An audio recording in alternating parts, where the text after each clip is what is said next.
Fox with a couple of free throws makes it 123-115. And Sacramento's magical start to Doug Christie's coaching career is continuing. Bucket by Moses Moody, 8 seconds, 7 seconds. Curry says, let it go. Monk will dribble it up. And the ball game's over. Final score will be Sacramento 123, Golden State 117. Post-game shows upcoming on the 95.7 The Game Warriors Radio Network, presented by United Airlines. Tim Roy on the call right here on 95.7 The Game. And oh, baby, I'm a little deflated this morning. I'm not going to front. I'm not going to lie to you people out there in the streets as we say good morning to everybody out there. Getting off the graveyard shift, all the overnight dancers, all the firefighters, all the cops. I saw a high-speed chase last night going on the way home, man. There was something going eastbound towards Oakland. What the hell's going on here? But in Sacramento, the Warriors were losing, and they were lighting the beam after they blew a 17-point halftime lead, up 18 in the second half. That 17-point lead dissipated in a matter of 12 minutes in the third quarter. And they lose to drop the 1-2 on this pivotal 9-game stretch, and they have to do it again tonight against the Chicago Bulls, who haven't played since Sunday. Yeah, that's a devastating one. That's a tough one, and that's tough to stomach, especially coming off the conversation we ended the show with yesterday, where some people were resigned to the fact that, hey, this is who they are, and they're okay with it. Well, I'll just say right now, I'll never be okay with losing, and I'll never be okay with losing in the way they did last night with all the unforced turnovers. They got outscored in fast break points, 28-0. I can't recall an NBA team not scoring a fast break point, but also losing a fast break category 28-0. How about this one, Chasky? As I say good morning to you, Spinoni 11. The Warriors were leading points in the paint in the first half. In the first half, they were +7 in points in the paint. Points off turnovers. Points off turnovers, they were +7. 13-6. 13-6. Somehow, some way, they lost that category 27-16. I mean, this is unbelievable how they lost that game yesterday in the third quarter, getting outscored 37-20. And I'm deflated. I'm frustrated. It has more to do with the basketball game, of course, because we'll get into some other stuff that I just don't get. I just don't get what we're doing around these parts. But Warriors lose 123-117, and they're lighting the beam all night long in Sacramento. So yesterday we were talking about in the 9 o'clock hour, like, hey, if the Warriors lose tomorrow, are you going to be angry? And some people were like, yeah, well, it depends on, what it looks like. And other people were resigned to, like, I'm not angry. I'm frustrated we're in this position and where we're at, but I've also come to accept we're not a very good team. The Kings are a better team than the Warriors right now. They just are. And yesterday, another double-digit lead at halftime, and you could just feel it. No Warrior fan had to feel safe at halftime. You were thinking, what is going to happen? And in the third quarter, as well as the whole game, really, you could just see the difference of defensive intensity, length, athleticism, juice, the ability to get to the rim over and over and over. I mean, clearly De'Aaron Fox is extremely athletic, but it's not just him. Like Malik Monk breaking guys off the dribble, not necessarily going in for layups every time, but just breaking down the defense to kick the ball around and see the ball hopping. Look, that's a frustrating loss. I'm not here to sugarcoat it. All right. To your point, we ain't giving out, orange slices and fruit snacks. This is not the AYSO soccer team, playing a 9U. All right. At South Sunset. There was some positives. I know it sounds crazy. No, it doesn't sound crazy. There was some positives. This is going to sound insane. There were some guys that I was like, okay, I'll start here. Guy Santos could play on my team. I don't know who he is. I don't know where he's going to play. I don't think he's some elite starter, but the guy has heart and he has game. I like Guy. I like him. Look, the game's not... Post can play. The game's not too fast for Guy Santos.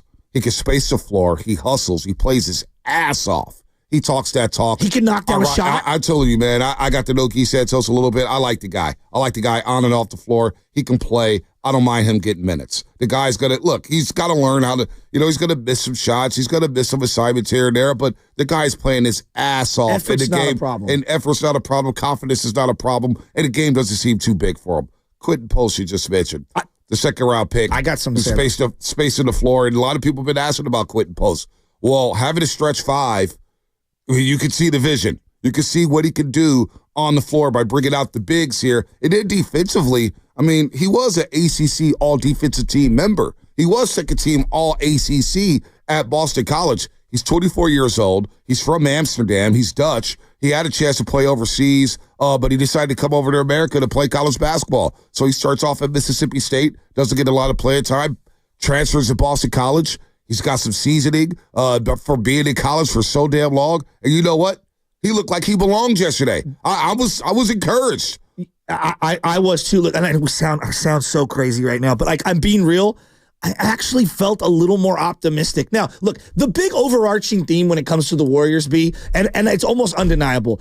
Just what direction are we going in? That's what we want to know from the organization. And I know the next 2 weeks are going to tell us in terms of the deadline. Like I get that. Believe me, I get that. But God, I wanted it yesterday. Like I just pick a lane. Like when I watched Quinten post yesterday, do I think he's a starter who's impact? No. But alongside Kuminga, when you pull the 5 out of the key, Kuminga will have lanes to operate. When you have a stretch like that, here's the other thing. They were blitzing Curry at the top of the key from almost the beginning of the game, double and triple teams with Curry. That made them late to get out of their sets.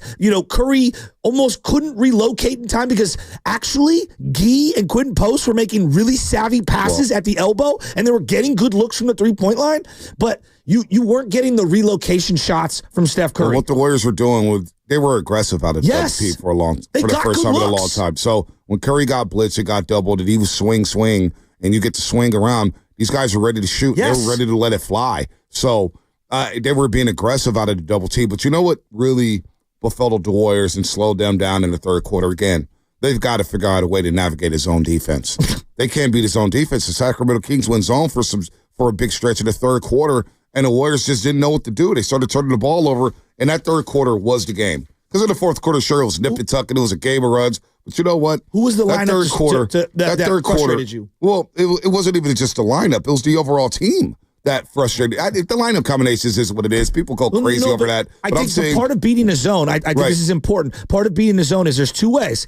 Elite passing and shooting, where you're skipping the ball back and forth and the defense has to rotate, or penetration and kickouts. Yeah, but they weren't doing any of that. That's my point. And this is against Miami. This is against there's another who else ran his Toronto at times. They don't have the personnel. Well, it's not even just personnel. You can beat it with the personnel they have. They just, I don't know if they've ever, I'm sure they practice against the zone or whatnot, but for whatever reason, the zone befuddles them. They don't get 2 feet in the paint, and they stopped doing that in the third quarter. They stopped going to the paint when they were doing that in the first half, and they settled for the three-point shot in the third quarter, going 1 of 10 from 3 in the third quarter. They turned the ball over 8 times, and how many live ball turnovers did they have in that third quarter where the Kings didn't even have to, they didn't even, this is easy. We'll just get out on the break again.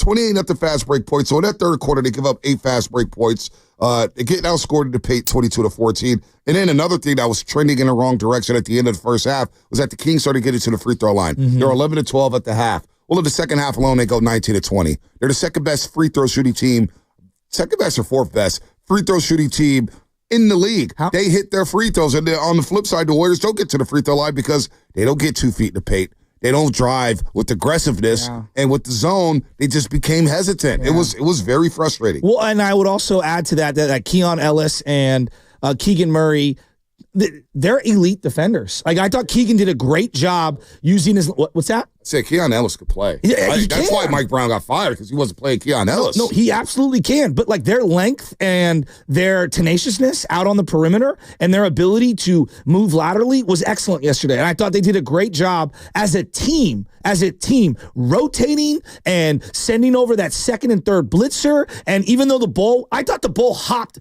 much better than I anticipated for the most part for the Warriors. And I'm just telling you, like the Kings are just a more athletic, faster, better team right now. And then your point about free throws. How many times did Malik Monk get the ball to the block on a drive penetration where either he pump fakes and either goes up or kicks out? How many times did De'Aaron Fox do that, whether it was in transition or in the half court? How many times did a variety of guys like, and this guy, DeRozan, get all the way to the lane, pump fake, guy leaves their feet, and now he's going to the free throw line. I'm watching Andrew Wiggins, and I thought Andrew had a good game yesterday. But Andrew, I look at someone like DeRozan and his ability to know that he needs to get to the midi and get to the mid-range. Well, that's his whole game. That's been his whole game, his entire career. That's the guy. Jumper. If I'm Andrew Wiggins, I'd be looking at him as I'm starting to get older. But Wiggins was good. Wiggins was good yesterday. He had I think, a career high tie. He gave what was it, season high in 5 made threes last night. He doesn't jump stop in the lane, so he does a lot of these runners. At times he does. He does. And DeRozan's whole game is, I'm jump stopping in the lane. I'm going to pump fake. You're going to leave your feet. I'm going to go to the free throw line. And it stops the momentum. It gives their defense a chance to set itself up. I mean, well, he had 24 of his 32 in the second half. DeRozan, I thought, he was awesome. Excellent in that second half, where he said, just give me the ball End of the third right quarter. on my back and let's roll. And he was 9 of 12 in the second half from the floor, 24 points in all. And you could see, okay, when De'Aaron Fox is not rolling, who is not rolling, I got another guy who could go out there and get a bucket. Malik Monk is so damn fast, and he's so damn good. I love his game. But Sabonis and DeMar DeRozan, where Sabonis is sprinting from inline to inline. He's... So I got to give Sabonis credit, man. This guy's flipped his body. Not necessarily flipped his body, but he doesn't look as stiff when I'm watching him. He's moving around very fluidly, and he's moving around, and I'm like, okay, let's go. I see you, Sabonis, and he's getting the ball. When he gets the ball to the post, he would have to see where he had the ball down by his knees, and he would take so long to rise up and get the ball up above the rim. Now when he's in the post, he's getting the ball and he's going right up with it. He's not waiting around for the defense to set. He's being very decisive in what he does. So right now, Sabonis is balling. Doug Christie has these guys, but when you mention the Kings are just more athletic than them, they are. We could say that about every single team in the league right now. The Miami Heat are more athletic than the Warriors. The Toronto Raptors are more athletic than the Warriors. Tonight, when Chicago comes in town, and I'm not sure if Kobe White's going to play, but you know what? If they have Kobe White and Zach LaVine in the backcourt, guess what? That's a lot of athleticism. The Warriors, every single night, with the way their roster is constructed right now, with the old guys, I know, with the youngsters, and Kuminga not being here, every single night. They got OKC coming up. They have the Lakers coming up. You got Phoenix coming up. Utah, hell, they got some athleticism on that team.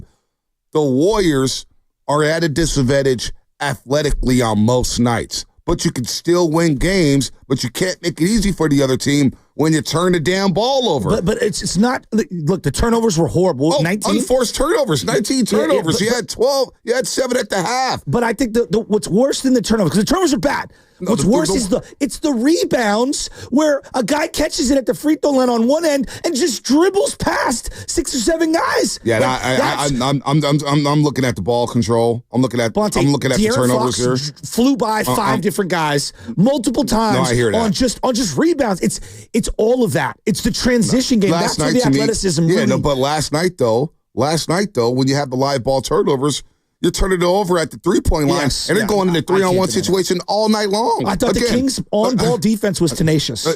28-0 when it comes to fast break points. And that's based off the live ball turnovers you're having when you're 35 feet away from the hoop. They're just throwing it right to guys. So they didn't keep their composure. They get outscored in the second half, by the way, 75-52. 75-52. So to me, when we had that conversation yesterday about fans, I'm resigned to it. We've already won the championships. I'm not cut from that cloth, man. There's a lot of season left. There's a chance of getting to this damn box. There's a chance of getting to the top 6. But you're blowing it by having these unforced turnovers. The Warriors are beating themselves with this as they match their largest blown lead of the season. They did it against Brooklyn when Schroeder was there. And by the way, Dennis Schroeder, I'm not here to rip him. But have you seen enough in terms of he's a good player? He really is. He's been on 8 different teams. And I get Mike Dunleavy. It was a shrewd move to get somebody in place of DeAnthony Melton, another ball handler, a guy who could play point of attack defense. But last night was probably his low point with the Golden State Warriors. It's just not, it doesn't look like a good fit. No. I mean, I'm sorry. There was the play where it was Steve Kerr lost his mind on the kick ball. Where they went, and he just stopped running. And I'm like, what? I don't want to pick on him because I do like him. I do like him. But boy, it hasn't worked at all. There's no one. But getting back to your thing, it's been 18 games. I'm super frustrated, right? I'm super frustrated for a variety of things. But angry, I'm not angry. I'm more disappointed that I've come to accept this is where they're at. Nah, I'm not accepting that. It's the same thing with the Giants. Why? It's the same thing when I said. But they are. When I said what this I said. Is what they are. But when I said what I said about the Giants a couple years ago, when I said I'm not spending a dime on them because I can't accept being mediocre. I can't accept saying, you know what, our season's over in May. It is what it is. Let's go see some prospects. But 2 of the top 4 players. I can't roll like that. But 2 of their top 4 players aren't playing. I hear that. I mean, they're playing a guy who's played 4 games this year. I feel you on that. But you control what you control. And you can control turnovers. You can control not reaching. You can control not settling for bad three-point shots. You can control all those things. And if you just go into the fourth quarter with, say, a 9-point lead, like the fact is, they had a 17-point lead at the half. It is pretty hard to blow a 17-point lead in one quarter. Wow. One quarter of ball. But that is hard. So I'm sorry. As long as I got Stephen Curry, and by the way, I'm never trading Stephen Curry. I don't know what the hell has been going on around the station where people are talking about trading Stephen Curry. I hear hosts talk about, are you a damn dummy? No, you don't trade this guy. Did you see the open shots he's creating for other people? He had a double-double yesterday. Come on. Get this guy a little bit of help here. So the deadline's going to be fascinating to see it. The Warriors are working. And I think they're trying to figure out what direction do we go in. But damn, I'm sorry. Losing that game, especially against Sacramento. That's the other thing. It's the Sacramento Kings, who have been our little brother for so long. Now, guess what? They're laughing, lighting beams, saying, we beat you 5 straight times, Warrior fans.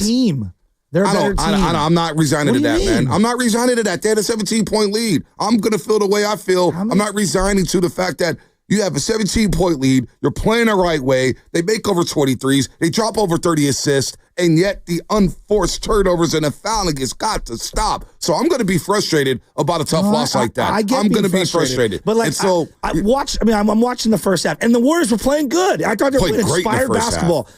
No one's guarding GP2, like ever. So it's basically 4-on-5 defense at all times, right? They're never going to guard him. They're just not. And I like the guy. I do. I like the guy. But if you just watch how they're defending Steph Curry, there are 5 sets of eyeballs staring at him the entire time. And basically, I mean, the book is out. Hey, look, buddy, we dare you to go for 25 tonight. Hey, GP2, we dare you to hit a couple of threes. Wiggins, you can get all the points you want. It's not going to matter. We are not letting 30 beat us. Smart. It is smart. Teams should be doing this. And look, this goes back to the eyeballs, analytics. Bonte, you've been on this.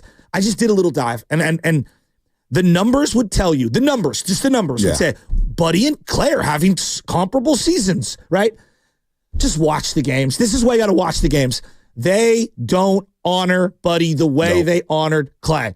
Just they don't. They just you have to watch the games. The way teams sag off of Buddy, the way they defended Clay, the way they have to honor him, the way that the teams have to rotate because they are afraid that he's going to actually do something. Teams are looking, and I'm not trying to rip Buddy, but they're looking at him. They're like, yeah, we dare you to go off. Well, you know what's funny? So the numbers might look the same, but the eyeball tells you a totally different story. And it's a different situation in Dallas with Luka, Kyrie, the style of play they have. Saying, like, the eyeballs. No doubt. They play at a slower pace down in Dallas. They're a half-court team more so. They don't get out and run where the Warriors want to get up and down, up and down, up and down. But I mean, good Lord, man. Buddy, here's the funny part. When Buddy scores 18 plus, the Warriors are 10-0. He was stuck on that 17. And he actually had a decent game, man. I thought it was encouraging, and hopefully it's a step in the right direction for him. Before the end of the quarter was awesome. But you know what else is adding to the frustration?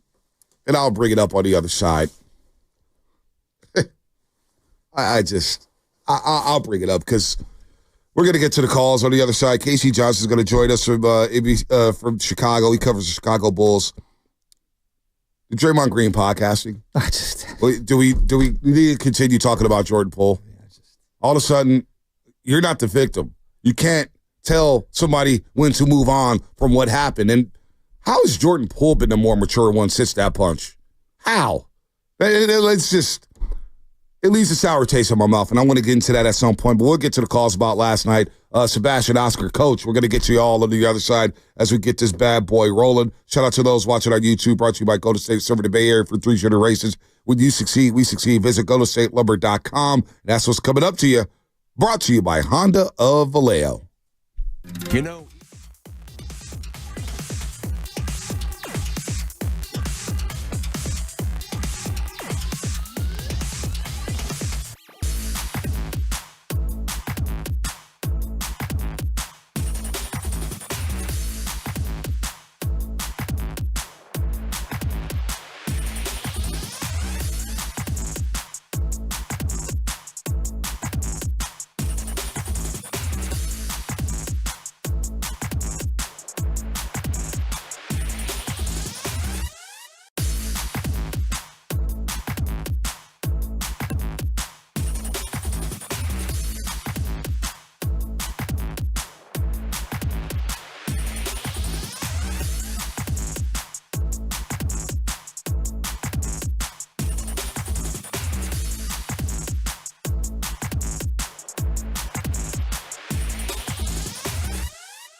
Back and forth this game goes. What a good game tonight. Santos, right sideline three. Got it!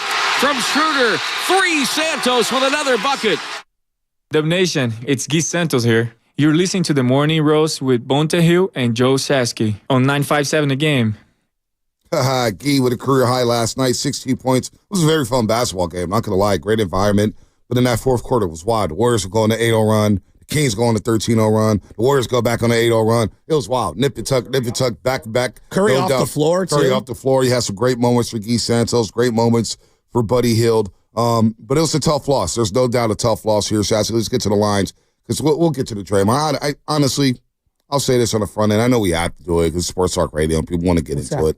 I don't. We'll play it a couple times because I'm sure the audience has already heard it. I just thought the Draymond little podcast clip about the Jordan Poole apology was just unnecessary. Yeah, it's just. You know what my setting is with him? You know, and Monty Poole wrote an article the other day about he believed that he was sincere about the apology. And didn't you see that clip yesterday? And it says, well, was he really sincere about the apology? Like, was he really sincere about it? I don't know. I question it now. He got into the podcast thing telling us how new media is going to talk about basketball. And all the podcast has done has not talked about basketball. Not for a while. Originally it did.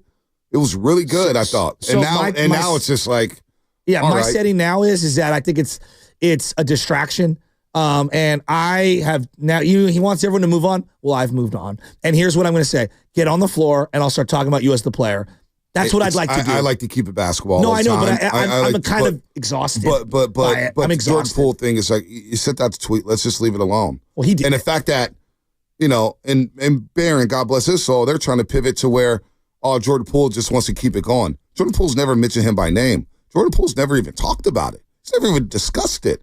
And I tell you what, that arena loved Jordan. Jordan Poole's taking photos with the security guards, the ushers, GP2, Wiggins, and Looney are yucking it up. He went in the locker room, talked to Steph afterwards. They were having some fun. He went to the equipment room. Jordan Poole was loved. But the fact that we got a podcast that kind of bring up the fact that you went at it with his pops and, if you called a man the B word and you pushed me, what do you expect? Well, Draymond, you called all kind of guys B words. All kind of guys B words.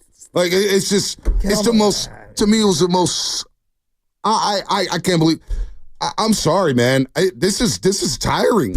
This is tiring. When does it stop? Every single week, there's something that has nothing to do with basketball from Draymond Green, and right now he's not even playing. So I don't want to spend too much time on that because it's just. I think you and I are in agreement. Like, everyone move on. All right, we're moving on. We're trying to. Can you get on the floor? I'd like to talk about you on the floor. Yeah. Because they miss you. Maybe, yeah. And you're supposed to be one of the most important players on this team. You're supposed to demonstrate leadership and all that. Like, the team misses you. Last night, how many times was Curry double and triple teamed? Mm-hmm. And he is throwing the ball to someone who has to now initiate offense in a 3-on-4 situation, right? And I actually thought, and no one's going to have this opinion today, maybe, I don't know. I thought Quinten Post showed me he's not bad. Quinten Post ain't bad. And you know what else I thought about? And Guy Santos. No, he did a great job. They were catching the ball at the elbow. They had room to operate. They squared up to the hoop. Well, I was like, oh, Triple you're a threat. Position. And then number two was they were kicking it out to the to the wings. And I really liked what I saw. How refreshing was it? and I'm not trying to knock TJD or Looney, to just have a legit 7-footer, just be a big body at the rim. It was just refreshing. And look, I don't know how good he is, but to me, that guy can't get minutes. Well, he will. He can't get minutes. He will then you now. saw glimpses of the stretch 5 shooting where they have to at least honor him out there. Now I'm more inclined to like, okay, get me Vucevic. Overpay for Vucevic. Screw it. Get me him. Because if I get a stretch 5, it's going to open up the floor for Wiggins and Kuminga to attack the rim. Wow, by the way, you know what's back? You know what's back? The YouTube chat is back. The YouTube chat is back, folks. Let's go to the lines. Oscar Stockton, what's up, man? Hey, Oscar. Hey, how you guys doing, man? I'm a little frustrated this morning, Oscar. I'm a little frustrated. I know you is. I seen you last night. I was frustrated too, but I wasn't really because I'm out here in Stockton. I'm right now going here while these cats said, they Kings fans, but it's not a thing. But I knew we was going to be trying to lose the game because the Kings is on fire right now, and we undermanned. But what I did see, because I've been telling my wife, because I got my own podcast too, I've been telling my wife, not a podcast like that, but I just talk about things. Quinten Post, I keep on telling everybody, and G. Santos. You got to understand, G. Santos got experience from the Olympics. He was balling in the Olympics. Mm-hmm. He was balling, and he's a big body. And everybody's sleeping on Quinten Post. I've been watching this cat play since college. Quinten Post is a big guy and not a dump truck. You guys going to see that if they give him time, he's going to open some eyes up. We don't need to go get no Vucevic. I'm telling you guys right now, the Warriors know what they're doing. And a lot of people was ripping them. I'm not going to rip the organization that is one of the top organizations. I'm not going to rip the owner because I know they're not dummies. We lost the game last night, okay, but we had some good points. The third quarter, I was throwing my hat because what Schroeder was doing, the third quarter was the whole key. And that's where we lost today. No doubt, Oscar. That's what Oscar, we got to roll here. Good call. Well, let's just see what direction they're going. The deadline's February 6th. Let's see what direction they're going. Let's go to Sebastian in Monterey. Sebastian, what's up? Hey, what's going on, guys? I understand the frustration right now. It seems like there's no end to it. Every night we talk about different players that show signs of sparks and, we see something. And we just can't seem to find anyone that gives us any consistency.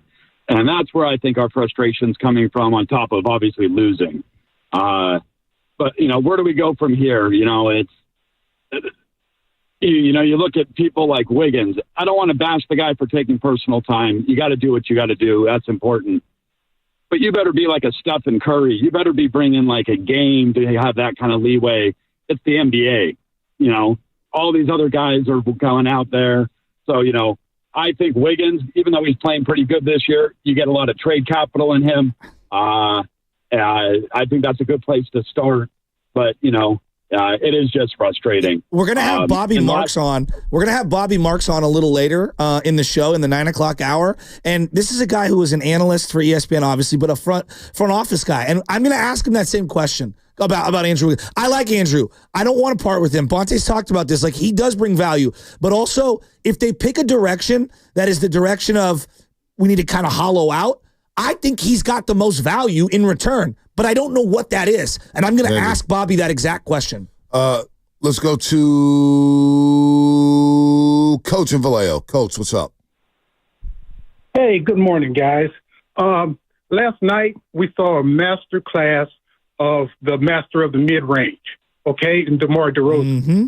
Also, if you look at Michael Jordan, Kobe Bryant, their lifetime three-point percentage is 32. Kuminga's is 34. Kuminga can be a master of the mid-range. He likes that shot. Kawhi Leonard likes that shot. And Steve Kerr ridiculed him for taking contested, 10, 15-footers. DeMar DeRozan is the master of that. I'd rather see him shoot a three-pointer than shoot a contested 10, 15-footer. It's automatic. Even Chris Paul. There are players like that. But Kerr will not let Kuminga do that. Also, too, Kuminga is the only one on the team that could possibly get the other team in foul trouble. Okay? He draws fouls. Even if he doesn't make it, he puts the team in foul trouble. So when the good foul shooters like Hield and Steph and Schroeder, Kuminga has built up the foul total.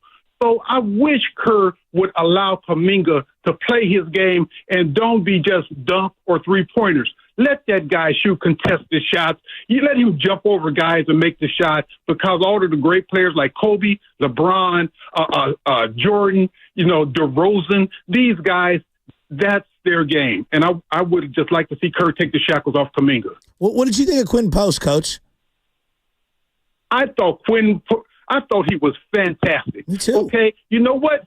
He's a lot tougher than what I thought. Me too. He held his ground in there. Yeah. He grabbed some rebounds in there. He made smart passes in there. I listened to his post-game interview. He knows the game. He knows who he is. I think he should get a lot more playing time. I like this kid. I really do. He will get some playing time. You got to think about this kid. He was second-team All-ACC last season, ACC Most Improved Player, also All-ACC Defensive Team his senior year at Boston College. And there was a lot of players in the ACC. But this is a conference that has Duke, Carolina, Georgia Tech, Syracuse, Maryland, you name it.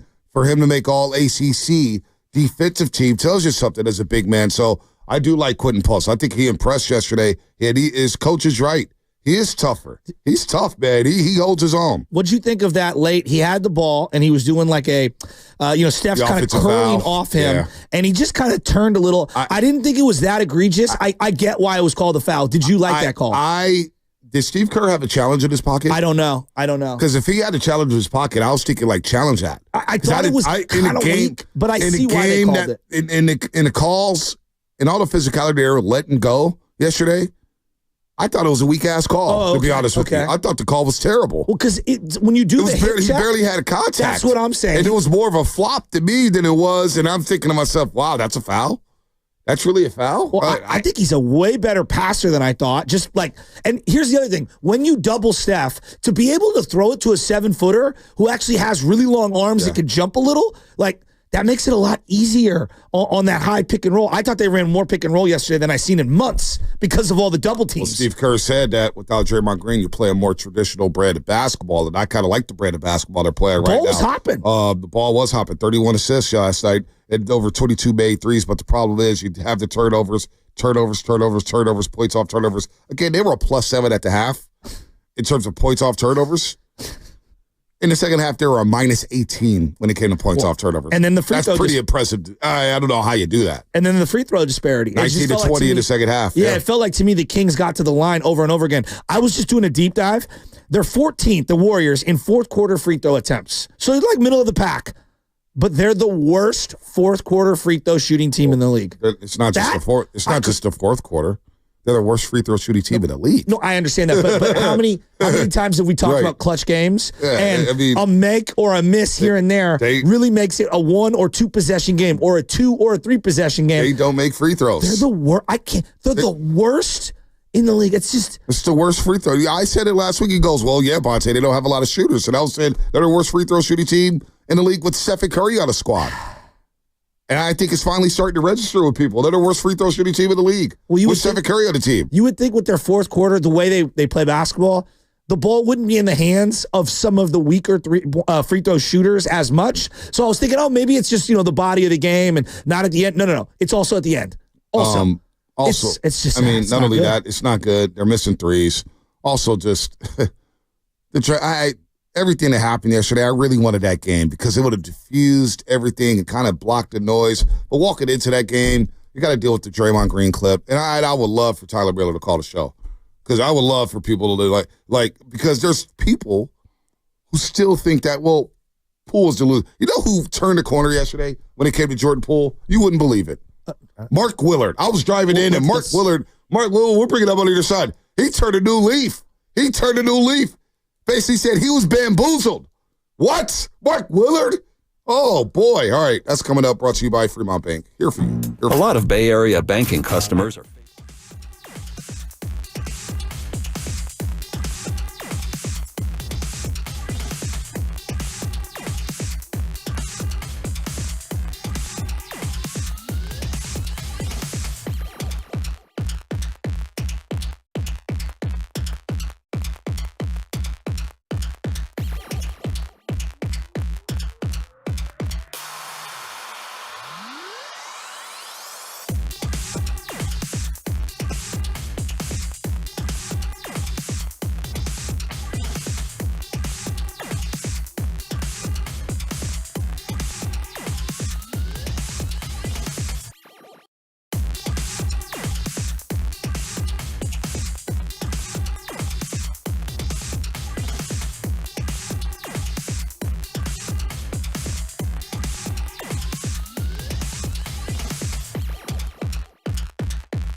Brandon Podziemski may be back tonight as well as Kyle Anderson. Brandon Podziemski's missed 12 straight games with the right abdominal strain. I don't know if you saw before the game. He slipped on the floor in Sacramento. Mark Jones went to go help him up, and I see Kitty Caraway right there just standing there. I'm like, Kitty, help him up, man. Help him up. As he slipped on the floor. Maybe they had a hockey game at the Golden One Center. Who the hell knows? But Brandon Podziemski could be back today for the Golden State Warriors as we talk some dubs. That's your question. I know you're going to get into something that someone said about Jordan Poole, but is there any other media contingent who posts themselves on the court before and after games more than Kings media contingents? I'm not. Warriors do it too. Maybe it's just because I follow them. No, we do it a lot. I never see Slater post anything. Oh, Slater never posts. Slater's never been a poster, but I used to post. Whitley post. Did you? JD, yeah. I don't remember that. I used to post a lot on the court. Yeah, I used to It just feels like, KC, D'Lo, always on the floor. Right, but at some point, you just move on from it. You move on from it. I mean, we're guilty of it down here in Golden State, but I kind of stopped doing it. Whatever. You kind of been there, done that before. By the way, tune in for Warriors Live today, presented by Xfinity. Stream sports from the best seat in the house with Xfinity. Bring on the good stuff. As this segment is also brought to you by Golden State, serving the Bay Area for 3 generations. When you succeed, we succeed. Visit GoldenStateLumber.com. The Draymond thing, after losing last night, we're going to get back into the game, but I'm going to get to Coach Hall, and I see some calls lighted up here. 888-957-9570 is the number. Are you frustrated with the loss? Are you still contempt? Because I know the conversation we had at 9 o'clock hour, I was kind of bewildered by it, thinking that people are not going to get angry about these losses, or it's just halfway through the season. Warriors dropped to 21-22. But what happened in the afternoon, and I'll just let Draymond, from the Draymond Green show, we'll just get this out of the way now. I really don't want to talk about it for the rest of the show. I really don't. And I just thought, dude, like, what are we doing? What are we doing?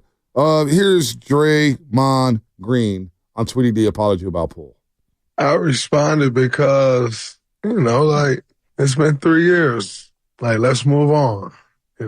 Where's the love? We moved on. Like, we're supposed to move on, man. I really am sorry. Right. Like, that statement was kind of like it was looking for some sympathy. You know what I'm saying? Like, I kind of keep wanting to make me out to be the bad guy. Move on, bro. Like, it is what it is. I'm sorry. Like, I shouldn't have punched him. But, it happened. Like, let's move on, man. I even apologized to his parents. Cause, I got his dad popped off one time on the internet. And I went back at him because it was just like, bro, why you popping off? And I actually didn't like myself for it because I wasn't even on that. You know what I'm saying? I was like, I kind of let him get me off my square a little bit. All right, more on this. Draymond, on how he feels about the punch. I'd be kind of going back and forth with this on like, I'd be kind of in between on certain days like, yo, I know I was wrong, but you can't call a man a B word and push him and not get hit either. You know what I'm saying? Right. So I kind of, word. I kind of sit in both of those spaces sometimes. And the reality is, the answer is probably somewhere in the middle, right? Like, I shouldn't have knocked him out like that. If anything, I should have hemmed him up. Kind of was just a natural reaction. So the reality is, like, I probably should have hemmed him up or something like that. All right, the first cut. The first cut, he thinks that Jordan Poole was looking for sympathy. What I think is Jordan Poole was asked a question, and Jordan Poole said, I love the guys here. I love most of the guys here. He had the look on his face, but Jordan Poole really hasn't discussed this situation at all. Find me something where he's talked about it incessantly. This season alone, I've seen Draymond talk about it in an article. I've seen him talk about it on the Penny Hardaway podcast. And then we saw the apology on Saturday night. I am really sorry. And then people believe that, you know what, Draymond really is sorry, and he feels a little guilty about it. Well, by listening to that, it just sounds like he just apologized, say, all right, bro, move on. He almost ruined his career. The guy, I didn't think the guy was going to come back from it the way he was playing last season, Jordan Poole. I was like, damn, he might be rattled for good. Remember Rudy Tomjanovich, who got clocked by Kermit Washington back in the 70s? He was never the same as a player, but Jordan Poole has bounced back. He's averaging a career high in points, and he said what he said. He didn't mention Draymond by name. Draymond's the one who keeps bringing it up. Just leave it alone. Let it breathe, and you can't tell a victim to move on. The victim will move on when they move on. Like, let's be real, man. We got to stop. I'm not, and I don't care that Draymond Green podcast. I'm not here to say shut up and play. No, I'm all for players having their podcast. Whatnot. Who cares? Like, I don't care. I don't care what you do in your off time. I really don't. But that was just a lack of self-awareness just to say, you know what? Move on, bro. Move on. I get it. You're looking for sympathy. No, he's not looking for sympathy. He got the sympathy last year. But he's getting love now. So I don't even know how we came to that point. You don't put out a fire by blowing a bunch of oxygen into it. Right? It's well said. You know, and I think that every time that he opens his mouth and breathes oxygen into it or tweets about it, you know, you're doing too much. And look, there's going to come a day where my son is going to have some sort of an incident with someone else. And I'm not here to say that I'm treating these two guys, Jordan Poole or Draymond Green, like my son. That's not, I'm just using this as an example. There's going to be a day that comes. And look, there is a time and a place to address things. But 9 times out of 10, the golden rule is less is more. Yes. And I think that if I were to look at the two ways of dealing with the way that they've dealt with it, I don't know what led up to it. You said victim. I do believe, like, from what I know, I don't know much, but from what I know, yeah, Poole's more of a victim, but I also don't know what led up to it. So I'm trying to be somewhat fair in that sense. If I was like recommending to my son how to handle things in a situation like this down the line, I would tell LJ, you should probably conduct yourself more like Jordan Poole than the way Draymond Green has conducted himself. And just because I think less is more, and the more you bring it up, and the more you tweet, and the more you are continuing to put oxygen to the fire, and you're making the fire bigger and bigger and bigger. You're giving life to it. You don't stomp out the fire or whatever the smoke is by continuing to blow into it. And quite frankly, people's minds are made up, and the more you talk, you're only making it worse. I mean, I just want to talk about this guy playing basketball. Look, man, you've been talking about this, and I'm you know where I stand on Draymond, and that's the part where it's frustrating because now it's like I feel like I've been here for a couple years, and I'm not expecting people to come to the same conclusions as me as everything. But it sure feels like more and more people are being illuminated to where I've been at with Draymond, and it's just I kind of just throw my hands up. I'm like, okay. Like, what more you need to see for those that are holding out? Well, I mean, that's why I laughed last season when Clay got labeled as having a bad attitude, as Clay was the bad guy. As Clay, and I saw it earlier this week where people think that, oh, man, Clay was worse in the locker room. He was so much more detrimental than anybody on the roster. I had a reporter out here in the market say that, oh, Klay Thompson was 10 times worse than Draymond ever was. Like, come on, man. Come on. And the fact is, too, I just wonder, and I can't speak for them, but with the way Poole, I mean, he spent the summer with GP2. They were hanging out all summer long. Gary Payton II. And then Andrew Wiggins. We know their relationship. Kevon Looney, being from Milwaukee, he looks up to Kevon Looney as big bro. And the fact is that Draymond did that to a guy who looked up to him, who wanted his locker next to him. And now we're sitting there saying, well, you can't call the guy B. Well, Draymond, you call guys B words all the time on the floor. How long it's just so crazy. Kevin Durant, if Staples Center with now Crypto.com Arena for the 18,700 people in the game against the Clippers on a Monday night. You called him the B word on the B. You called him the B word on the bench. What's KD supposed to do? You can't call a man a B, so KD's just supposed to fire you. Like, that's ridiculous. I'll tell you, okay, like, this is where I'm, like, frustrated. The team is free falling. Right. We don't know where they're going. We have no idea what the direction is. And look at how, and I know why we're doing it. Look what we're talking about. Look what we're talking about. Kuminga's been out for what, 3 weeks, 2 weeks? I don't even know. How long's he been out? It's been 9 straight games. Have we heard a peep? January 4th. Have we heard a peep? Nope. Have we heard a peep? Like, this is why, and I know everyone's like, hey, they could do whatever they want. Players could podcast. Like, this particular podcast has done more, like, eye-rolling and more, like, distraction stuff. You know what? To the team that's free-falling than it has helped. But you know what? You know what else, too, though? Look, he can do it, but these are the consequences. 510 actually makes a good point on the text line. How do you know even Jordan Poole was talking about Draymond? What if he was talking about other guys who didn't want to play with or other guys in the front office or coaching staff? Which is why it was unnecessary to tweet. Then just leave it alone. That's David Asaliedro. It makes a good point. We don't even know if Jordan Poole is even Now, it's obvious that he probably doesn't have love for Draymond Green after what happened. We saw that play out during that season. It was rocky. It was rough. It was turbulent. But come on, man. And then Here's Draymond on Poole's comments. He needs to move on. I think for him, though, like, you kind of bringing that back up on yourself. You know what I'm saying? Like when you do that, you just bring back that moment up on yourself. You know, like, you just kind of got to move on and just keep it pushing, man. So, you got to let it go. At some point, he got to let it go so he can get back to being who he is. That part. You know, So, and that's all it is. That's it, you know. I mean, come on. I mean, you get up on Instagram, you pull up YouTube, you type in Jordan Poole. What do you think comes up? What do you think comes up? Well, his name, it's not just him moving on, but it's his parents. Yeah. His family. I mean, got embarrassed. But Jordan Poole made a very innocuous comment that people can interpret however they want. Draymond, felt so compelled for whatever reason. He went to Twitter, tweeted about it, waited a couple days, and then made it a big, was it 8 minutes, 9 minutes of his podcast? I mean, knowing what it would do on the internet. Well, not only that, I mean, I don't know what the motive. He's got the Draymond Green show. He's got to do a podcast. He's on a contract. I get it. It's always about his him. Thing. You know that. That's it's always about him. But the timing of it to me was you just got blown out by 40 to the Boston Celtics the at team's home. Free falling. You lost by 40, the worst home loss you had since 1985. For crying out loud, since 1985. Yeah, I lost by 40 at home since 1985. That's crazy, right? So you get that, and then it's a game day. You're trying to get your footing. There's so many guys out. And before the game, it's just, what? We all got to move on from it. I've been trying to move on from that situation. It was 3 years ago. But it still feels like it lingers today. So I don't get the motive.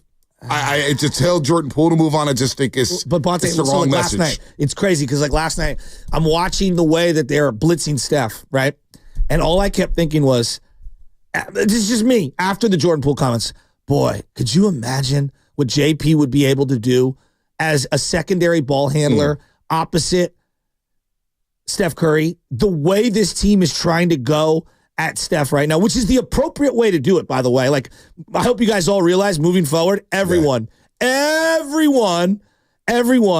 will be defending Steph that way. As long as their lineup they've been doing it all year. But it'll be doing even it worse. all year. They've been doing it all year, Shasky. They've been doubling and tripling him all year. It's been happening all year. No doubt. Even Memphis had the blueprint, which I don't. And Sacramento's taking it. When Memphis had Jalen Wells, the young man from Sonoma State who moved on and went to Washington State, they had him pick up Steph Curry 94 feet.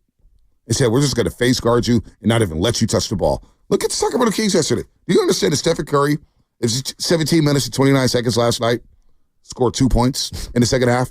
Do you understand that he was limited to 5 field goal attempts? Was the 2 points that layup late in the game where he made it over like 4 guys? That was his only bucket. Well, I didn't even know that. That was his only bucket in the second half. Because that's the only one I could think of in the second half. And he hoisted that quarter. And he hoisted that 3 because he just couldn't get open, couldn't get the airspace. Bob Myers, I was watching the ESPN broadcast. No disrespect. You didn't disrespect me. I don't care. He goes, that might have been the best look he's had in this entire game. Exactly. Even though it was like 700 feet away from the hoop. There you go. But B, like, my bigger overarching theme as you're like playing me Draymond Green sound, like, and this is just me. I have been exhausted with the Draymond Green experience for multiple seasons. I wanted the guy off the team a few years ago because I see the value he brings. To me, when you cover this team every day the way you and I do, it's exhausting. I feel like I'm in reruns talking, and this is just me. I'm talking about me. We talk about the same topics, and sometimes it's in a different way every day. I have been exhausted. I feel like every time his name gets brought up off the floor, it's the same thing. It's the same It's always something. story. No, I know, week, and I'm exhausted think by about it. this. Think about this last week. Think about this last week. Last week, we're playing the Steve Kerr sound and the Steph Curry sound. We all interpreted it as like, wait, are we waving a white flag? We're waving a white flag? What's going on here? Trades, like, what's going on?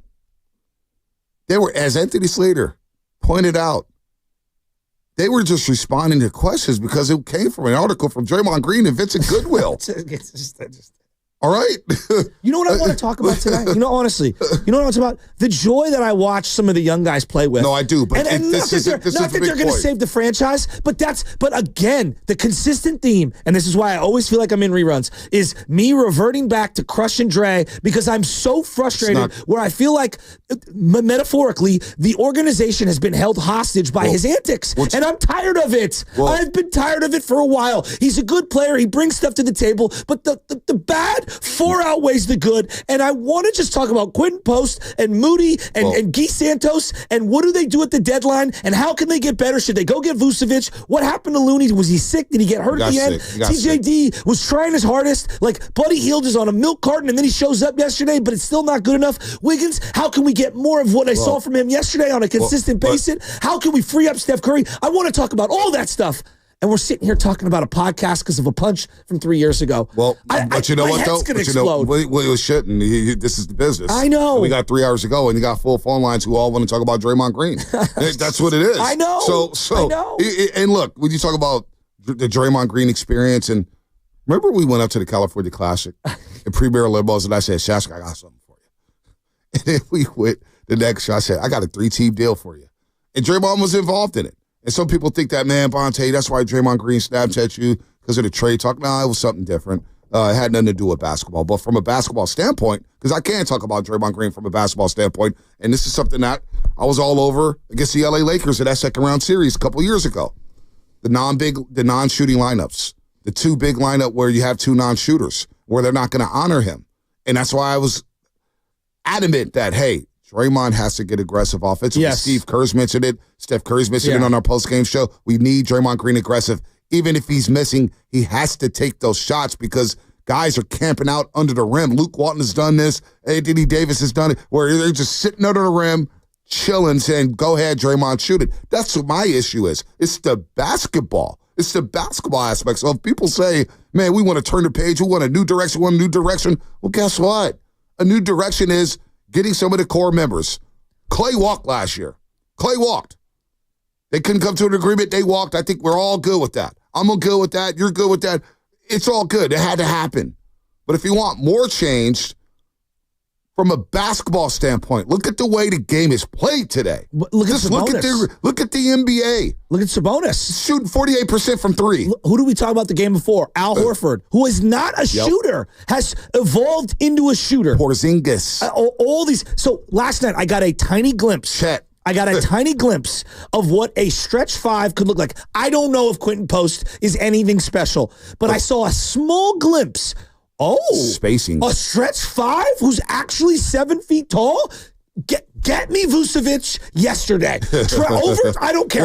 Send the 16th pick. Send the first-round pick. Overpay for Vucevic. Get me here yesterday. I need a stretch five. Well, you may get it. 888-957-9570 is the number. You are listening to 95.7 The Game. KGMZ FM and HG1 San Francisco and Odyssey Sports Station. Always live on the free Odyssey app. All right, let's get these calls rolling here. We'll get to Coach Hall. I'm sorry, Coach Hall in San Diego. Then we'll get to Tyler in the city. Coach Hall, what is happening? Everybody's on hold. We're going to get to everybody. Coach Hall, let's get to him here on the Morning Roast. Coach Hall, what's up? Hey, good morning, fellas. I wasn't even going to talk about Draymond, but that clip just pissed me all the way off, and it's too early. I think he don't realize he is the symptom to this disease of a team. Like, damn, Draymond, we had Jordan Poole and Jonathan Kuminga on the same team. Come on, man. Like, what are you not seeing? You ruined that. And you wonder why the team morale is down. I bet they don't even like you. Your game ain't that good for you to be talking the way you talk. You can't make layups. You're barely moving your feet now. We ain't got a big man that can turn his face and shoot the ball in the middle of a zone. That's killing us. Like, he is literally the symptom to this disease of a team, and he's not realizing it. I said this when he punched Jordan Poole. Used to be don't make honey. He ain't doing nothing for us, man. We got to get him on up out of here. Like, this is so frustrating. Oh, my God. I need a joint now, man. Y'all have a blessed morning. Damn. You too, young man. Tyler in the city. He wants to defend Draymond Green. Go ahead. I'm okay with that. And let me make myself clear. Nobody's blaming the loss on Draymond Green. Listen, open. Get some Q-tips. Clean your ears. The loss is on the turnovers. The loss is on the live ball turnovers. The loss is on not getting back on defense. The loss is on bad shot selection in the third quarter. It's not on Draymond Green. We're not that silly. Come on. Tyler in the city. First of all, just want to say thank y'all for bringing the chat back. We appreciate that. Whoever made that call, thank you for fighting a good fight, Bonte. But I'm really calling in just because y'all are trying to make Poole the victim again in an incident where he was clearly provoking Draymond in that incident. Ended up getting punched and getting slept, where really it wouldn't have been a big deal if the video didn't come out. So if you're still bringing it up 3 years later, you're still out here pointing at Draymond when you're playing against them. You're still out here sneak dissing them in the interviews when you're saying, I love some of them. He clearly hasn't let it go, Bonte. This is a Gen Z classic move of sneak dissing, and Draymond wanted to go ahead and address it. You really believe that, Tyler? You really believe what you just said? You don't think when Poole said, "I love some of those guys over there," you don't think he was talking about? No, I'm thinking about the day the punch happened. Like, provoking. We've watched Draymond Green's entire career. Hasn't he pushed buttons? And by the way, don't forget, Draymond Green in an interview early on said when Jordan Poole was a rookie and was talking trash to veterans, and veterans was like, who is this young hotshot talking all this best? And Draymond said it himself. Nah, I like this. This young guy got some heart. I like that. If y'all can't handle it, get off the team. He endorsed it. He endorsed Jordan Poole talking trash. So now where do we draw the line? Because we talk trash to him? Like, I'm not buying that, Tyler. I'm really not. But Monte, that summer, Poole was feeling himself coming off the championship. Everybody was. Tyler, everybody was feeling himself. Bonte, he was a big help in them winning the championship, but even he was getting on Clay's nerve when they were in China, and you could tell he was literally in an argument with Draymond Green in that incident. He pushed Draymond first, and Draymond clearly just said that he called him the B word. And then you got to have your hands up and ready to go. You got to be ready to fight. He wasn't ready to fight. We ain't in Fillmore, California, man. We ain't on the Mac block, Tyler. A $9 billion corporation. We ain't on Harbor Road, Draymond Green has made $300 million in his career. Something close to that. We ain't in Sunnydale, dog. This ain't the street. This ain't the hood. We ain't playing at Panhandle Park. Come on, man. What are we doing here? And feeling himself. Yes, he was, but I was at Media Day where the vibes are great. Jordan Poole had the time of his life in Europe. We talked about it because I was out there at the same time. I was like, I saw you up there. You go, dude, it was a vibe, man. That was good. We want to go back to back. So that's ridiculous. That more coming up on the game brought to you by San Francisco International Airport. Traveling in 2025? Start your journey right at SF.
All right, Dub Nation, it's Draymond Green. Tip-off is coming later today with the great Tim Roy, and then tune into the Morning Roast tomorrow morning for the best Warriors coverage.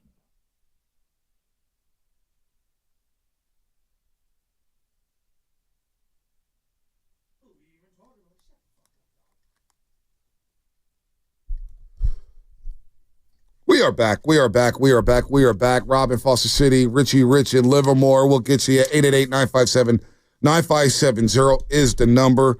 Don't forget about the second annual 95-70 game knockout tournament. It is back. Win a chance to shoot some hoops. Thanks, Chris on the Berman. floor. I know I want to get my Chris Berman on. Shoot some hoops on the floor at Chase Center. The throne reigning champion. I'm not calling him reigning champion anymore. Mark Randy got lucky.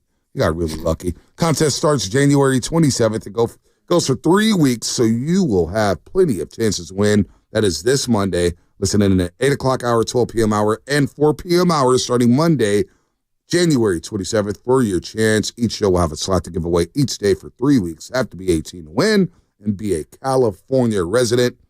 More details are still to come on how to win as Warriors lose last night, 123-117. Even though they won the damn Super Bowl, they were frauds that year. Damn it. Insert Mark Grandy in there. I've done that so many times. Why do you get those guys confused? I don't know. You know what it is? It's probably so because different. every door handle that I've touched this morning, I keep getting electrically shocked. Why is that? Got a lot going on today, Chef. I feel like Raiden. Static cling is what that's called. Is that what you're it's called? shuffling your feet on this surface down here. So you gotta pick up your feet. I every one of these door handles, I'm like, dude, and it's not gonna like kill me or anything, but why does that happen? I don't know. Maybe I'm so just the Warriors lose an electric yesterday. character. They're banged up. No Podziemski yesterday. He missed his 12th straight game. Kuminga missed his 9th straight game. Podziemski may be back today. He was getting up some shots and going through a workout routine yesterday up at the Golden One Center. Kyle Anderson could be back tonight. Looney was sick last night, so he left the game. GP2 was sick, questionable. But you know what? He played. I thought he had some nice moments last night. So 888-957-9570. We had a conversation at 9 o'clock hour yesterday saying, do you even get angry anymore about the losses? Do you even get angry more about the losses? And I pushed back, and I was shocked to hear some of the calls that I heard last night or yesterday. But I got to tell you, I know when I was driving home, I was a little pissed about last night and how that went down because they played so hard and they deserved to win. And they just gave that game away to Sacramento. Sacramento's playing well. You know, they're 9-1 in their last 10. They've won 7 straight at home. I get it. They're playing great basketball, and they have a nice starting 5, really good starting 5. They could score, no doubt about that. But damn it, it felt like the Warriors gave them that with the bad third quarter, 37-20. They blew a 17-point lead in the third quarter alone. You know, and live ball turnovers again are killing them. So they were +7 in the first half on points off turnovers, and they finished -11. That's an 18-point turnaround off. And then I don't think I've ever seen this in my life. I've been following basketball a long time, covering basketball for a long time. They got outscored at fast break points 28-10. 28-10. Excuse me, not 28-10. 28-0. What am I doing adding the one there? They got outscored 28-0 when it came to fast break points. I don't think I've ever seen that before. So okay, because I'm not as quote unquote angry. I'm not angry, frustrated, and deflated. Not angry. Well, you sent a text to the thread. What was your text to the thread last night? I don't remember. I sent a lot of texts what was the exact phrasing of it? And maybe I don't know. Maybe. Oh wait, here I'll pull it up. You don't stand by that because you guys didn't reply to it. Well, I was kind of sleeping. I dare a fan to call him tomorrow and explain how they won't get mad or angry over this bleep. So, okay. That's what I said, and nobody replied. When you sent you put the bleep at the end, it kind of threw me off there. When you sent that, were you angry that they blew the lead? Were you angry? Like, I'm going to just rat it was bothering me. It bothered me the way they did it. So it bothered me the way they did it. And it's the Sacramento Kings. And that's what I was trying to explain yesterday. I was like, are you sure you're not going to get mad over some of these losses? And the way they do it, they literally tricked off a 17-point lead in 12 minutes of action. That is hard to do. Yeah, well, I mean, this team and the 15-point leads, like they're kind of historic. Yeah, but that's like kind of their thing. But what was bothersome was that it was the veterans who were turning it over. GP2 with 2 turnovers in the third quarter. Steph had 2. Buddy had 1. Dennis Schroeder had 2 turnovers in that frame. The veterans committed 6 of the 8 turnovers in that frame. Actually, 7 of the 8 turnovers in that quarter. And they gave up 13 points off of turnovers, and Sacramento turned it over once in that third quarter. Just one time. I'm sorry. Yeah, I am bothered by that. I'm bothered by that because this team is better than what they're showing. I know they got it in them to make a run here. Not a deep playoff run. I'm not saying that, but the way they're playing right now, they're better than this. Are they? I think they are. Why? I think they're a little better than this. Just because of Steph? Yes. And you see the way they played yesterday without their big guns. They're up 17. Bonte, 5 guys have their eyes on Steph at all times. I get it. There's not another guy on the team, even Andrew Wiggins, who commands consistent respect in terms of the defense fearing them. Like every other guy that you put in these combinations, especially with Kuminga not on the floor, like they're not honoring those guys. The number 1, 2nd, and 3rd guy to stop is Steph Curry. Yep. I'm not as surprised. Yeah, no, I'm sorry. I'm surprised in the way they blew that lead yesterday. One-handed passes, cross-court passes, in the backcourt, near half court. You give it up. Guy Santos had 1 turnover, and I'm not mad at Guy Santos in the third quarter. He had 1 turnover, but you look at Gary Payton II, 2 turnovers. Buddy Hield 1. Steph Curry 2. Did a shooter 2. So it's the same mistakes. It's the same constant mistakes over and over. They started reaching with the fouls, and all of a sudden Sacramento's getting to the foul line. Again, it's just. Did you believe they were going to win that game? At halftime, I said, boy, they got a shot.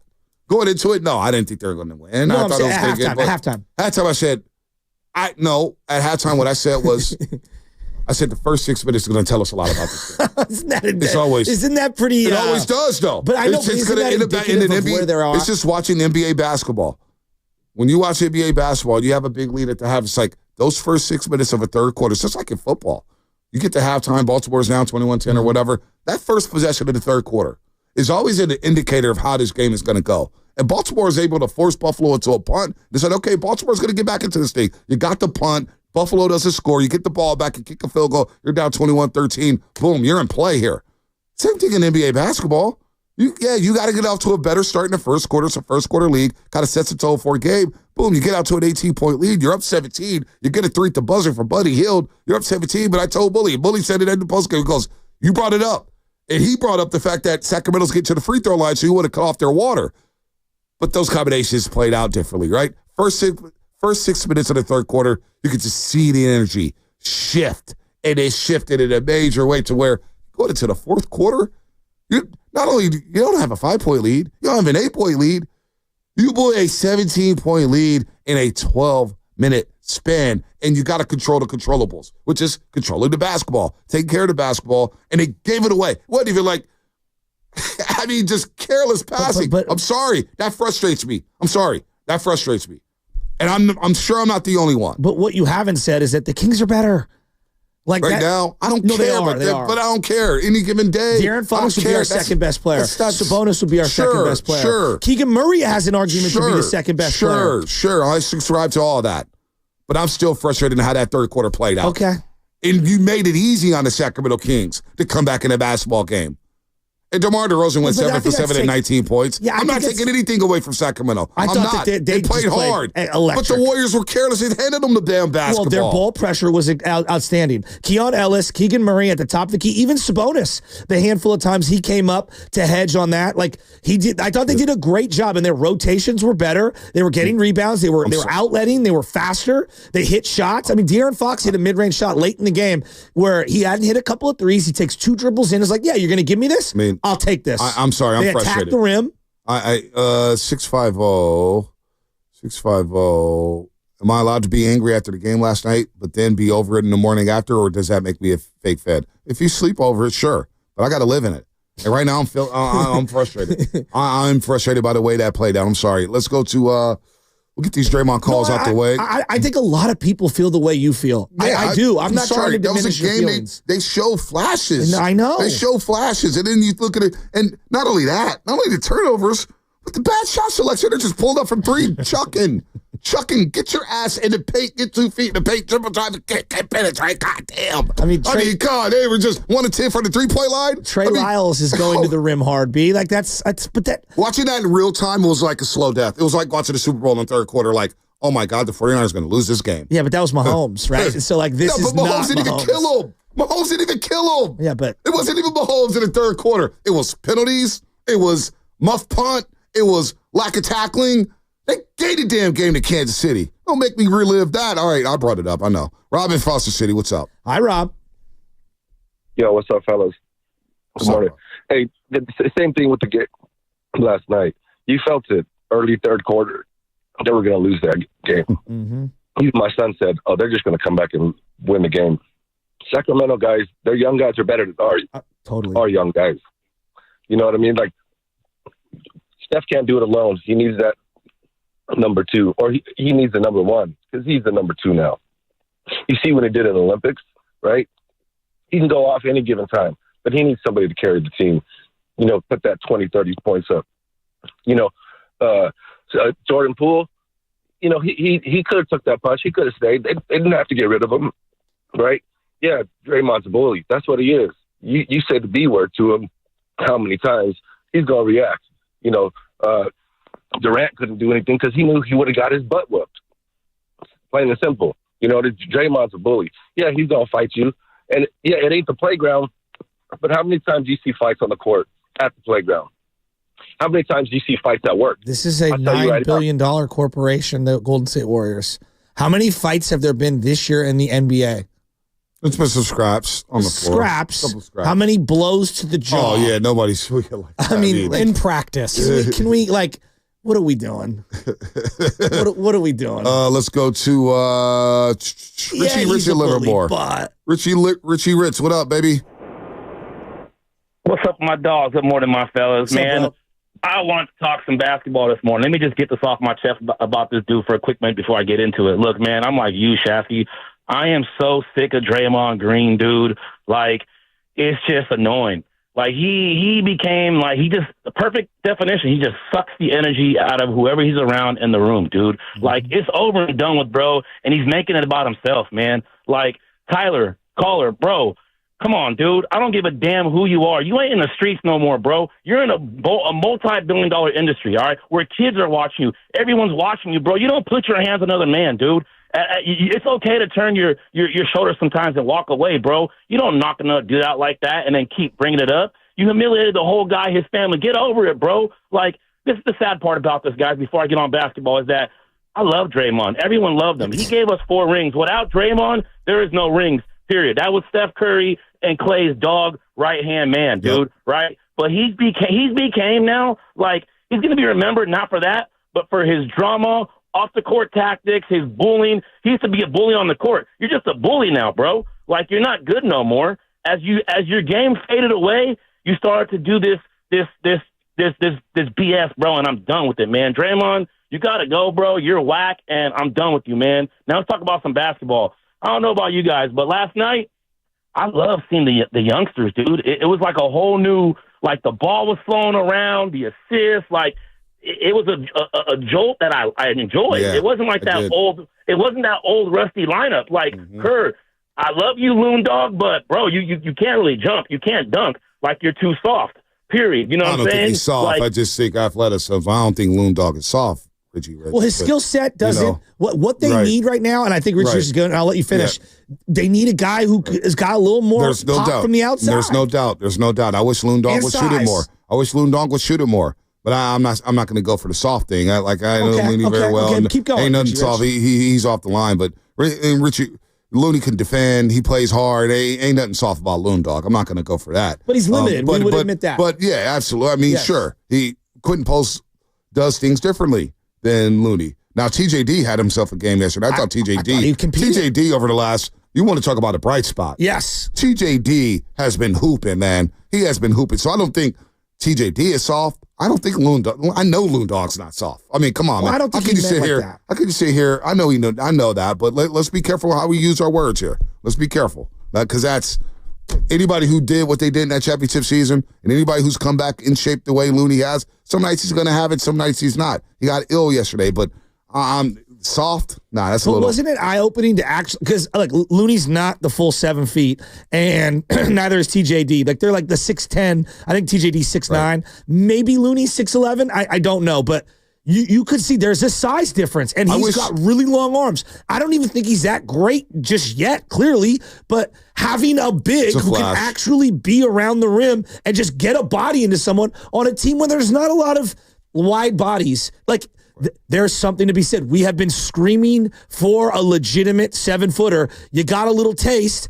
I see the vision. The other thing, too, is with Loondog, I see him in pregame warmups shoot those shots, whether it's mid-range jumpers. What's going on?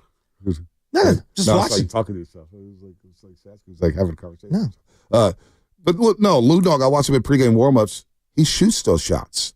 I just wonder why he doesn't do it in the game. Maybe it's a game plan. I don't know. But Looney's more than capable of hitting some of those outside shots. I wish he did it because it would space the floor a little bit more. Let's go to Actor Dave in San Leandro. Actor Dave. What's up, Actor Dave? Hey, what's up, guys? Good morning. Good morning. Bonta, my man, we met briefly a couple times out there at Chase. I was with my brother-in-law. We were outside the team store, and and Festus was there too, and you dogged on me, but it was hilarious. I don't know if you remember, but what did I do? I dogged on you. You told Festus that I didn't like what he was doing on air, but I did. I was complimenting him. Oh, I was probably just joking. Yeah, I was just joking. No, I know you were. I know it was funny. It was funny. I appreciate that. Great to meet you. Can't wait to see you again. Likewise, man. Appreciate you guys. Look, season ticket holder, diehard Warrior fans since '92, always will be. We've seen them through so much worse than this, right?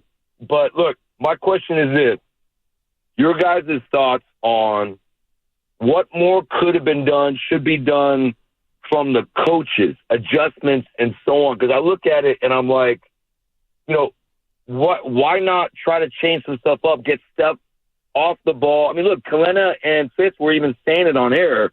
Like, they just load up on Steph. Teams are going to keep doing this. And all we kept doing was the same thing over and over again. They don't have another ball handler. Like, I agree with you. But, like, given where they're at right now, like, Schroeder is one of their ball handlers. He's not playing well. I don't want GP2 bringing the ball up the court. I don't want Buddy Hield bringing the ball up the court. I don't want Andrew Wiggins bringing the ball up the court. Like, who's initiating offense right now? And with Draymond, who's another guy who is a de facto point guard, like, they just don't have a lot of options. The shooter move, Actor Dave, has been disappointing. Go ahead, finish up strong, Actor Dave. Yeah, I hear you guys. I hear what you're saying. Yeah, look, it's frustrating to see this. Look, I still think we got a shot at, we got at least a shot at a play-in. We got to make that top 10 at least. Yeah. But they got to figure it out. They got work to do. You guys. Yeah, they've got work to do. What a sad sentence. They've got a shot at the play-in. They've got a shot at the play-in. By the way, he's not wrong. Dennis Schroeder. I keep saying Schroeder. Look, sorry. Dennis Schroeder, when he got traded here, it made sense. You flipped him for DeAnthony Melton. DeAnthony Melton's out for the season. You moved the contract. You needed a guy. But it doesn't seem like it fits. He's a small guard. He's smaller than I thought he was. I thought he was a little quicker, but even he's having difficulties blowing by guys off the dribble. He looks quick when he is blowing us off the dribble. And then when we go up against other teams and he's on our team, it don't look so quick. And now you look at Schroeder, for the first time in his Warriors tenure, he came off the bench last night. 20 minutes, 42 seconds, 7 points, 5 assists, 3 of 8 from the floor. But he also, in those 20 minutes off the bench, committed 5 turnovers. I'm not sure about Schroeder. And I bet you the Warriors, they're going to flip some of these expiring contracts. He may be one of them. Who knows? But it has not gone well. And even in Matthew, you know what? Let's get Matthew a candidate. We're going to go up north. We'll go up I-80 for a second. What's up, Matthew? Good morning. Good morning. It's crazy that you mentioned the 4 minute stint Dennis Schroeder played last night and only shot like 1 for 8, I believe you said. In that stint, he went -14. In that stint, he took one of the dumbest shots I've seen. There was 5 seconds left from the shot clock, and he damn near shot it from the logo. I did not know what to think in that moment. I sat there. I'm like, he is our secondary ball handler. He is going to be like, when Curry's on the floor, he's the guy we go to. And I'm like, this isn't a good look. At this point in the year, we're 3 games back from the 6th seed, which we could have been 1 or 2 last night if we won. You're right. I look at that. I'm like, you're right. It's the truth. They are in the loss column. Where are the Kings today on the standings? I have 7th. What? 7th. Boy, they feel so much better than us right now. They are. They're hot. But we're also out some guys, so keep going. Oh, he's off. He's off. Good call, Matt. Let's go up I-80. Let's get RJ Fairfield out the way. RJ Fairfield, put a smile on my face, to the please. victors. Hey, man. Hey, Bonte Chapman, y'all got to go to a Kings game, man. It was lit last night. It was crazy. But, hey, man. You got the tickets I got for you? Hey, you got to receive the tickets I got you, huh? Oh, thank you. They're a lot cheaper in Sacramento. I couldn't get Chase tickets. I couldn't get the. I thought you didn't pick up the tickets I had for you. Said that will call it to go to what center? No, I didn't know you had it like that over there, man. I thought you're banned from that place, man. Did you rock the cowbell yesterday?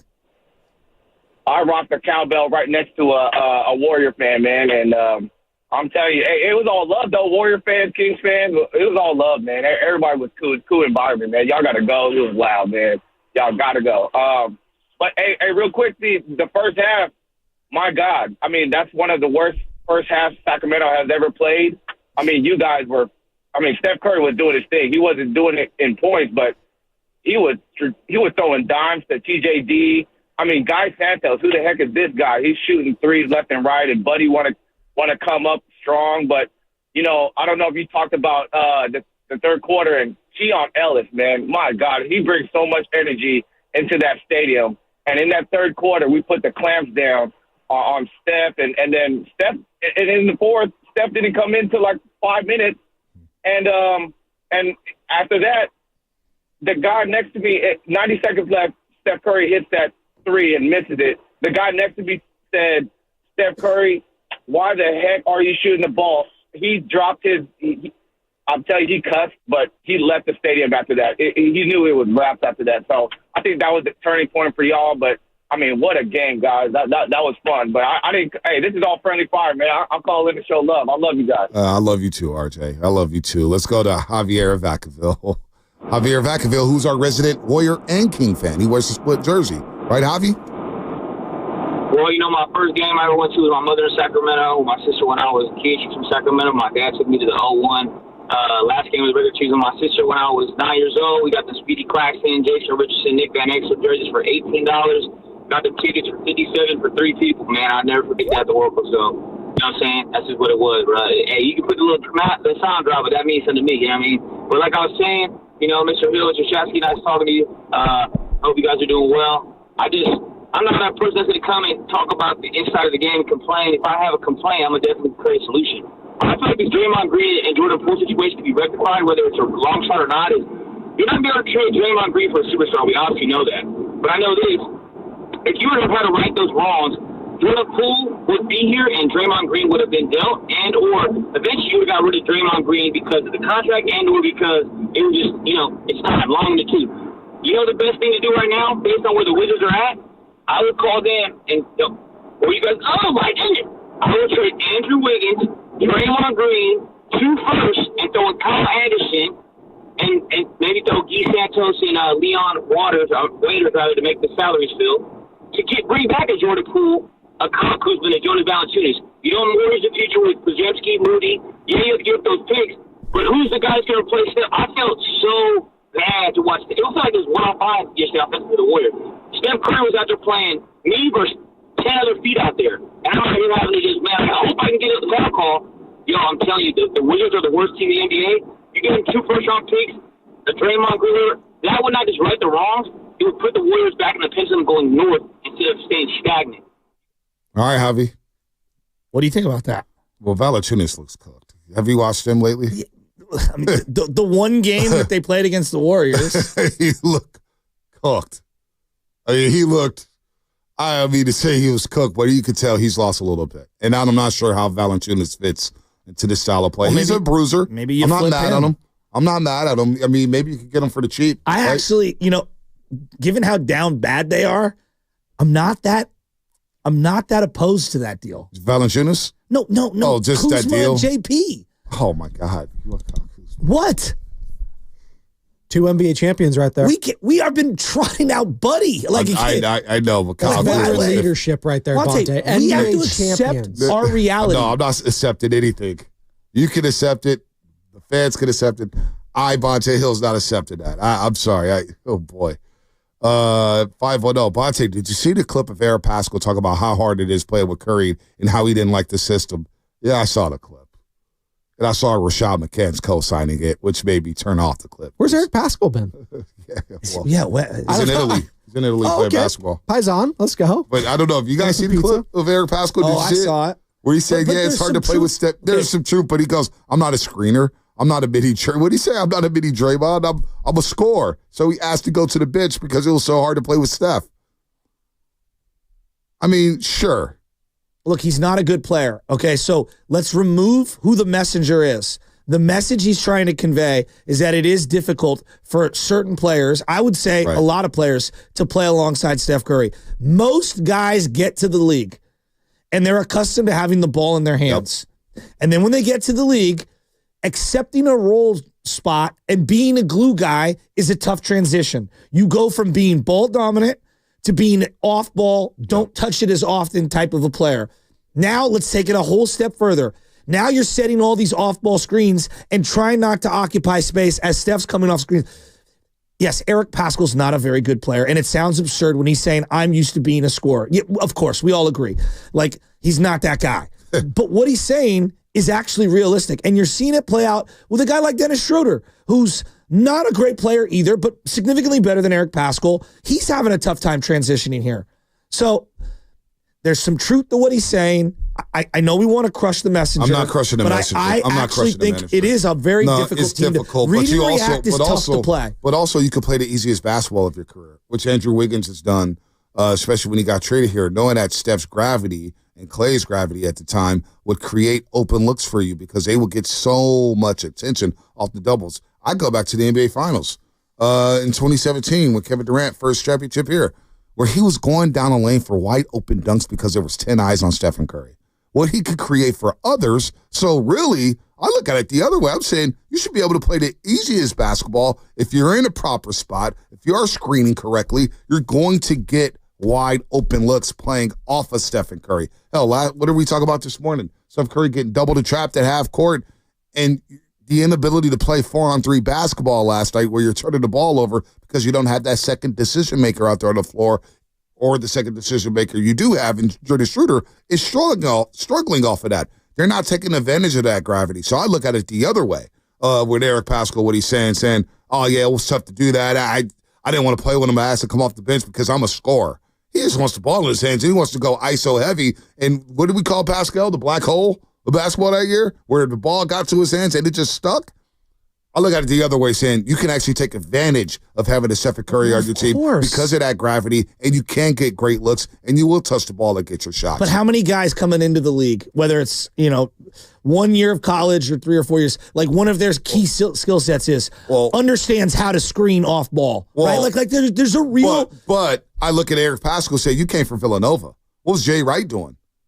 Villanova guys know how to play off the ball. Again, we're going at Pascal. I'm saying stylistically, as you zoom out, very few players have the IQ of a Sean Livingston and an Andre Iguodala. Those guys are very unique. That's an indictment on where the league is at. With some of these players. Is Andrew Wiggins a good player? Absolutely. Okay, so is he conceivably getting the best looks of his career? Absolutely. Okay. Has for 4 years. He's not even a 20-point-a-game scorer. Well, that's Andrew Wiggins. He's giving you 17, 18. No, it's good production. Right. No, it's good production. I think the point that I'm going at is even then it's still hard. It's still really hard, right? So, like, even if you're getting the best looks of your life, like, he's not even averaging 20. Like, I don't know, man. They could play that way for a long time because of personnel, because of how great Steph was. There's a lot of reasons. They need to add some wrinkles. There do need to be some wrinkles. But at the same time, I get that it's hard to play with Steph because he does play a very unique brand of basketball, which is, I think, which makes him great because he can play off the ball. I think it's an indictment on what we're teaching our kids in the game of basketball, saying that the only way you can play is with the ball in your hands. Really? Basketball? You can only play with the ball in your hands? That's a problem. When you look at the great players, how many players, great shooters especially, can play without the ball in their hands? Like, that's the problem with James Harden, where it's become so predictable. It's like, James Harden, you can't play with the ball without the ball in your hands, really? Yeah, but when you're on this roster right now with this team, and you're going 3-on-5 in an offensive half-court set, and you got, let's say, TJD or Looney out there and a GP2, right? Well, those personnel. Are 2 non-shooters. Those are personnel. That's personnel then. Well, yeah, no doubt. That's personnel. That's personnel. It's hard. But I'm not GP2's getting the best looks of his life. I know. I don't want him shooting at all. Well, see, that's a problem. And he's even hitting. But that's where Pascal misses me. It's like, dog, you would have got the best looks of your life. But that doesn't mean it's easy. But you adjust. I'm sure it wasn't easy at Villanova playing for Jay Wright. I don't think it was easy playing for Jay Wright at Villanova in the way his style of basketball. They played a very similar brand of basketball like the Golden State Warriors, which is why Pascal was drafted. Hell, now that I recall this, Guru and I did the first interview with Jordan Poole, Eric Pascal, Smiley Geach in this market. We had Pascal on. It was like, the system where I got to remember the interview, but he said something to the effect of like, they have a very similar brand of basketball that I played at Villanova. This should be a seamless transition. Something along those lines. So that's why I kind of scoff at Eric Pascal saying, wait a minute. Early on, you thought, oh, man, this system was tailor-made for me. I read a similar system in Villanova. I'm going to get buckets. And now you're saying that, hold up. It's really hard playing in that style. I'm a scorer, dog. Yeah, I'm not buying that from Pascal. No, I just think that a lot of players – they think that they're the number one because they come into the league as a primary scorer, and they get to the league and the adjustment to being a glue guy who doesn't have the ball in their hands. Not even being a glue guy. You're just playing off of Steph. He's the number one, or he was the number one for those prime years. You don't have to be a glue guy. Klay Thompson wasn't a glue guy. I think he did quite well for himself. Klay's a whole Andrew Wiggins, their first couple of years, Andrew Wiggins was getting his 17, 18 points a game. That's fine. That's perfect. That's, I don't know, man. And then, when you have, here's the other thing. With Andrew Wiggins getting his 18, I'm okay with that. Because Kuminga's getting a 20 right now. But Kuminga is a great example. He's struggled at times to fit in with Steph, right? Well, I think not that he's not good, not that he's not trying. I'm saying he's struggled at times to fit in playing that particular style. All I'm saying is it takes a very specific type of player to play in that system, and that's where I would go back to saying, okay, I love that system. It's brought the most out of Steph. Right. You can run lots of that. You also have to run other things for others. No doubt. You do. But it's hard for me to take a guy like Eric Pascal seriously. Well, that's why I don't look at the messenger. I'm just trying to listen to the message. And then you get Rashad McCants talking about it. And I'm like, come on, these guys are sending out a message where people are taking it and running with it, saying, oh, yeah, it's really hard. Actually, you know who shared that with me? It was D. Wright. D. Wright was like, yo, dog, come on, man. Well, D. Wright was a great shooter. He would fit alongside Steph Curry. A lot of people are like, oh, I get those looks with Steph anyway. Let's go to. But I think a lot of people on the same token, real quick, would say it's very difficult to play with James Harden because James Harden has the ball the whole time, and you're playing all this defense, you're running back and forth, and then it's hot potato till the last 4 seconds of the shot clock, and you better hit it. And you just sit there, exactly. Oriole Cookie in Oakland. Oriole, what's up, man? Hey, what up, fellas? Yeah, you're definitely right, man. It sucks that we're talking about Draymond Green. He didn't even play last night. But who was there was our boy, Steve Kerr. Let me say this about him. The guy has lost it. He's been here too long. I think his message is getting old. Let me see. We lose a lot of games when we have the lead. And I just keep seeing these teams chip away. And the guy never calls a timeout. He never adjusts. Last night's game, we had a very good first half. The second half, the Kings came out. They adjusted. They went a little bit more zone. We had no adjustment back. The guy doesn't really know how to coach. So now I'm thinking, let's explore our options, all our options. Okay. The league thinks he's a genius. You guys think he's a genius, that he's a top 5 coach ever. What could we get on the open market for Steve Kerr? Can I ask this question? And if I remove Steve Kerr from the equation, I don't have the answer to this. Someone who follows the Kings more closely would have a better answer. Yeah. Why when I watched this Kings team last night, it looked nothing like what I saw earlier this year? I tell you why. Mike Brown, because I've heard a lot of things going on in Sacramento, he kept harping on defense. This is an offensive team. Okay. And so you're putting the handcuffs on them offensively. You got them so worried about defense, they're so wound up tight. It's like, Mike, all these shoot-arounds, defense, this and that. Let's play offense. Offense on this team is our best defense. When they got to the playoffs, we weren't talking about their defense. We were talking about how explosive their offense was. Their offense put pressure on a lot of teams. Was great last night. So what happened there? No. But they also scored 123 points. No doubt. You know what I'm saying? No doubt. Like, so what I'm saying is their offense, the way they scored at basketball, putting pressure on you, their ball defense was great. It really was. But they also scored 75 points in the second half. But I felt like a lot of that was fueled by the turnovers they were generating, the pressure they were putting on the ball, forcing late shot clock chucks. Some of that, but also their offense put pressure on you because they got to the rim, they got to the free throw line, and they hit their shots. DeMar DeRozan scored 19 alone in the third quarter off the mid-range. So is Mike he Brown, just gelling with the roster better? I just think, personally, yes, not only that, but it's for right now. Okay. We're in the honeymoon phase. Let's see when Sacramento faces some some adversity.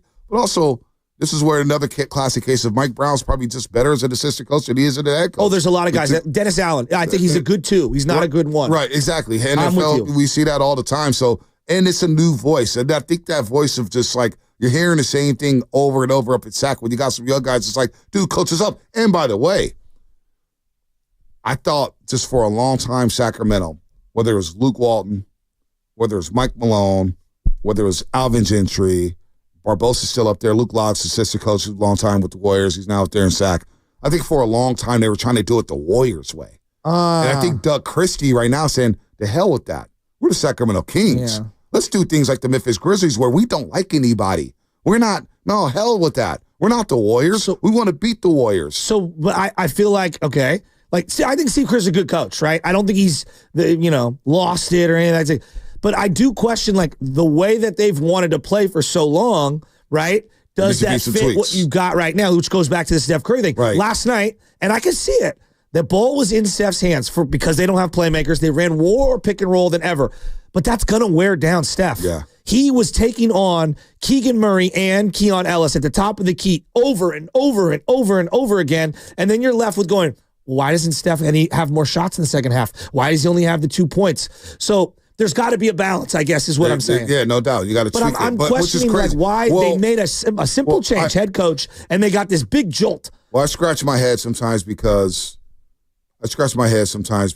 Steve Kerr, we've wanted J.K. to fit into this for so long. But when Dennis Schroeder came here, it was like, we'll tailor some stuff for Dennis Schroeder. Well, let's do that for J.K. first and foremost. Dennis Schroeder just got here. You know what I'm saying? Is that the veteran thing? Meaning, maybe. Like I don't know what it is, to be honest with you. We asked the veteran a little. I don't know what it is, to be honest with you, but I just find it kind of strange. But I'm with you here. I hear you. Where tweaks to the system needs to be had. Yeah. Just when James Wiseman and Poole was here. I don't know how good James Wiseman was, but I would love to see a pick and roll between James Wiseman and Jordan Poole because I know Jordan Poole has a quick first step and gets to the rim. Or if you double Jordan Poole off that pick and roll, James Wiseman can pick and pop and hit a wide open shot. I mean, straight up. And people hate to hear that, but that's the truth. So I thought just, instead of harping on what a player can't do, let's highlight what a player can do. You know what I'm saying? I think Shanahan does a good job at this. We know what Debo isn't, but what is Debo Samuel? I want to continue to talk about this on the other side. To highlight the I agree with you. No, I want to dive into that. 77-57. All right, cool. Injury report.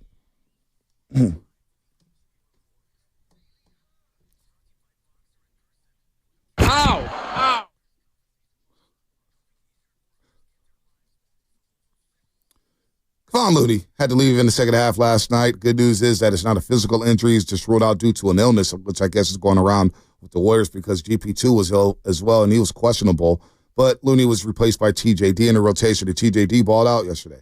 Damn near had a double-double off the bench for the Dubs. So Looney is questionable for tonight's game against the Chicago Bulls, and hopefully they do have him. They're going to need a guy to step on Vukovic as he's shooting over 40% for the three-point line for the Chicago Bulls. All right, the injury report. Brought to you by Boxer & Gerson, Northern California's premier workers' compensation law firm, helping injured workers get their lives back for over 40 years.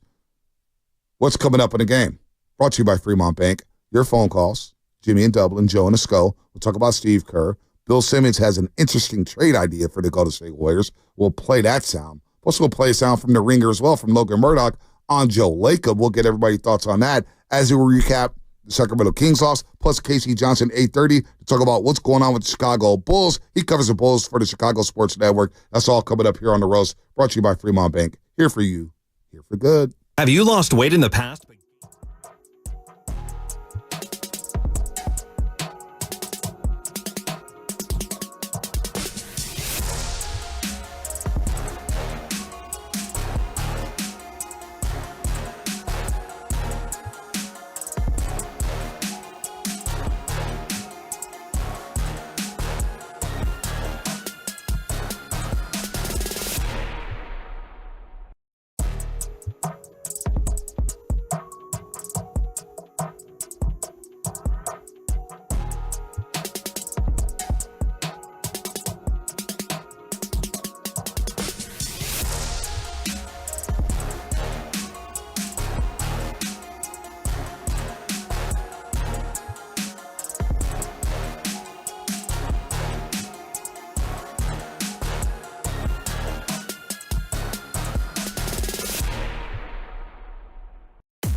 They're not very good.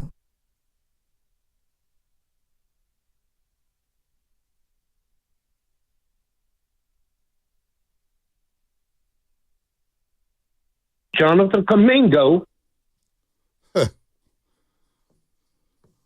Oh, baby. Oh, that's a tough one last night. Tough one. As you say good morning to everybody. The Warriors lose to the Kings 123-117. They were lighting the beam. Hell, they thought they were going to light the beam in the first quarter, but they were down 17 at the half. Draper wouldn't pick up my call. KC wouldn't pick up my call. And then after the game, they had, even Whitey Gleason sent me a text and them lighting beam. I was like, oh, you too, Whitey? That's what we're doing now? Okay, Sacramento. But you know what? They had the last laugh. And right now they're laughing to the bank because they beat the Warriors 5 consecutive times, 4 straight times in the regular season. And you know what? The Warriors right now are free-falling. And no, Tom Petty's not coming around the corner. He's not there yet. 21-22, the Warriors under 500. They're trying to get back to 500 right now against the Chicago Bulls tonight at Chase Center. We don't know if Steph Curry's going to play. So, you know what? Yesterday in the 9 o'clock hour, we took calls about, are you even angry anymore when they lose? Well, damn it, I am angry after a loss last night. I'm so upset. And I question people who are not angry after a loss last night. That bothers me. I will never accept losing in my life in anything. So that's where I'm at this morning after they get the third quarter, man, 37-20. Oh, you just seen it in real time, Sasky. It was a disaster. It was so bad I had to go back home and watch it. I didn't go to bed till 12 o'clock because I was like, I got to see how this third quarter played out again. And it's just live ball turnover after live ball turnover. Yeah, watching that. I mean, obviously there was a variety of plays that you could point to. And then they had like a 5-6 point lead toward the end of the third quarter. And then there was a couple of top of the key turnovers that led to easy layups. There was a DeRozan and one, a Malik Monk and one late in the third, early fourth. And it was a variety of things. I mean, Keelan Ellis hit a 3 at some point later on. They did a really good job. I thought that their defensive tenacity was excellent yesterday. Talking about the Kings. And they just look like the better, younger, more athletic, hungrier team. How many times did they block a defender attacking the rim where they just blocked a shot? Trey Lyles did it. I know Domantas Sabonis made a bunch of plays. Yeah. I thought his top of the key defense as a hedger, as a doubler, was really good too. And he got back. He rotated. They looked hungrier, better, and like a well-oiled machine. They took even long rebounds and turned it into transition points. Man, you know, we're so far away. Looney, we didn't play that drop enough yesterday. Well, Kevon Looney, after the Celtics game, said, boy, we feel like we're so far away from the 2022 NBA Finals. So when we rest on our laurels and say, well, we got 4 championships, I don't think Steph Curry's thinking like that. It just feels like we're so, as a fan base, so far away from that moment where we were partying down Market Street, where we were having a lot of fun and confetti, and we were talking about going back-to-back. And now they're trending in the opposite direction right now. If the playoffs started today and the play-in started today, the Warriors will not be participating. They're a half game back behind the Phoenix Suns who are trying to make a trade, or a game back of the Phoenix Suns who are trying to make a trade for Jimmy Butler. If what I'm hearing is that KD wants to stay down there in Phoenix, from what I hear is that Jimmy Butler is the target. So I don't know what the Warriors could do. I don't know what the Warriors could do. Casey Johnson explained at 8:30 about what the Bulls may do at the deadline, and obviously Vuk and LaVine, which I'm open to having Zach LaVine. If you see what he's done the last 10 games, a bigger guard, the dude is averaging 29, 6, and 5, shooting 47% from 3 over his last 10. Damn. Well, they need athleticism in the worst way. They need a younger guy who can just be a running mate alongside Steph. His first half was brilliant. His floor game was incredible. I thought Guy was knocking down shots. Buddy hit some shots. You saw some Quinten post minutes. Specifically in the second half, I thought he was really good too. Got some big rebounds. Altered some shots. Quinten post. Like, there are some silver linings. That's the hard part. And I feel like I'm handing out Capri Suns and fruit snacks. Oh, there are free. There are. Sorry, my phone's acting up. Sorry, sir. Shut up. There are some silver linings. Quinten Post could play. He's a nice little role player. Guy Santos has shown me flashes over the last 2 weeks, beginning on that 4-game road trip in Detroit. Guy Santos could play. I like Guy. I like Guy a lot. Curry spoke about Guy. And this guy, the moment's never too big. You know, Evan Giddy's had a tweet yesterday about Guy Santos, which I subscribe to. Guy Santos plays like he's never had a crisis of confidence. 11 first half points, including 3 threes. And the energy he had in the fourth quarter when he hit that big three. I love his spirit. I love the way he dives all over the floor. I could roll with Keith Santos, man. I really can. So there was some encouraging signs. Wiggins bounced back from a 1-11 day against the Boston Celtics. But you look at Wiggins for the last 5 games, he's been really, really good on both ends of the floor. Yeah. So there are some positives, but it stings when it feels like it just gave it away. It does sting to me. I'm sorry. It stung last night, and it stings this morning even harder. Watching the game, I didn't think they, again, I just look at it different. I didn't think they, quote-unquote, gave it away. The turnovers, I thought, was a big part of the game plan for the Kings was we're going to pressure the ball the second you cross half court, and we're going to have all eyes on Curry, and we're going to dare anyone else to beat us. And if you just look at the totality of Curry's career, turnovers on that double team has been one of the things. Like that's been a bugaboo. But now the margin of error isn't as big as it was before. And these younger, quicker, faster teams turn those into automatic buckets. How many and ones yesterday? It's like, God. Steve Kerr on the issues in the second half. Turnovers, yeah. The whole game was third quarter turnovers. They were trapping in the first half. We handled the traps beautifully. Got wide open looks, knocked down shots, and then second half we lost our poise. They picked up their pressure, but other than maybe 2 or 3 plays where they trapped Steph and got a deflection, I thought almost every turnover was unforced. But sometimes when you get sped up, you make poor decisions, and I thought that happened a little bit tonight. Well, why is Schroeder moved to the bench? Well, Buddy has been great with Steph, and their numbers together are really good. Just felt like we get a little more catch and shoot with Buddy, a little more spacing, and I love Dennis coming off the bench for his ball handling, his defense. Obviously, he's going to play all the non-Steph minutes, and then play some with him as well. And so that was the idea behind the lineup change. All right. So that's Steve Kerr. We're going to effort to Bill Simmons. Oh, we do have the Bill Simmons sound. Before we get to the call, Shasky, you want to hear Bill Simmons on his hypothetical trade package for the Ringers? This is Bill Simmons on a hypothetical trade package for the Warriors? Yeah. Is there any, okay, well, all right. Let's listen to it. Love and Spinelli say, hey, we got something. Interesting trade idea for the Dubs. We're going to trade Anthony Davis to the Golden State Warriors. And we're going to get back your buddy Draymond Green, Schroeder's expiring, Kuminga, Jackson Davis, Golden State's 25 and 27 firsts, and a 2029 pick swap. That's LA's call. Are you sure this is the Lakers going the other way? Draymond's still a really good defender. It's a pretty good trade. They're getting Draymond, Schroeder, Kuminga. They get to roll dice with them, Jackson Davis. And if you're the Warriors, you still have enough left, and you're going to build around Davis and Curry going down the stretch, and you could probably get creative with some other moves. It's kind of fun. I don't think the Warriors do it, but I'm intrigued. Are you intrigued? I would have done that deal the second it was offered. If it was offered. Well, it's a hypothetical, right? So, I would do that deal in a heartbeat. Anthony Davis, the big we haven't had ever since Wilt? Yeah, I'd do that. I don't think the Lakers are doing that deal. Because if you give up your 2025 first, it's probably a middle round pick, right? It's probably not going to be a top 5 or 6 pick. 2027, I don't know where the team's at that point. I'm willing to gamble that. Anthony Davis is everything you need. Shot protection, size, length. I mean, it changes fundamentally who you are.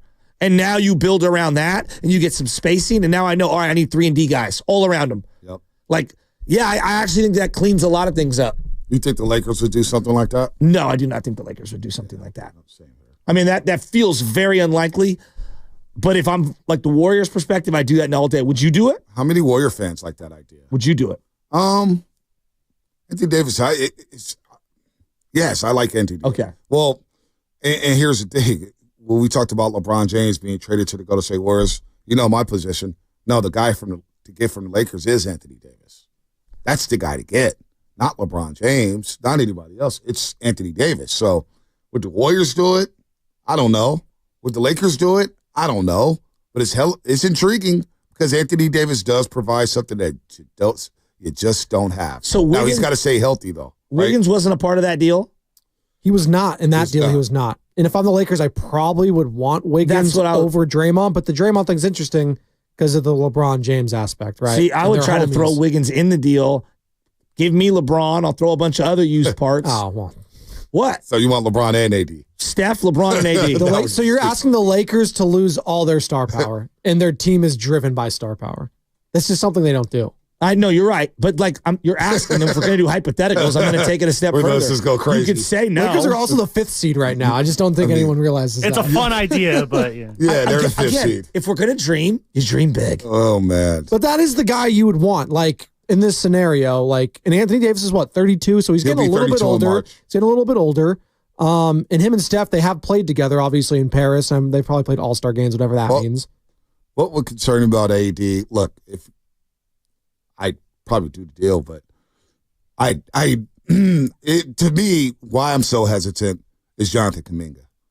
I'm very hesitant. Well, you're hoping Kuminga could be, a version of whatever Anthony Davis's low watermark has been. Like Jonathan Kuminga. And we can all admit, like, that's, who knows, right? Like nobody knows. It's a question mark. Who knows? But also look at this, too. Availability, right? Anthony Davis, starting from 2018-19. 56 games, 62, 36, 40, 56, 76. 1 year was COVID. Okay, 1 year was COVID. Take that a year. 56, 62, 36, 40. And also the COVID year actually played a lot of games because they went to the bubble and actually won the championship. Yeah, so, but he got a chance to rest and all that right, stuff. Exactly. So he was hurt. Yeah. He was hurt during that year. But literally Draymond's hurt right now, and literally Kuminga's hurt right now. No doubt, but I'm saying that's a risk when you give up all those assets because it's also the picks. Of course, it's a risk. So that's all. I don't know how many people would do that. I don't know. There's no deal out there that doesn't have risk baked in. Does that move the needle for the Warriors, you think?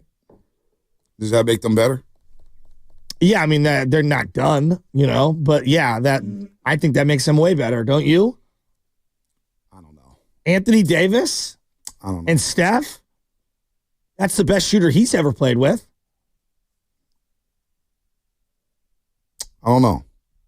I'd have to think that one through. Because I do get worried about AD's availability. That's a big sticky point to me. Even when he does play, he gets knocked. Hell, he left the Warriors game this year. Yeah, he got his eye batted. It's always something with AD. That would concern me. Let's go to... we got Rick celebrating. Let's go to Jimmy in Dublin. Jimmy, what's happening? Jimmy, you there? Joe in the SCO. Joe in the SCO. What's up, Joe? Where you at in the SCO? Yo, what up, Bonte? What up, Shaq? Where you at in the SCO, Joe? San Fran, man. San Fran. No, I'm saying where are you at in the SCO? I know San Francisco's the SCO is San Francisco. Hunters Point. Okay, yeah, there you go. We're from here, man. We know what. Come on, Joe. What you got? Right. Yeah, man, I'm kind of torn between that game last night losing. I know you say you ain't really mad, but I mean you is mad about it. But I'm thinking if we win that game, that just make us that more delusional on how good we really is. You know what I'm saying? We really need to make a move quick, fast, in a hurry. Like if we still got Monte Ellis on this team, you think we any better? I think that's why we got rid of Monte Ellis, because we couldn't play that, you know what I'm saying, small ball stuff. That's why we, you know what I'm saying, put Clay up in there. Joe. Can I ask you a question? What made you bring up the name Monte Ellis? He hasn't been around here in like 13 years. I'm just curious. Just thinking about this small ball with Dennis Schroeder next to Steph and all these guards in the game. It's like, come on, man, we need some size out there. All right. Yeah, no, you're right. I'm with you, Joe. I don't like the small backcourt at times. You got to break it up. Too small. Were they even trying to go? I like the guy. I do. I do. I'm telling you. GP2. No, they're not guarding him right now. They're leaving him open. He's shooting 17%. What'd you have? A truly? I love GP2, but he's shooting 17% I do too. from three. Sam Lubman He actually hit one yesterday, though. He did. Was that the first half? I think. My fault. Maybe. Sam Lubman gave a great comp this morning. Okay? A great comp. Sam, explain to Bonte what you said to me Well, he's screening a call right now, so I'll vamp in behalf of Sam Lum because he's doing a great job right now getting all these callers on the air right here. Real quick, Joe on the SCO, I thought was absolutely going to say that the Warriors missed Monte Ellis. I thought that's where he was going. I was trying to follow along, man. Oh my We God. haven't said that since 2011. I was trying to see where he was going. I like Joe on the SCO. He's a new caller, man. He's doing a good job. He said that GP2 reminds him of the way we viewed Andres Torres or Gregor Blanco after the championship years. Meaning, dude, you were really useful. But like now, me seeing you out on the floor or in the game in important spots, it's like, okay, well, what are we doing? Like you're a useful role player, but like we're asking too much of you. Well, he only played, honestly, 12 minutes and 44 seconds last night. He only played 12:44 on a shorthanded team. He was 3 of 6, 8 points, 6 rebounds. I thought GP2 was being aggressive. Shorter turnovers drive us all crazy. It drove me crazy. I thought GP2 was finishing at the rim. No, it's I get it. 1 of 3 from the 3-point line. Trust me, it's what he represents. You know, what he represents is specialist. Very niche. Yep. He's perfect on a winning team and a contending team, and he can do a lot of little stuff, and he's a good glue guy and all that. But like, if he's an important part of this team, we're in trouble. Like, that's just a. Well, he's not the he's not your second or third option, no doubt about it. But at times you need him to defend quicker point guards, and I thought him and Wiggins did a good job on De'Aaron Fox. Think about De'Aaron Fox. He went 2 of 11 last night. 2 of 11, De'Aaron Fox. Malik Monk didn't get going really to the fourth quarter, so they were struggling. GP2's fine. He played 12 minutes and 44 seconds last night. Now, he can't turn the ball over 4 times. He'll tell you that one. 4 times in 12 minutes is just too much. Too many turnovers. Turnovers. You got to take better care of the ball. But, I didn't walk away from that game saying, boy, GP2 really killed us. I know what he is. He's a specialist, a defensive specialist right now. But if you have the right pieces around him, it could work. Right now, they're shorthanded, and it looks a bit clunky at times. So, how many guys on the team do you say, if they have the right pieces around them, it could work? Well, we've said that all season. Let's go to Vince in the city. Vince, what's up?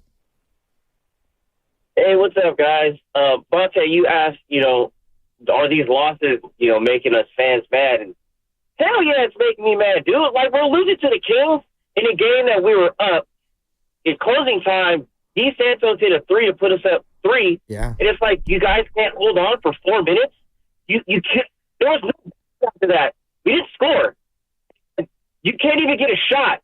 Steph's getting doubled. He's getting pressured down the floor. He had to settle for, like, what was that, like a 35, 37-footer? Is that really the shot that you want to take with the game on the line? I mean, it's Steph. I get it. I had a similar call a couple years ago where he took a deep shot. It was like, come on, bro. Like, I get your Steph. You're the 3 god, but sometimes you don't have to take a 3 just to take it. And then I also messaged you last night. It's like, what happened to that weave that we used to run at the top of the circle? We were a lot. There's a lot of player movement and ball movement. What I'm seeing right now is a lot of, like, wasted and empty passes. Like, guys are just passing just to pass, and then there's nothing really else happening. People aren't moving. The only guy running around the court is Steph.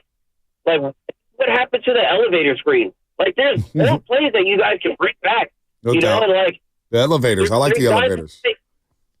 There's guys who are taking 3s. I get it. You're open, but you're not hot. So I understand the analytics side of it, but I would rather take. You break it up a little, Vince. I like little elevators. I like the Outkast song, Elevators. I like little elevators on the court. No, it's funny he mentioned the elevator screen because, like, I'm watching the game last night too, and I just had that random thought, like, you don't see that anymore with them. Like, what did you don't see it a lot in the NBA? I mean, it's kind of like a special play. Almost equate that elevators play. It's like a trick play in the NFL. You know what I mean? You'll see it here and there, but it's not something you're going to run all the time. Field goal, baby. God, when's the last time we saw one of those? Right. The Kings were playing a defense that reminded me of like a high school defense that you would play when you know the other team has one D1 player on the team and the rest of the team's not that good, and you're basically saying to yourself, if we're gonna lose this game, we're losing this game where that guy right there is gonna do nothing to beat us. Yeah. He's going to have to throw and pass to everyone, and we're going to dare them to consistently hit shots. And if they do, we'll tip our cap. Yep. But we think that they can't do it.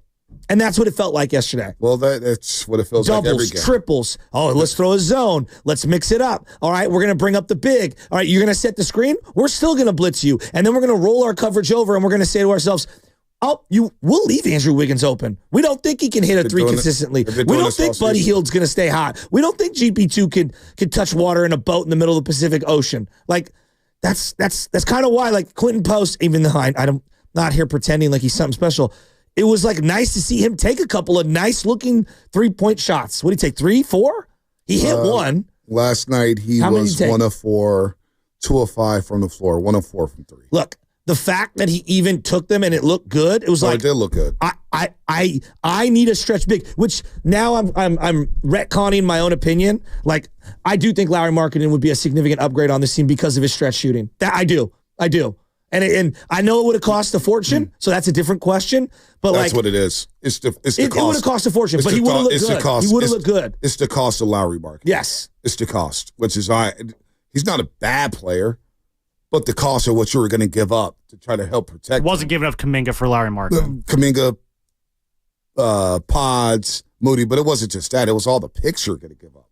Lauri Markkanen, look at his contract. Look what he's doing now. I mean, I don't know. He's going to be offensively. He would have been solid. Yes. Would have been solid offensively. But I'm looking at Utah's 10 and 32 for crying out loud. Oh my gosh. Should we break down or go to Jan real quick? Break Jan right before Casey Johnson. Casey Johnson covers the Bulls for Chicago Sports Network. We'll get to know about Levine, Vuk, what it could cost, and we'll get them in and out and take your calls 888-957-9570. Plus, you got to hear what Logan Murdoch had to say about Joe Lacob and the way he runs his business. Very interesting, but it's something that I think we already knew. So to me, it's not new news, but we'll play that anyway. Plus, Jan and Mountain View, hang on tight. We'll get you on the other side. Brought to you by Crystal Geyser Alpine Spring Water. What makes Crystal Geyser Alpine Spring Water different? We always bottle our Alpine Spring.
Dub Nation, it's Andrew Wiggins. You're listening to the Morning Roast with Monte Hill and Joe Shasky at 95.7 The Game. Trades are hard.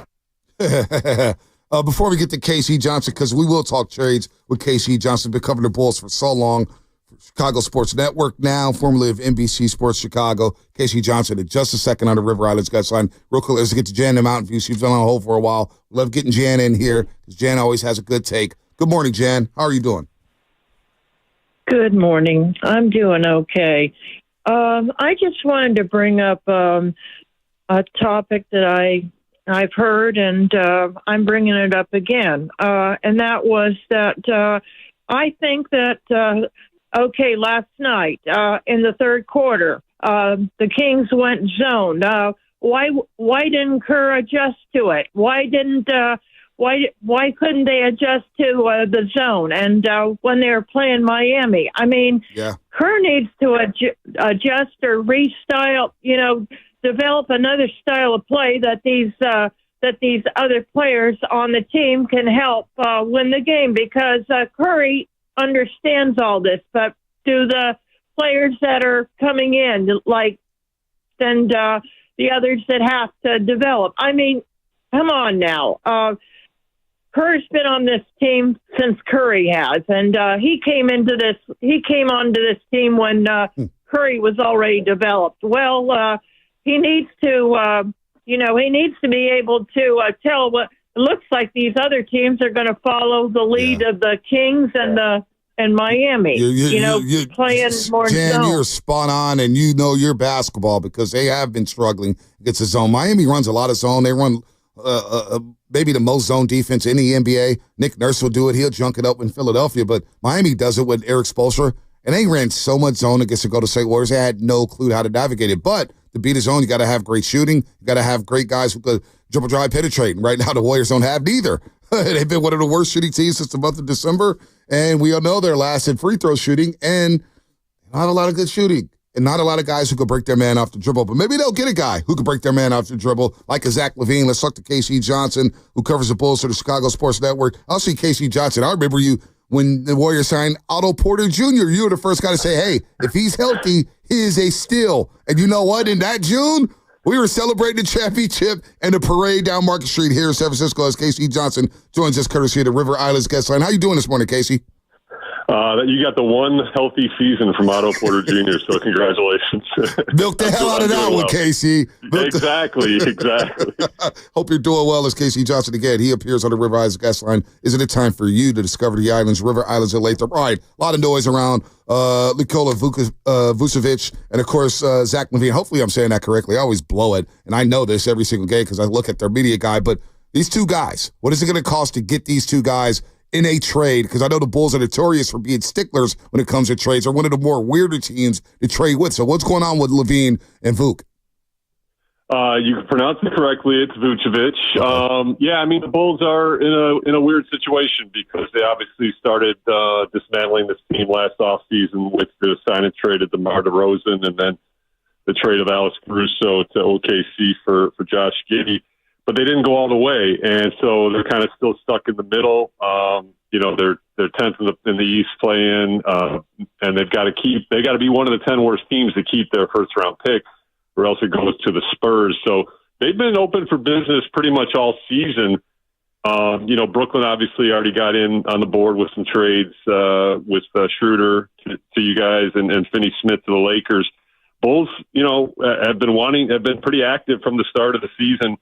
In out there talking to teams, but they, the issue with both LaVine and Vucevic is they both make a lot of money, LaVine in particular, so they haven't been able to find a match. As you guys know, things typically get more serious at this time of year as you get closer to the deadline. So we'll see. You hear a lot of different. You hear a lot of different stuff about the Warriors. You hear they're going to keep their powder dry and wait till the off season, or you hear they might make a move and take one last run. So all those cards will get played as we get closer to February 6th. All right. So the important thing you said there was the Bulls are actually incentivized to finish low because they'll keep their first round pick. Is that correct? 100%. I mean, they can't say that publicly. Management, obviously, for fans and things like that. But Yeah, they're tired of being in the middle, and that's exactly where they are again. Yep. Awesome. So that being said, not being in the front office, who do you think they would want on the Warriors roster? For any combination, whether it be Levine, Vucevic, or the two of them together? Well, I can tell you what they don't want. They don't want bad long-term money like most teams. So obviously you've got some expirings in Payton and Looney. So they want draft capital and good contracts. I mean, if you throw a intriguing young player in there, that's fine. But they've got 8 guys on their roster under 24. So they're set with the intriguing young players, although some of them haven't really been intriguing to this point, but that's another point. That's another point. But so like they just, they want to make a smart deal like most teams, and because they feel like they've got the 2-time All-Stars, which both Vucevic and Levine are, they can kind of hold firm right now. So that's where you're hearing like the Bulls are being weird because when you're this far out from the deadline, you can play a little bit of hardball. Now, maybe as they get close to the deadline, those parameters move. They get a little more desperate, and they take on some bad money. I don't know the decision-making process there, but that's typically how these things go. So we'll see. Like I said, I think over the next 2 weeks, you're going to see teams get a little more serious rather than the little dancing around that they're doing right now. Casey Johnson covers the Bulls for the Chicago Sports Network. Has been covering them for a long, long time out there in the Windy City. So Kobe White I love. I know the Bulls are not going to move off of him. I love Kobe White in that team-friendly contract. He's so good. But Zach LaVine, he's on a heater right now. In his last 10 games, I couldn't believe what my eyes saw. 29 in games, 6 and 5. He's shooting 47% from 3 in the last 10. Hell, he's shooting 45% on the season from the three-point line. Let's start with him, and then we'll get to Vuk. What would the cost be for him in terms of draft capital? Are they looking for players or just simply picks and moving off that contract for Zach LaVine? Again, yeah, they especially in Levine's case, they'd want first-round picks. I mean, because he's a 2-time All-Star, and he was hurt last year, had a bad year. To me, he's in the All-Star reserve conversation this year. I mean, his shooting splits are ridiculous. He's an elite scorer. He obviously has a reputation of not being able to impact winning or play defense. Well, ask Warriors coach Steve Kerr about both those things, because he was an assistant on the Olympic team in Tokyo when Zach LaVine did both those things. He won a gold medal, and he was a sixth man and played defense on that team because they had enough scorers. So I've long been a pretty big and staunch Zach defender. I think he gets unfairly maligned a lot. He's grown as a leader. He's in a really great headspace. He's a father twice over now, and just really finding kind of his groove in the NBA. So the Bulls are going to ask a high price. And as you guys know, this is stuff that bores people, and including those of us who cover the team. But with the new CBA, trades of Zach's contract size are really tough to pull off. They just are, because the aprons and the restrictions on there. So, and with Vooch, so with Zach, to answer your question, it'd be multiple first-round picks. Right. With Vooch, I guarantee you they're asking for at least one first-round pick right now. Again, whether that moves to a second-round pick as we get close to the deadline just to get off of him, we will see. But right now they're holding firm on first-round picks. All right, Casey, that was good stuff there. Maybe, just maybe, as the Bulls are in town tonight, Zach LaVine and Vuk, they could go get a hotel room. They stay in the Bay Area. Mike Dunleavy and company could work something out and get these two players, because I know Warrior fans are desperate. But the price tag, and it feels like with Zach LaVine in that contract, the Bulls would have to take back some major money, right? Correct? I mean, to make the contracts match. Yeah, and maybe you get a third team involved. I mean, again, with the new CBA, contracts of Zach's size are tough to move. And by the way, I used that very joke with Vooch yesterday after practice in LA. I said, you just going to stay in Golden State tomorrow night? So we'll see what happens. How do they view that? Does Zach LaVine want to come back to the West Coast with Vuk? Would they be interested in playing alongside Stephen Curry? Well, I mean, who wouldn't, number one? Here's what I would say.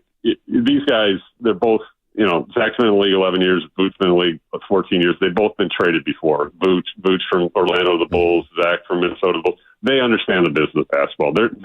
I talk to these guys publicly, privately. They know what's up. They're committed to making the Bulls as good as they can be. They're committed to being professional, and if the trade happens, they'll be on board with that. That's just it. Veterans that have been traded and know the league, that's how they approach the trade deadline, and both those guys are in that headspace. I'm glad you said it, Casey Johnson, because a lot of fans out here, and we'll let you go, but a lot of fans out here get on the owner, Joe Lacob, when he said, trades are hard. And I try to explain that. Shasky tries to Trades are explain hard. that. And here you are. You've been on the beat for so many years, especially with the new CBA. Trades are going to become more difficult because of all the money you got to match and teams not want to pay the tax and get to the first and second apron. So, yeah, it's going to be tough to pull off. Do you believe, before we let you go, that they will be traded before the deadline? Zach LaVine and Vuk. I don't think Zach will be. I've been saying all along, I think Vooch is in a different uniform on February 7th. So we'll see how that plays out. Whether that's a Warriors uniform, you guys can call me back in early February, okay? Casey, man, you're always good Thank to you. us, man. We always appreciate the time with you, brother. Thanks for having me on. I appreciate it. Have a good day. You too. Casey Johnson here on the River Islands guest line, covers the Bulls for the Chicago Sports Network. So he believes Zach LaVine will remain in a Bulls uniform, and Vuk will be in a different uniform. Maybe we'll tweet that out to the Warrior fans who are going crazy right now on social media about that. So Zach, with the player option, is essentially under contract through 26-27. Yep. That would align up with Draymond and Andrew Wiggins, but it sounds like they don't want to take on more money. Long-term money. Right? And so you're going to have to trade them picks. And that brings me to Kuminga. Why would they trade for Kuminga only to extend him big money to a new multi-year deal? So let's just take Kuminga off the board. Like, now you're looking at Dennis Schroeder, Gary Payton, Kyle Anderson's a lower number, but him and Buddy Hield are both through 26-27. So that doesn't give them a lot of relief. Moses Moody just signed a full extension through 27-28. LaVine might not be on the table for the Warriors, but the Vucevic, is it Vukovic or Vucevic? Vucevic. He feels attainable. He feels attainable. And if you're trading next year's first, if it's going to be a middle round first, at this point, I mean, sure. 34 years old, Vuk. I've warmed up to Zach LaVine. And after listening to Casey Johnson, I've really warmed up to Zach. A couple of years ago, I was like, I don't know about Zach. He gets hurt. He is a high flyer. I know Guru's been all over Zach LaVine for like 6 years. He loves Zach LaVine. Zach LaVine's a hell of a player. He goes hard, man. He goes hard. And he's explosive. He's athletic. I just can't believe the type of three-point shooter he has become in this league. Now, if you could get a third team involved, as you heard from Casey Johnson, that would be great, right? But just look at his numbers here from three. He's having an astonishing season. He's only shot over 40% from three twice in his career, but he's a lifetime 38.7 three-point shooter. That ain't bad, folks. That ain't bad at all. And when you think about his size, 6'5", 200 pounds, and he played for Steve Kerr, which is something that I omitted. Forgot that he played for Steve Kerr in those Olympic Games.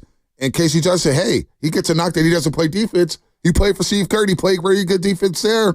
Look, it's hard to play defense in the league, but I always felt like the NBA is a bucket-getter league. You got to get buckets. It's an offensive-driven league. Sure, you need to play some defense and get some stops in critical situations, but what did the Warriors end last night? Offense, offensive execution, not getting buckets late down the stretch, not creating good shots. So I've warmed up to Zach LaVine. I don't know how you would do it, but I would try to get creative with Zach LaVine and Vuk. I would. So would you agree that it probably includes Andrew Wiggins? Probably. Maybe. 28, 20, what is it, 28? You got to match the money up, right? Because they're both making big money. Vuk is getting, what, $20 million? You can't just give him a bunch of shooters and Paytons and so Kyle Andersons. Vuk is making 20 this year. He's going to make 21 next year, 21-4. So, and then Zach LaVine's on a 40? Zach LaVine is making, I believe, 45. So you're looking at a combined $60 million. Again, that's either Wiggins or Draymond and a bunch of other used parts plus picks.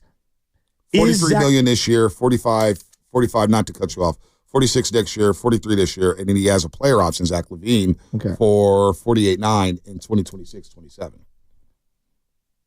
Is he a better fit? Not is he a better player. Is he a better fit for what they want to do, whatever that means, Zach LaVine than Andrew Wiggins? It's a great question because I haven't watched much of Zach LaVine this year.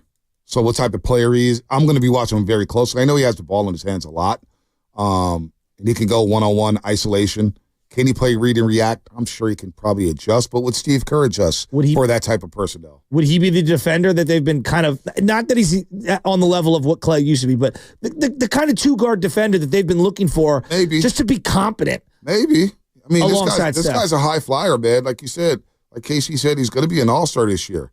I'm going to watch tonight and have more thoughts on Zach LaVine just by watching him tonight at Chase Center. How's he going to play?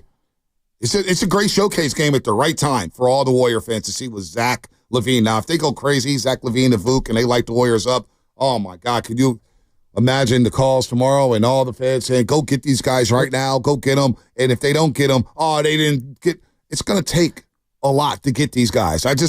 We can replay that, some of these sound bites from Casey Johnson, but you got to understand, fans, and I think a lot of them do. It's going to be very hard to pull something off like this. Well, I agree. If they got – hypothetically, they lose Wiggins and Draymond and some other stuff, and it's some wild three-team trade, and somehow you land Zach LaVine and Vuk. That's as big of a shakeup at the deadline as they've done since the We Believe year. Yeah. In terms of changing the makeup and core of your team and the direction of your team. Maybe even Monte Ellis. But no, I get you. It is a shakeup. Huge shakeup. If they came to you right now and they're like, Bonte, we have 1 minute to decide yes or no. Are you in? Yes or no? On a big shakeup like that, it's going to cost you a ton of picks. I don't even want to get down the weeds. Let's just say a ton of picks. Are you in or out on that? I'd rather wait till the summer, if that's the case. Okay, what if I said because I don't know Steph how Curry much wants this. I don't. It was Steph Curry. You give Steph Curry what he wants. Okay, no, I you give Steph Curry what he wants. Yeah, you give him what he wants. I wonder what he wants. You give Steph what he wants. Steph says yes, then you do it. Steph says no, then you don't do it. It's that simple. Are the fans in or out on a big-time shakeup like that? I think they're in on it. You think they're all in on it? I mean, come on. Calls we've taken this season. Is there anybody every that's loss, not in it on becomes more in. What's that? With every single loss like that last night. Yeah. They become more in, right? Is there one person who's like, nope, I think we're close? Oscar and Stockton. Leave Oscar alone, man. He's one of our You loyal know, he players. asked. He said Oscar and Stockton. Nominee for Roaster of the Year. Well, look, I was nice. I just said he was Oscar and Stockton. He look, believes. when you lose the game the way they did believe. yesterday, and you see how stifled Steph was in the half court, and how it's just frustrating, right? It's just forget the anger word we've been using the last couple days. Like, are you angry? It's just like we all are frustrated, right? The players, I'm sure ownership. I can't even imagine how frustrated ownership They're is. not very good, right? Like 888-957-9570. No biscuit if you ain't willing to risk it. Who else do we have? We got Bobby Marks coming up in the 9 o'clock hour. Of course, ESPN analyst and front office insider. 888-957-9570. Would you be all in on a Vuk and LaVine trade? Would you want to do something like that? Costing you. Well, it's going to cost you a lot. It's going to cost you a lot. Let's just all say it costs you everything. It costs you a lot. Let's just say that it costs you close to everything. Picks, everything. Now, a lot of people may think Quinten Post is your Vuk. Look, I'm really excited about the guy, but wouldn't it be nice to have him alongside, like in some sort of a rotation? Now I have a Looney TJD big combo and a combo of Vuk and Quinten Post, and he can learn a little. I mean, he is a rookie. Vuk this year, 20 and 10 and 32 minutes a game. He's 34, but he's shooting 41% from the three-point line. And you heard, let's get that out on Twitter. Casey Johnson thinks that LaVine will be in a uniform after the February 6th deadline, in the Bulls uniform, I should say, and Vuk will be gone. That's his guess on what's going to happen with Chicago. Let's go to David in Maryland. David, what's up? What's up, Bonte? How you guys doing, man? Doing good, man. I'm good. Doing good. Yeah, you too, Shafty. I didn't mean to leave you out. Don't feel left out.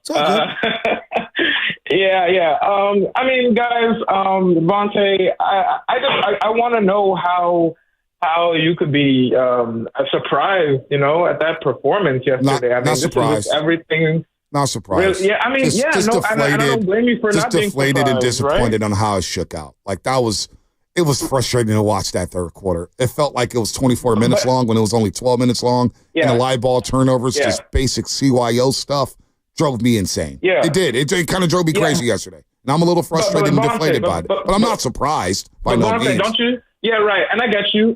What I'm saying, Bonte, is, I mean, this is very predictable. I mean, when we watch the games now as Warriors fans, I kind of feel almost scared when I see the Warriors going into the other part of the half up 10 points. I'm afraid, and that doesn't even make sense. I'm literally scared. Not scared, but I'm just like, well, I wonder how they're going to choke this. I'm more confident in the Warriors when they're down a couple of points going into the second half or up like 3 points going into the second half. And that doesn't even make sense, but it's just based on everything that what we've seen. That's just how our season has gone. So I'm not surprised at anything I'm seeing. I'm grateful that Quinten Post is getting some burn now. You know, I mean, fans were pointing out, hey, you know, yelling at the top of our lungs, this guy might be something. You know, we haven't had a stretch five in a long time here. You know, maybe this is something that we need. And, you know, I'm grateful that he's seeing some time on the court now. And I'm hopeful that, you know, as he progresses, he'll become a more reliable piece in the rotation. But my whole message here today is that fans aren't surprised. I don't think it necessarily means we're giving up on the Warriors or that anyone's truly given up, but we see the writing on the wall. I don't even want to do trade machines. I mean, you guys are asking questions on trades. I don't even want to do that. Steph told me to shut up. I'm Twitter fingers. I shouldn't say anything about trade machines. So I'm not doing any trade machines anymore. I don't want to say anything about trades. They want to figure it out. So let them figure it out if that's what they want to do. But we all have come to expect this from the Warriors. We're not surprised. Doesn't mean we're not fans, but I'm just going to do what Steph wants me to do now. That's a great call, man, David. Steph? He said something to the effect of, Steph told me to shut up, so that's what I'm might be the most rational thing anyone has ever said on this show. Shut Lord and Savior. Whatever Steph says, I'm going to do it. Man, that is great. Steph, the fact that Steph said, put your Twitter fingers down and just shut up. And fans are listening. Steph said that. And they said that with some outwardly. fans. Inwardly, I'm sure he's like, dude, I'm doing the same trade machines. Him and Canyon are at home right now firing up the iPad like, who can we move? Canyon is Rick Barry's kid. Oh, what's his name? Cannon. Yeah. Cannon. My bad. My bad. Yeah. I don't want to disrespect his family. I did not mean to do that. You know, My bad. Canyon is Rick Barry's son. Well, you know, who competed in 3-on-3s and should have won an Olympic gold medal. You know, somebody on chat said, where's Jim Park at, right? And he's on YouTube, right? I mean, on Twitter. And I knew Monday when I was tweeting during the Celtics game, I said, boy, I'm really in the deep end because Jim Park's out here cold tweet me. Who's Jim Park? Jim Park, you know who Jim Park is on Twitter. I know, but the people that don't know. Jim Park is I guess he's a diehard Warrior fan who is, he gets a bit emotional. I would say diehard Curry fan. There's a distinction. He gets a bit emotional. So I knew, you know, it's just, this is unbelievable. We're deep in. By the way, when he goes all X's and O's and it somehow finds my way onto my timeline and I'll see all these X's and O's and I'm thinking to myself, I would love for him to come help me out tonight with the St. Brendan Bears 8th grade team at 7:00. And I just roll the ball to him and say, I want to see you conduct the next 30 minutes of practice just to get a feel for what he knows because he clearly has all the answers. Well, Jim Park, man, he's an astute basketball fan, man. He pays attention. You know, I got nothing bad to say about Jim Park. Logan Murdoch, I have nothing bad to say about him. I love Logan. That's my guy from The Ringer. And he has the Real Ones podcast with Howard Beck and Raja Bell. And they were talking about the Warriors the other day. This hit the rounds yesterday on social media. I know Willard Dibbs was giving this some run, so we'll give us some run as well. And we'll have our rebuttal to this. Here is Logan Murdoch on how Dunleavy's job is very, very hard. Mike Dunleavy not necessarily getting the autonomy or knowing what it's like to not get the autonomy when you're the Warriors GM, when you have an owner like Joe Lacob, who's constantly meddling on every single deal, who is pushing you to sign Kuminga to a big deal when, you know, the coaches keep telling you, hey, I don't think he's that. I don't know if he's that consistent. I don't know if he's that consistent. What did you make of that? I made of that the owner who came into this studio 4 years ago is standing by what he told us, which is he's involved in every move. And he's not alone. Like every owner almost for every team out there, they don't just cut checks. That's not just cut checks and shut up. That's not how it works. That's just not how it works. David Sampson, who I know you don't like very much, and I understand why, talks about why every owner jumps over their own GM in every sport and has their own ideas of what should be done. And 9 out of 10 times, that GM is falling in line with what the owner wants to do. If the owner doesn't want to write the check, they're not going to write the check. No. If the owner does want to pull the trade, they're going to pull the trade. Not that they're in the weeds on every little tiny transaction, but the big stuff, yeah. The owner of the $9 billion valuation Warriors, who built the enterprise in terms of the actual basketball facilities in the beautiful gem of Chase Center and spent more money on luxury tax than any owner in the history of the NBA. Yeah, he's got veto power and final say. Wow. Color me shocked. Yeah, I mean, when he said metal, I don't know why I made the round so much. This is something we've all known for 5 years now. 5 years. Lacob came in and discussed the Kelly Oubre deal. He goes, look, we all went on board with it, and, I learned my lesson. But he said, I'm part of the group decision-making. If I was an owner, I'd probably do the same thing. As long as you let certain people do. And I think Mike Dunleavy is allowed to do his job. I think Mike Dunleavy has been allowed to keep Pajitsky and been allowed to veto some of the things that's happened. And I think it hasn't been smart, whether or not the owner wants to sign Kuminga long-term. I think there are some people who want to sign Kuminga long-term, but I also think it was smart for Dunleavy to say, hold on, let's wait a minute. We just got under the tax. We're under the first apron. Let's see how Kuminga plays. He's a restricted free agent. How much are the dollars going to go up? How much money do people have? Let's chill for a second. Can I ask you a question? Going back to the Hard Knocks offseason, where Mara, the owner of the New York Giants, walked into the GM's room and said, boy, are you sure we really want to get rid of Saquon Barkley? Right. Was that meddling, having that conversation? Absolutely. That's meddling to me. Yes, okay. Absolutely. Are you sure you want to do this? Yeah. I'm going to trust your judgment, but are you sure you want to do this? Exactly. You know what I'm saying? But I thought that came off as an owner who's clearly tapped into what his fan base wants. He's in the war room during draft day, sitting in the middle next to the GM, seeing what the hell's going on. But I really truly believe that GMs miss, owners miss, coaches miss. That doesn't mean players miss shots all the time. Heck, I'll never forget when the Warrior players wanted Avery Bradley instead of GP2 at one point. Remember that? Oh, yeah. Remember that? Oh, yeah. I guess where I'm going at with this is that, I would rather my owner have some involvement than being non-existent altogether. Yep. I think it kind of comes with the territory. Now, that being said, he's not conducting press conferences right now like Jerry Jones is. No, there's levels to it. There's levels Jared York to it. is involved. Jared York is like, hey, are you going to give this guy money or not? Are you going to do this? So the guy for the Mets. What's the guy's name? Steve Cohn. So Steve Cohn, apparently Boris will literally just pick up the phone and call him directly. Yep. And then Cohn will be like, yep, we'll give you whatever you want. And then he runs to the GM and tells him what to do. Mm-hmm. I'll ask Mets fans today, is that meddling?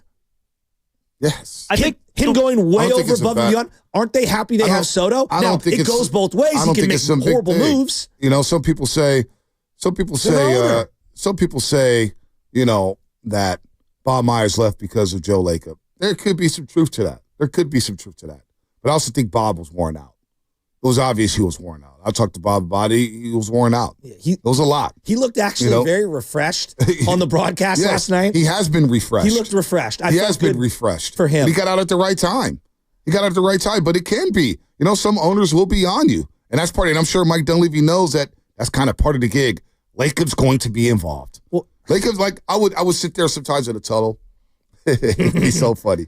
I watch Lacob text, right? He said that he'd get on his phone, he texts. I would scan quickly over to Bob Myers to see if he would look at his phone. As soon as Lacob would text, I scan at Bob Myers, and Bob Myers picking up his phone looking. I'm like, oh, that's a text from Lacob. They're texting during the game. There is. So maybe that does get overbearing. It does get overbearing.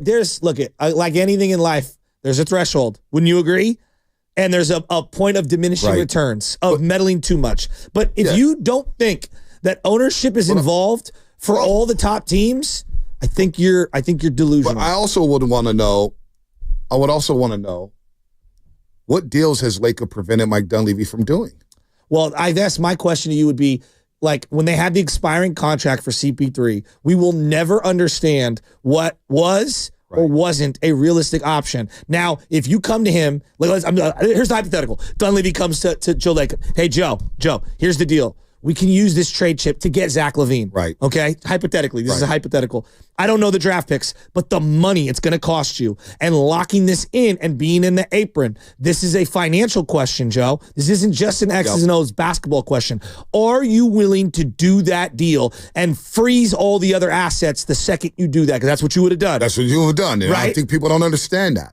I think a lot of people, it's easy to say, I would have done the deal no matter what, and I'm one of them. Yeah, I'm sure, but because it's not our money, it's his money. Exactly. However, when you want to build a sustainable model, you want to have a long-term team. And right now, it looks hairy right now. You could say, well, Bonte, they're not good right now. So what difference does it make? It looks really bad. But they've told us for years, I will pay the tax if we're competing for championships. Last year, they didn't make the playoffs. They lost in the first playing game.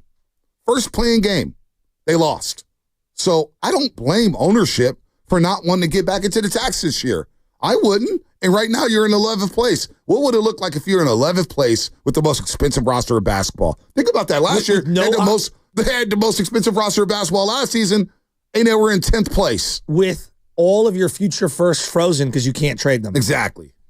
They'd be in a tough spot. They'd be in a very tough spot. So go ahead, Loman, get in. No, I just, as you guys are talking about this, and I agree with a lot of what you guys are saying, but I do think the word choice here matters in just what Logan said. Like, when you say, meddle with something, the definition is, to interfere or busy oneself with something that's not one's concern. I'm pretty sure the day-to-day operations of the Warriors and the roster are a concern of Joe Lacob. So I wouldn't say the word meddle. I would say he's involved with the front office. So collaborating. And that sounds a lot better than meddling. Spinoni just brought up Jerry Jones, Mark Davis. Those are owners that I would say, I think they kind of meddle with their franchise operations because their actions get in the way of the team's success. I can't really sit here and say that Joe Lacob has truly taken actions that get in the way of the Warriors' success. So, no, to say he's meddling, no, I would disagree with the word used there. If you want to say Joe Lacob is involved with the front office, I'll sign off on that. And then, Shasky, to your point, you said, what good owner is not involved with their front office? Yeah, I agree. They're all involved. And could he be overbearing, Joe Lacob? I don't know. I'm sure a lot of owners could be over. Look at Shaq Khan with the Jacksonville Jaguars and what's going on there. They're trying to be involved. Now, they may not know what they're doing, but every owner in football is involved. Yeah. Some are just quieter than others. Some people let them do their jobs, but they got to run it by these owners like, hey, I'm going to sign this guy to a contract. You think it's cool? We're going to make this trade. We're going to lose this capital. What's it going to mean to you? Blah, blah, blah. Because obviously the dollars and cents make sense, and the revenue that you're going to get in for said player, the revenue that you may lose for said player, like Saquon Barkley, jersey sales or whatnot. So you got a decision to make. Now, here's what I think it goes both ways, right?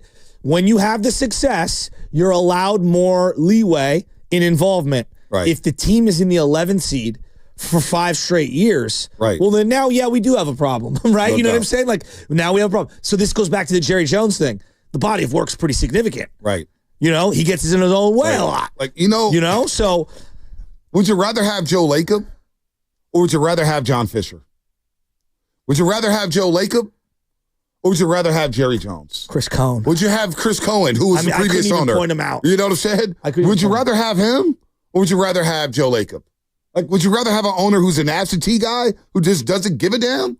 Or would you rather have Joe Lacob, who cares and sits courtside for every single game? Like Mark Cuban was involved, right? Yeah. Do we think he was meddling? Loved it. I loved it. I was jealous. One of the things that my buddy, and again, this is a business analogy, so maybe it's not perfect for football. My buddy Issa, he owns lots of restaurants. And he said to me, he goes, I have to be at my restaurants every day. And I was like, well, why? You own so many of them. And this goes, I have to know what's going on at the ground floor of my business. I owe it to myself. And how can I look my other employees and my managers in the face if I don't have at least a fundamental understanding of what's going on every day? Now, I'm paraphrasing what he told me, but I agree with that. That's how you run a good business. Now, do you hire good people and empower them to do their job? Absolutely.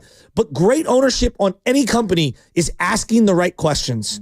And then, yes, is collaborating with them. That doesn't mean you override everything, and that doesn't mean you just nod your head and go along with everything. No doubt. I think there's got to be give and take. I think the switch up on Lakers has been pretty fascinating. No, I think it's unfair. When he said, we're light years ahead of everybody ran with it. Everybody loved him. We started calling him Joey Light Years, and they were all kissing his ass, and they were hanging banners or whatnot. It's not a switch up where he gets all the blame, and you get these like Kevin O'Connor from Yahoo Sports, good journalist. He writes well, but God bless his soul, he's just writing straight crap the last week, straight up dog poo about fake trades, about what Lacob has done, about what's going on with Siakam, and they could have got this guy and that guy and this guy and that guy. I'm like, this guy doesn't even know what the hell he's talking about. What is this stuff? So everybody's just putting gasoline on the fire, and there's always got to be, again, it goes back to sports.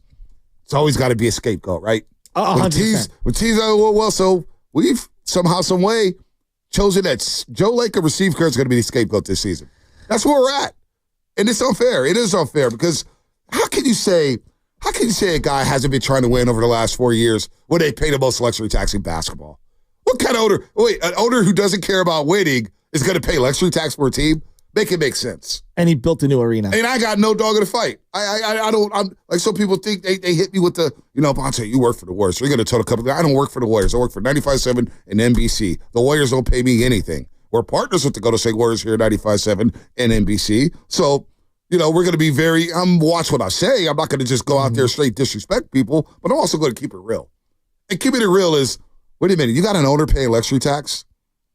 And you're telling me he doesn't care to win, even though he's paying luxury tax year in, a year out, a year out. I don't get that. Here's the part I don't understand. In the era of player movement, where the players have all the power, why is it the franchise's most important player has constantly sided with Joe Lacob? Yeah.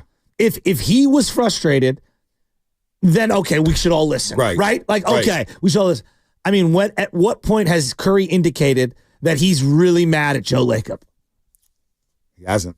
No, he might be frustrated with the results that's going on right now. But if there was any negativity toward ownership, wouldn't we kind of have a feel for that? Mm-hmm. I'm just gonna do what Steph wants me to do now. I mean, am I wrong on that? Like, wouldn't we kind of hear that just a little? Now, trades are hard. Now, that being said, again, I think this is fair to say. Hey, what's he gonna do post Steph? Well, that's a great question. I don't know. We don't know. And you know what? Like, we will see. We will see if they can evolve and pivot beyond Steph Curry. That time will come. But, like, right now, I think he's made a pretty good, like, making the most out of what you've got. He's made a pretty good situation here. No doubt. There's a lot of other owners in the NBA who would have fumbled what the Warriors had. There's no doubt about that. You may not think so, but it's true. Just think about Clay Bennett and OKC decided not to pay the $6 million for James Harden. Look what it did to that franchise. It was the beginning of the end because he didn't want to dip his toes in the tax despite having Russell Westbrook, Kevin Durant, and James Harden enter in their prime. Oklahoma City would have ran the league. They would have ran the league. But he decided, you know what, I'm not going to go. The tax outweighs the winning. And what happened? OKC didn't win. They didn't win. They got to the one finals appearance. One of the big woulda, coulda, shouldas in sports, really, that team. Like, honest to God. Jerry, we're just talking about the Chicago Bulls. Jerry's Reinsdorf. He's the worst. Would you rather have an owner that doesn't care, or would you rather have Joe Lacob? That's all I'm saying. Tim in North Carolina, real quick before we hit the break and get to Bobby Marks. What up, Tim? What's up, fellas? Hey, real quick, I got 3 quick things. Hope I can get through them, guys. I wanted to tell you, number one, it's interesting that the Murdoch thing came out, because if you play that guy BG who was on Steiny and them show the other day, how he said JK's value has probably skyrocketed even more than what the Warriors realized with him after him being out. But I wanted to say, I think Vucevic, honestly, I wouldn't do Levine, but I think Vucevic coming in could be deadly because it'll put Kuminga at the 3, which his Curve's been saying the whole time. And now you get a starting lineup with Steph, Dre, Vucevic, Kuminga, and Wiggs with 4 guys who can kind of get a bucket. And I think that would be really deadly. But I heard you guys talking earlier about Anthony Davis. And, guys, I really believe if you look at the league, the days of the big 2 and the big 3, those days are gone, man. If you look at the Phoenixes and you look at the Lakers, guys, this thing is now about skilled players in every position, right? Look at Houston. They can sub out Jabari Smith or Sengun, and they can just keep it rolling because they got skill everywhere. Look at what Memphis came in here the other day, a couple of weeks ago, like 9-10 people just skilled. John Moran ain't even on the floor. Guys, we have forgotten that Chet Holmgren even plays for OKC because they got skill.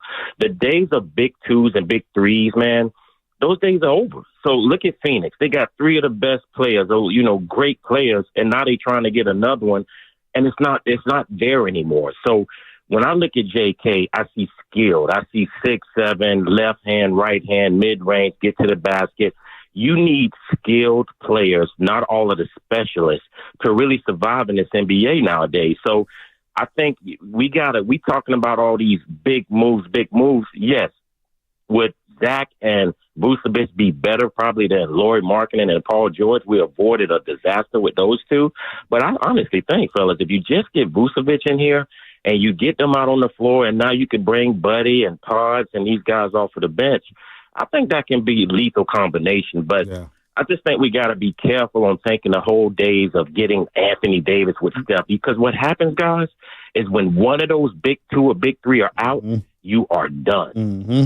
That's a great call, Tim. Tim always brings it, man. He always has a solid phone call all the way out there in Raleigh, North Carolina. With that said, we'll get to Bobby Marks. Bobby Marks here on the Morning Roast on 95.7 The Game. He's going to talk to us about some trades, working with ownership, what's it like working with owners, what's his thoughts on Joe Lacob.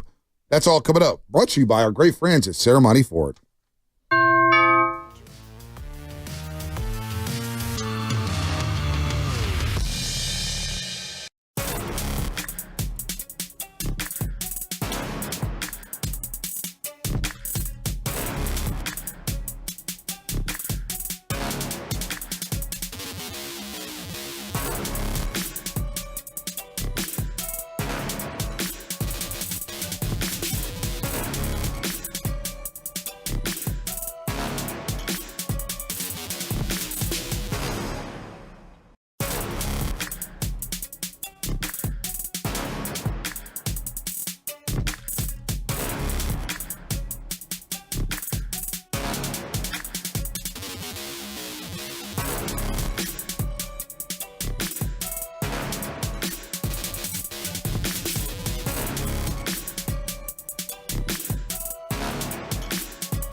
from South City. You are now listening to the morning motherfucking Rose with my boys Bonte and Shasky on 95.7 The Game. Which says, but Big Pun's voice goes perfectly over this beat, huh? See, it does. It really does. I love this beat. Oh, my gosh. Big Pun, what up? What up, Roasters? Good to have the YouTube chat back. I see they're back at it. They're in rare form once again. So is the text line today. So is the text line. Boy, when losing happens, a lot of people get angry. I will say that. That's for sure. 95.7 The Game Knockout Tournament is back. Win a chance to shoot some hoops on the floor at Chase Center starting on January 27th and go for 3 weeks, so you would have plenty of chances to win. That is this Monday, 8 a.m. hour, 12 p.m. hour, 4 p.m. hour. You have 3 chances each day for 3 weeks, but you got to be 18, and you have to be a California resident. But it's going to be a lot of fun to try to shoot some hoops at the place Steph Curry and Joe Lacob built, or you could say Steph built. They built it with Joe Lacob's money. Warriors lose last night to the Sacramento Kings. They take on the Chicago Bulls tonight. That was a frustrating loss, but quick turnaround for the Golden State Warriors. They got to flip the page in a heartbeat, and we don't even know whether or not Steph is going to play on the back end of a back-to-back. But let's bring in Bobby Marks, a longtime friend here on the River Islands guest line, as all guests on 95.7 The Game appear on the River Islands guest line. Isn't it time for you to discover the islands? River Islands in Lathrop, a beautiful, beautiful place. Bobby Marks, ESPN analyst and front office insider, of course, has been doing it for a long, long time, and he always joins us here. Bobby, good morning. Good to talk to you again, and let's just get right started because I know your time is tight today. When we talk about trades, let's start this way. Let's start with this. What is the most appealing asset the Warriors have if they do want to make a deal for a big boy or a player that could kind of jumpstart the Golden State Warriors into the top 6 of the Western Conference? Yeah, I would say probably their draft picks. I don't see a player out there that could jumpstart them to get into the top 6 of the Western Conference. Kind of the reality. That's the reality of the situation for a lot of teams right now here. But I would think it's probably their draft pick that potentially could be in a lottery this year. And, certainly they've got 2 more picks they would be able to trade. Of course, you could talk about Jonathan Kuminga and, the Andrew Wiggins contract to get the money to make something work here. But yeah, I would think, I would think the draft picks. I have the trade guide, the big trade guide coming out on Tuesday for all 30 teams. And, I'm not talking about going out and improving the roster in Golden State. I'm talking about how do you get under the luxury tax? I think that's a more likely option than going out and trying to trade for a high-level player, which high-level players aren't really available right now, especially, I guess if you could put Jimmy Butler up there, I don't know if that's what you want. But yeah, that's that's more of the direction. I know that's probably not a very appeasing to a Warrior fan, especially where you are right now. But it might be something like that, that happens at the deadline. Okay, we've been talking a lot about, in the last hour or so, about Joe Lacob, because there's been different things said, and Bob Myers was on the broadcast last night, and he's talked about how it's a tough job working for Joe Lacob. You've worked for owners. I don't know what kind of owners you've worked for before, because I wasn't doing your job, but what is it like in the cauldron of trying to compete when you have someone like Steph Curry, and you could tell that the embers of the dynasty are flaming out here, and you got Joe Lacob in there and you're collaborating them? Walk us through what that's like from the GM's perspective. Yeah, listen, I think you have to have a self-awareness of what the market is. I always say that we get caught up with the trade deadline, which is 2 weeks from today. The trade deadline is like going to a high-end store right now, and things being like 150% of as far as what the value is. That's the reality of it. Whereas something like that, the same thing when you get into the off season, could be at 50% of the value. So I think you have to have some type of self-awareness that, listen, Golden State's struggling. Teams know that. The asking price is going to be considerably higher right now than what it is in the summer here. And if you're willing to have patience, usually something something will materialize here. I think the hard part is, listen, you've got a player on your roster, that you're trying to maximize his greatness with with Curry. But I always say, like, hey, it takes a dance partner.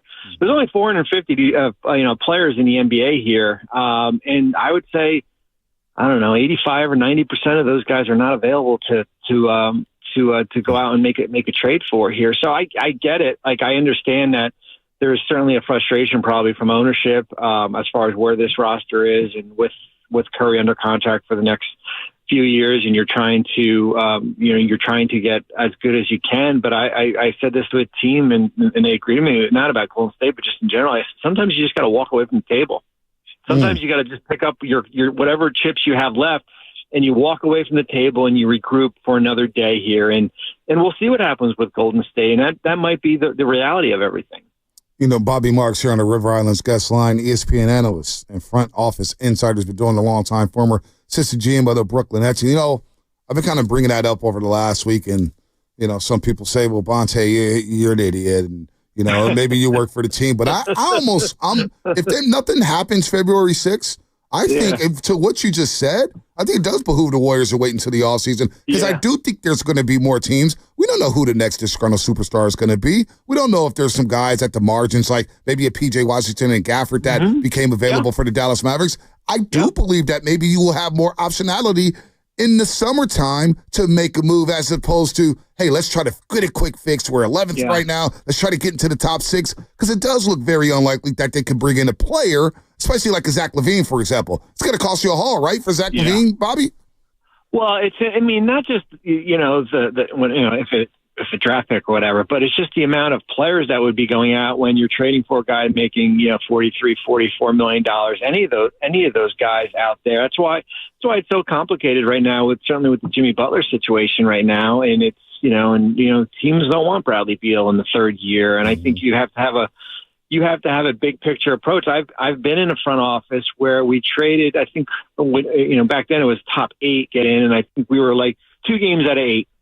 And we traded a lightly lottery protected first to Portland, thinking that we can make a run to get in and get Gerald Wallace, and it backfires on you. And, certainly Gerald has had a couple good years for us, but it's not worth it. And I think that's going to be the biggest thing. It's like, it's the patience level, right? It's like, it's the big picture approach. I know the goal is to get in somehow, not to be in the lottery here.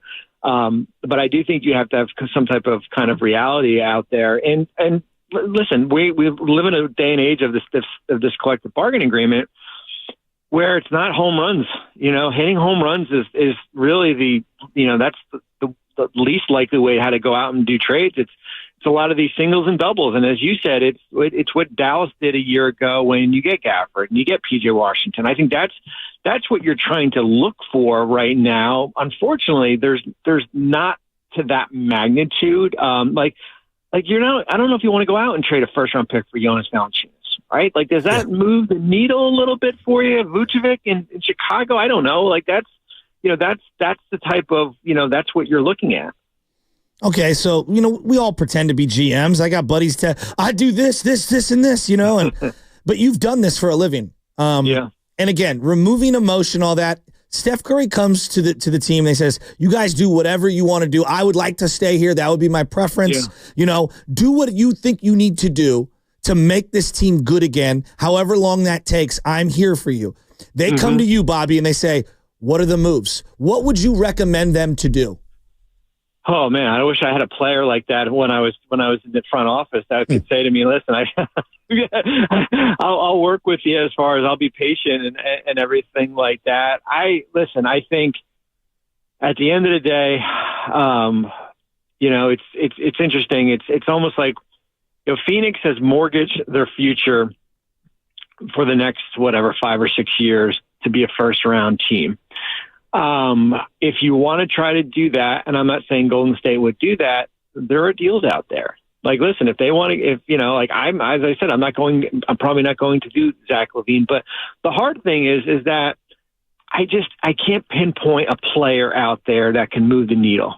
It's really hard for me. Brandon Ingram, Zach LaVine, Bradley Beal, some of those higher end guys here. Zion? Listen, what's that? Zion? I'm just asking.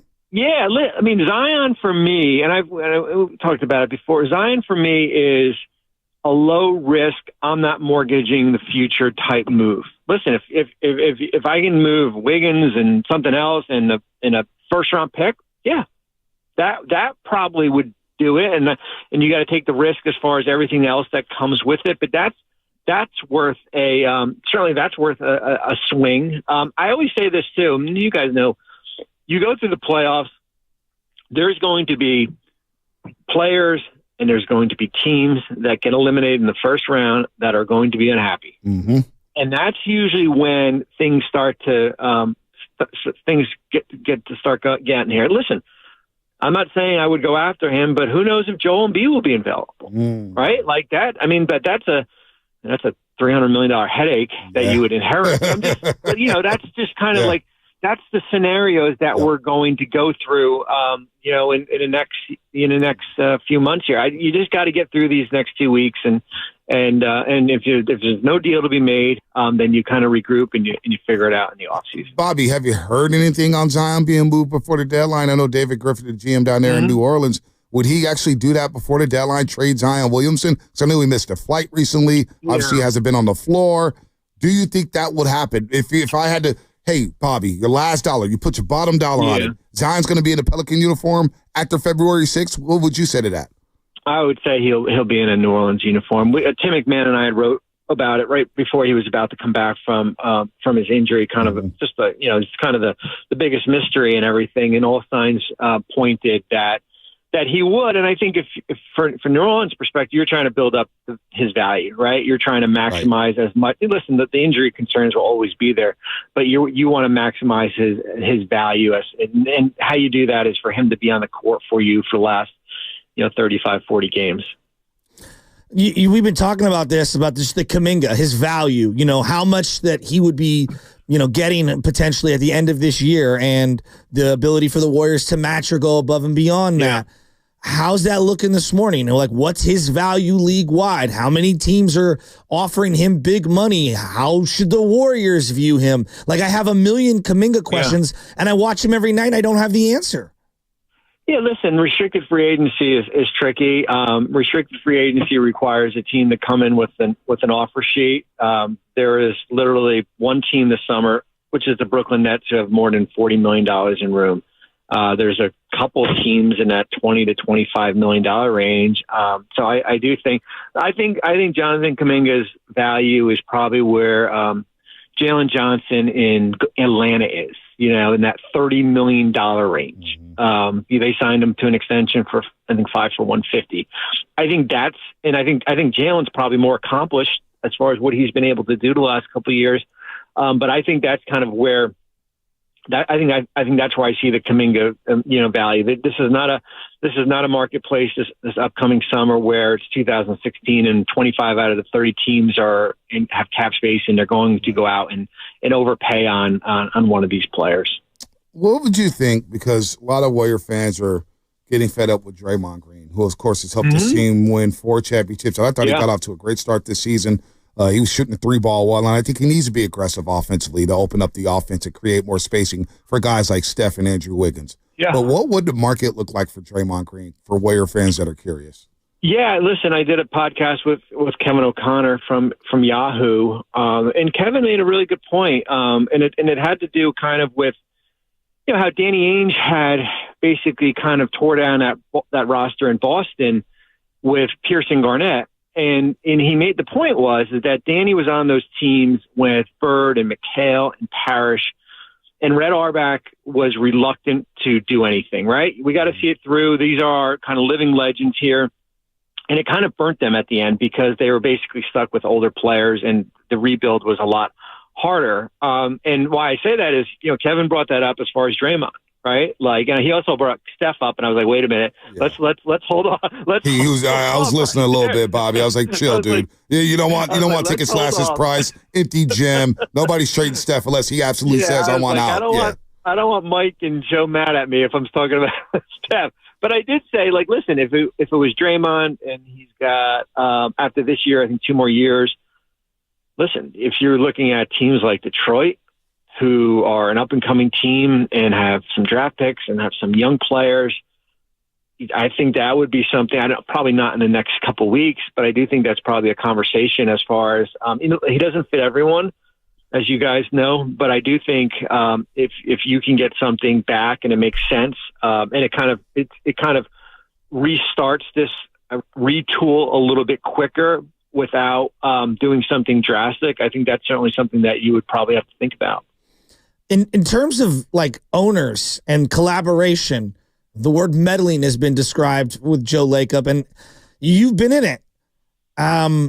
Would you rather your owner not have any input when working with the GM, or would you rather hearing directly, the collaboration and the conversations, and maybe there's some creative tension between you and the owner as a GM? Listen, I would rather have the owner be part of the conversation here. I worked for an owner in Brooklyn for 5 years, and I probably saw him one time. So that's I wouldn't want an absentee owner. Joe paid a lot of money for this organization, and they've won a lot of championships. And I think he has the right, as far as from a decision making standpoint. I will say this though. I do think you have to trust the people, whether it be Mike and Larry and that group there, as far as putting the roster together, presenting ideas that make sense. Of course, at the end of the day, the owner, in any situation, the owner is going to have the final say. Rarely is the owner going to say, well, I'll leave it up to you. He'll have the final say because it's based on a lot of different circumstances. So I would want my owner to be involved. I wouldn't want my owner being the GM, though. Yeah. I mean, I think you see that in Dallas right now with the Cowboys as far as Jerry Jones. That certainly hasn't worked out, but I wouldn't have any problem as far as from an ownership standpoint, him being involved. From that sense, I want to follow up on that, Bobby, because I'm with you. I would rather have an owner who cares about the damn team sitting courtside and wants to win and paying all the luxury tax money. It must be a luxury for a GM. But do you get the sense from afar that Joe Lacob could be overbearing, or maybe he's too involved? And do you think that he's hindered maybe Mike Dunleavy or Bob Myers when he was running the team from making moves? Do you think Joe Lacob has done that at all from what you've heard? Well, I don't think so, because listen, you just look at I think it's coming out more now just because they're not winning, right? Exactly. I mean, Golden State went through a stretch from 2014 to 2019 where they made 0 regular season trades because they didn't need to. Yep. Right? You didn't need to do anything. Some of your stuff you did in the offseason here. And it becomes a little bit more challenging when you're not playing well and there's an emotion involved and you're staring at the play-in, you're trying to get in here and you're trying to figure it out here. So I don't think, from a meddling or whether it had been Bob or, currently with Mike, as I said, kind of you give him your ideas and your thoughts. Of course, he's got the right to overrule you on everything like that, but I don't buy into that. What would, we get these texts all the time. Like maybe they should explore trading Steph Curry. And we don't subscribe to that. We know he's a cash cow. You've run a team. You know you're laughing because you know he's a cash cow. But what would it hypothetically, and I almost feel stupid asking this. Yeah, I almost want to cut him off, Bobby. No, 1 second. No, I think, listen. What does it look like? Here's what I'll say. I'm not going to go into hypotheticals and all that stuff. I would say this. There's only 2 players in the NBA that don't have a no-trade clause, LeBron and Bradley Beal. I would say Steph Curry has a de facto no-trade clause. And the ability of what he's done for that organization, he basically built an arena based on what he's been able to do the last 10 years and win championships. And I would never go out there and start, calling, hey, if we put Curry on the market, what do you guys think? I would never do that. I think if there was ever a time and he looks at the roster, whether it be the off season or next year or, whenever, and he says like, hey, listen, this is, I want what's best for the organization, and that's kind of rebuilding this thing. That's where you would kind of go in that direction there with him and everything. Like he basically would hold the cards. Now I'll say this, listen, if it ever happened, and I don't think it will, I mean, you guys see what's been traded. 5 first-round picks for Mikal Bridges, 4 picks for Rudy Gobert, 4 picks for for Donovan Mitchell. I think how Oklahoma City has done it, we can talk all about draft picks, and they've got a lot. The reason why Oklahoma City is so successful is because they got a franchise player back in a trade in Shea Gilgeous-Alexander. That's the reality of it. They don't get Shea, they're probably sitting there where Utah is, or some of these other teams that have a lot of draft picks. San Antonio has Victor. You can use that player as a building block. So that's probably, certainly a conversation for another day. And as I said, even though he doesn't have a no trade, he basically does. Yeah. Thank you for answering that. Look, we just get asked a lot, and I feel stupid even asking it. That being said, like they've got a draft pick for next year, and there's probably going to be a middle round pick somewhere in there. Mm-hmm. I feel like they need the fountain of youth for Steph would be a bigger two guard who can facilitate a little, knock down shots, but defensively be able to complement him in the way that Clay was. What would be the fountain of youth type of a player, skill set on the roster they could add via trade or in the draft that you'd be, not a name, just like a type of player they need that could be that fountain of youth for him to age gracefully? Well, that's the player. I think that's kind of, listen, everybody's kind of, whether you're looking for a big wing or you're looking for a two guard, and Steph certainly had that with Clay for a long time. That's the guy as far as where they can alleviate the pressure.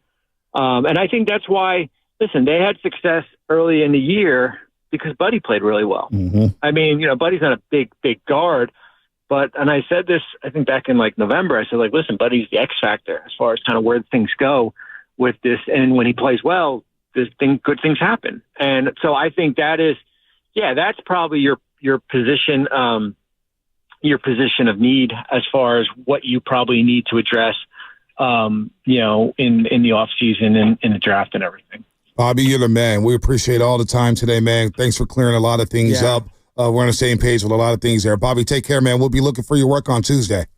Appreciate it. Thank you, guys. Great stuff. Anytime. Bobby Marks here on the River Islands guest line. I learn from him every time.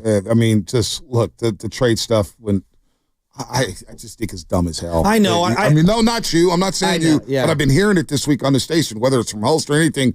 Trade Steph Curry. Do you understand the business? If we want to talk about, it's one thing on the court. This is why I say Steph Curry, when people bring up his contract, $60 million and blah, blah, blah, blah, blah. He's worth every single penny and then some. Because I'm seeing all the 30 jerseys every single night at Chase Center. You're not getting a packed house the minute you trade Stephen Curry. No. Ticket prices are going down the drain. Hell, I remember the year, real quick, when the season got shut down due to the pandemic, the Warriors were bad. They won 15 games. 15 games that season. They were so bad. The Warriors hooked this whole station up with the suite to go watch a game. You think that happens if they win? No. They're going to be looking to give out tickets. Hey, come on out. It's a great time out. Stop it. You know what the Warriors, right now, would be without Steph Curry? House of Prime Rib without the prime rib. Chick-fil-A without the chicken. Well, you guys may be getting House of Prime Rib without the prime rib. But am I wrong? Broke. Am I wrong? Like cocktails. I'm not trying to dog House of Prime Rib. I'm saying, you guys are getting one cocktail and some cream spinach, buddy. Could you imagine going to House of Prime Rib I'm a vegetarian? Yeah. Why are you here? Well, y'all better be veggies when I pay off this debt. Going to Chick-fil-A and you're like, I'm here for the salad. And I know they make great salads. I'm not knocking. I love Chick-fil-A. I go to Chick-fil-A for the chicken. Right? That's what we're there for. Oh, gosh, man. So, are you in agreement with me? What? The two guard who could dribble a little and just defend and knock down some shots is the highest priority. No, I don't know about that. What do you? Rim protection may be the highest priority. I'm talking about future of the organization. You need athletic wings. Okay. 3-and-D guys. Okay. Whether that's a 2, 3, or 4, you need 3-and-D guys. This is where you go look at Amen Thompson from the Houston Rockets. He's a monster.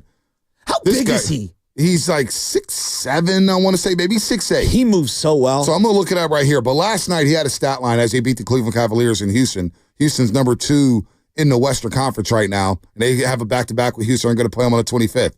But I get it. Evan Mobley didn't play last night. But Amen Thompson. 6'7", 200 pounds. 16 points, 16 rebounds, 4 assists, 4 steals. This guy is hooping. You look at his game logs here. That's the type of guy I'm talking about here. Detroit, he had 17, 6, and 5 against his brother in a loss, but he had 3 steals.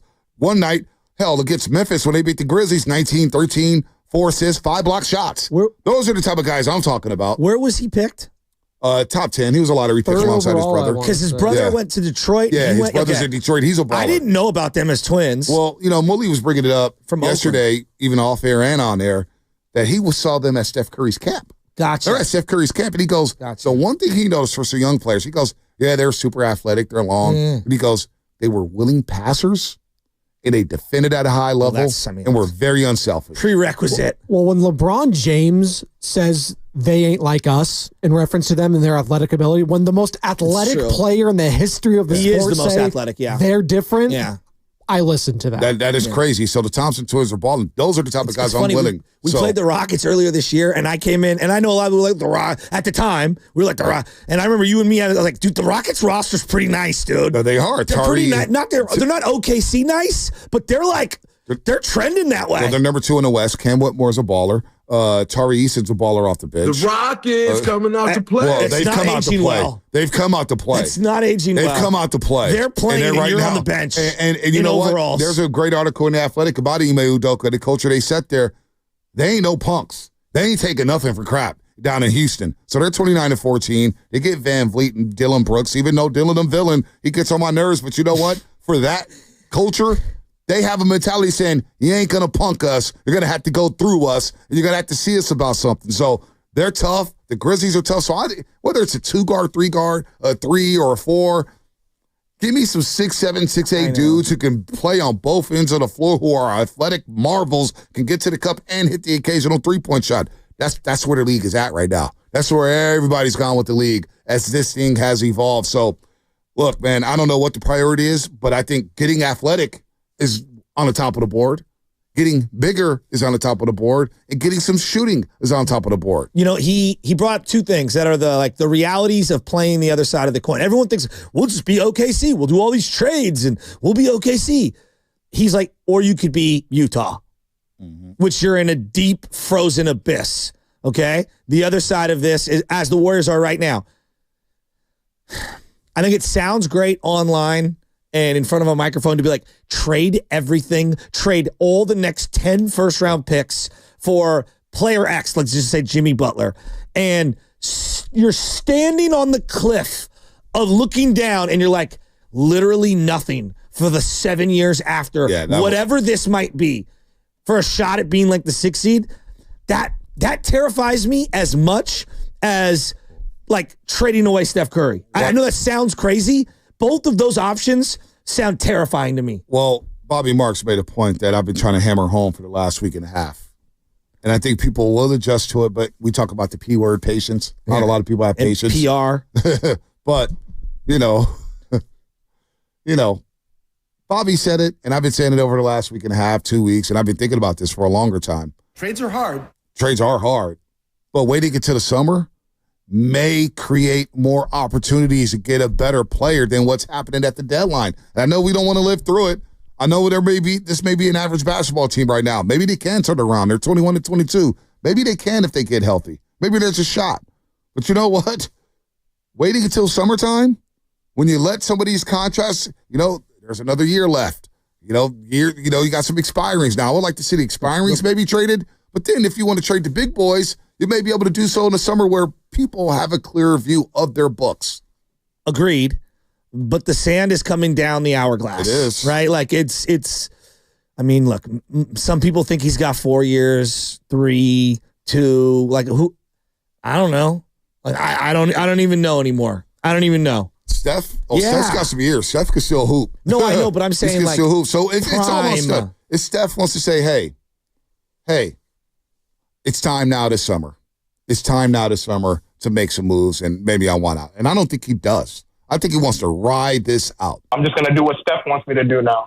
And that's David in Maryland, who's going to shut the hell up and stop with his Twitter fingers and get off the trade machine. It is interesting, like, they won, 44 and then 48, right? 44-46. 44-46, okay. We do talk about them like they're like a 23-win team sometimes. Right, like because the calibration for the Warrior fans has been like automatic 55. Yep. Automatic. And anything less than that is just not even close to the standard. Nope, not at all. So, I mean, and we'll I see get what it. happens. I get it. I really do. I get it. Let's get our girl in before we, the show. Tony in Oakland. Tony. Okay, Vontae, you have it more than Van Pelt. You know that commentator? Oh, Scott Van Pelt? No, I don't. Scott Van Pelt's and this is why I heard him mixing it up with this other guy saying, oh, look, they have their crosses on, the football players, and then they go on the field. But they still have to conform. And what the dude doesn't get is the zone, the way you do, Vontae. What he's missing is these players are trying to be like Curry. Curry's like a superstructure of it. You try to return to it so it can conform and turn with you on the field, and then you become heroic. So those guys just don't get this divine spiraling form that you got to conform to it to become heroic, right? And, that's why some of them like Curry and Purdy and McCaffrey, et cetera, they're like these sports monks because, they may wear a cross or not wear a cross, but what they're trying to do is to feel it there and to conform with it so it does it for you. It's kind of like the Egyptian motifs that you see Berkeley. You see also all these spiraling forms. That's a reminder we have to return and conform to it and pay attention with our intuition. So, Bonte, you got it going on better than old Van Pelt. You should take over his job, too. Yeah, hell of a lot of money. That's for sure. Van Pelt's living large. We know in the Bay Area, man, we're pitching for pennies out here. All right, that's it. Fast five. Tony is something else, man.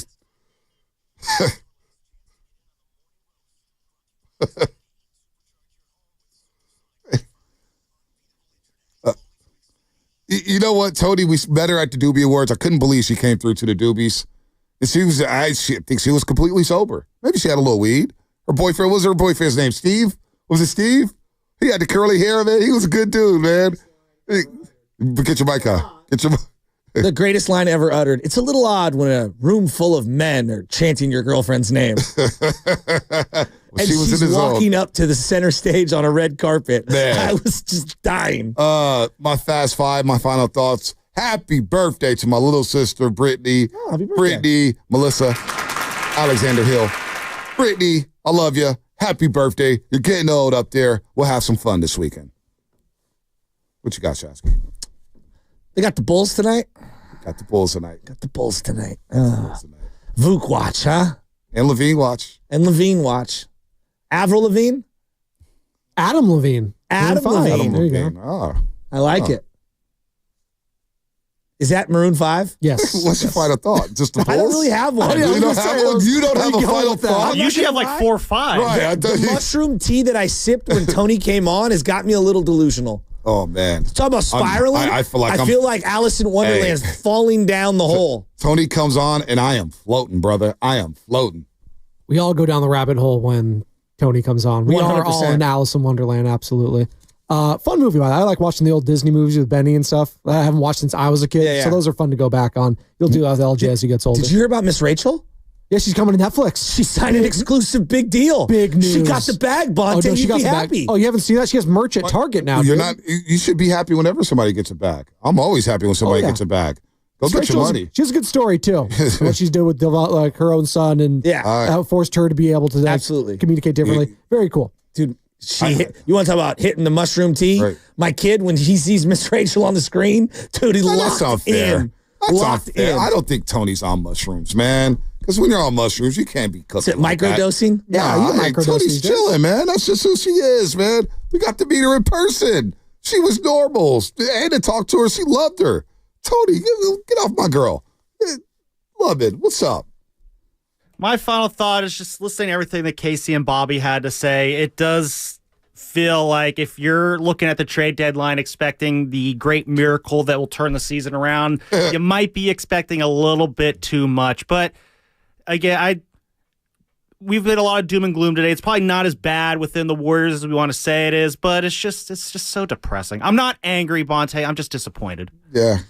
Look, it was a winnable game last night. A winnable game. They had it. They played their asses off. It was great to see Guy Santos in post. Moody got some run. They're fighting.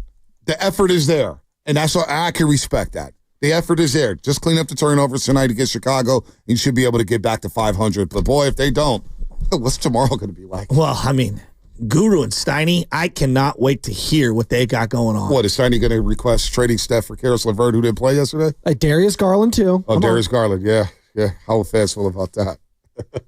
He says the Cavs would say no.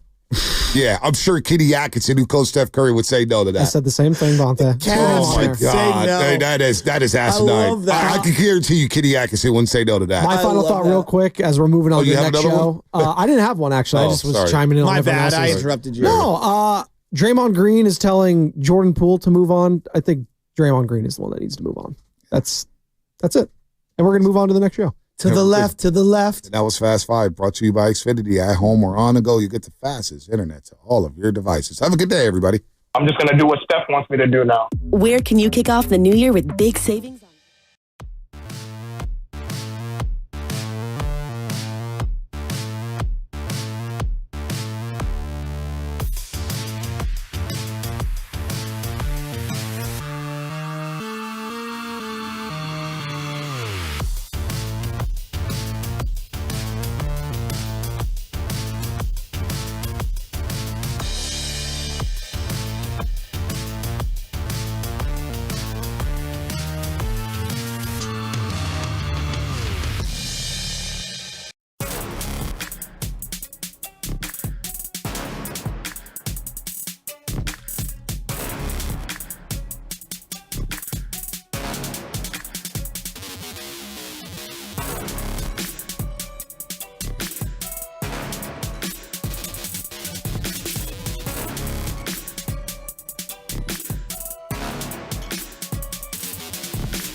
Say what you really...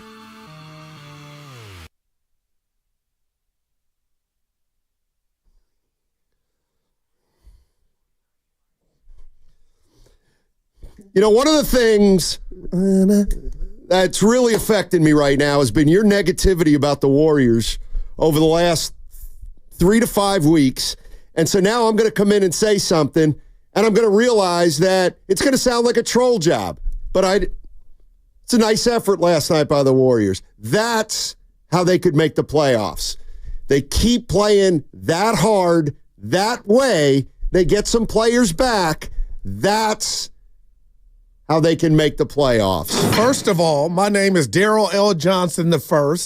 Okay, I've been positive. I told you I'm tired of getting beat up, and this team could, somehow make the playoffs and hang on until Kuminga and Dre get back. But I feel like we're the longest running show here at the station, 7 years, Steiny. I don't know if you know that.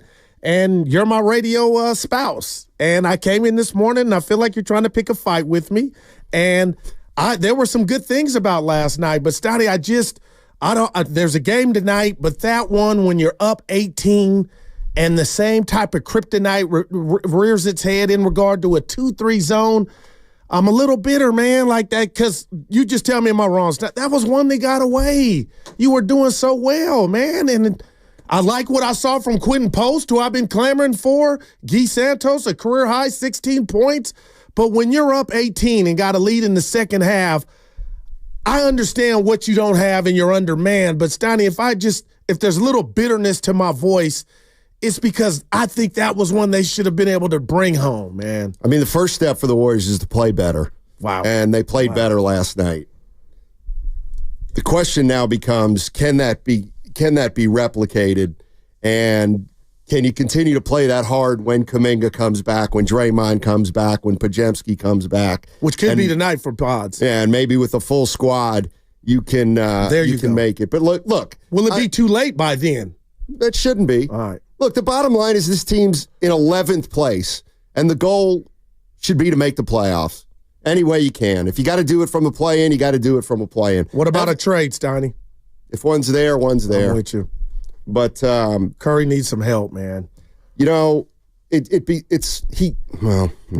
go ahead. When I'm watching that game, I don't care if you want to call him a 1 or he's not a 1 anymore. Yeah. Or he needs a 1 or he needs a 1 and he needs a 2 or he's a 1A and he needs a 2. Gotcha. Or he's a 1A and he needs a 1B. They need somebody who can score more than him. That man. Because I did a deep dive on Curry last night, and am I going to want to hear it? Are we going to want to hear it? Or is it just facts?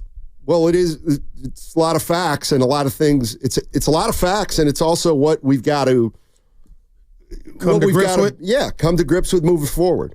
And one is I'm looking up all smaller players that played in the NBA, and the fact of the matter is Steph Curry's 36 years old. And I couldn't find one player who was a guard who's playing at the level that Steph Curry is at his age. So Steph, at 36, almost 37, to my way of thinking, is still producing better than any other guard that's of comparable size in the history of the game. He's still averaging 20. In the history? Yes. Yeah, I got you. Okay. I mean, I'm looking everybody up. I'm looking up Isaiah Thomas. I'm looking up Steve Nash. I'm looking up Reggie Miller. I'm looking up all the guards I can find. Iverson, he's another one. Nobody at 36 played to the level that Steph Curry's playing at 36. But there's one issue, and that is 2 years ago, he averaged 29 a game. Wow, man. Last year, he averaged 26 a game. This year, he's averaging 22 and a half a game. The thing, the number that will go down and always goes down is the scoring. Next year, he's going to average 19 or 20.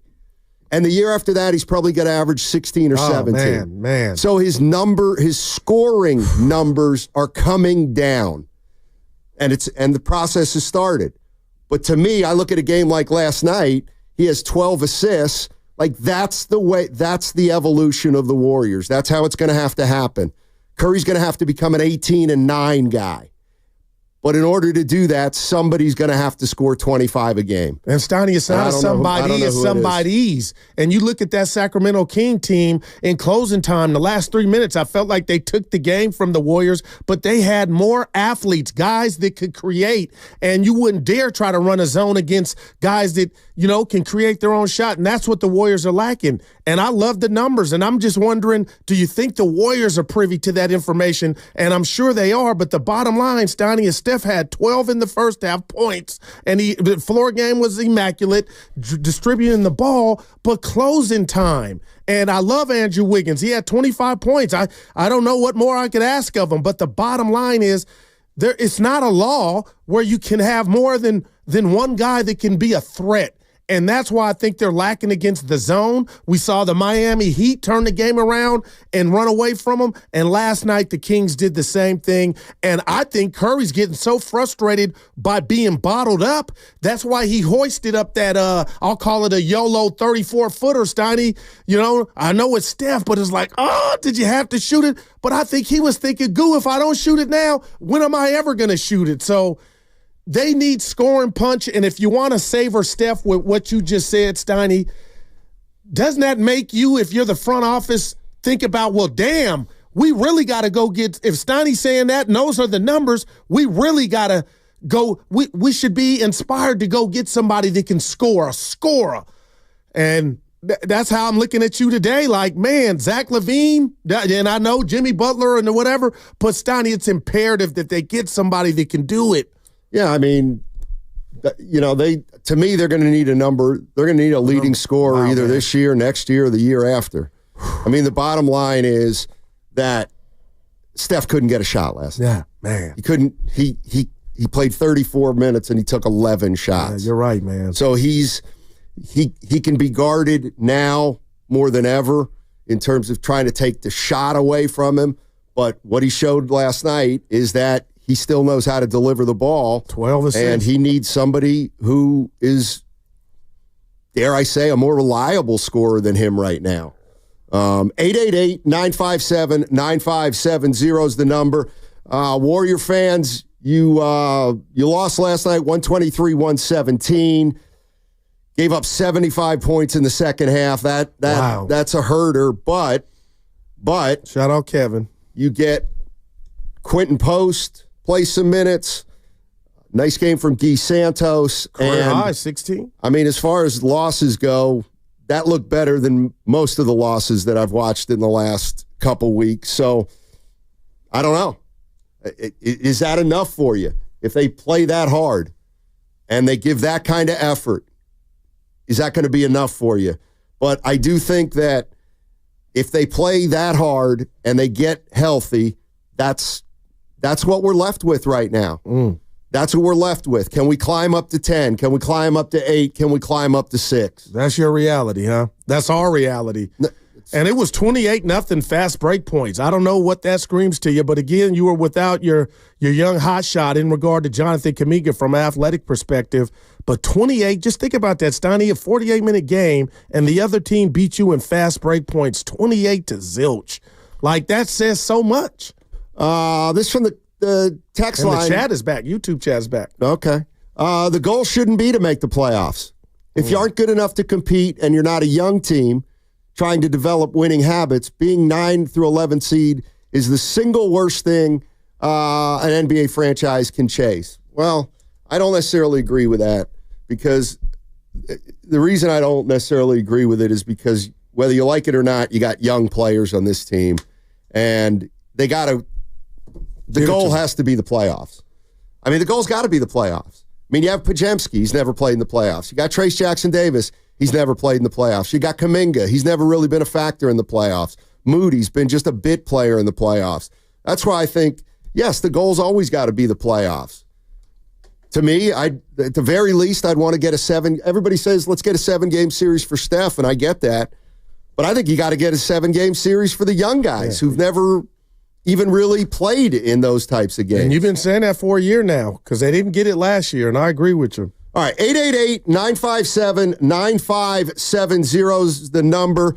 Also, if there was one thing that I was kind of annoyed annoyed by last night. I watched the ESPN broadcast. So did I. Stop trying to jam a rivalry down my throat. When did they do this? Cut it out. Yeah. It's a rivalry. But you know what? It's not college football, Evan. It might be a rivalry. It might not be. But again, Evan, don't jam it down my throat. And secondly, my feeling is if you have to tell somebody it's a rivalry, chances are it's not a great rivalry. Mm-hmm. We're working on it. Okay, thank you. 888-957-9570. Any optimism about that game last night in Sacramento, despite not being able to get it done down the stretch, and now the Bulls come in tonight. Got to try to keep in touch with 500. 888-957-9570 is the number. What's coming up on the game is brought to you by Fremont Bank. Here for you, here for good. Tune in for Warriors Live today, presented by Xfinity. Stream sports from the best seat in the house with Xfinity. Bring on the good stuff. Head to Safeway this week for this amazing deal and other great offers.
couple of free throws makes it 123-115. And Sacramento's magical start to Doug Christie's coaching career is continuing. Bucket by Moses Moody, 8 seconds, 7 seconds. Curry says, let it go. Monk will dribble it up. And the ball game's over. Final score will be Sacramento 123, Golden State 117. Post-game shows upcoming. Now, back to Steiny and Guru on 95.7 The Game. No, this ought to be good. The good life, Steiny. Yeah, go ahead. This ought to be good. No, I'm positive. I saw some things that I'm being real, man. I ain't going to come in here every day. Good. All we can do is try. Through to him. Please. That's funny. That's funny because I just started following you on Twitter. What you mean? You've been following me for 7 years. No, when I got off, and I was. Oh, wow. I put up a video and then took it down last night. Yeah, I had bags. Probably a smart move. Hurry up! They all hurt, but this one really hurts. Hey, Evan, you can they laugh. All hurt, but this whatever one voice really that hurt. is, you got something going, man. Shout out Nikki F. I'm gonna say this. You guys don't get it. That was a good effort by the Warriors. It was, but Steiny, this is the NBA, man. It's about wins and losses. No, We're it's in the about twilight. Consistency. And you know what boils my blood? Now, tell me if I'm being unfair. Watching Draymond in his wardrobe. If you're not playing, don't show. That's where I'm at. If we can't put you in the game, we don't need you on the bench. Being the first one to adapt the guys, it's not just him, it's everybody. Street clothes. If you're not playing, stay in the hotel. You talking to me? Yeah, I am, man. I just don't like it, man. And the minute he stays back in the hotel, you'll rip him for being selfish and not supporting his teammates. This is where I'm going. It's going to be one of those days. No, it's today. not. No, it's not. No, it's not. It's family day. Listen, the third quarter was a nightmare. And I have not criticized this player since his inception of being a Golden State Warrior because I like him, and I know his job is hard to fit in. Not Steph. And it's Schroeder. But, Steiny, that third quarter, he had 4 just killer turnovers. I know you got a whole quarter to fix it, but that to me was like that was his worst floor game is a dub. So I wrote that down, Steiny, but at the end of the day, the third quarter, it got away from him. But Quinten Post, I won't take my victory lap. I just want a stretch 5. Evan's looking like goo. I called last week for Quinten Post. He delivered a stretch. The game, this NBA is about spacing and shooting. And unfortunately, right now, we're lacking. And if Pods is back tonight, you get that boost of enthusiasm and hustle. And Steiny, you said it at the beginning, I almost got thug tears. Just stay in striking distance until Jonathan Kuminga can get back if you're not going to make a trade. That's it, Steiny. Up 18. I think that's a game you should be able to close with Steph, but you're right. They were in his trousers, man. They were making it hard. Got to give the Kings credit.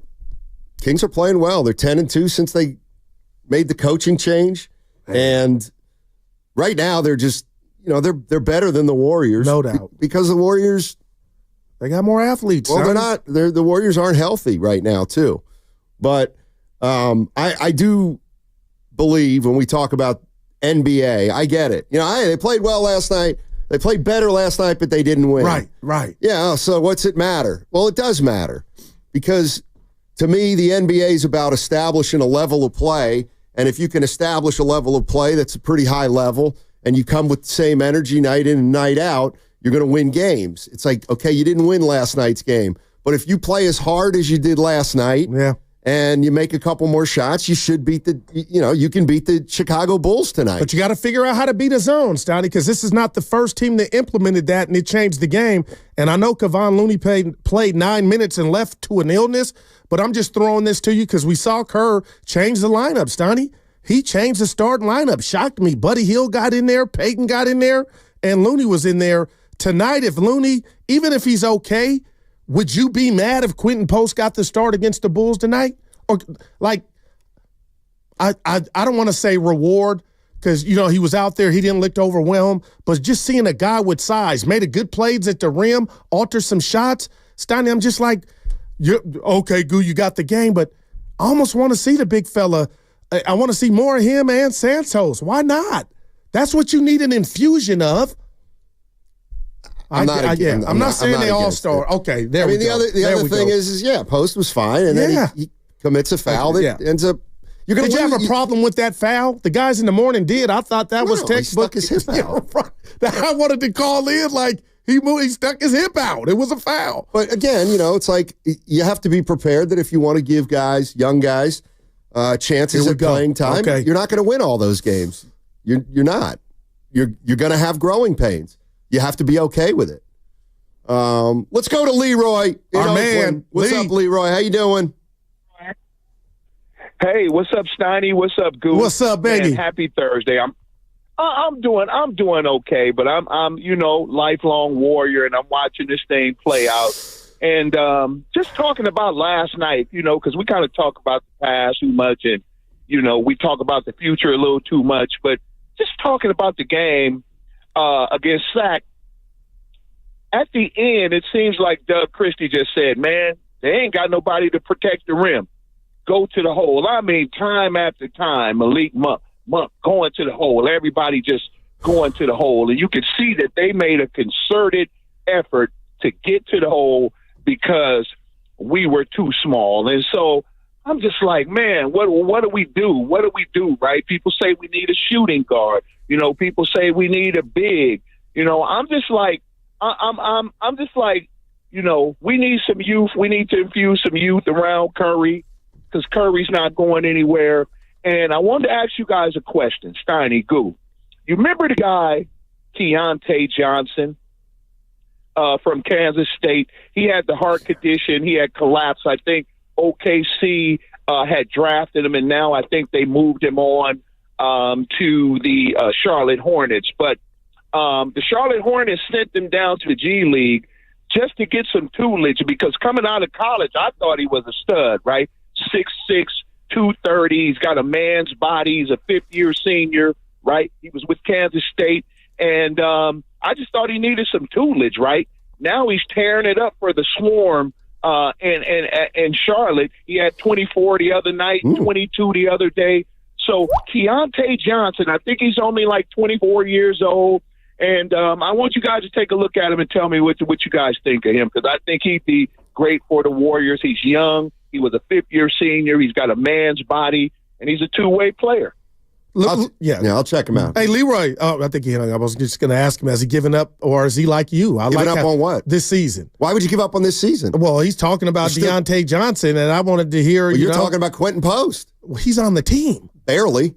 No, Steiny, stop. Hope he gets a start tonight. I like what I saw from him. Deontay Johnson, third-team All-American. Oh, wow. There's sorry, Warrior fans, you can't give up on this team.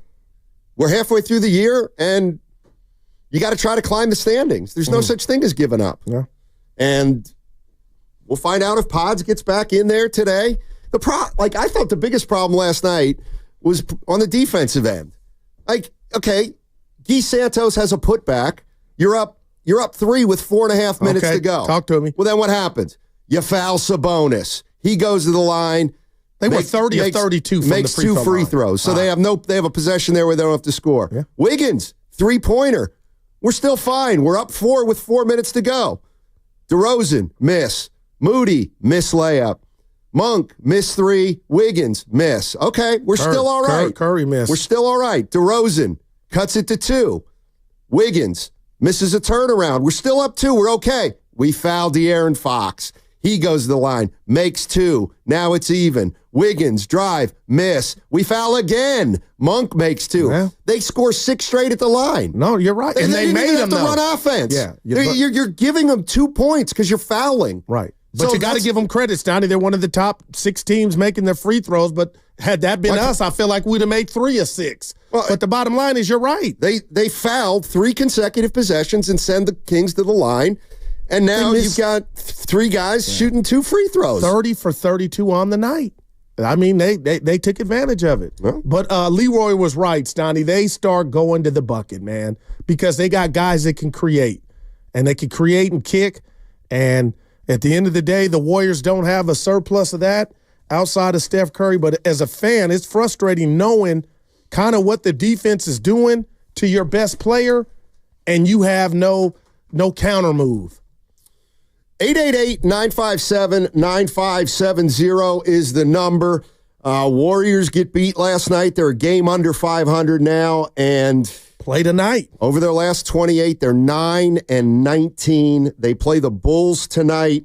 Zach LaVine in town, Vucevic in town. We'll talk more about whether those guys are on the Warriors' radar or not. But my question to Warrior fans last night is, look, you watched the Warriors play the last couple weeks, and they haven't been playing well. I thought last night they played with a lot of energy. I thought they played a great game considering that the Kings completely took Steph Curry kind of out of the game, at least from an offensive point of view. So then what does Curry do? He adjusts, becomes more of a playmaker, was terrific as a floor leader. They get help from subs who make some shots. They just couldn't put it away at the end. But my question to Warrior fans is, can you get behind that kind of effort a little bit? Can you get behind playing? I mean, I remember the promo we run of Steve Kerr. He says, I want to be a scrappy team. I want to be hard to play against. That's kind of who they were last night for a chunk of the game. But, the bench outscored Sacramento 53-18. I mean, just think about that, Stoney. The bench mob showed up. Yeah.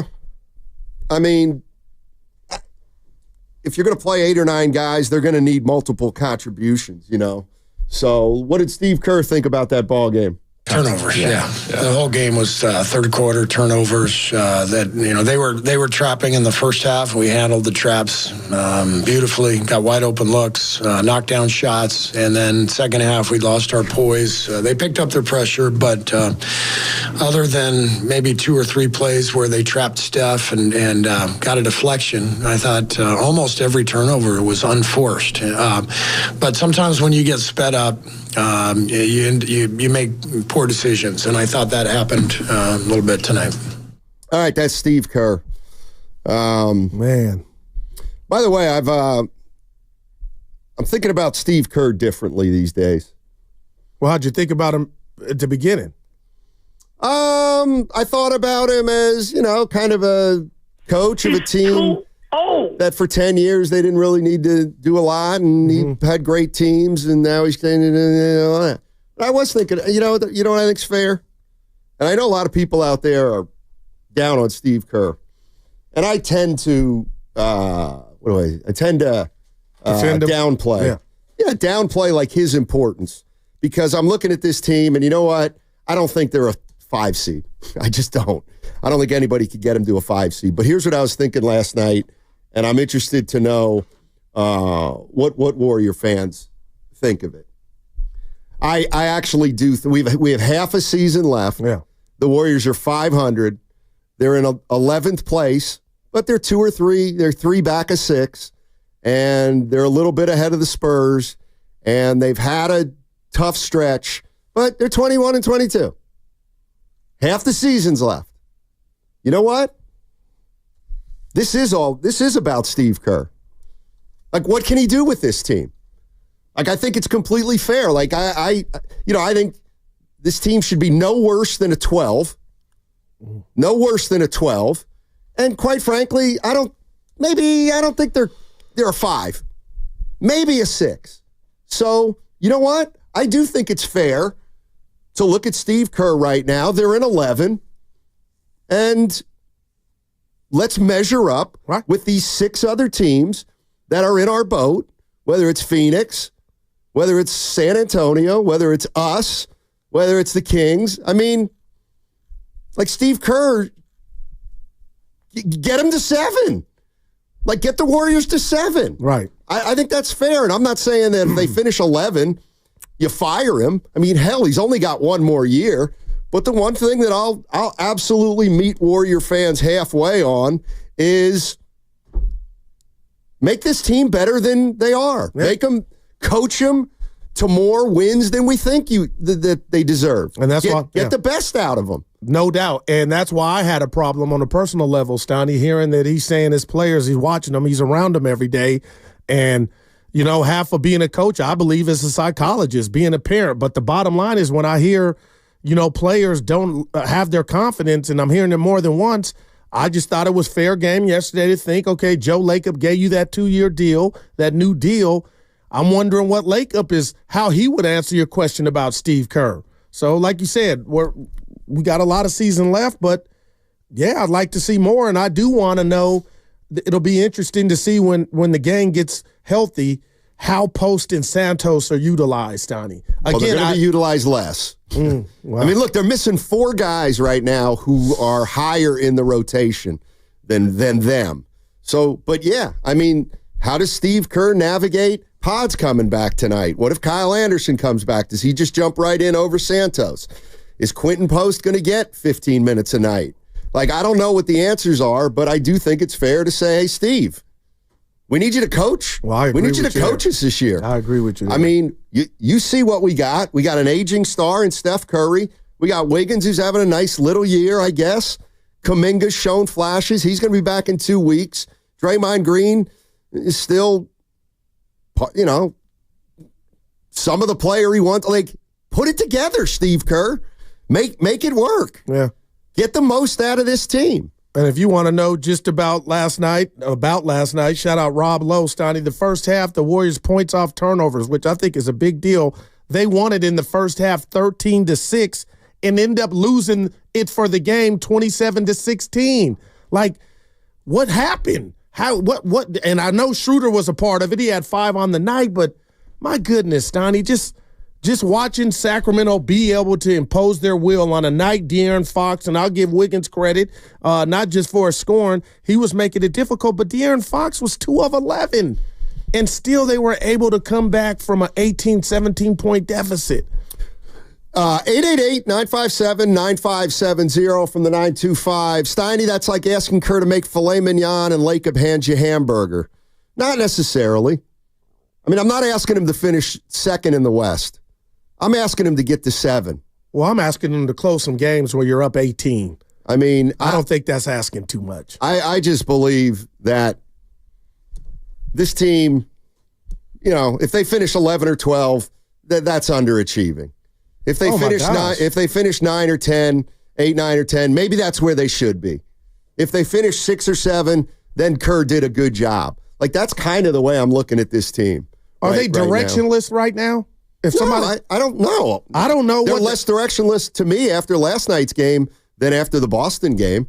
But the reason I bring that up, that's one of the better games they've played in a while. Yeah, and one of the ingredients that we don't get much is we saw 2 guys, Santos and my guy Quinten Post. They were a part of that game. They got the ball. They didn't hesitate. They made plays.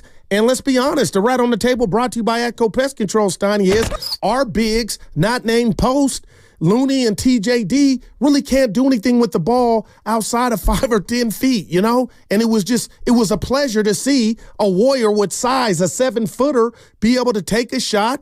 And Steph Curry said after the game he hadn't even really been on the floor with Quinten Post. So I'm like, man, moving forward, Steiny, I'm not saying 40 minutes, but the bottom line is, when I say directionless, is it you're going to go trade and bring in an OG to try to make one last ditch effort? Or do you say, Steiny Goo, we're going young and you're going to see more Post, you're going to see more Guy Santos? Like, I'm okay with it, but I think we're at a crossroads. Shout out Bone Thugs. Well, if he decides to use those guys, are you okay if they finish 37 and 45? I mean, that's the question I have. But the fear is, Steiny, they could not use those guys, go as is, and still be 37 and 45. That's the reality. Well, and where are you better if you're 37 and 45, knowing your youngsters have gotten some miles on them? I'm just telling you that if all of a sudden we're going to and I said I think Santos should stay in the starting lineup, but that's basically to play 15 minutes a night. Right. But listen, if you're saying let's give Post a run, let's give Post and Santos a longer runway. Even when Dre comes back. You have to be, okay, but then we're not doing everything for Steph anymore. And I get it. That's what the team seemed to indicate. But, like, if you really, let's be honest, if you want to use Post and Santos, okay, go ahead. You're going to finish 12th in the West. I mean, come on, who are we kidding? So if Draymond Post is 24 years old already. Yeah. He's a second-round pick. He's a nice, great. He's a good stretch 5. Okay, fine. If you want to play those guys, I'm not playing those guys until it's over. Or I'm not I'm not going to play Quinten Post and Santos and think we're going to make a big run at 6 or 7. And That's all. I got you. I'm playing and you would those feel guys. better having Dre in there, like how Dre's, like offensively, I think both of those guys are better than Draymond Green. Who gives you a better chance to win?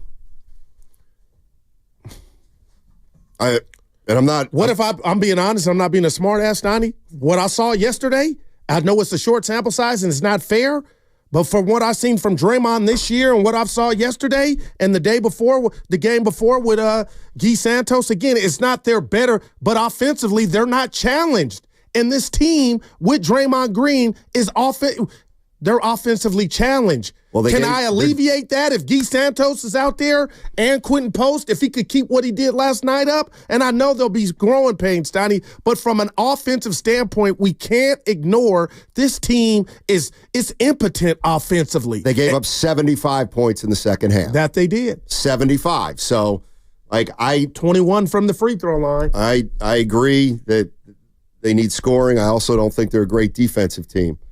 But and they're not good at layups and free throws. I mean, you don't get to play Quinten Post, Moses Moody, Guy Santos, Steph Curry, and Brandon Pajemski and think you're going to win 10 of 11 games.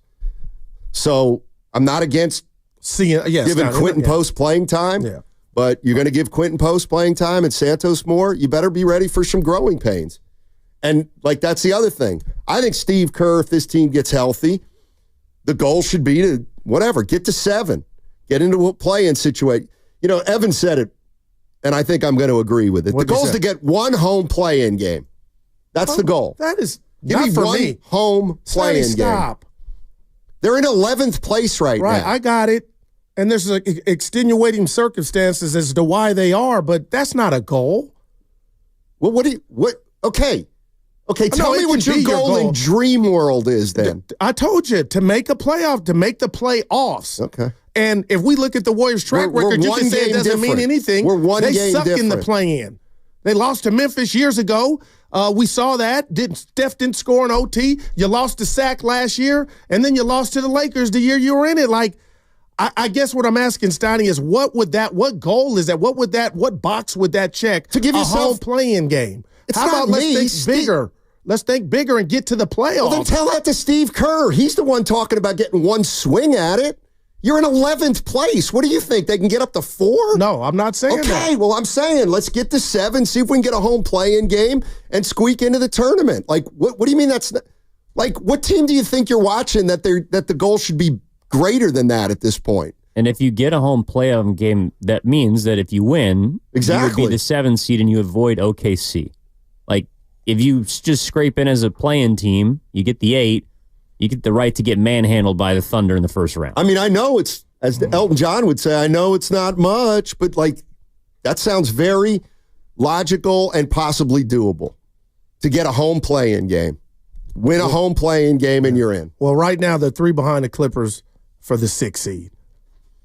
Yeah, I mean. And you got to handle your business. I know I'm playing standings, but I brought it up, but man. And Evan, to your point, I hear you. I'm not mad at you. But what if they lost that home playing game? Well, then you're not in the offs. Right. That's right. But but I'm wondering why your energy is on 10 in regard to that. Don't sell me. I'm wondering why you think this is a playoff team right now. Because it should be. That's why. Okay. It should be. I got it. Well, I don't know that it is. 888. Is this a playoff team? 888-957-9570 is the number. It sounds to me like we got to figure out the expectations for the Golden State Warriors. Have they changed? If they haven't, why not? Download the free Odyssey app and check us out on YouTube and Twitch, powered by First NorCal Credit Union. That segment was brought to you by Ceremony Ford. Hey, it's your boy Guru. The big game is almost here.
size matters. I live with these people. I love these people. They're part of my family. This is Moses Moody, and you're listening to Steiny and Guru on 95.7 The Game. I don't get it. I just don't get it. Looking at the YouTube chat and our good friend SJ Jazz fan. Mm-hmm. Steiny, it's over. It's over. What's over? The dynasty? No kidding. We still got games to play. Yeah. You can't just give up. And here's so let me get this straight. The Warriors are 9-19 over their last 28. They haven't played well at all. Last night they play a lot better. Yeah. And they get beat. Still undermanned. They're in 11. And I'm like, you know what? There's 6 teams bunched up between 6 and 11. Let's see what Steve Kerr can do. Can he get this team to the playoffs? I don't if they're a 10 and they win 2 road games, they're a playoff team. If they're a 7 and they win 1 home game, they're a playoff team. So I think it's going to be real hard to get to 6.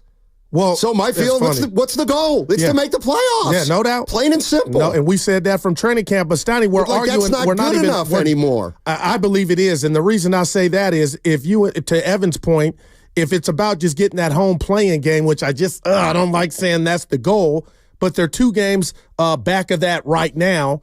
And I guess we're just arguing over one more game because I said if you avoided the play-in, you would be 6 right now, which where the Clippers are at. So that would be 1 game. So I don't care how they get in. You know what I mean? If I'm a Warrior fan right now, would I like to get to 6? Of course. I'd love to get to 6 and lock it up. But I'm looking at the standings, and I look at Minnesota. I think they're going to play a little better in the second half. I look at Dallas. Yeah. I think they're going to play better. Doncic is going to come back. So, yes, I'm not saying don't go for 6, but I'm saying if you end up at 8, then go win a game. Then win a game and make the playoffs. And Evan's also right. If it's got to come in the play-in, let's try to get to 7 so we don't have to deal with the Thunder at 8 if they're number 1. Honestly, 888-957-9570. What else is there other than that if you're the Warriors? Operation playoffs. Exactly. Right. And my whole point to the premise of what Evan was saying again is if you could avoid that, the play-in. And we're talking about 1 measly game right now to avoid that play-in. But I would be all in and watching it if they had to go the play-in route. But, yeah, we'll see. Right now the Warriors, to get to 46 wins, they're going to have to go 25-14. That's almost a 53-win pace. So to get to, that's what I mean about when we talk about getting to 6. That's going to be tough. Because 25-14, which is a 50-plus win pace, still just gets you to 46, which may not be as high as 6. Yeah. So that's why I'm I don't know how you got to get in there, but you just got to win games, and it starts tonight with Chicago, man. You would think. Dennis Schroeder didn't start last night. First game he didn't start since joining the Warriors, and let's ask Steve Kerr why. Well, Buddy has been great with Steph, and their numbers together are really good. Just felt like we get a little more catch and shoot with Buddy, a little more spacing, and I love Dennis coming off the bench for his ball handling, his defense. Obviously, he's going to play all the non-Steph minutes, and then play some with him as well. And so that was the idea behind the lineup change. All right, that was Steve Kerr on why Dennis Schroeder didn't start. And do you think is it fair to say, is there any correlation on maybe him having those turnovers? Dennis Schroeder and being a -5 on the night, Steiny, worried about what happened at the tip? No, right? Maybe. It's an adjustment. But you got Buddy off, 5 of 9 from 3. I know he spent 6 years in SAC, 17 points in 25 minutes. But, man, those turnovers and just the whole team's playing the third quarter is where they lost the game. Yeah, 888-957-9570 is the number. Anybody encouraged about last night? And see, like, this is like part of the bigger picture that I was thinking with the Warriors, and not just, can they get into the playoffs this year? And, nobody wants to think about it, but okay, so the Warriors are struggling right now. They're 9-19, and they got beat by 40 to the Celtics, and things really are looking bad. And they come out last night, and they go to Sacramento, and they're still short some important players, but they play pretty hard. Yeah. That was obvious, and they get beat down the stretch. And now they're 21-22. And talk to me. What? I mean, if last night doesn't do anything for you, like, how are you going to approach the next couple years? Is what I'm saying. Well, like, if you're a Warrior fan, like, to me, they gotta grow their team back to being better, like a better team, and it's going to take a little while. Like, it's not just gonna. They're just not going to be a champion in the snap of a finger. So I'm looking at a team that's struggling. They put something a little together last night. They lose late.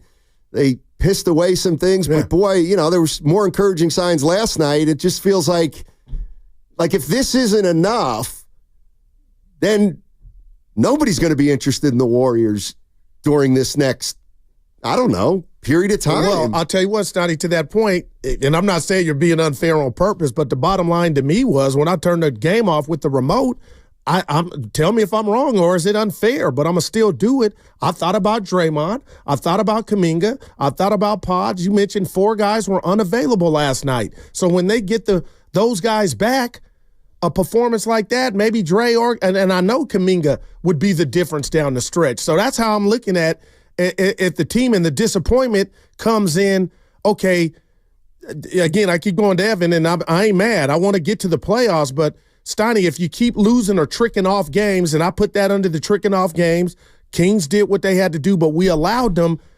This thing, by the time you get ready to go or you're whole, you could be looking back like, man, we let 3 or 4 get away to where now we're effed, So that's why I wanted them to kind of close. You needed to win, but you can't keep saying, hey, what did Shasky say this morning? Capri Suns and orange slices for keeping it close. Like, we're getting past the place to where now it's like, man, we got to hold on and get dubs until we get our guys back. Yeah, I mean, like, just my mindset. Sometimes what I hear with certain Warrior fans, not all of them, is, well, we're 21-22, so because we've been great the last 10 years, I'm not watching this crap. No. Let's wait until they're, like, you know what I mean? You think they're out? Nah, Steph is still here. I don't think that's out there yet, Steiny. There's less interest now in the Warriors than there was 5 years ago. I mean, that's not even close. Well, we're talking about an all-time team then. Right. Yeah. But that's what I mean. But the place is still packed to see Michael Jackson. That's what I'm saying. But he's not anymore. He needs a number one. Or better background singer, Steiny. Yeah, no, that's the conclusion I came to last night. They need a leading scorer other than Steph. Man. I mean, you can't have your leading scorer unable to generate shots. I hear you, man. You just can't have that. There was a juncture in the game, third quarter, where he had 7 total shots on the night. But I was like, okay, he's got the assist, but I'm kind of tricking myself into making that feel like I'm avoiding the bigger rat on the table, brought to you by Atco Pest Control, is, okay, what's our counter when you take away and blitz our dude? We don't have many. Wiggins had 25 last night. Okay, but what if Kuminga, and that's why I keep going to, and I'm not mad at Wig, but if you had Kuminga, maybe down the stretch in those last 3 minutes, he's going to the rack like he does with reckless abandon and getting to the free throw line, slow the game down. That's what I'm getting excited. That's all I have left, Steiny, in my utility belt. Let's go to Connie in Oakland. Hey, Connie, how you doing? Good. I'm good. I'm just going to be real short, because I just was so happy the first part. I mean, they played with a lot of finesse, and it just had a good feel to it. It was smooth, and that was wonderful. So that's just all I want to say. You know what I mean, though, because I can tell from what you're saying. Yeah. You understand, right? I mean, it was really good for a long time, I thought. Yeah, I thought they played together, too. Yeah. Thanks. Appreciate it, Connie. And on the other side of Connie, we got in the YouTube chat, Stoney Austin from San Jose. No moral victories. This is professional sports, not packed for long, Guru. There will be empty seats if this continues. And I'm sure Joe Lacob knows that. And that's why they did what they tried to do in this offseason. We don't know what's coming by the 6th of February. My question to Austin is, does he think there'll be empty seats with Steph Curry here? Because Goo just said that as long as Steph's here, the building's going to be packed. I believe that. I mean, we got 2.5 more years of Steph. What is the building automatically going to be packed for the next 2.5 years if Steph's here? Or like another year of this, and all of a sudden we're only going to be getting 15,000? Wow. Okay. I don't know. No, that's a great question. I know the answer. Because I was going to say to that, Steiny, and you might be saying, Goo, it's kind of, we need another year of bad, and we don't want that. But right now, wouldn't the scoreboard indicate that we're off to a good start in regard to a team that didn't qualify for the playoffs the year after? We're halfway through. Nobody's really, I'm not going to watch that product yet. And that's why I think fans are clamoring to like Joe Lacob and company, what are you guys going to do? Curry needs help, man. And it's okay to need help, Steiny. Hey, E, do you think the Warriors are guaranteed to sell out as long as Steph Curry's on the floor? No. Okay. Well, how long is their sellout streak? It's really long. Man. Now, all right. This is the thing, though, because we've all been to many Warriors games, especially now at Chase Center. I already know where you're going, E. Just because it's a sellout doesn't mean that every seat is filled. Right. And that's one of the reasons why Chase Center is not even close to as much of a home court advantage as Oracle was. So is the sellout streak in jeopardy? Potentially not, because big name buyers buy those tickets. Companies have seats. Not everyone goes to games, though, and that absolutely is in jeopardy of the attendance, in-seat attendance, falling off dramatically. And you're damn near at every home game, Evan, and I'm going to rip the Band-Aid off, but let's just do it like this. Do you think people will say, you know what, going to see Steph Curry is not enough anymore, I'm going to stay home and catch it on the tube? I don't think we're there yet. No, but we are in jeopardy. I don't know if teams really care about this, but everyone's talking about ticket prices, right? Well. Okay, well, you look at what the third-party markets are for tonight's game.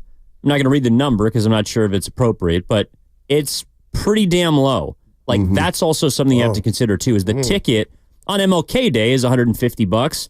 If the Warriors were a championship contender, that ticket would be $300. Yeah. So they're not pulling in as much money off these tickets as they'd like to. I also feel like, let's say you're a season ticket holder, and you're going to be a season ticket holder pretty much whether the team wins 35 or 60.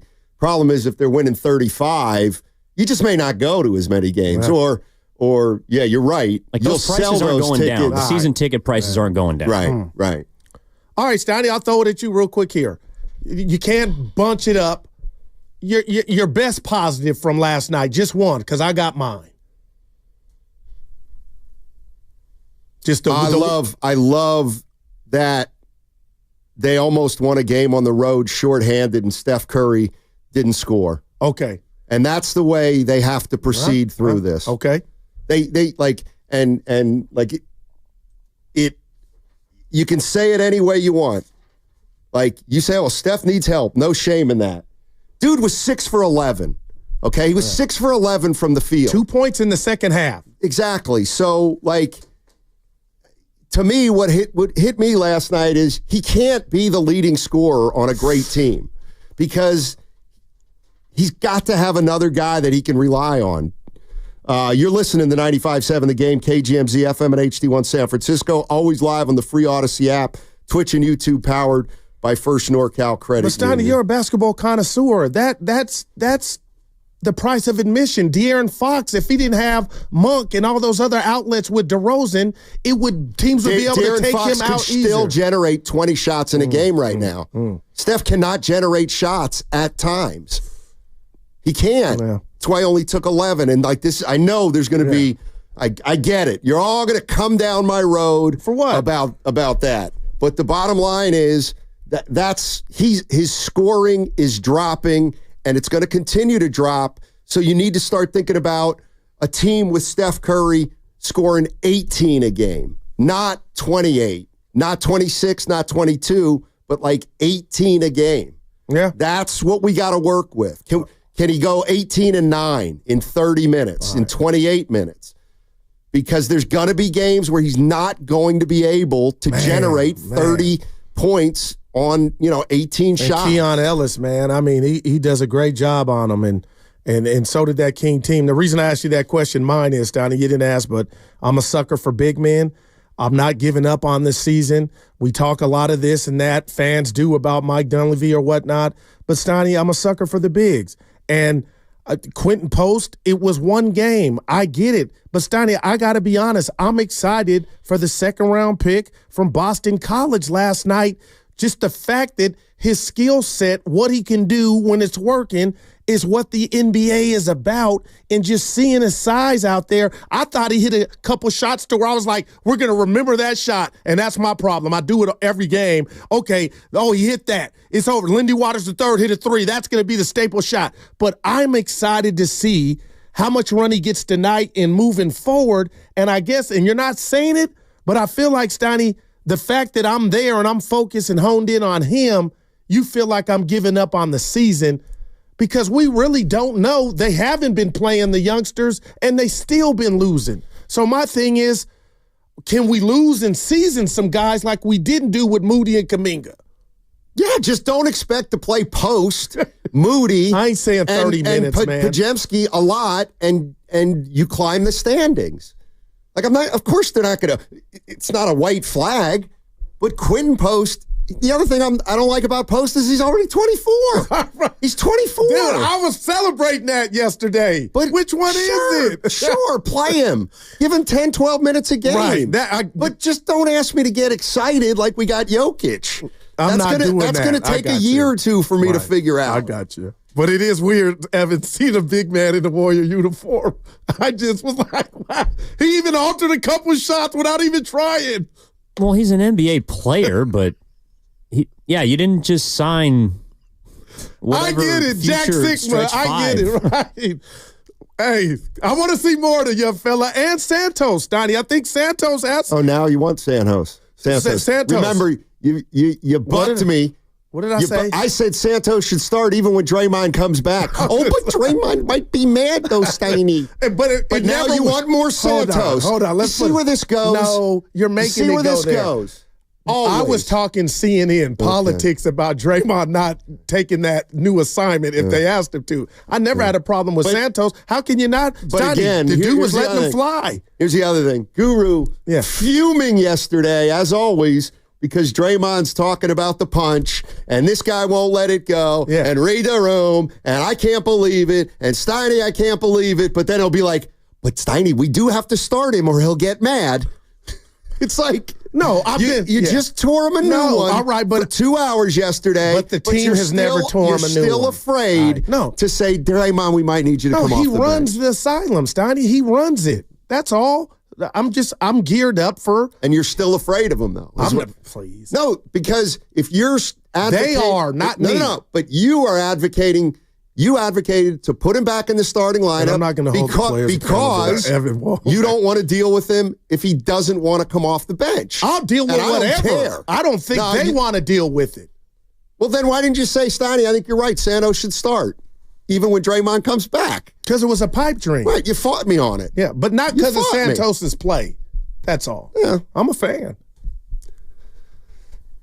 You hate when I agree with you. Move on. Well, tell me what to do. Quinten Post. I'm going tonight to watch him. Yeah, he's an interesting player. Yeah. You wonder how he slipped. Let's go to Rob in Richmond. He's almost 25. Rob in Richmond. Well, he fits right on this team.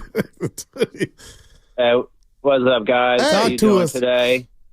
Oh, man, what a game last night. It was a good game. Definitely. It was a good game. I mean, Sacramento made some adjustments, and, it was a good game. But I agree with both you guys, man. Look, the season's not over, right? The season's not over. We still got stuff to play for. We still can get in.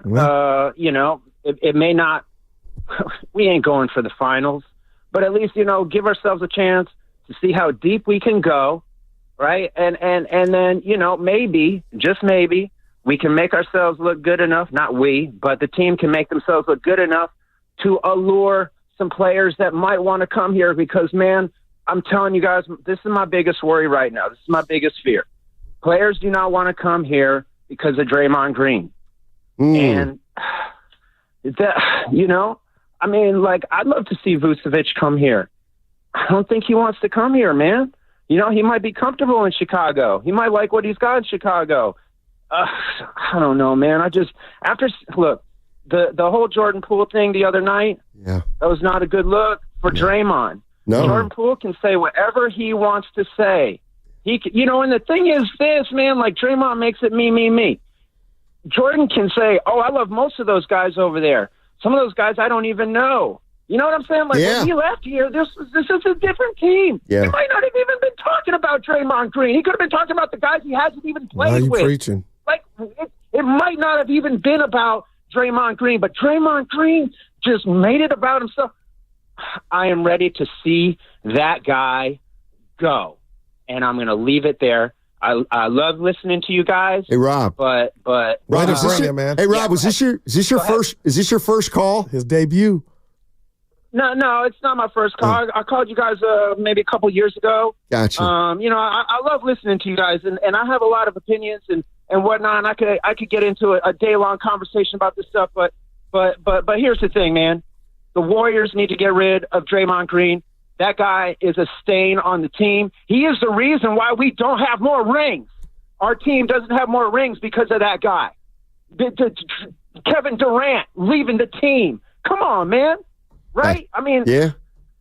All right, Rob, hang in there, buddy. Hang in there. You could what? Hang in there. Yeah, you could hear the steam. Yes, you could hear it. God, and I believe a lot of the fan base feels the same way he does. Man, a night you shoot 46% from three, Steiny, outscore the Kings bench 53-18. That's just kind of one you want, but 28-0 fast break points. Has that happened this year? 28-0. That lets you know we are the Geritol team.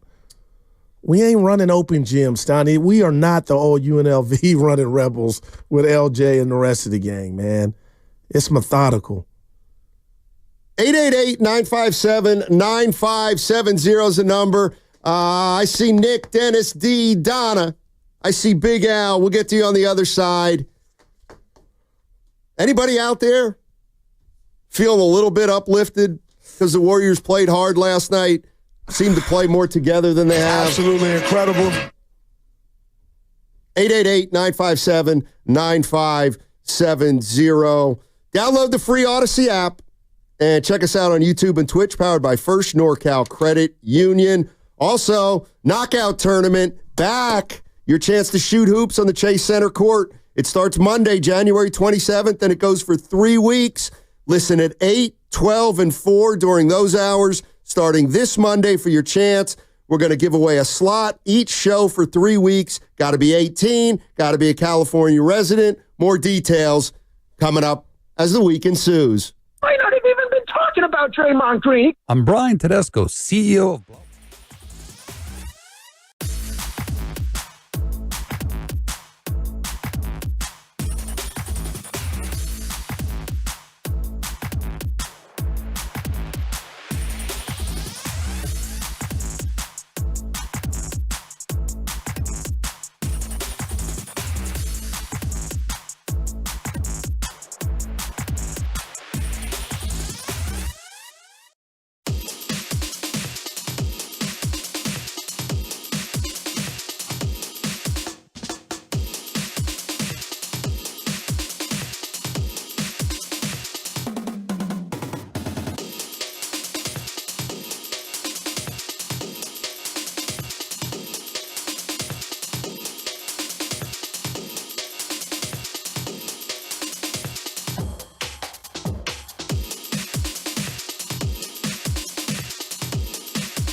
I am ready to see that guy go. Now, back to Steiny and Guru on 95.7 The Game.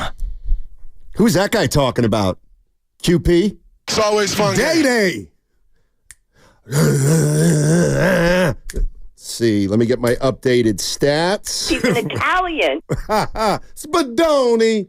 You don't come around no more. Oh, my God. What you got? I shouldn't do that. Take it easy on him. On me? No, Spadoni. Oh, right. Hair looking good, though. He did something that I just didn't think it was who he was. But oh, my gosh. Yeah, we'll talk about that in a minute. Okay. Let's go. Dennis in San Francisco is going to get us started off on the Warriors. What's up, Dennis? How you doing? Good. How you guys doing today? Hanging in, D. Always good to talk to you guys. I love the show. I turned 70 years old last month. Can you believe it? Let's go, baby. Nice. Happy birthday. Nice. Yeah. About time to pack it in, anyway, really. When I first called you guys years ago, I told you I was a ball boy for the Warriors in the 60s. Oh, that's right. Yeah. And I've been watching them for so long.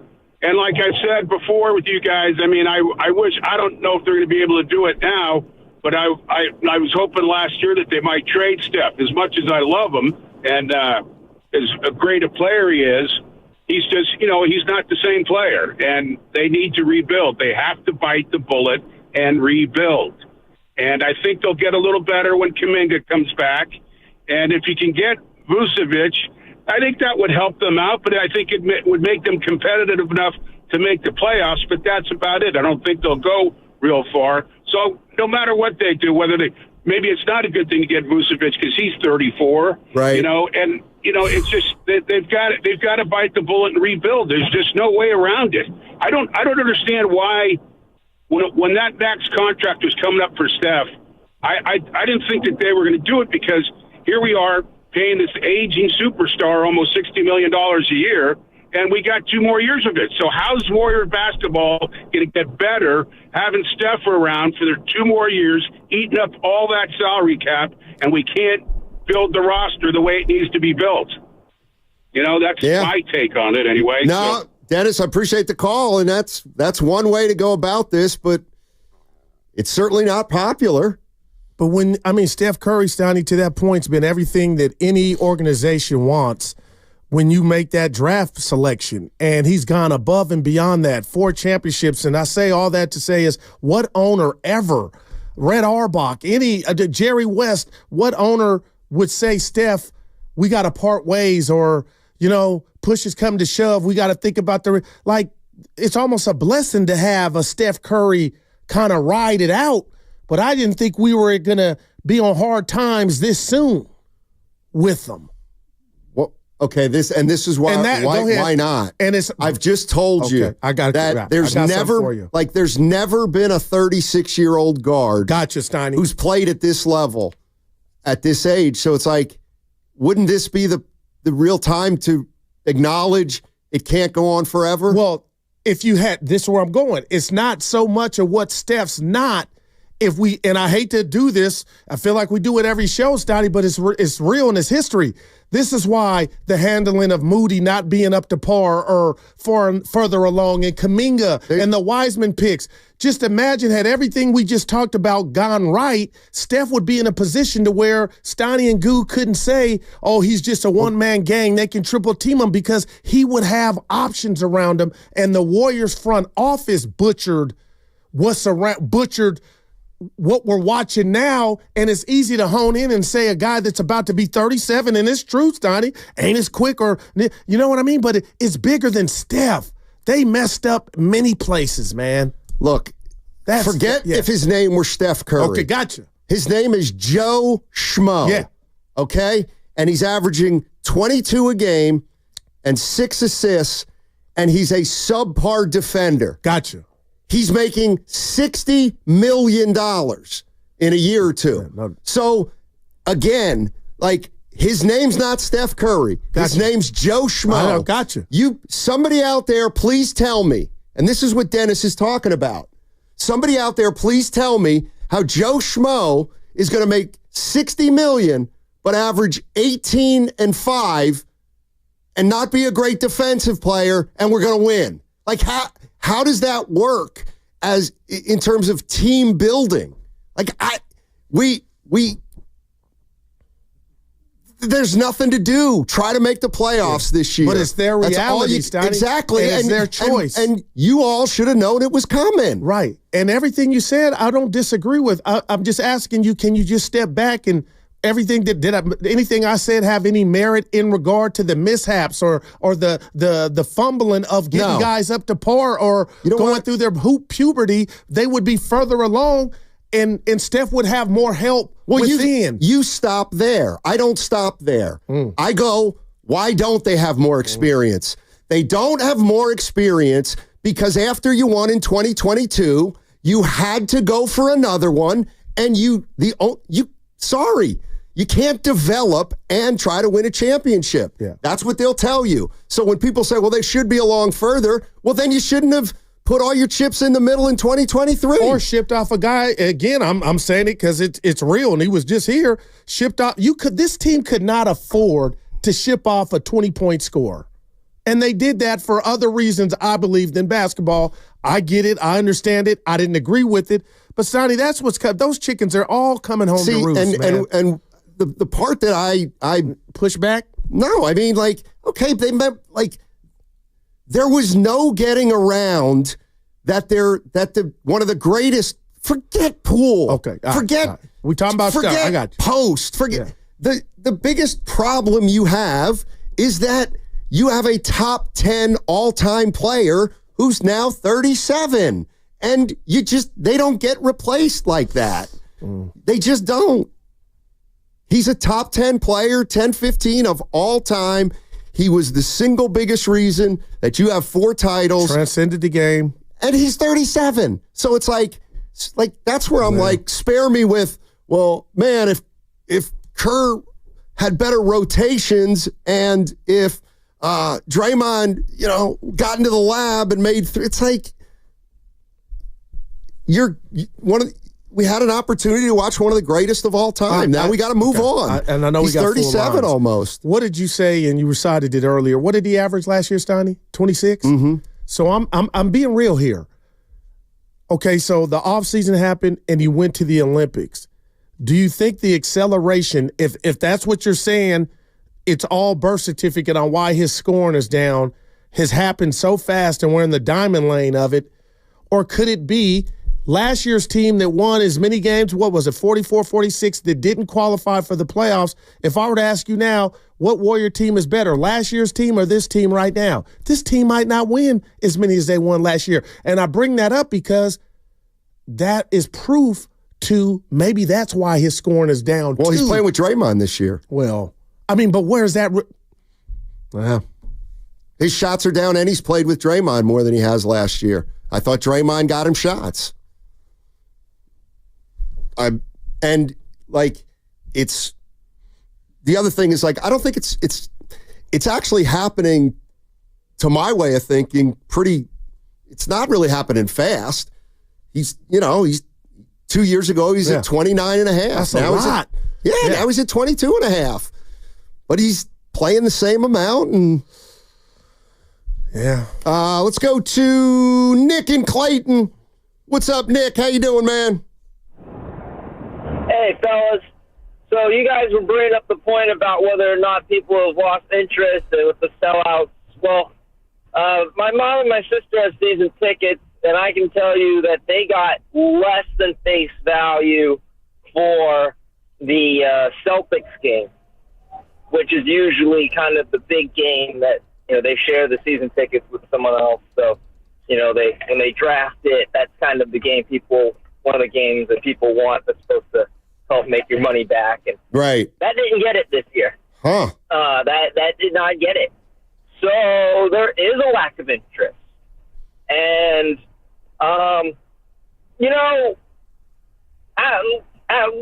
getting excited about Quinten post Guru makes me kind of laugh because I bet you're the guy who's really excited, wanting the Warriors to play Tim Young.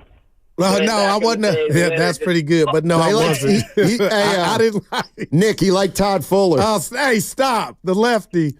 Oh, I'm sure he did. He had a great GPA at NC State. that was the big stuff. But, my personal, I don't think the team can say it out loud, but would it really be the worst thing in the world for them to bring in a lottery pick next year? And have the excitement be based on Steph Curry and a lottery pick? Do you really think they're getting that much interest if they get in the play-in this year because they made a trade for Vucevic or someone else who's not going to be here for long? Or do you trust? Like let me ask you this, Nick. Nick, do you trust him with the lottery pick? I think the lottery is exactly that. It's the lottery. It's luck. Wow. Steph Curry is supposed to have glass ankles, and then he didn't. Spurs just got Wembanyama just because they were just bad, and he was the generational guy. I mean, I guess I trust them. I don't think they're any worse than people necessarily. Appreciate it, Nick. Thanks a lot for the call. And I know it was years ago, Stoney, but I still got PTSD from the last time the Warriors were in the lottery, man. And that was James Wiseman. So what, you don't want any more lottery picks? No, I mean, if that's what it is. I mean, if the Golden State Warriors... But you got to knock it out the park, Well, sometimes there's a pick to knock out of the park. Other times there's a not, I don't know. Evan says this is a pretty good draft, though. Do you like Kuminga? Yeah, I know. He's a lottery pick. Yeah. But the thing about the lottery is that it still depends on what player you're trying to get. Okay, so if the Warriors took, say, another Kuminga, whether you like him or not, you're selling Steph on, we're taking a project. Like we're drafting a project. So even if they tank and get a great pick, it's got to grow. Yeah. Well, but you're basically fertilizing it for 5 years. Yeah, I got you. Right. Like, that's why I don't want that. I don't think that matches or aligns with his timeline, Evan and Steiny, and that's why I'm all for Zach LaVine, Jimmy Butler, Kevin Durant. I know he's not like, give me somebody, man. Let's make a run at it, because this ain't it.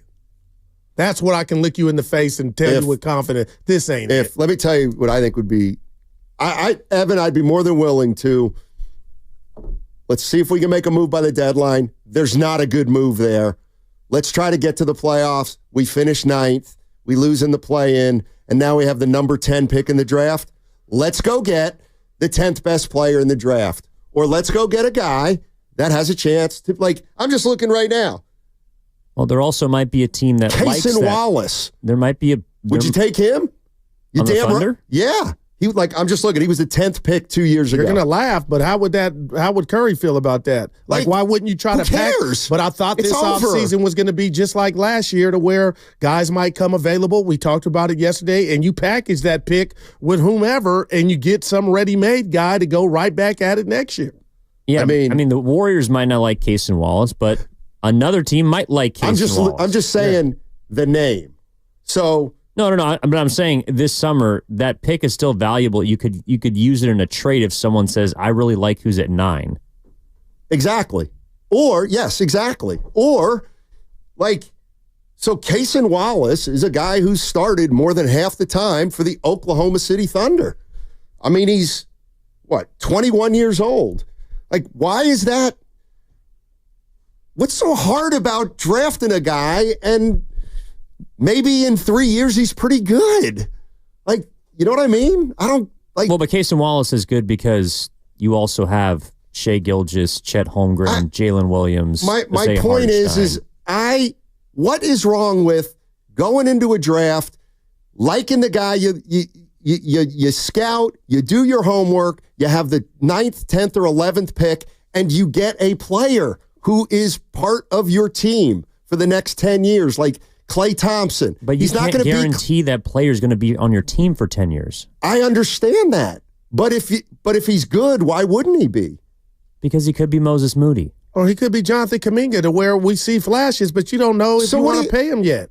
So you think the Warriors would have the 9th pick in the draft and they should get rid of it right now? No, we don't know what they're going to do. I'm just saying what Evan said is a possibility. And if they still think, you know what, and Dre and Steph are cool with it, if we got that pick, we could package it to get another already so bona fide store. Okay, I didn't know we were still using the old model. Okay, right. Well, we don't know what model they're using, but I'm just telling you that we were still. Last I heard from Steph Curry, he was saying we're not going to trade picks and mortgage the future. Well, for something that's not worth it, but this summer there might be a bigger player that's out there that could help them, or it could be it doesn't have to be an old player, Steiny. It could be a younger player that you could use to package the pick. Right, but to me, you guys are making it sound like if they end up with the 10th pick in the draft and they pick a guy at 10 and he's a good player, that would be my first choice if I were the Warriors. The caller was saying, let's sell Steph on the lottery. My point that's is, not what I'm talking about. Okay. I mean, you might be in the lottery regardless, right? Yeah. And you don't have the answers, Donnie. I feel your energy. If you were running it, you would say to F whoever's on this roster, I'm getting this dude at 10 because I love him and he's our future. Okay. But you got to understand the reality is you don't know how Joe Lacob and company are looking at this offseason. And if that were to be the case, I believe, Steiny, and it could be minute, there are chances. They could be like drafting somebody. If we could parlay this pick into something with somebody else on our roster and get I'm just using Kevin Durant or somebody that came I think that would be in play. And I just happen to be looking at some guys between 8 and 12, and the idea that people would spit on these guys, nobody spit on them. You wouldn't want Derek Lively? He was picked at 12. I would love Lively. Okay, that's what I mean. If you go for the playoffs, you don't make it, you have the 11th pick, and you can get a guy like Derek Lively, it's okay, let's start building again. But what if you get another Kuminga or a Moody where after 4 years you don't even know if you're going to pay him? Kuminga would be better to me than Lively. I don't need somebody to break in a year. That's too much pressure for the guy. I would rather have, it's if you're telling me Jonathan Kuminga is going to improve over the next 4 years, I'd draft another Kuminga now and have the new Kuminga be where the old Kuminga is now. But let's just say Kuminga was ready-made, Steiny. You would already have that number one, as long as he's been here and tenured with the Warriors, you would already have that 1A to Steph's 1 or the 1 to Steph's 1A had he been able to get it fast.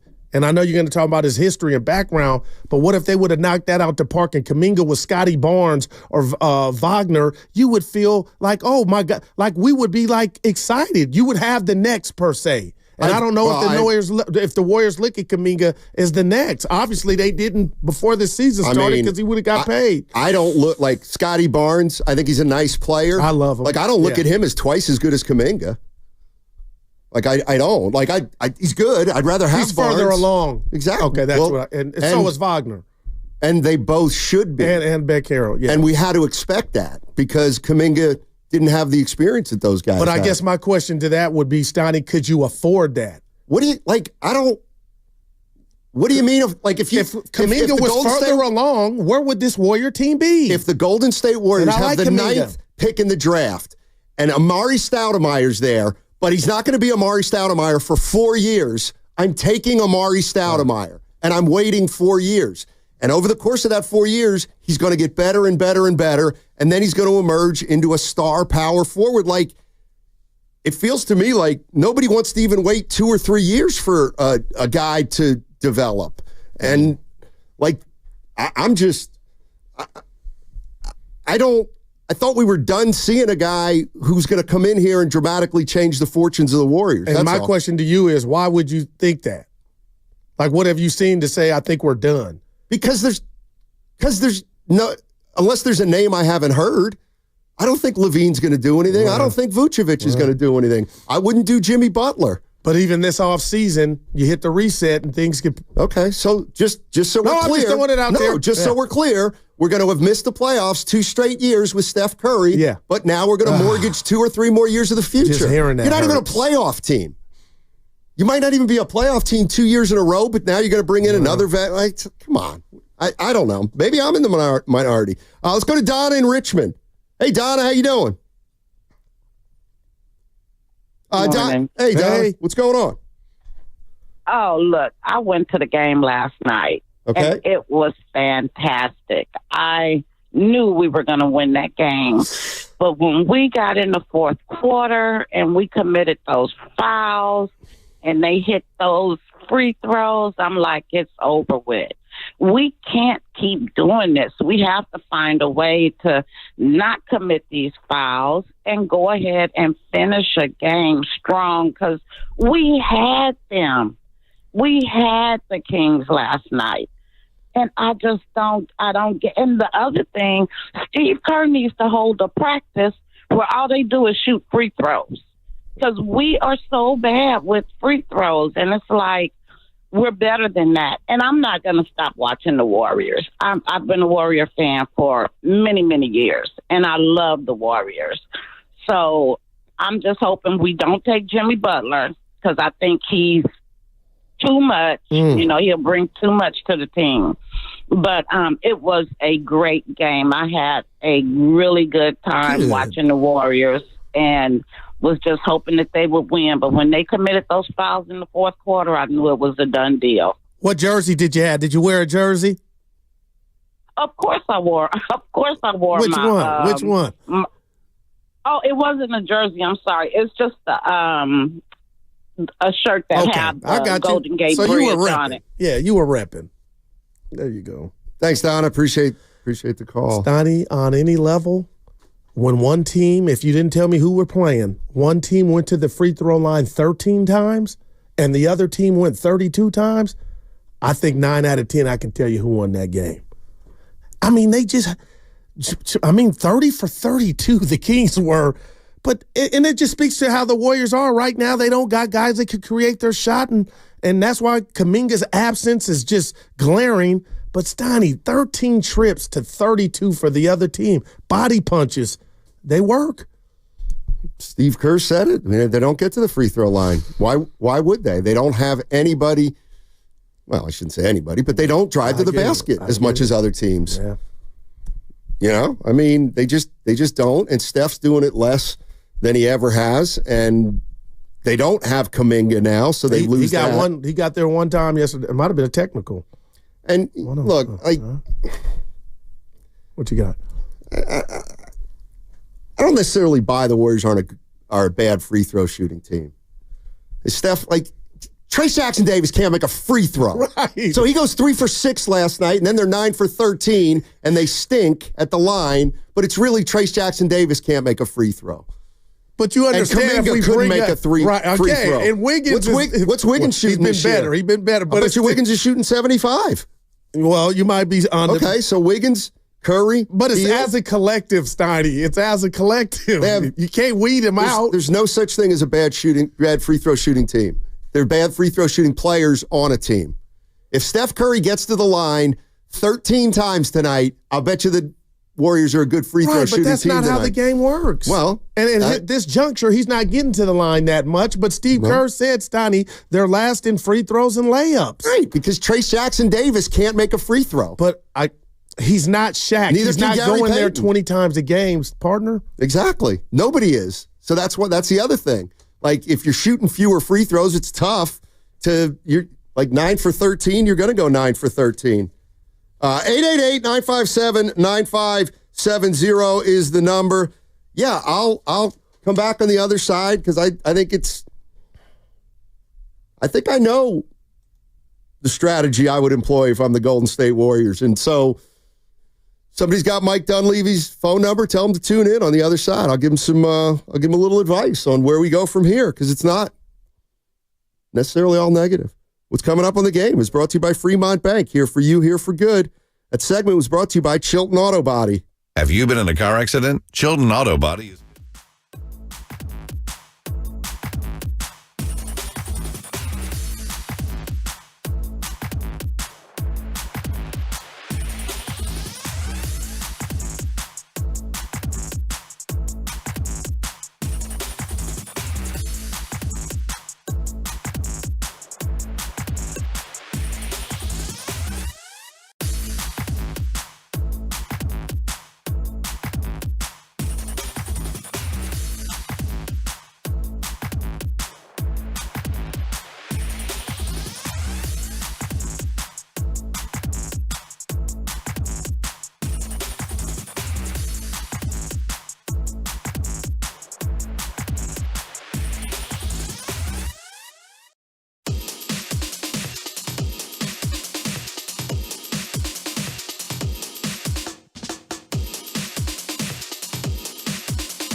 We just like the challenge. We're Warriors! Now, back to Steiny and Guru on 95.7 The Game. All right, here's what you do. Who is you? Here's what you do if you're the Warriors. Yeah. You guys need to get it through your thick skulls. Not your job. Hey. Yeah. 2 weeks until the trade deadline, okay? You want to try to make a move? Try to make a move. But it sure sounds to me like the Warriors aren't keen on Butler and Vucevic and Levine and maybe Ingram. It feels like they may think the price is too high. So they may not do a move like that. Maybe there's a move out there that is under the radar. If it's there, go ahead and do it. Whatever. Yeah. But if you don't make a move, and if I had a bet right now, it feels like they're not going to make a move. But whatever. If you don't make a move, then it's February 6th. There's only one thing to do. Try to make the playoffs. Try to make the playoffs. And if you finish 11th, you won't. If you finish 10th or 9th, you got to play in. If you finish 6th, you're in. Okay. Then you either make the playoffs or not. And then you draft 9th. And you hope to get a player at 9 who in 3 or 4 years is at least a rotation player on your team, if not a starter. Like, that's what I would do. And the rotation, the guy at 9, I'm not going to say we need him to be this or that in a year. But, you know, I'm just looking at some 8 guys who have been drafted 8 or 9 or 10, and they're kind of, you know, some of them start, some of them are rotation guys. It's like, yes, I'm absolutely recommitting to building through the draft right now. But Goo, I guess I'm leaving Steph Curry and what he wants a little open-ended. But we haven't made this scenario would be the Warriors hadn't made the playoffs in 2 years. In this one, and again, it's not over. It's looking bleak now, but the season's not over. But Stoney, that's a heavy example, or I got to give you kudos, or anybody out there that's saying that's where you want to go through the draft if somehow this team misses the playoffs. You're right. To me, that's very heavy. And you're on the brink of it, I believe, but that's very heavy to have 2 seasons in a row where you don't even qualify for the playoffs and say we're going all in for said player, Steph Curry. And I feel like I do this every day when we conversate, but I'm going to fight back the 650. Goo, you're playing GM of the Golden State Currys, and Steiny is thinking more like the GM of the Golden State Warriors. And the only reason that ticks me off is right now, as of today, that was the mantra. They were saying, Steve Kerr told Willard and Dibbs, we're doing everything for Steph. When you have a player like that, you do everything for Steph. So until the 6 passes, Steiny, I'm just going with what the organization has told me. Now, you could be right. They could end up, hopefully you're wrong. This is not the scenario. You miss the playoffs, and they go through the draft and hope to get the next Dre, Steph, or Clay. But right now, can you call me wrong or put it at my doorstep that I'm going off of what we hear from the coach and what was done this offseason coming into this season, trying to get those 2 big fishes? The latest message the Warriors have sent us, and it was Joe Lacob didn't say it, though. Joe Lacob didn't say it. Okay, so Kerr, Curry, and Draymond saying we're not mortgaging the future meant what? Well, Kerr again came on with Willard and Dibbs and kind of clarified that. Right, and they're you not can admit mortgaging Steph even the doubled future. back saying it came off.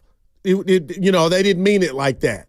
Okay, so made me halfway there. No, I'm not. All right. Well, you feel how you feel. So you think they're lying that they would be willing to mortgage? Like, they came out in consecutive days and said, we're not mortgaging the future. That would be irresponsible. We're not giving up multiple first-round picks for something to take a Hail Mary swing. It's like, I believe that. Okay. I believe that. Because I believe, this is just me now, I believe they feel like they're more than one player away now. But I don't believe once this season's over that they don't go into this offseason trying to see what they could come up with in regard to a ready-made OG. Well, I mean, I guess, but if you tried to make a move last summer for Markkanen and Paul George, you didn't do it. You tried to make a move before the deadline, and you might not be able to do it. It's like Steph's not getting any younger. 888-957-9570. Let's go to Dave. Let's go to Big Al in Chico. Big Al is in Chico. What's up, Big Al? Hey, what's up, guys? Thanks for taking my call. I think that the season is not lost at all, by no means. I think that the West isn't that good, to tell you the truth, and I think that the time is now. You got to go for it. Trade Moody, Pods, Looney, and a first-rounder for either Levine or Butler. I mean, you got to go for it. And, what do you guys think? I'd rather have Levine than Butler. But that's not going to get you Levine, right? Yeah, I don't know what's going to get you Levine. I hear you, but I don't think the Bulls would go for that. Yeah, I don't know. There's got to be Wiggins or Kuminga or somebody, but I don't think that would get it done. 888-957-9570. This is interesting from the 530. If the Warriors make the playoffs, they're not picking at 9. I think the draft order is based on the regular season standings. So, in other words, if you finish 10th in the play-in and you happen to make the playoffs, you still draft as a lottery team, I believe. You hear what I'm saying, E? That I don't know. Like if the Warriors finish 10th in the West. Yes.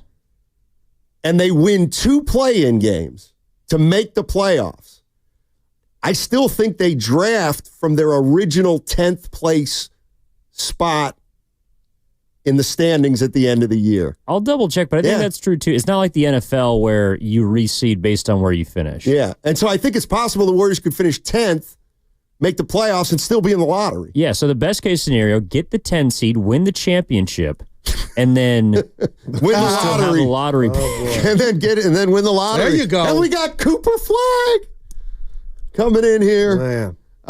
Dave's in Millbrae. Hey, Dave. How you doing? I'm good. Hey, you guys, I'm not saying you personally, but I hear so many sports experts say, we get these standard creamy answers from athletes, and Draymond speaks the truth all the time, and then you give him crap for doing that. It's like, yeah, this is his opinion. Who knows how many people said, hey, did you hear what Poole said? He doesn't like you. Or it's not like he woke up and said, I'm going to talk about Poole. He's reading all this stuff all day long probably, and he responded. He said, hey, the guy's got to get over it. You ever been in a fight? I mean, with a coworker or a school guy or something, you get over it and you either make up or don't. But I don't know. I kind of agree with Draymond. Appreciate it, Dave. You're going to get a hard. I just don't think it's Draymond's.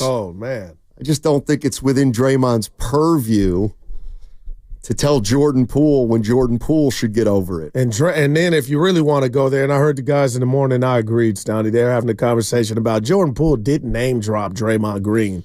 Draymond Green inserted himself into that.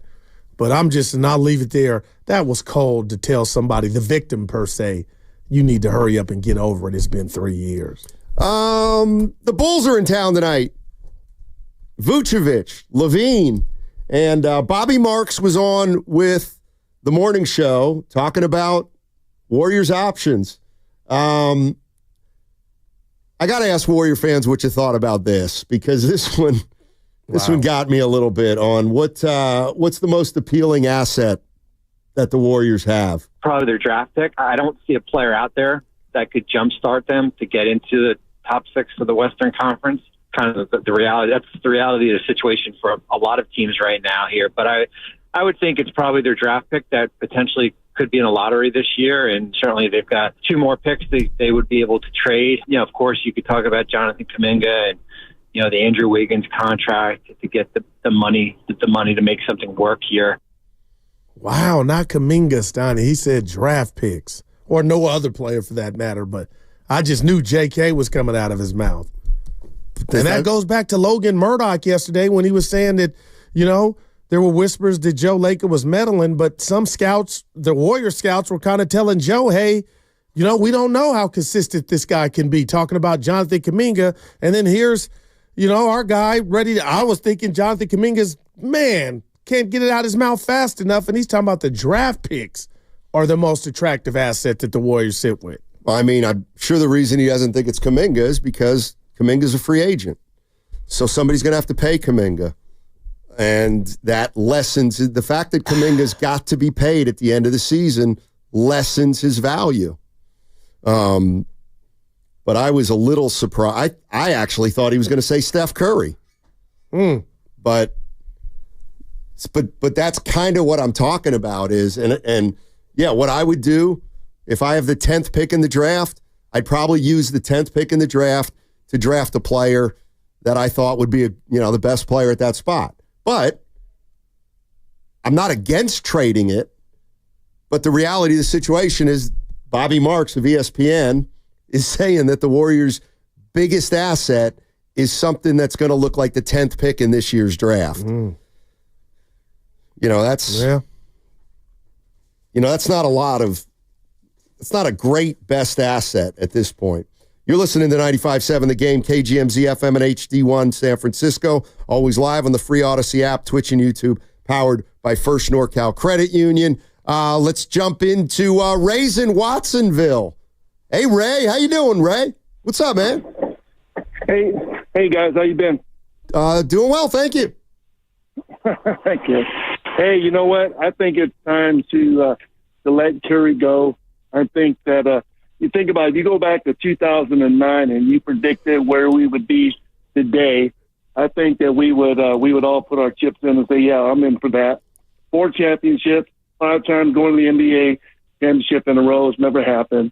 And you think about getting one after Kevin Durant left. And you think about Kevin Durant, right? When he went out and he left us to go try to do it himself, and look where he's at. He's never been able to do anything like that. So you talk about Curry's money. Yeah. He's worth every penny. Think about the organization. What did he buy the team for? Think what it's worth today. Yep. I mean, so you talk about the money. I mean, hey, you know what? I'm in for it. I think what we can do is build through the draft. And you think about even if we get into the playoffs to play in, I don't think we're going to go anywhere. I think it's just time to come to realize, I know, Goo, that you want to see things just continue to go and go and go, but sometimes you just got to appreciate the past and move on to the future. Yeah, I hear you. Okay. Thanks, Ray. That was gentle. Yeah.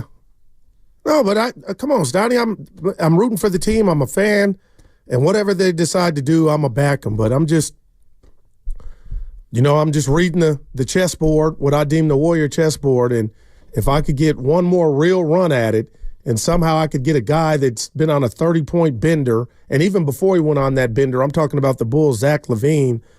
I mean, I would really think long and hard about, where we're at, and just a game removed from scoring 85 measly points, and I'm watching Steph Curry have to do it more difficult than it's ever been, just beyond, his DNA and his age, and if somehow I could get Zach LaVine in a Warrior uniform, I would take a crack at it. With without getting into specifics, how many picks would you give up? 2. And if the Bulls, I told Evan this morning, they got an incentive. They keep their first-round pick if they're one of the 10 worst teams in the league. And if you get rid of Zach and Vucevic, I mean, obviously you're going to secure that. But, man, Stoney, I get it, but can you look me in the face and say this is how you thought this season would play out after 43 games if you're Joe Lacob? I certainly would have allowed for the possibility. Absolutely, positively. Like, when I went into this season, I thought, you know what? They get rid of Clay, might be a little bit of addition by subtraction. Chris Paul, whatever. 12-3. Get Buddy Hield in here. You know what? They won 46. They maybe could win 48 next year. Okay, now it doesn't look like that. But if I'm a GM, I would have looked at the team and said, let's prepare between 35 and 50. Like, we got the high side is probably 50, the low side is 35, and it looks like it's trending right in the middle. This is KC Johnson of the Chicago Tribune on what the Bulls may have for the Warriors. They don't want bad long-term money like most teams. So obviously you've got some expirings in Payton and Looney. So they want draft capital and good contracts. I mean, if you throw an intriguing young player in there, that's fine. But they've got 8 guys on their roster and are 24. So they're set with the intriguing young players, although some of them haven't really been intriguing to this point, but that's another point. But they just, they want to make a smart deal like most teams. And because they feel like they've got the 2-time All-Stars, which both Vucevic and Levine are, they can kind of hold firm right now. So that's where you're hearing like the Bulls are being weird. All right. He said weird. What does he expect to happen? I don't think Zach will be. I've been saying all along, I think Vooch is in a different uniform on February 7th. So we'll see how that plays out. Whether that's a Warriors uniform, you guys can call me back in early February, okay? All right, so he expects Vucevic to be moved, but not Levine. I would love KC Johnson. Yeah, I know. Just back to our conversation, Stoney, about the playoffs and the play-in. But if somehow you could get Vooch in a Warrior uniform, like I got to be careful here, but I just feels like that would solidify the Warriors being closer to getting that one playoff series if you could get him in a Warrior uniform. Now, I'm saying that predicated on not knowing what would go back, but man. Let's go to Irv in Berkeley. Hey, Irv, how you doing? Doing fine. I wanted to know, how did you guys feel about Quinten post last night? I'll go first. I loved him. I was excited just seeing a big in a Warrior uniform, and I think he handled it. He did a good showing. So I'm excited to see. Hopefully he plays again more tonight. Okay, that's how I felt too. I liked his length. Couple of silly fouls, but he changed a couple of shots, I thought, at the rim last night. Yeah. Now, would he and Vooch be a good pairing on the floor at the same time? I don't think so. And that's where I was. Yeah, if you get Vooch, we got to. They're kind of similar, right, I think, a little bit. Right. Okay. All right. Thanks. Yeah, you're welcome. Yeah. No problem. And again, I hope you and Evan don't think, and the listeners, I'm telling you, it's Patrick Ewing. No, it was refreshing to see size and again, Stoney alter shots. I mean, he's a youngster, but good God, and for Kerr to say after the game, not a mandate, but Stoney, he's going to see more minutes. And we kind of hear that about every player with the Warriors after they, hey, Jonathan Kuminga will be featured. It's like, all right, damn it. And just to set the record straight, he's really not that young. He's older than Kuminga. He's older than Moody. He's older than Pajemski. I hate you guys. Stoney, I'm looking at the draft that netted the Golden State Warriors, Kuminga and Moody. I just got to ask you, would you rather have Cam Thomas than Moses Moody? Yes. I know the answer to that. Jalen Johnson from the Hawks? Then Moody? Yes. Of course. I like it just keeps going and getting worse. Shingun. Dude, that is the man. And I love you, Moody, but damn. I'm living in the past, Goo. But man. Move on, Joe. I will. Evan. Your boy from Memphis, Aldama. Oh, Santos? Yeah, oh my God. Stoney, this is man. Keep going. It's just, I don't want to because I love Moses, man. But I'm just thinking, man. I guess, and the funny thing is what I talk to me. What I do is I go to, I do it this way. Give it to me. Steph Curry was a 7th pick. Klay Thompson was an 11th. Harrison Barnes, 11. I'm sorry, number 7. Okay. Solid pick. Looney at 30. Terrific pick at 30. Okay. Jordan Poole at 28. Terrific pick at 28. On fire. Kuminga and Moody, 7 and 14. It's actually not terrible. It's not terrible. You blew it on Wiseman, but unfortunately, you had the number 2 pick in a terrible draft. I mean, Pajemski, we got to see what he like. For people out there that are like, but would you trust him with the draft pick? Like, what does that mean? They swung and missed on Wiseman. You know, Moody's okay. Like they've not drafted poorly, I don't believe. And yeah, the better the pick, the more likely you are to get it right. So, but it's funny because the 925 came at me earlier, Stoney, and it was about Kuminga in his draft class. And the point I was trying to make is those guys that were in his draft class, they got paid. Yeah, they got to play and hit the ground running early. But the Warrior chose a project, and I'm just saying, I like what I see from Kuminga, but the bottom line is you brought up almost like it was something bad that if a team wanted Kuminga, Stoney, they would have to pay him. But you pay for what you want. And I'm just telling you, on Kuminga's best day, I could see a team saying he's a part of our future. What's the cost? I'm ready to pay it. But what's funny to that is the Warriors didn't know before going into this season if they wanted to do it. Well, I don't like you. And hearing Logan Murdoch and Bobby Marks, and it wasn't a shot at Kuminga. I'm just in my mind, Stanley, I'm thinking the greatest asset that they hold right now is Kuminga, and he's saying draft pick. Unless they overpay him. Mm. You know, like I get it. Well, would you? So just now, would you pay him $40 million a year, Kuminga? Let's say this keeps up and they don't make the playoffs. Yes, because then what do I truly have, Matt? I don't know. Like, I don't like either of the decisions. But, like the other reason why you might not be able to pay Kuminga 40 is because you're already paying Steph 60. Oh, man. So now you have an old player making 60 and a young player making 40. It's like, but what if I wanted to have a conversation with you over some good fried chicken and tell you about my future? Yeah, if we didn't have to talk about cost, I could say I got Kuminga at 23, 22 years old. Yeah, it's about fitting salaries into onto a team. And so, again, I mean, so in the world, like you're Jonathan, saying that, wow, I believe Curry 62 could cost us Kuminga, in a sense. I don't know if it's good.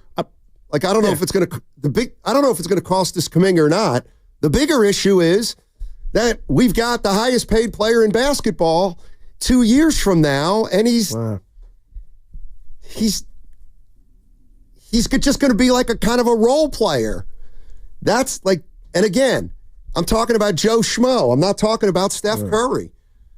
Like, and that's where I know sometimes we get caught up in Poole and this and that and this.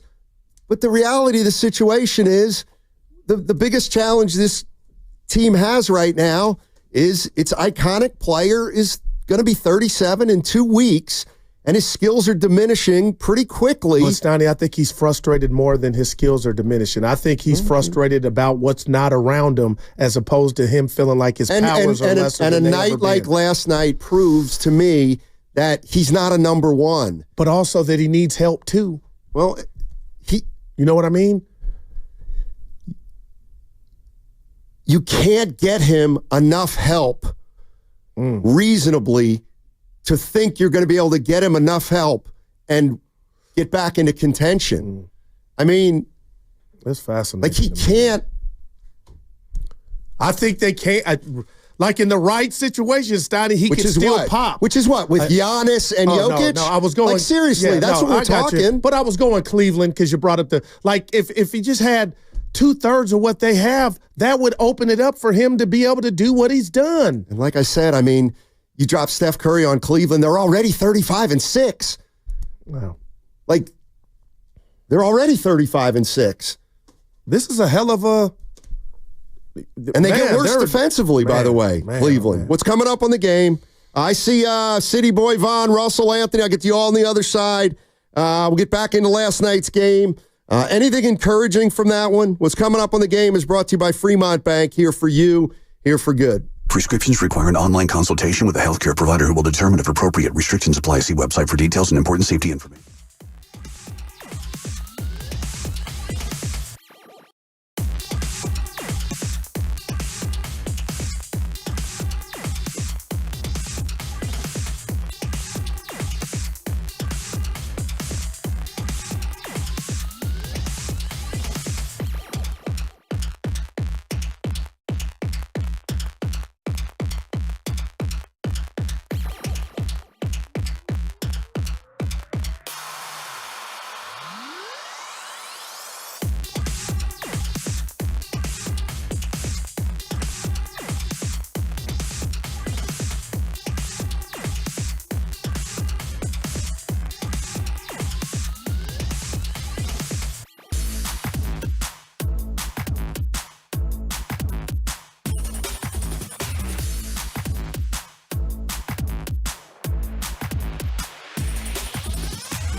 Oh, I'm going to watch it. Believe me, I really love this.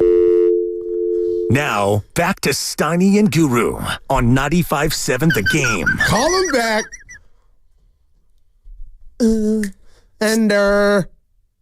What's up, baby? Nothing. I am scared. I know. Not of Willard. I know. Not of Willard. Scared of no man but the Lord. It's, you're welcome, 919. Hey, Steiny, once again, thank you for being open and honest about the Warriors situation. They've drafted very well while winning. No team's perfect. Thank you. Signed Joe Lacob. Yeah. Nice job. Oh, my God. Can you believe we didn't get a franchise player at number 30? Myers and Dunleavy are idiots. Come on, people. Why are you so scared about building through the draft? It got you one dynasty, but now you don't want to try it again. Moody wasn't drafted. I'm telling you. Telling me what? I'm telling you that anybody who knows anything knows you got to build through the draft, and you keep thinking that there are these quick fixes out there. They're not. And then you're going to blame Mike Dunleavy. Stop it. Steiny, stop. Look, you only have a year to blame Dunleavy. I'm telling you right now, you got 1 year because you can be fired in a year. Well, so Steiny, just to play devil's advocate. Oh, boy. Al Pacino. Yeah, it's I know it's your favorite. From 1975 to 2015. All right. They built through the draft, right? Not well. Oh, sorry. Trust the process. Well, that's where they got all their stars. Chris Mullen was through the draft. Monte Ellis was through the draft. Curry was through the draft. Rick Barry was, I don't know if he was through the draft or not. He had an ABA tie. Phil Smith. My man. Yeah, I'm not against the draft at all. You are. No, Yeah, I'm against the microwave immediate, like, let's go. You told us it was all for Steph. I still believe it's some of that. Man, Evan and I had a very provocative conversation during the break about Steph. But, Steiny, I still think something could pop, and if it's not, I'm here, I'm a root. But come on now. My only thing about the draft is looking at Moody and Kuminga, as excited as I am about JK, and I know we got some news on him here shortly, but the bottom line is, had Kerr treated them differently, if they were further along, this team would look better right now. And if Steph were younger, they'd be further along. But they're trying to squeeze some juice out of something that's just not there. So it's not as empty as you think, Steph. And the young guys aren't as bad as we think, or underdeveloped as we think. Let's start out with Vaughn in Oakland. The town. Hey, Vaughn, how you doing, man? Had Kerr treated them differently, if they... What? That was you. Vaughn, call back. Right. That was you. Oh, I wonder why it sounded so right. Please. No, that was Guru. Guru said if they treated him differently. Either way, we're not going to listen to playback. Okay. Yeah, there you go. Let's go to Russell in L.A. Russell in L.A. Hey, Russ. Hey, guys. Hey. So, all right, when was the last time you guys heard Sid say, tic-tac-toe? It's been a long time. It's been a long time. And you know, because, you know, I hear you guys just I'm going to spit out my coffee. I think you spit it out. Go ahead, caller. No. I mean, like, look, you guys want to vilify Steph and just, like, vilify is the wrong word. Oh, he's almost 37 years old. His skills are diminishing. That's like someone who just looks at the box score at the end of the game. But if you watch the game, every time this man is pressured, doubled. I'm with you. At half court. And what happens? What happens every time? Then it becomes a 4-on-3. And here's the problem. We have a 4. Imagine if you're a betting man. Hey, guys, tonight we're going to play with 4 guys against their 3 defenders. The problem is their 3 defenders is winning every time. Yep. Because mostly when you have Draymond in, who, if he's going to get the ball at the point or at the top of the key, I feel like every Warrior fan will feel the same way where it's like, oh, this is a 50-50 where Draymond's probably going to turn the ball over, right? Or you don't want him to do a runner, which he does. Sometimes it goes in, and then they're like, oh, my God, look, Draymond's got a great shooting percentage and yada, yada, yada. But then on the wings, you're going to have flashers that are coming in, and that's where we had the tic-tac-toe. But you give Trace Jackson, he's going to get the ball, and we all know it's a missed layup. You know it's going to happen. He gets the ball, you know it's a missed layup. Last night he had maybe 3 buckets he made last night where they were misses, but they still went in for some miraculous way. We got so lucky on that. But the problem is, where I really think you guys want to focus on Steph is almost 37. His skills are diminishing. But we have a 4-on-3 mostly every play. And if you watch these games, most of these teams are defending this same way. We're going to blitz Steph as much as possible, and ethical basketball is not going to be rewarded, right? That's the thing. Steph has to learn how to flop. It's the only way it's going to happen. But all right. Appreciate it, Russ. We got to get some other guys in here. Man, what church are you at on Sunday? Because you were preaching in regard to Steiny. It ain't 4. It's 3-on-5. It's like, I get the age and I am not out on Steph being a 1. I'm just not. Get him some damn help, man. And if the Bulls, they coming in tonight, you know who's on the whiteboard? Stop Steph. Let's blitz him and take our chances with Wiggins. And we might get him on a good Thursday to where he's just floating. I know he had 25 last night. That's what's happening. And nobody's ignoring his age or telling you he's an 18-year-old Steph Curry. But damn it, he cannot be at the top of your list on why this team is 1 game under 500. Where would they be without him? They're 5-3 without him. Short and by the way, speaking of short, you people that want to thank you, 510. Yeah, laugh at the draft all you want. Mitch Richmond, Latrell Sprewell, Tim Hardaway, Chris Webber. Like, those were all pretty good picks by the Golden State Warriors. It's like you have to build through the draft. If you're afraid of the draft, I don't know what kind of team you're going to have. And if the Warriors have the 9th or 10th pick this year, they could get a guy who's on their team for the next 10 years and a pretty good player. But you do understand why people are fearful of the unknown, though, right? Because they have also drafted poorly in the past, in addition to having all of those players that you mentioned. Like, they've had a couple bad picks, but I wouldn't say the Warriors have drafted poorly. Like, the Wiseman pick was No, I'm talking about this long period of time that you're throwing out like 4 or 5 names. The great timeout period, Steiny. Okay. Todd Fuller. Okay, he was the 13th Mike pick. D. He was the third, but Mike Dunleavy was in a bad draft. It was Stoudemire, it was Yao Ming, Jay Williams, and I think Stoudemire was 9 that year. But like, I'm just, hey, you don't want to build. But I'm saying those are things you can't control. That's why the draft is scary. I'm not saying it's a bad strategy. I'm saying that's why it's scary to people, as opposed to using picks to trade for things that you know in players that are currently playing. I think we all hate it. I think trading for Vucevic, Butler, or Levine is scary. If you're like, I think having the 9th pick having the 10th pick in the draft to me is less scary than bringing in Butler or Levine or Vucevic without the 10th pick for a few years. I guess because if it doesn't work, then you've got nothing and no pick. But if you traded for one of the 3 you just mentioned, Stoney, wouldn't you agree you're better than you are right now? If you got one of those 3 names you just mentioned, my answer is hell yes. And you're right, it might not work. I'm not hell yes. But at the end of the day, you are better. Well, that's what you think. I'm not hell yes, you're better. Because it goes to the same thing what Evan said with the 10th pick in the draft. It could be hit or miss. I would rather have the 10th pick in the draft than a 35-year-old that I know everything about already. Like, I don't want Jimmy Butler. I don't see it. To me, if you really want me to be honest, it makes Jimmy Butler to me makes no sense. And they may not get him or want to have him. And maybe they will trade for him, but I think it makes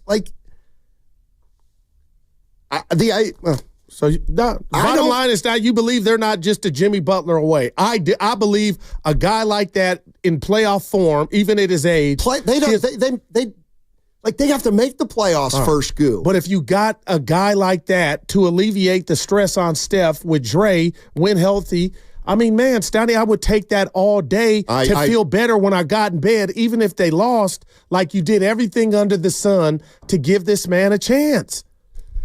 And I'm not just saying that. The organization a few months ago was kind of signaling that, but now it seems like the message has changed. So I'm still stuck on that. Let's go to Anthony in Brentwood. What's up, Anthony? How you doing?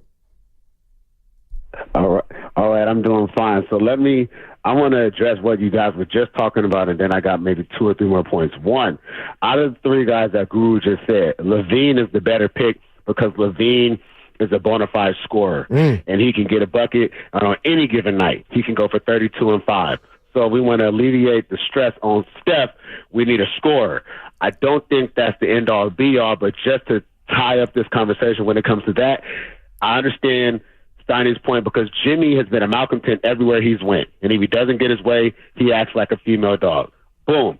And then, so we actually have 2 bigger guys, so we don't need a Vucevic. I think LaVine can really stretch the floor because LaVine can shoot threes and he can put pressure on the basket and get to the line. That's my point with there. Last night's game, Stephen Curry got in the game about 4 minutes less, and they blitzed him, and we didn't score. And you seen he took that heat check at almost right when he crossed half court, and he was frustrated when he took that heat check because he didn't get any open shots. That is indicative to, like, we just don't have anybody that can really, make the other team want to, not double Steph. How they're guarding Steph is what every team should do and is doing because it's the smartest thing to do.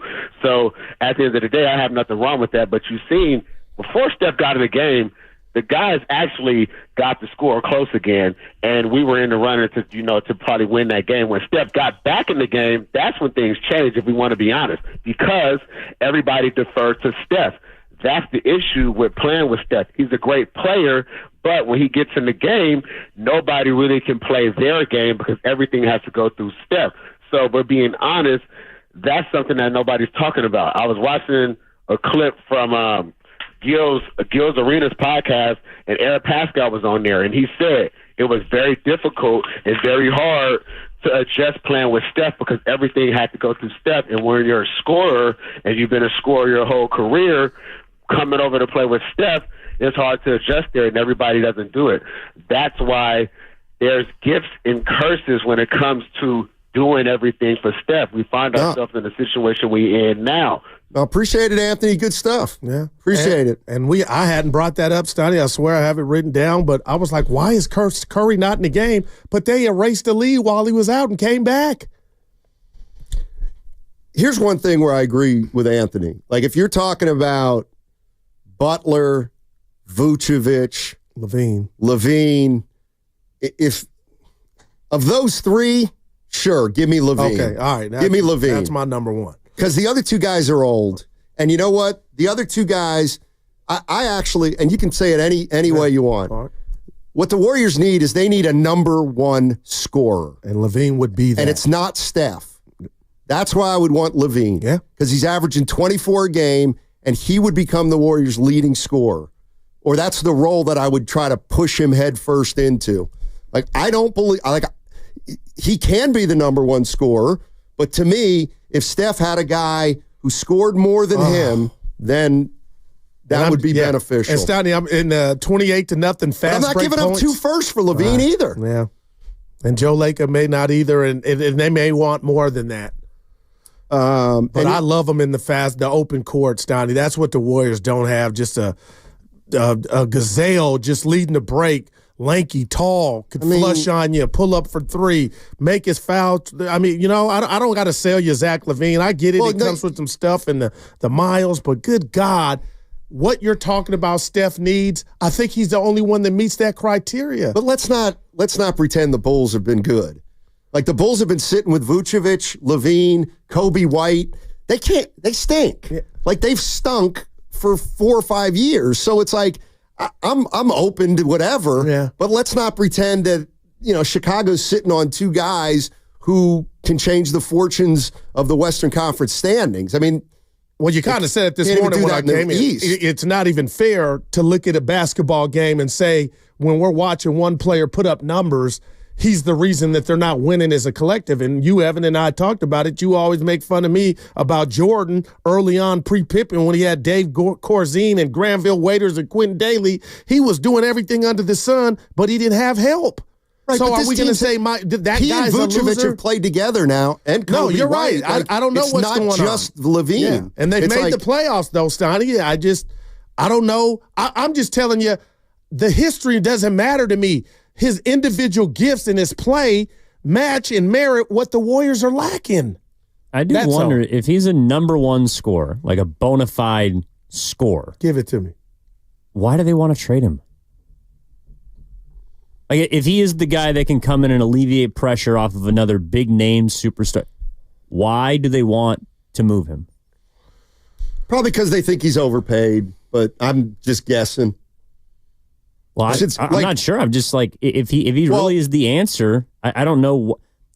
I don't know. It's just a red flag for me. Well, yeah, here's the red flag for me. 19 and 25, 39 and 43, 40 and 42, 46 and 36, 31 and 41, 22 and 43. It's like they don't win.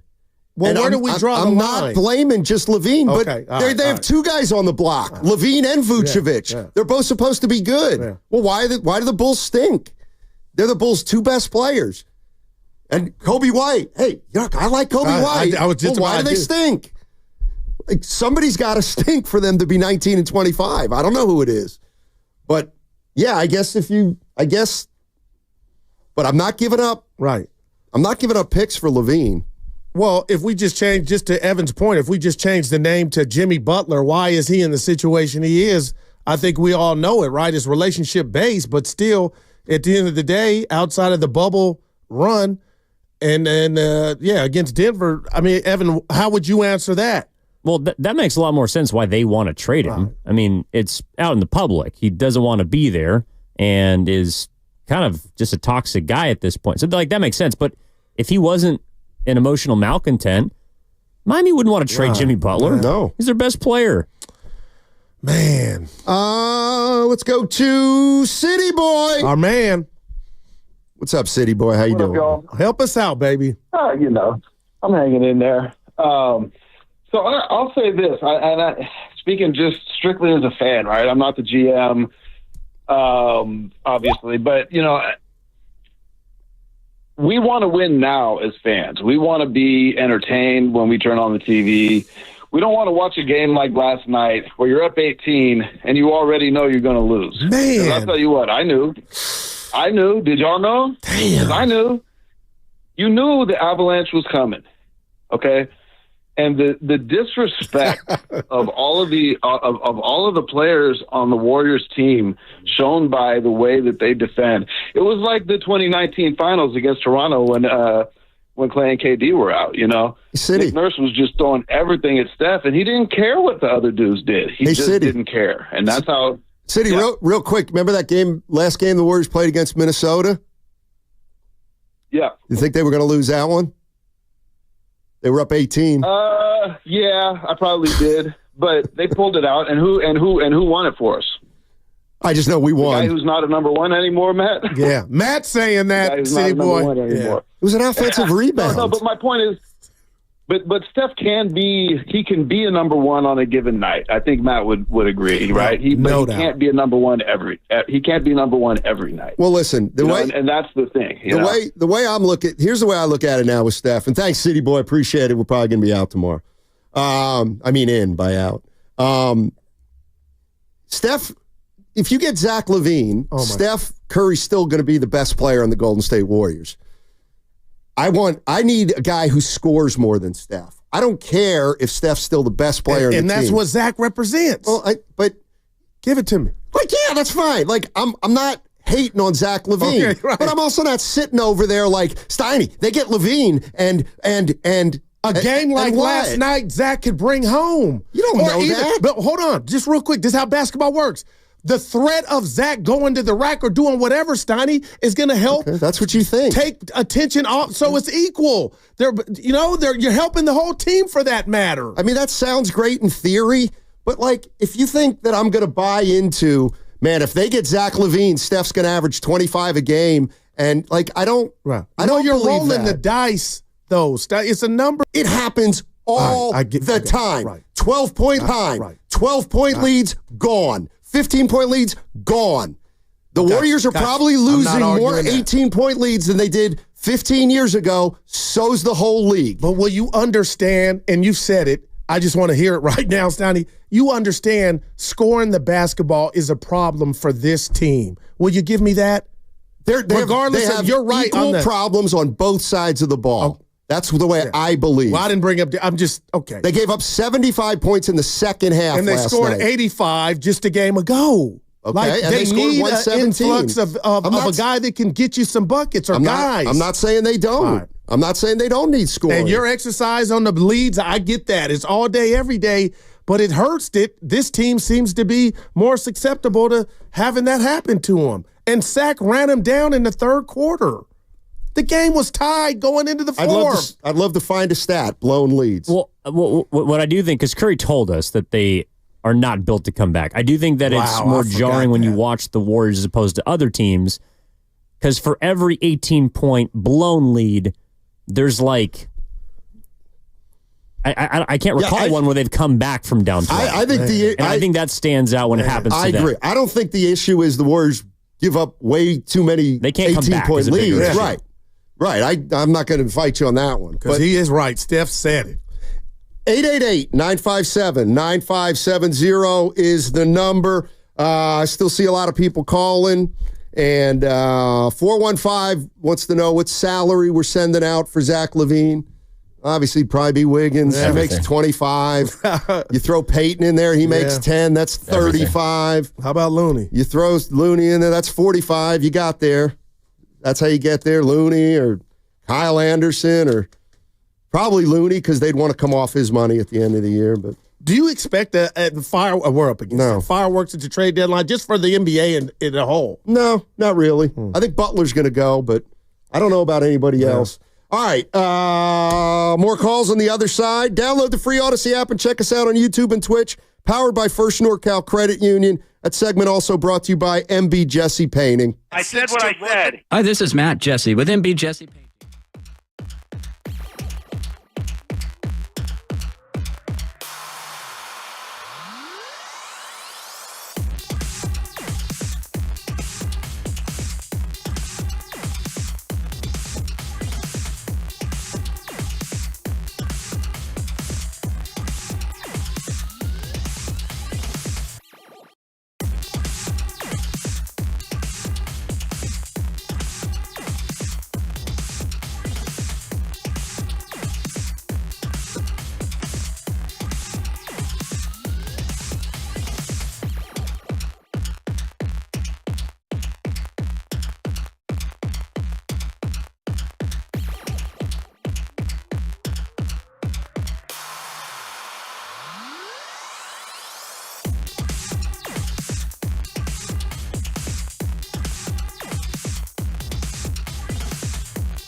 It's called following the team. That's not following the team. I follow on IG. Now, back to Steiny and Guru on 95.7 The Game. Who was that just opened the door? We are the most disrespected show at the station.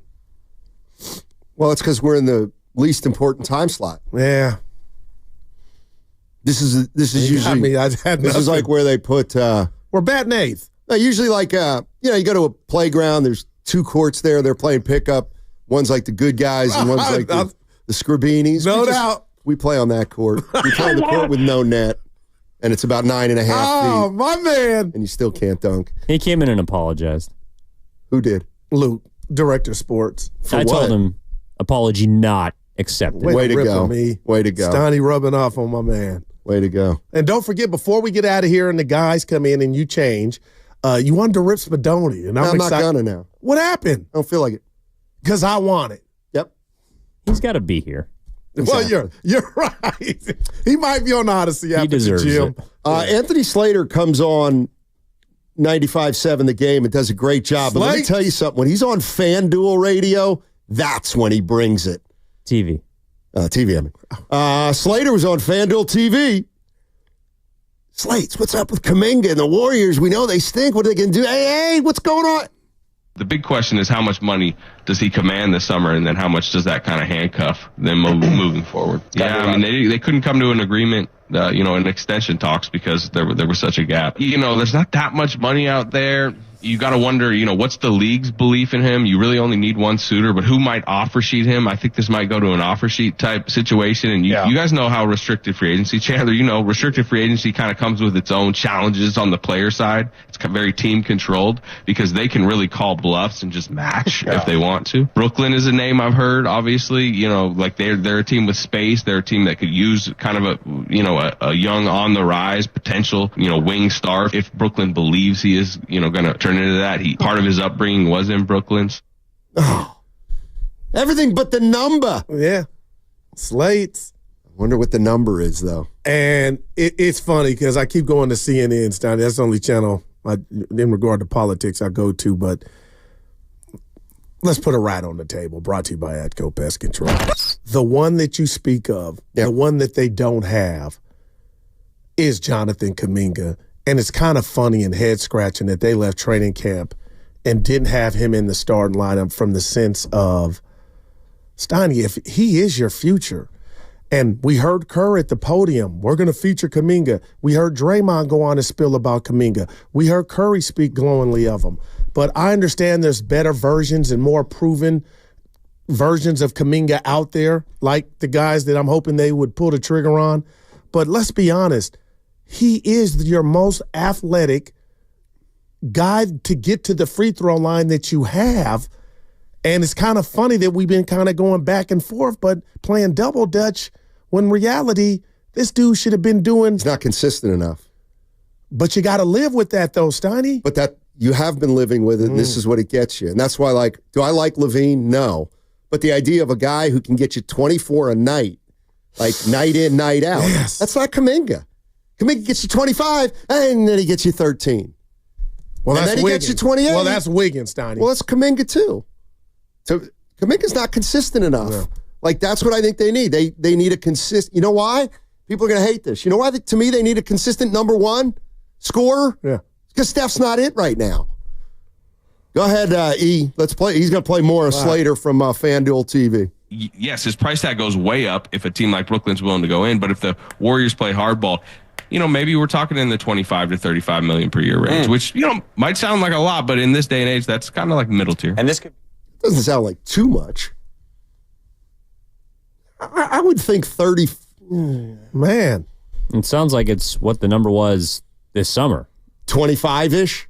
Well, allegedly or reportedly, the difference between Kuminga's camp and the Warriors was $30 and $35 million. Well, Evan, let me ask you and Stoney this. You went to college, both of you. Oh. If you're Jonathan Kuminga's representation and you're watching the team go 1-6 without him, is your number growing or staying the same or what? Because I'm asking. Yeah, it's probably growing, and the Warriors are then looking at him and saying, well, yeah, but we're a 500 team with you. Yeah, I mean, I think the problem Kuminga has is that I think there's teams that would like him. Oh, man. But there's not teams that are saying, we got to get him. And I think the Warriors might be like, what I think is going to happen is the season's going to end, and the Warriors are going to say, go get a deal. Yeah. And teams are going to be reluctant to give him a deal because they know that they're just giving him a deal. They'll hand the offer sheet to the Warriors, and the Warriors will say, yeah, sure, we'll do that. And I'd be shocked if the Nets throw together a deal for like 45 a year. Then what do the Warriors do? Do they matter it? Yeah. But that's part of the reason that Kuminga is not as more valuable than he should be. Because I don't think teams are gung-ho about paying him. I wouldn't be. Mike in Santa Clara. What's going on, Mike? How you doing? Well, first off, I want to say you guys are not getting hosed. You have to just look at it as you guys are the best of the groups. And they're just waiting for you to take over the main show. Oh, in that case. Well, there you go. Yeah. I'm scared of Willis. Get ready for TV. Guys. Yeah. Exactly. Wait for the TV show. Now, what I wanted to bring across, guys, and I have one more thing I want to say after that. But I want to take the pressure off the JK situation. But I want to talk about Moses Moody for a sec here. I just feel like, with his contract that he just got, I just feel like he's underperforming. I'm just wondering what your guys' opinion is about Moody. Granted, his 3-point is basically been consistent, but he's also having his worst field goal percentage, but also the other stats involved as a defensive player. I just feel like it's a little under par in that case. So I just wanted to hear what you guys had to think about that. And the last thing I wanted to say, guys, my wife and I are avid listeners, and we're expecting over the weekend our first kid to be born, a baby girl. And I just wanted to also just say, wish us luck from you guys to Spadoni to EG to the entire 95.7 The Game family. You guys are always our sports family. So thanks, guys. You got a name? I was just going to ask. I personally want Raya, but we're waiting until she's born. Okay. Well, check back in, Mike. What's the Mrs. one? It sounds like she's got a name. We got about 7 names on the list. Okay. Like I said, that's my first choice, but we're gonna wait till she's born and see what she looks like. Congrats, man. Appreciate the call. I was like, who the hell is EG? I call him E-Dog. EG, I like that. EG. We'll see. Remember your first kid? Yeah. Well, Evan's day's coming. Not yet. It's coming, buddy. Then you see if you remember all them stats. Trades are hard. Super Bowl what? Go ahead, Stein. What you looking at? Yeah, I'm just not crazy about Moody. Well. And here's okay, go ahead. This is where I'm different, and this is where I'm harsh, and this is where people will say, well, it doesn't work for that. Okay. Hey, Moody, you know what he's shooting from 3? I'm going to guess 33. 39. Oh, well, damn. Yeah, so now he's having a good year, right? Well, I've always been a Moody fan. No, he's not. Okay, tell us why. Okay. Because here's why. I'm looking at his, he shot it better. Okay. What? I'm going to go back about a month. All right. We had a tight game against Indiana, lost by 6. Remember that game? I feel like this exercise is unfair, but go ahead. He was 1 for 4. All right, gotcha. In other words, competitive game, Moody 1 for 4. Okay, playing the next game. He doesn't play against the Lakers. We lose a close one. Here he comes against the Clippers. Okay, we 24 minutes, 1 for 5. Okay. All right, now we're playing Cleveland. All right, playing the Cleveland Cavaliers. We're getting blown out of the building. We're going to lose by over 20. He's 3 for 4. Okay, nice game. That's a good game. Philly's in town. They don't have anybody here. We get up 30 in the second quarter. We win by 35. Moody, 4 for 5.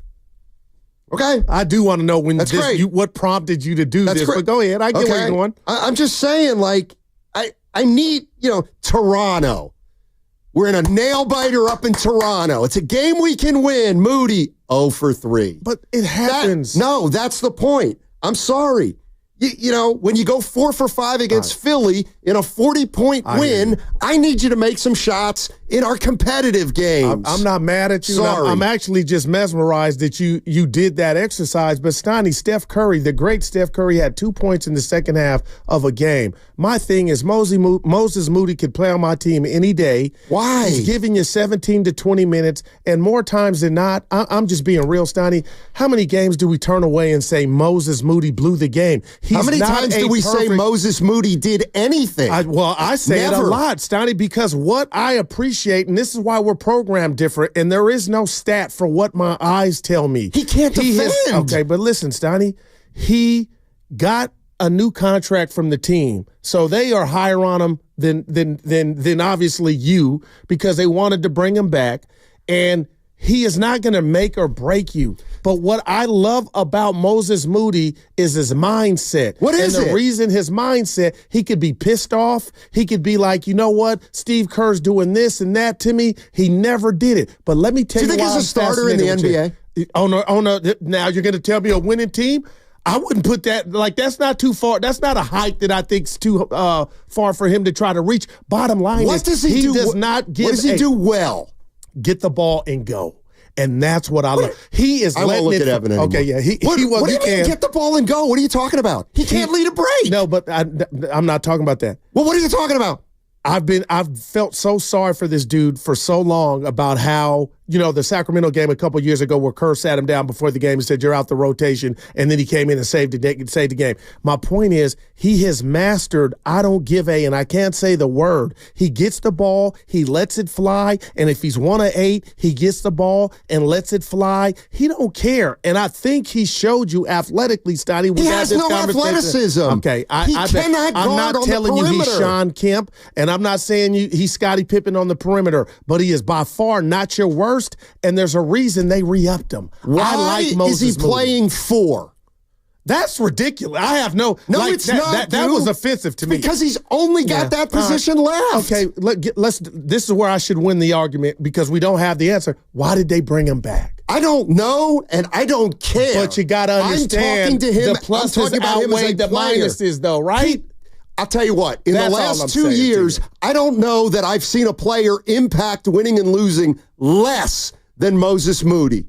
He doesn't impact anything. He's out there. You're right. But he's an 8 or 9 guy, 8th or 9th man. Like, right. I guess he's what I'm just asking a guy. Like, he's fine, but he doesn't help you win games consistently. I don't think.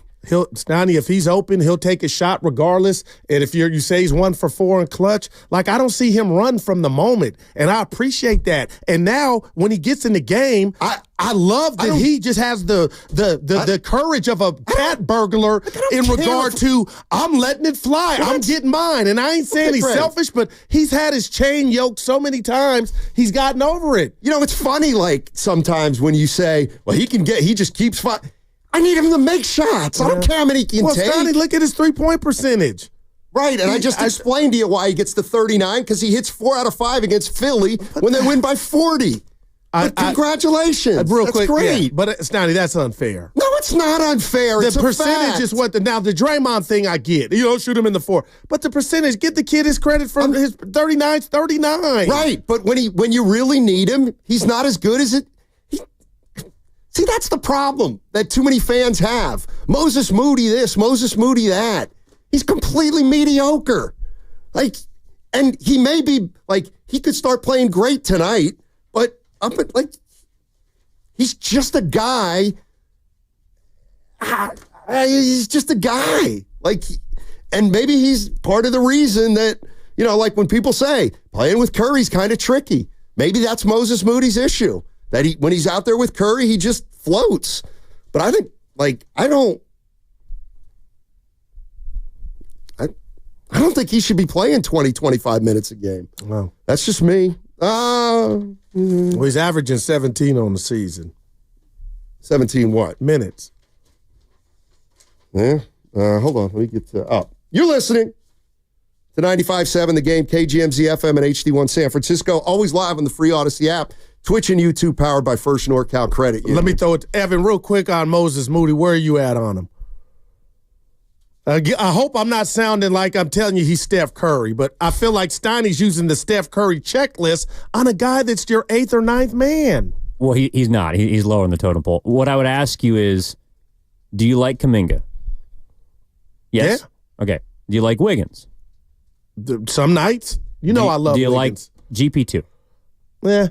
Do you like Santos? Yeah. He's trying to compete with all of those guys for minutes. The only reason he's playing right now is because there's 4 guys out, and he has to play. All right, now pose the same question to you, E. That's how you feel. Why? I think he earned that contract. Why did the Warriors? So it's more than he's fighting for his minutes. I feel like that contract represented, they identified, you can be a part of the team. Not 30, 25 $13 million a year. Franz Wagner got over $200 million. Scotty Barnes, maxed out. Cade Cunningham, maxed out. Şengün, $180. No, I get you on that. Jonathan Kuminga isn't paid because he doesn't want to take what Moses Moody was okay taking. That's why he's on the team. Plus, whether, 13's too much or too little, it's not an exorbitant overpay. And you can trade it. Exactly. But, here's what I would say. All right. Moses Moody's 6'5". This is his 4th year, right? Mm-hmm. Why is he playing? Why is Steve Kerr playing him at 4? What does Steve Kerr think? To me, Steve Kerr has told you what he thinks of Moody. He doesn't think he's a good enough perimeter defender to guard 2s and 3s. And he doesn't shoot it well enough as a 2 or 3. A couple years ago, he helped you against the Dallas Mavericks in the Western Conference Finals. Right, and I'm sorry, so did Patrick McCaw. Seriously, when you're throwing out superstars, and then Moody, let the ball come to him, taking an open shot, but he doesn't, that's why he played in those games, because, so you don't think he's aggressive. And I guess I'm not saying star at all. I know, again, you think I'm joking. I don't know what he does well. What does he hang his hat on? I'm not saying he's terrible. He hustles. Okay, well, there you go. He's a hustler. And there's nothing wrong with that. But, there's a difference between, we're talking about trying to win games in the NBA. And Moody's fine. I don't look at the game last night and say Moody cost him the game. No, but I don't look at it. How did he help? There was a play late where Moody had a drive, baseline, late in the shot clock. Tough shot, but if he makes that shot, the Warriors might win that game because he helps them go up by 5 instead of the next time down, Sack gets 2 free throws, they make it a 1-point game. That's a play where he didn't hurt you, but he didn't help you either. And he's in the game to help you, right? Yeah. And again, I love you, man. But again, Wiggins is a better basketball player, and he means more to the team. But if we wanted to do that, Wiggins missed 2 left-handed bunnies at the rim. TJD missed endless. He does it every game, and I like. I'm not using last night. I'm talking about Moody over the course of his career. Doesn't impact winning or losing enough for me. So they brought him back because he was cheap, and They can move him at the end of next year. I think they like him. He's a good guy. Right. He doesn't make a fuss.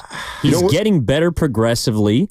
He's just not a star. And I'm definitely not saying he's a star, Stein. I think he should be better, quite frankly. Well, had you committed to him early, some people say Kuminga would be better or further along. So that's valid. And this thing that you just asked about, it's almost embarrassing. What is? Him playing the 4. Well, that's because he can't play 2 or 3. According to Kerr, not me. Not me. Let's go to Matt in Oakland. Hey, Matt, how you doing? What's up, gentlemen? Hey. A couple comments about the draft historically and then trades. They've done decent in the draft with the exception of Wiseman, and the reason why they were bad is because they had an awful owner. Now, as for trades, you can divide it up against now and later. I'm not giving up any picks for any of these guys. I mean, Levine and Butler, hard nose. Levine cannot play defense. That would be a terrible backcourt, and they'd have to give up too much. If you could get Vukovic and Dosunmu for some second rounders and then, basically name anybody like Looney, GP2, he'd be a reasonable GP2 replacement. And, I don't know, Anderson, whatever makes the salary work. I would do that. And then in the off season, all bets are off. But the idea that somehow Kuminga and Moody would be better if Kerr played them more, I'm not buying that, man. Those guys know what they're doing. Those guys are playing the amount that they probably should.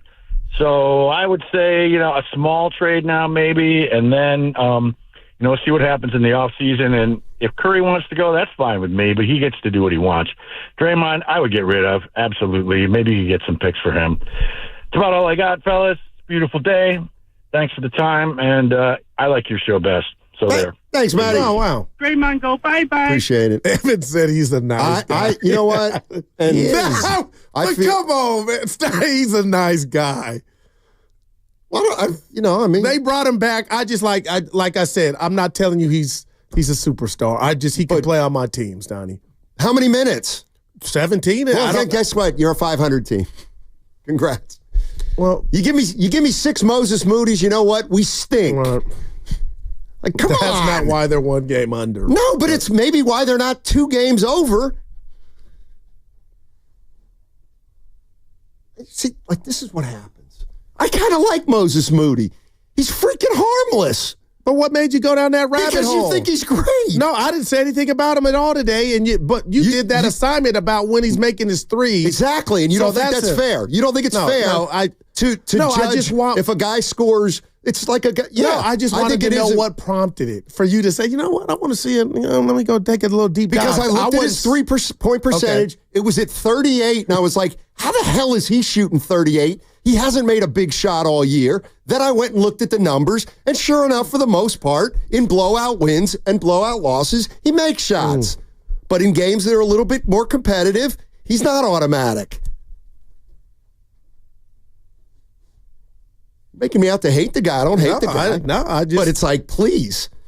He's on the team, and he plays. And he's one of the reasons they're not more successful. They have too many guys like that who just come in and they're just playing. They're not playing to win. They're just playing. Jonathan Kuminga, he's out there. Hey, we got a big. He's just playing. Wiggins. Hey, we got to give big when he gets it. Gotta win.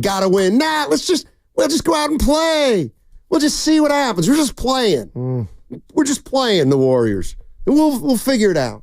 This was addressed to me real quick from the 925. Guru, Keon Ellis is better than Moody. Moody was a lottery pick. Ellis was picked up out of the G League. Just keep stuff in perspective, brother. Well, Keon Ellis has a discernible skill in the league where Bobby Jackson. Keon Ellis is an above average on-ball defender. No doubt about it. Give me one thing, again, that Moody is above average on. And by the way, Moses Moody played 26 minutes. Keon Ellis only played 21. He doesn't even have as big of a role on his team as Moses Moody had to for his team. Hey, I've done. I didn't come. I don't have a cape. I can't defend everybody and everything. You try? No. I just as long as they're in that blue and gold. I was like, what the uniform is that? Please. You going tonight? When I find out if Steph's playing. Go do some homework on Levine. Zach, yeah. Are you going to sit next to me, Goo? I feel like you're mad at me. I mean this as if I was Joe Biden. No, the president. Hurry. Evan, I have never been mad at you. That's not true. Disappointed? Evan, I'll tell you at the break. Hey, don't come between 3 days ago. Yeah. I've never been mad at him. I'm telling him about 3 days ago. And you know what? I'm going to do it right after I read this. What's Evan, coming up on the game is brought to you by Fremont Bank. Here for you, here for good. Elevate your kitchen at the Mila Innovation Center at Fremont.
they got cheese in the trunk. I asked for cheese on the taco, and they put it on, and it's the best taco ever. Are we really doing this? Now, how does it get on there? Come on. I didn't feel that way. Now, back to Steiny and Guru on 95.7 The Game. Want to play knockout at Chase Center? You can do it. We're having a contest just like last year. You got a chance to shoot hoops on the Chase Center court. It starts Monday, January 27th. It goes for 3 weeks. So you're going to have plenty of chances to qualify. You have to listen in the 8 o'clock hour, 12 o'clock hour, and 4 o'clock hour starting Monday. That's the 27th for your chance.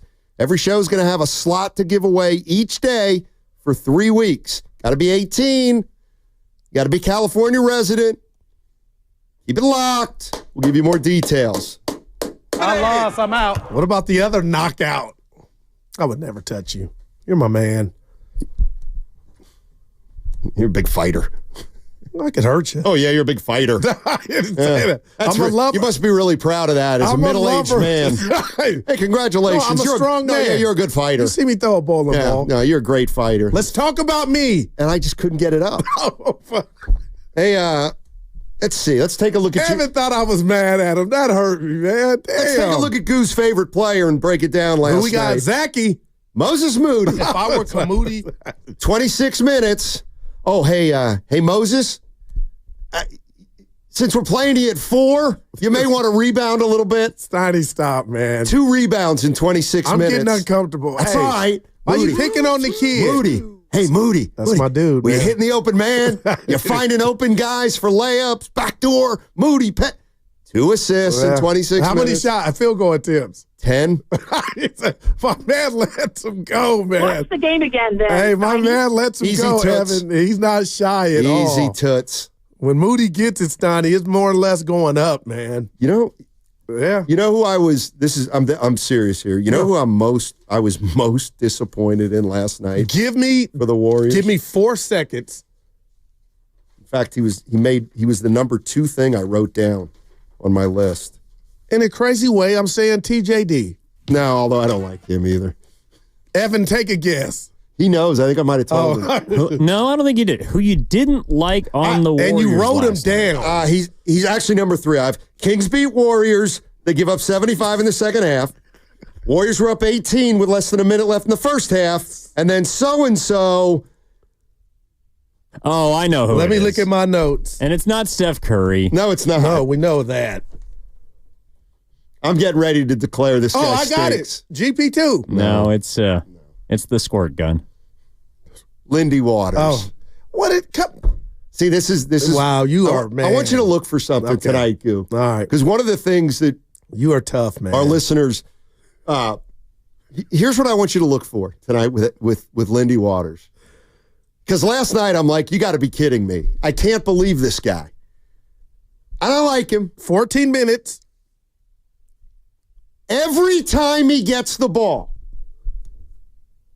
80% of the time. All right.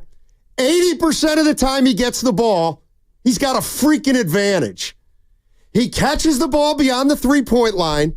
He's got a defender running out at him. You couldn't be in a better spot as an offensive basketball player.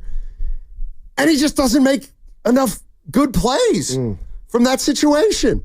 He just you run him off the 3-point line, he takes a dribble, and then, he is constant. It feels like he constantly is given the ball with an advantage, and he's not making enough threes. He's not driving it when they take. I don't know. I'll say this to that. You are special, man. You are special. I'll say this to that. As this Warrior team blows leads left and right, I think of the Toronto game not too long ago. Steiny, I'm different. My computer's different than yours, obviously. But Evan, I'm always about who made the big shot, who did it in crunch time. And Toronto, I came in here and watching it in real time, I had 4 guys that hit buckets, and Lindy Waters at third. He's been in 3 games to where, damn, that's a big shot. If they could just bring it home, he'll get some. They blow it. I'm not saying he was there last night because he wasn't, But Steiny, Lindy Waters III has hit some shots in crunch time, a 3, and I'm like, damn it, let's go. And then they squander it, and it just gets lost. I hear what you're saying. I'll watch it moving forward. But again, you got to understand this dude's story, Steiny. And if there's anything to playing with Steph, he's not playing on. So you're making it seem like I'm just Captain Save him. I'm not. I'm just telling you, Steiny, put yourself in his shoes. He don't want to overstep his. He don't want to do too much. No, seriously, there it is. The Warriors acquired a 3-point specialist who's shooting 33% from 3, and that's still, and you're still wondering, like, hey, no, he's pretty good. I didn't say. I just said, if he's not making 3-point shots, tell me what he's doing. That's a task I don't want. Okay, so now we got a guy named Moses Moody who plays a lot, who does a lot of chopping. Jack of all trades, master of none, Steiny. Don't you understand why they're under 500? They have these guys who haven't been playing well. Yeah. I just feel like you're. I'm so good at analogies, Evan. I'm trying to come up with one, but look, there's some merit to what you're saying, but I feel like you're picking on the little kids. God forbid we pick on Steph Curry. Well, you'll go into the corner. You'll go into the fetal position. God forbid. Like today, I came in. I was so nervous because I was like, Steiny, if you say that the Warriors need a number 1 scoring option, Guru's going to be so mad, and he's going to say, well, he's still a number 1, and he just needs more help. I feel that way. That's all. I'm never mad at you. And when have you ever bit your tongue? You've worn me out again. No, Steiny, I know what it is because you just followed me. You're back on the drugs. You're on Twitter again. And the internet bothers you, and I'm the face of the internet to you. I'm not Daryl. That's not a I'm not your brother thing. Or partner. I know, and I'm tired of I want you to study the game more. I'm not, please. I want you to study the game more. I live the game and watch these games over and over. I'm not a slave to the box score. I want you to view games differently. Well, then you. I want you to start watching the game differently. Can you do that for me? Never. Okay. Never. All right, you can't. Never. Oh. All right. Yeah. I only look at the box scores, but when I bring up Moses Moody can't make a clutch shot, it's out of bounds. I get it because it's a Warrior. No. He's a Warrior. I shouldn't be that hard on him. We are the flagship. We're the flagship. Stop. Seriously. I bring it. I bring the pain. Not to the blue and gold. Steiny, stop. No. Ask Draymond. He was coming on our show. He won't come on anymore because we were too hard. And I was the main one. Kuminga. I wasn't sold early. I said it into the mic. And Steph, I've said a lot of stuff about Steph. Yeah. Now Kerr, I don't have to prove my merit. I bring it. Yeah, you bring something different every day. You do. I'm afraid a Guru would get mad if I say they need a number 1. Warriors favored tonight. Go ahead. Say something. 1.5. You had the best line of all right, I'm going to tell you. And I mentioned this to my brother who I watched the game with last night, my brother Rodney. You said the Bulls are at the 4 seasons because the Warriors were going 15 rounds. In the bed, under the covers, Evan, waiting on this. Like, that's fantastic. Just like the NBA. And I don't like it that they're rested and they haven't played since Sunday. Dude. I don't like it.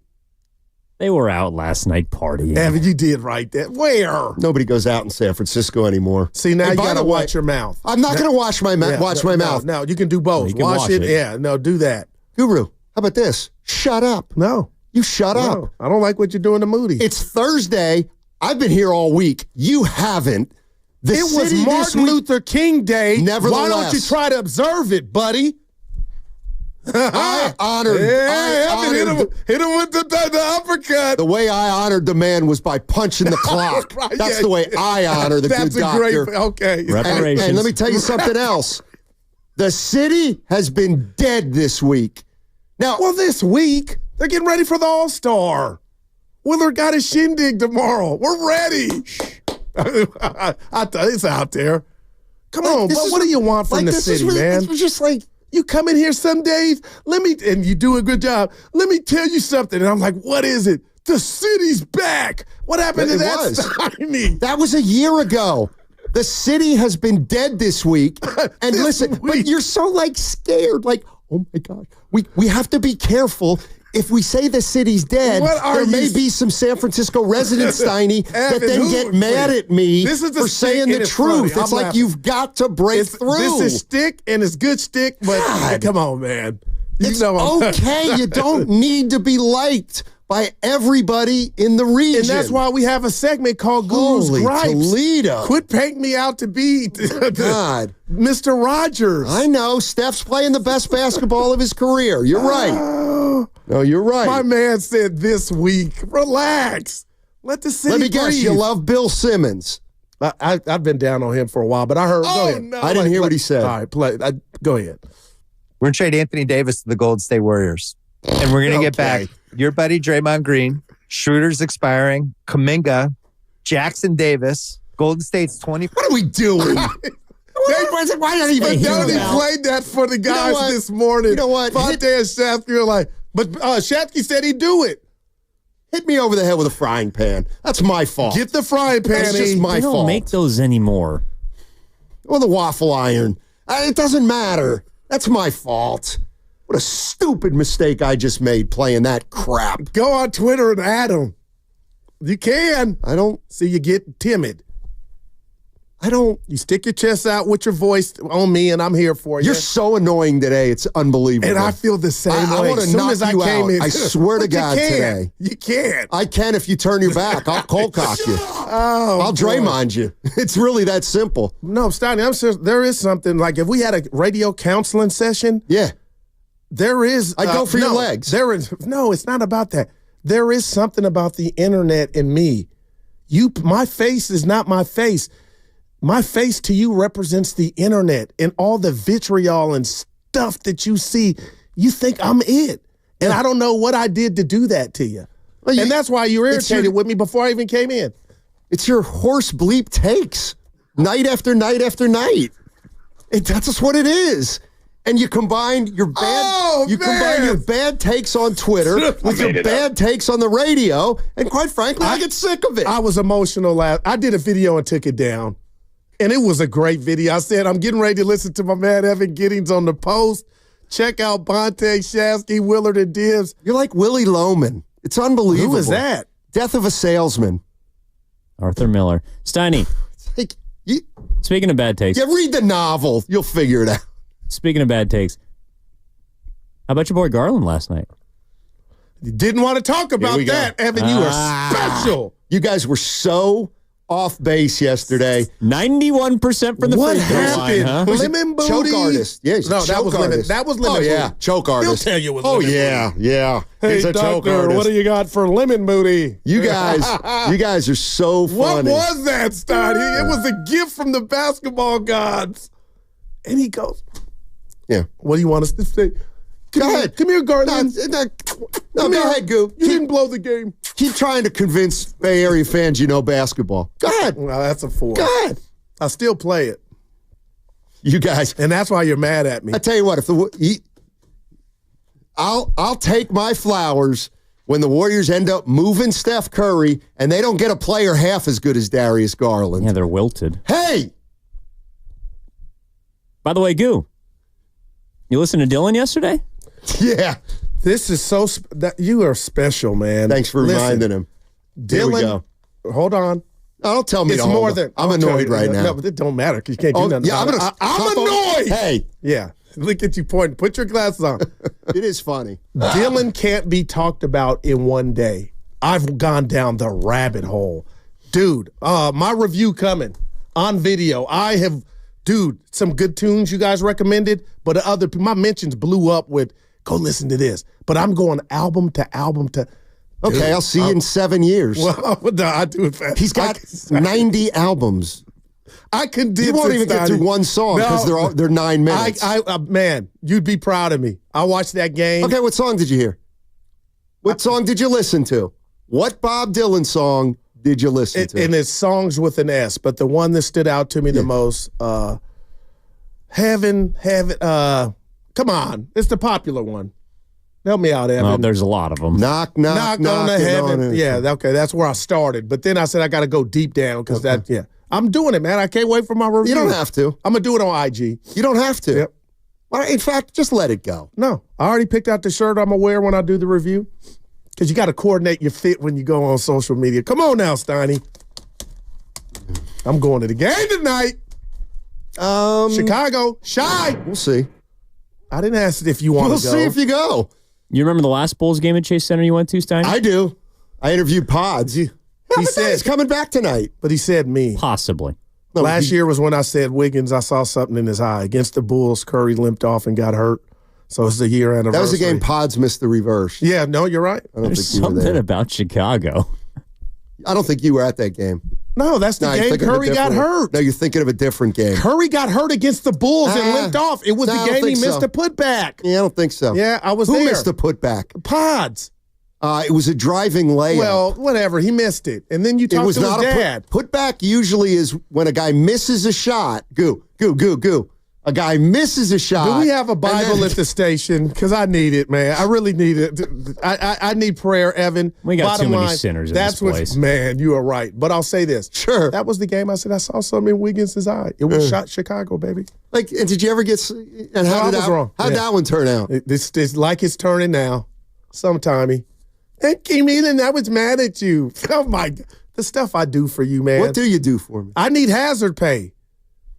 You got stuff going on, you take out. You try to take out on me, but my shoulders are broad. I can take it. Yeah, exactly. Yeah. And you will. And shame on us not mentioning Wemby and the NBA having a game in his home France, and we didn't even mention it.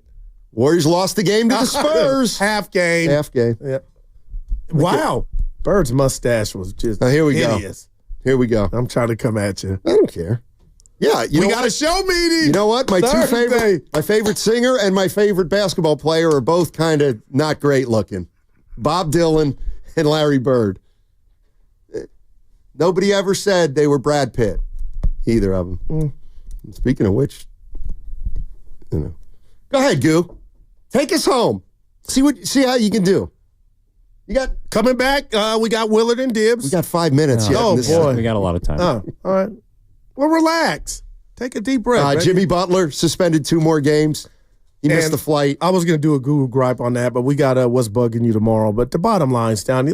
Can we grow up? The Heat and Jimmy Butler, what are we doing? And this is getting too much run. Hello? It's not getting too much run. To me, it is. Okay. It's childish. But you still want it's childish. So you want a childish player on your team? No, he wants to get out. And you would take him. No, Stoney, I live my life to where if Evan says he don't like you and you've done nothing to me, I'll keep that in my mind, but I'll also just give you the benefit of the doubt and see how, you know what I'm saying? Okay. So Jimmy Butler in a Warrior uniform would be brand new. Okay. But you're okay with a childish player on your team. That's what you're saying because you called him child. Yeah, no, the whole situation's childish. What the Heat are doing, what he's doing. Okay. Yeah. No honor amongst thieves. You know what? I guess what's getting me about Goo is my looks, the delusion, everything. Why, Evan? Just stop there. Mick Cronin's right. Let me tell you something that's very hard. You won a game. He did. I was on him. Beat the Badgers. It is so hard to coach and work with delusional players. It just is. I thought you were going to say you had 500 wins. I'm almost at 500 wins. Well, we are. And we're the longest tenured show. A lot of times I'll get a victory and you'll get a no decision after a show. But I'm on fire in regard to victory laps, and we'll have our picking segment tomorrow for the ASC Championship games. I'm on a heater. Okay. I want to go with you today. I do. Go where? I want to hit you over the head with a paint can is what I want to do. That. And if you were real, you would be hooping with me. We would get off and go ball. But you're so hurt over your D3 scholarship status. I know what's up, Stoney. I'm here, man. Goo. Anytime you need me, bud. I got some yellow caution tape you can borrow from me next time you play in a pickup game. Your teammates and opponents want you to be wrapped up in yellow caution tape because you're an injury waiting to happen for somebody But Evan, else. he says it like, and Willard does it, and they want me to get hurt. No, That's scary. I want you to not hurt somebody else. Oh. Now you have your choice. I'm in my next pickup game. I'm in my loony stage Your now. next pickup game, either wear yellow caution tape or wear one of those bright orange vests that you usually see construction workers working on the roadside. Yeah. That way people know that you're a hazard on the basketball court. That's all. I'm not that guy, Scotty. Yes, you are. I've heard all about that, you. Please. You're a cheater and you hurt people. You're a guy that takes pictures on his tippy toes. You're cheating. I know. It's so much more good natured. Hypocritical. It's so much more good natured. Oh, that guy's tall. What's his name, Matt? It's really not that tall. Come on, you cheat. No, I don't. You cheat me some days. And you're doing it now. How so? Whatever you got going on, you're taking it out on. You're trying to take it out on me. By the way. Guess what, Steiny? You are not You stink, doing a Filmo. great job. You stink. Filmo, you stink. By the way, the boss. He's MIA. He is. He's a liar. And we got a show meeting. He better be there today. This is all you need to know about our boss. Yeah. He calls a meeting on a Wednesday, spends 7 minutes telling us we're having a meeting the next day. Right. We met so he could talk about a meeting today. And you're there giggling like a little schoolboy. I don't was get it. laughing. Boy. I'm done with this place. You got to win. Seriously. See you tomorrow. Within 2 years. Well, I'm sitting. By the way, Steph Curry is questionable for tonight's game against the Chicago Bulls. Evan, what's the question? Let's build around a guy who can't play back-to-backs. That's smart. Pods is back. Now that's big. Are you serious? Yeah, I swear to God. I wonder if he starts. Well, flip a coin. I wouldn't start him. He hasn't played in a month. But, who knows about Steve Kerr? What he might do. Play him at 4. Willard and Dibbs on the other side? Yep. Good, thank God. Oh, shoot. What happened? Our relationship is on the brink. Hold on, just keep talking. Yeah. It's hard right now. I'm flustered. We got some good games tonight. Chicago Warriors. Okay, where are the Lakers, good games? Boston. Tell me the good games. Lakers, Boston. Oh, my gosh. That segment was brought to you by Honda of Vallejo. That segment was also brought to you by Chilton Auto Body. I wanted the ball. Have you been in a car accident? Chilton Auto Body is 15 convenient.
I can't stand to see greatness rot before my eyes. Now, back to Steiny and Guru on 95.7 The Game. The crossover is brought to you by Abundant Life Weight Loss. They know the secret to losing up to 1 pound of fat every day. Go to AbundantLifeWeightLoss.com. Dibley, present. Yeah. Willard, present. What's up, gents? Introduce yourself Steiny. right on. Yeah. Willard, Dibs. Willard's got a birthday coming up. We'll get to that. But Dibs, I got to run this by you. Run it. So there's been 4 variations of the Steiny Guru show. Bonte Steiny and Guru, Dibs Steiny and Guru. But the fact we still remain, it's been 7 years, I'm trying to prop my partner up and tell him we're the longest running show at the station. Does that still count if we had a third and things change, but the 2 still remained? Yes. Yeah, count the bucket. It does because Willard, it's the longest running, and the word is contiguous. Much like the contiguous United States is only 48 states. Hawaii and Alaska are not connected, so they are not contiguous. But the fact that the 2 of you have been together, and yes, you had appendages, you had Bonte, and he shook free. Yeah. And you had me, and I got rescued by the deep-voiced Will. the Silver Fox, and thank God. What if we change the word, though? Because I think you're diminishing yourself. Oh. Like it's the longest-running partnership, but it's not the longest-running show because it's a different show. Right. You were on it. Bonte was on it. Those were different shows, no? Right, but if you want to talk about the longest, running partnership, host, well, because it started with just us 2. I would use that. It started with just us 2. Will. That's just my 2 cents. I'd use the word. What I remember most fondly, though, was my run at Comcast with Ray Rattle. We had a nice little run there. Yell something. Yeah. Ray Double, my man. I overlapped with Mayoko, too, for about 5 years. Yeah. Those were really, those are what I remember. And if I think those about were the salad days. This station has been on the air for 13 years. It'll be 14. It'll be 14 in August. I was the first ever hire. And I might have been the first ever firing. No, you got fired before me. Yes, I did. Yeah, I apologize. But you lead the station in firings, don't you? I'm tied for the lead with 1. Okay. And, next time I get the Ziggy, shout out Dick Vitale, I will take the lead. But I'm thinking about, of all the shows I've done, the show that I can't think of, the best show I've ever done, but I can think of the worst show I've ever done. And I know the worst. It's the one that you just referenced. And it was Mix and Match Monday, which, we threw all the names in a hat, and we came up with Steiny, Rado, and Dibley. Oh, was this the Idaho show? Yeah, and they had Michael Irvin on. He's got no sense of humor. Steiny had one of the None. It didn't sound like a racist joke, but I could get how Michael was like, "What type of humor is that?" It's Steiny. It didn't go over well. Michael, you ever been to Idaho? I was in the car I was in the studio But anyway, Idaho is different, and I've been there. Also, the best part of that show. Pocatello Ray? Yeah. The Coeur d'Alene Ray? Listen, that's a 4. I always look for silver linings, and while that show was awful, the worst show of all time, the silver lining I take out of it was I really found out who our boss was that day. Oh, yeah? Why you say that? Because it was his idea, okay? And I took the blame. Oh, you took the blame. He never said a word to Ratto. He never said a word to Dibley. False. Fact. Oh, in fact, but because I had a host, even though he knew I wasn't a real host. Well, you are now. You are Willard, he is. You Come are on, a different man. kind of lead host. Yeah, That's no for If sure. you want to fully, I really had him prepared. I had that threesome prepared, but they just didn't execute. He may as well have said that. Yeah, if you want to unearth the corpse of that day, not only did he talk to me, but he talked to me mid-show. Oh, wow. We were halfway Steiny never knew that. We were halfway through the Hindenburg, and he pulled me into his office, the old building, the old corner, and basically said, "Fix it." And I said, this was not fixable, Coach. It's like Guru's old caddy. Yeah. Sometimes you got to call the scrapyard, and you got to scrap that baby. Okay. Anyhow, good to see you guys on a wonderful Thursday. No, you're right. You know what, Dibs? You're right. That actually makes more sense because, that makes sense. Total hands-off Ratto. That's probably the way. I'm sure that is the way it went. Right. Yeah. No, I'm serious. No, for sure. Oh, yeah? For sure. Oh, yeah. And, couldn't have been his fault. Much like with He had nothing to do with it. Much like with our children, and we all can pretend, and we all have 3 children. That's amazing. And we can all 12. We can all pretend that, I love them all equally. It's kind of like with radio shows. There are shows that you love more than other shows, and it's okay. And that show would have been put up for adoption. Man. That show would have been left at the firehouse in a little bassinet. Anyway, enough about that low point. Am I the only one in the bad loss, up 18, another squandered lead? And I memean this, Will, as you look at me. I like what I saw from Quinten Post. I'm not telling you he's Shaq O'Neal, but seeing a Warrior 7 foot alter some shots, stretch 5, like just inject that in my veins. Like, so I'm seriously excited about tonight. Like, he should play again. Get some minutes tonight. Let's go. But my eyes will be on the other stretch 5. Vooch. Yeah.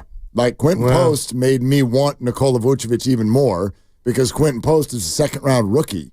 And therefore, the skill set that he brings is kind of the way I look at it. Not so much Quinten Post himself. Could he be a player someday? Do you want to, obviously, have him learn and get chances? All of those things are true. I would argue the presence of Nikola Vucevic would be good for him.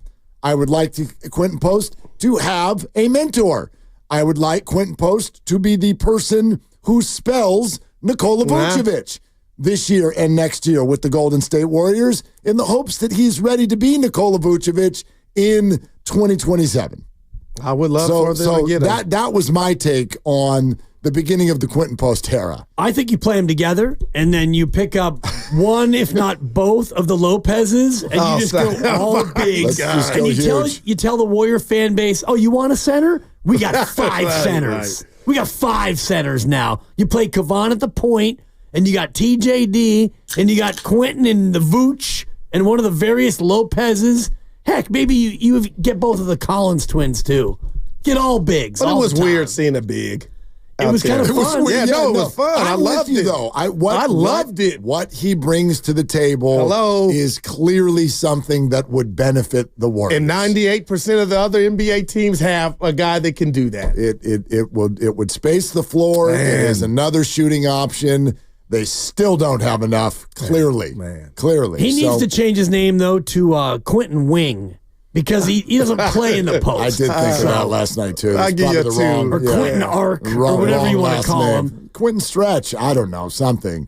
He's not going to be in the post very much. No, I mean, honestly, guys, if you look at that game and the blown lead, fine, and you've got Guy and Lindy and Quinten, and they're all getting run, I mean, what are we even talking about here? Like, yes, I don't even know if you blew the lead. Sacramento is better than you, and Sacramento came back, and I think Steiny... In the third quarter. You had some good points earlier, Steiny, about the defense and the fact that they scored 6 unanswered, but 6 straight points from the foul line because you kept fouling people. 30 of 32 on the night. Right, and so even though you had the lead, and you missed layups, which is what you do, and you missed threes, which is what you do. 1 of 10 in the third. And then you just kept fouling them, and, 2 for De'Aaron, and 2 for Damas, and 2 for Monk. It was Monk. Monk. But when you needed a bucket, Steph was on lock, and you had Wiggins was trying to. That's what I was like. And you said Vucevic. What about Levine? Well, and that's where I know that's a pipe dream. We're going to start our show with that idea because you needed a bucket, and Steph Curry chose to try to get a bucket from Elk Grove. Yeah, that was 34 feet. For me, literally a turning point. And I texted the guys during the timeout that came right after that. Steph Curry, for me, that was a moment. And I think it was a moment for him. Does everybody remember what the score was when this happened? They're down 2. Thank you. Yeah, I'm with you. 90 seconds left in the game. Yes. And Tom Tolbert called it a desperation shot. That is not a desperation moment. That was a frustration shot. Thank you. Steph Curry crossed half court and realized two things. One, I am exhausted and I cannot shake the 8 people who are defending me right now. Shout out Keon. And if I go through Bobby the Jackson. offensive process with this team, it is not going to lead to what I want it to lead to. So I am settling. I am mathematically deciding that me from 34 is the best thing that we can do. Yeah. Down by 2 on the road with 90 seconds to go. That is an emotional admission by a star player in that moment. That said everything to me about Warrior basketball right now. You're listening to 95.7 The Game, KGMZ FM and HD1 San Francisco. Always live on the free Odyssey app, Twitch, and YouTube, powered by First NorCal Credit Union. I agree. That was big. And in fact, I took it a step further and thought, even if he makes it, it's not a dagger. Yeah. No. There's still a minute. If he makes it, then they score. Then are you going to do it again? Now I'm going to shoot from the other side of the court. Like, in a way, the good thing was he did miss it. Then they went and scored, so you were 2 scores down from that moment. That was a. So, like, what I said, and it got Grandy. Mark Grandy very, very upset. Oh, well, I used Mark the phrase. angry. Yeah, I used the phrase "give up." I go, Steph gave up. Oh boy, and they got very mad because you can't say it's a bad name. you can't say things like that about Steph Curry because then your phone. I'm going into Lou Ferrigno while you keep talking, but it wasn't a give up, no, Will. but what did I mean by that? What did he give up on? He didn't give up on the game.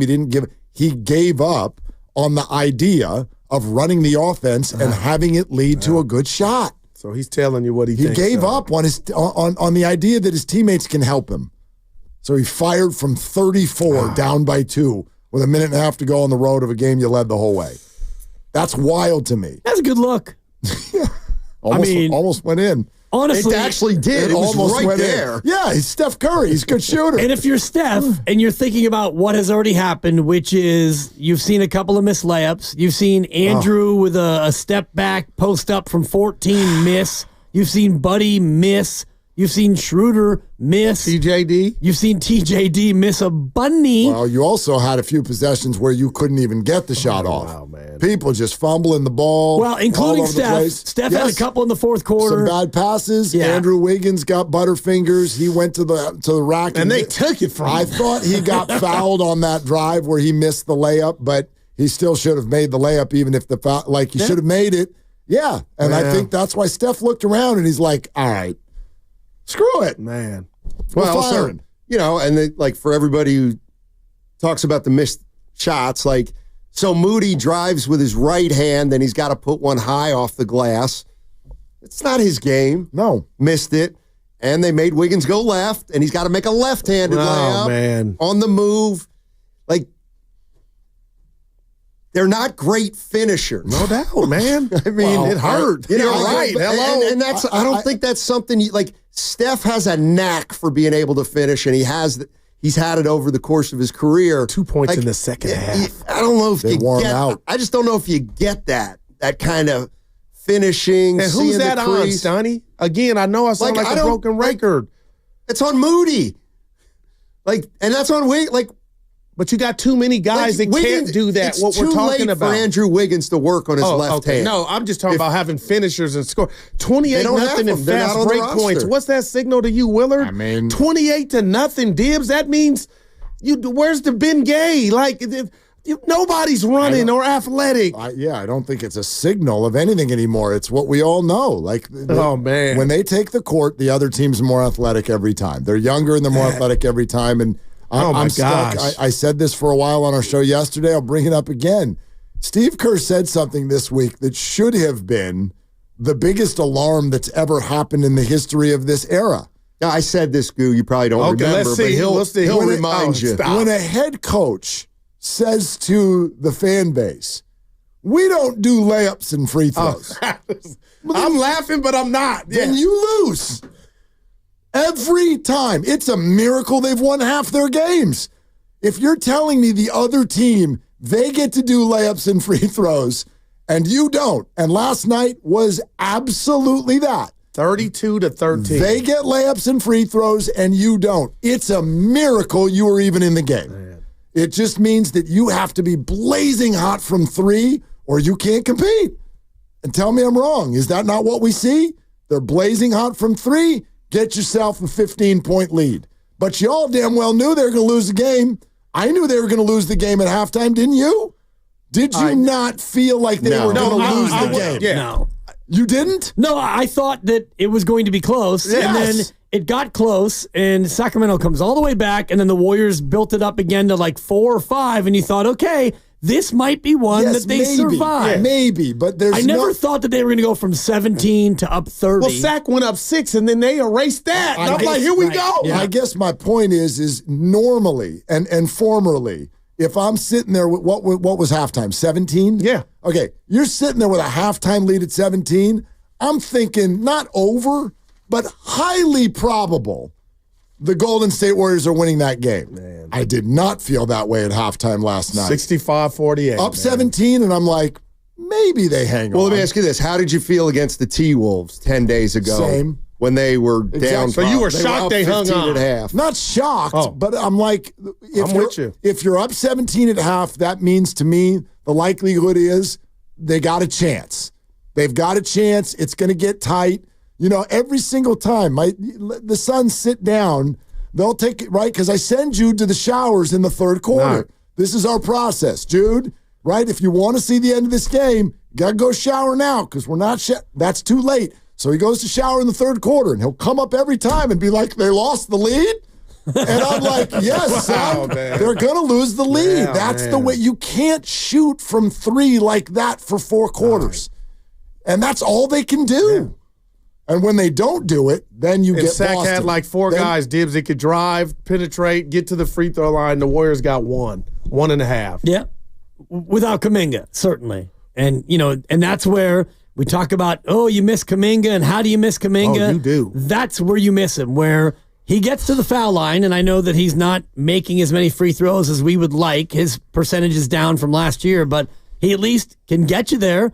And beyond that, you got Wiggins, who had a nice game, which tells you that tonight he's going to have a bad game. Go ahead and get your underdog fantasy ready for the fewer than, because, you know, that's what Wiggins does. What do you think 33 and then 11. What do you think his number is? For points? Yeah. Probably 16.5. It was 15.5 last night, which I thought was a bunny. I didn't laugh like 4 in a row on it was. Really? Yeah. By going higher or Then lower? he went on his bender of scoring 20 points 4 straight games that I think with him before that. Kings games, pro tip, Kings games play the higher numbers.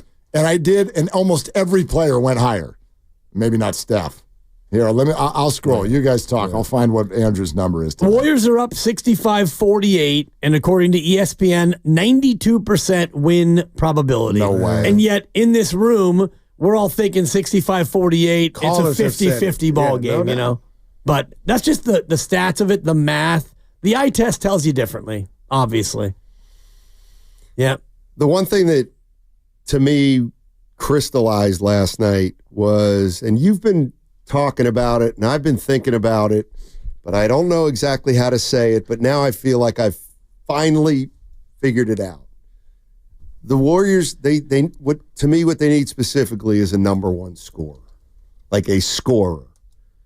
And the player doesn't have to be as good of a player as Steph Curry, and he probably won't be, but Steph cannot be the highest scoring player on this team anymore because there's going to be too many nights where he struggles to score, and you can't have your top scorer fluctuate that much. Yeah.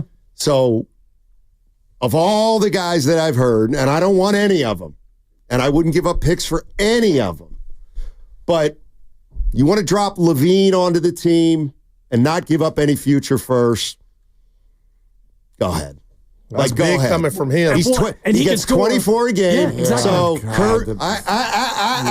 Willard, he's the answer. I know, but the money goes. But he's got 2.5 more years. Yes, right. Almost 50. But he's asking you to divorce yourself from the contract and the player and the personality. How can we? Well, just what Steiny is saying it would take in a like vacuum go ahead. is they need somebody like that. I get that. Like a Jordan Poole. Somebody who can come in here and just fill you up for 25 on the regular, because what I've said about Steph, and it's a hard truth that nobody wants to hear about, it's an inconvenient truth, shout out Al Gore, is he can't do it every night. And tonight he may not play. Right. We don't know for sure yet, but it's a back-to-back. And last night he was taken out of the game by, the Energizer Bunny. Yeah. Steph can't do it every night anymore. And when Steph can't do it, you lose. I mean, listen, I'm not in love with it either. Trust me. But, there's a difference to me. And I don't like Levine, but he gets you 24 a night.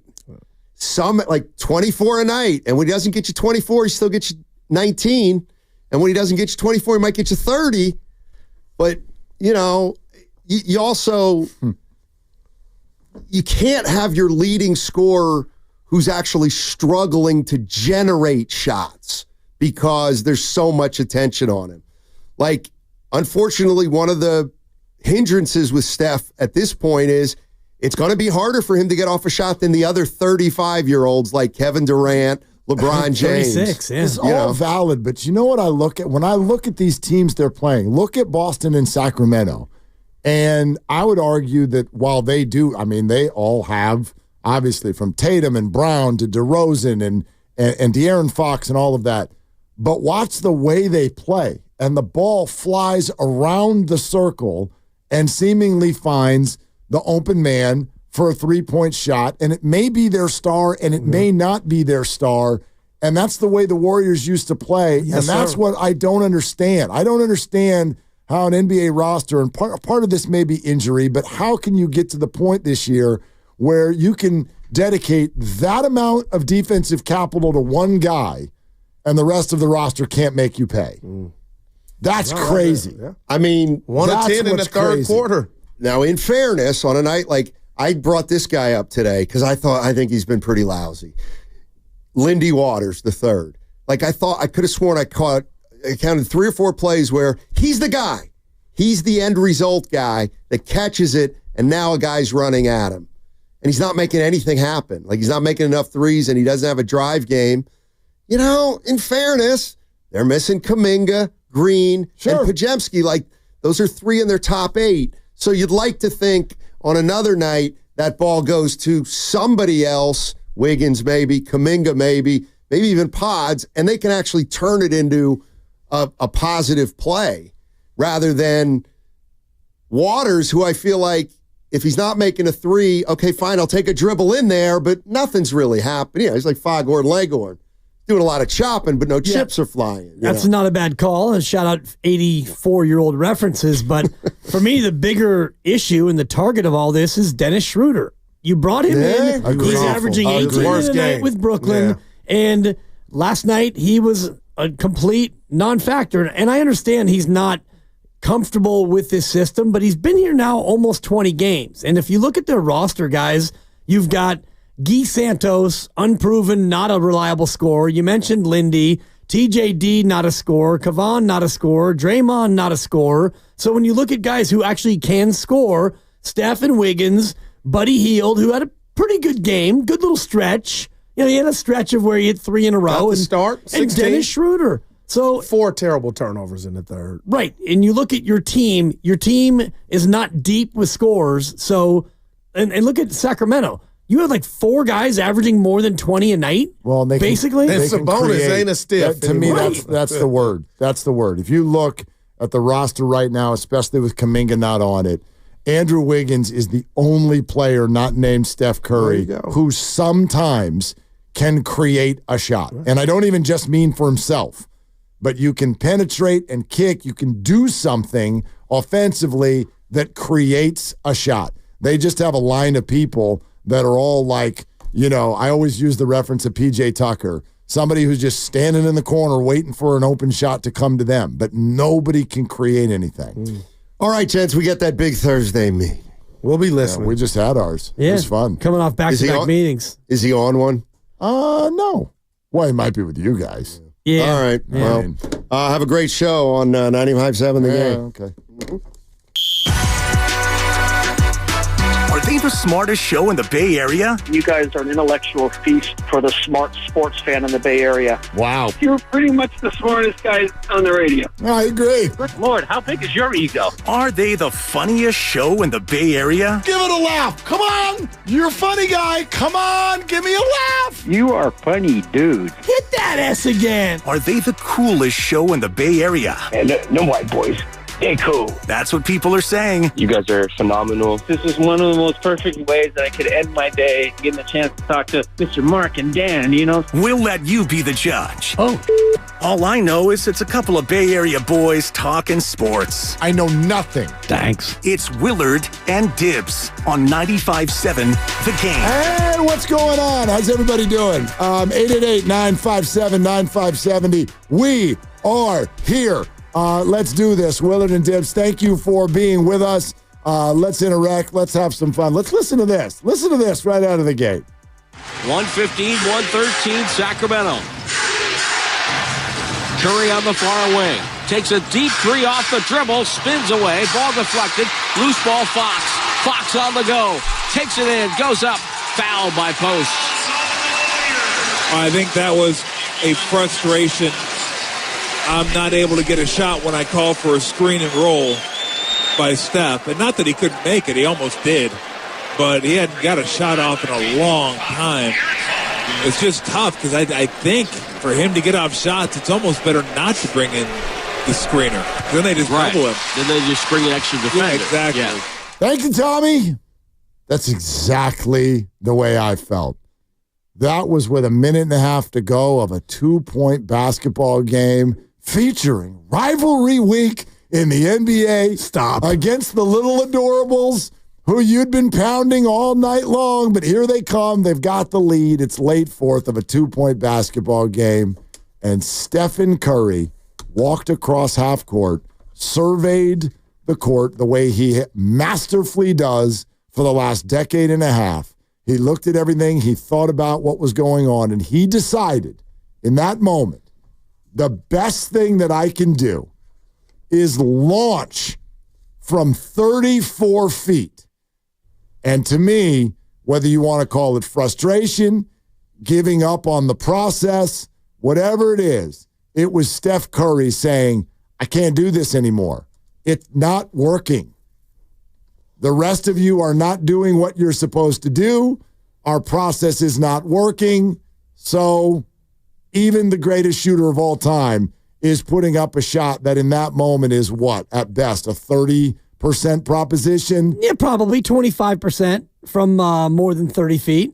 And I think you're right. And I wish that I could say that you're over dramatizing it, but it was more than just a night of frustration where he was being guarded and hounded everywhere. It was the last 4 or 5 minutes that preceded that where you had missed layups, you had bad turnovers, you had missed shots, you had an offense that really wasn't amounting to much of anything. And you don't have Kuminga, you don't have Draymond, there's no pods, there's no slow-mo. You're running around with Guy, Lindy, and Quinten. I mean, no disrespect to that trio. No, but the closing lineup is wild. It's wild. Wild. Go ahead. I mean, you got Guy, Lindy, and Quinten for a lot of the night. Quinten Post. Right, which I like his game. I do too. I like the player, but he's probably a couple years away from being a couple years away, and Guy has flashed, and Lindy's a neat story, but if you're Steph, you're thinking, man, I miss Clay and KD and Iguodala and Sean Livingston and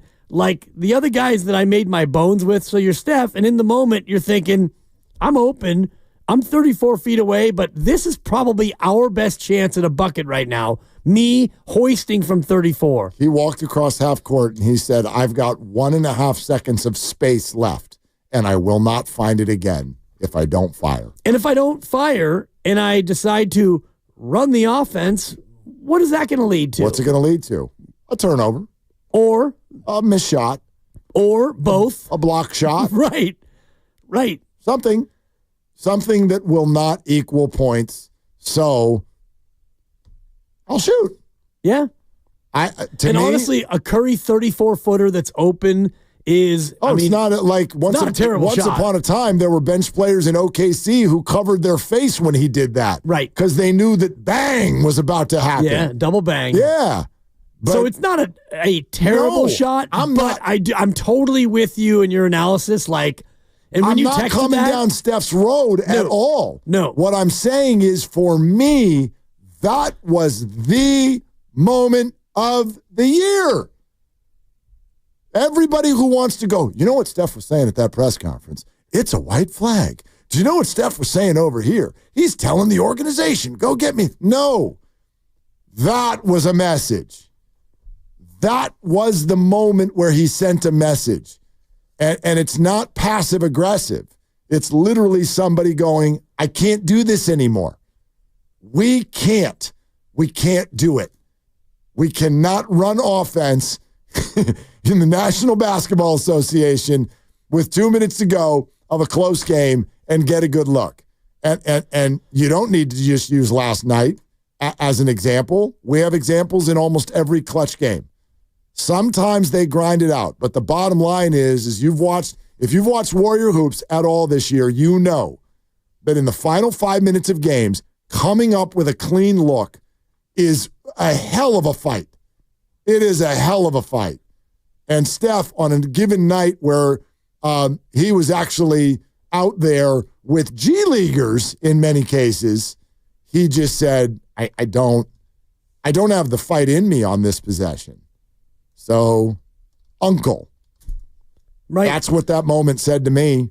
And I don't think you're wrong. And I also want to give some credit to Steiny for what he's been laying out about the Steph getting older conundrum, because when you are 6'3", and I'm going to give him the benefit of the doubt because I know you've stood next to him and you're 6'2" and change, and you seem to think that you look eye to eye with the chef. And I do. So, and you're probably 6'2", 2.5", who knows? Whatever. With your birthday coming up, you're only getting shorter. We know that. But however tall he is, he doesn't have the ability as an older player to do what LeBron does, because LeBron at 40, he can still grown man you because he's 6'8", 240. Right. He can grown man you. And KD, who is 6'13", he can still, at whatever, how old he is, 33, 34. 35, yeah, actually. He's getting up there too. But he can still, much like Kobe could, even post-Achilles, less post-Achilles, but Kobe can get to his spot and turn around jumper you, and there's nothing you could do. Michael Jordan, same thing. Did you know that Kevin Durant's actually already 36? It's possible. Yeah, no, it's true. Why, you're about to be 50 any minute now, so. I got quick math. 9 hours and 40 minutes. Yeah. And I think we should play. Although, do you do the actual time of day or just the day? Like, do I turn 50 at midnight tonight? Yes. Or do I turn 50 when I was actually, like, the time that I was actually born? Well, interesting you say that, because honestly, if you want to talk about like how old you really are, you're already 50 because of leap years.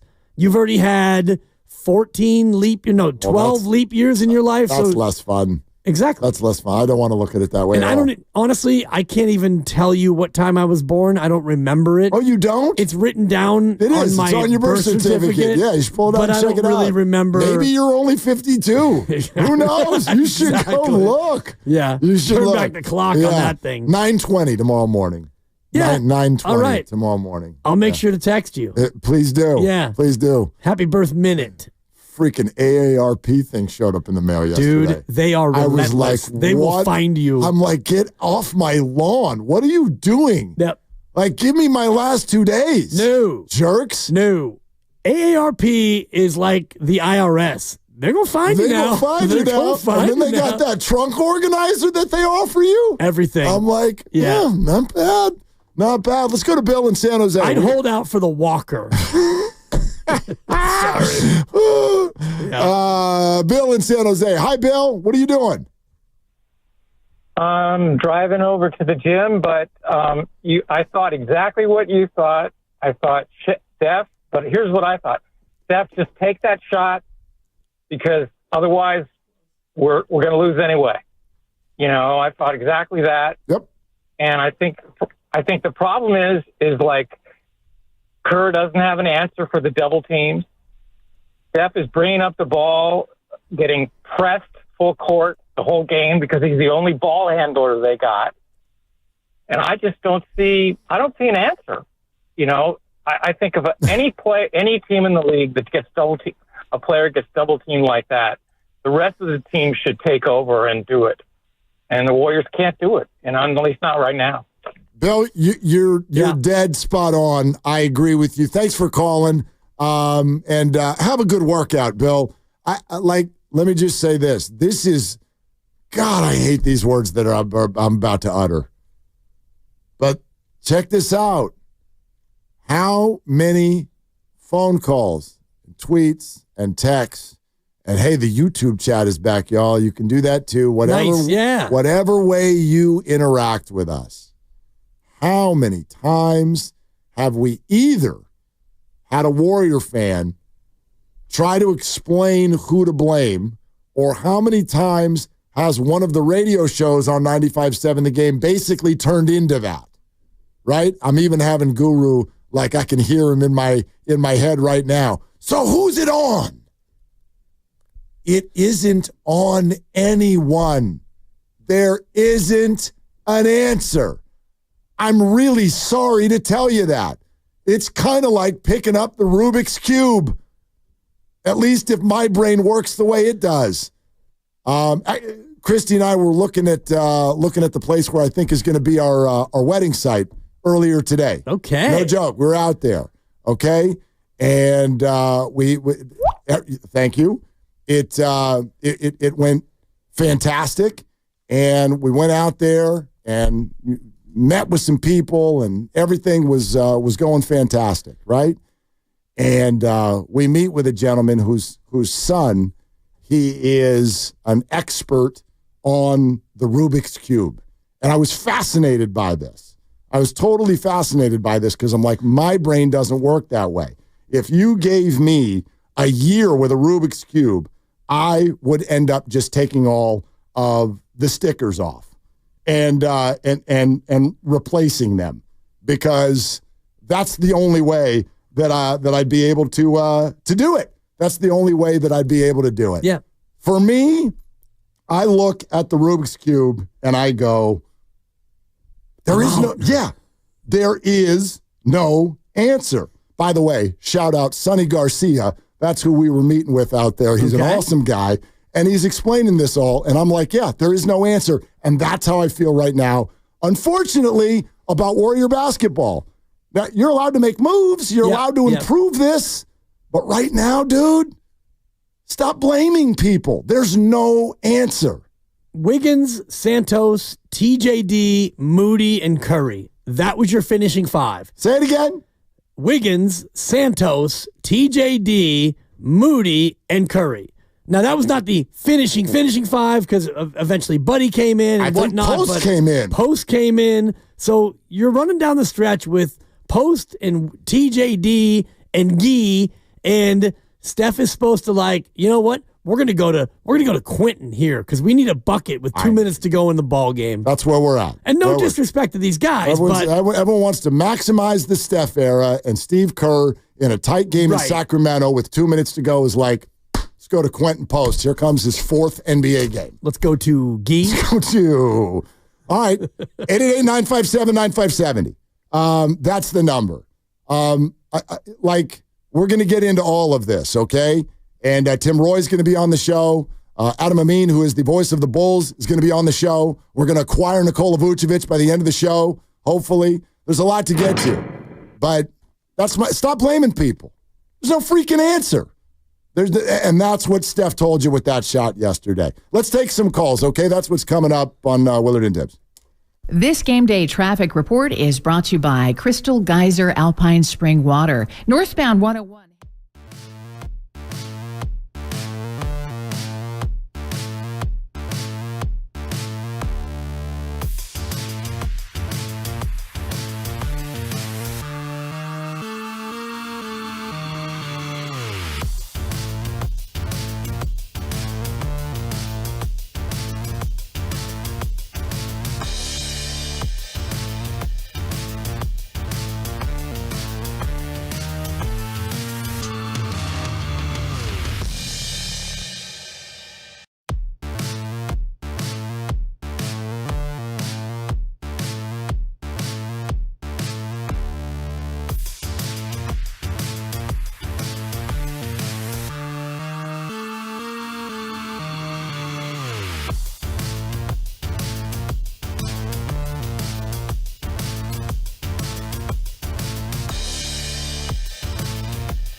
113 Sacramento.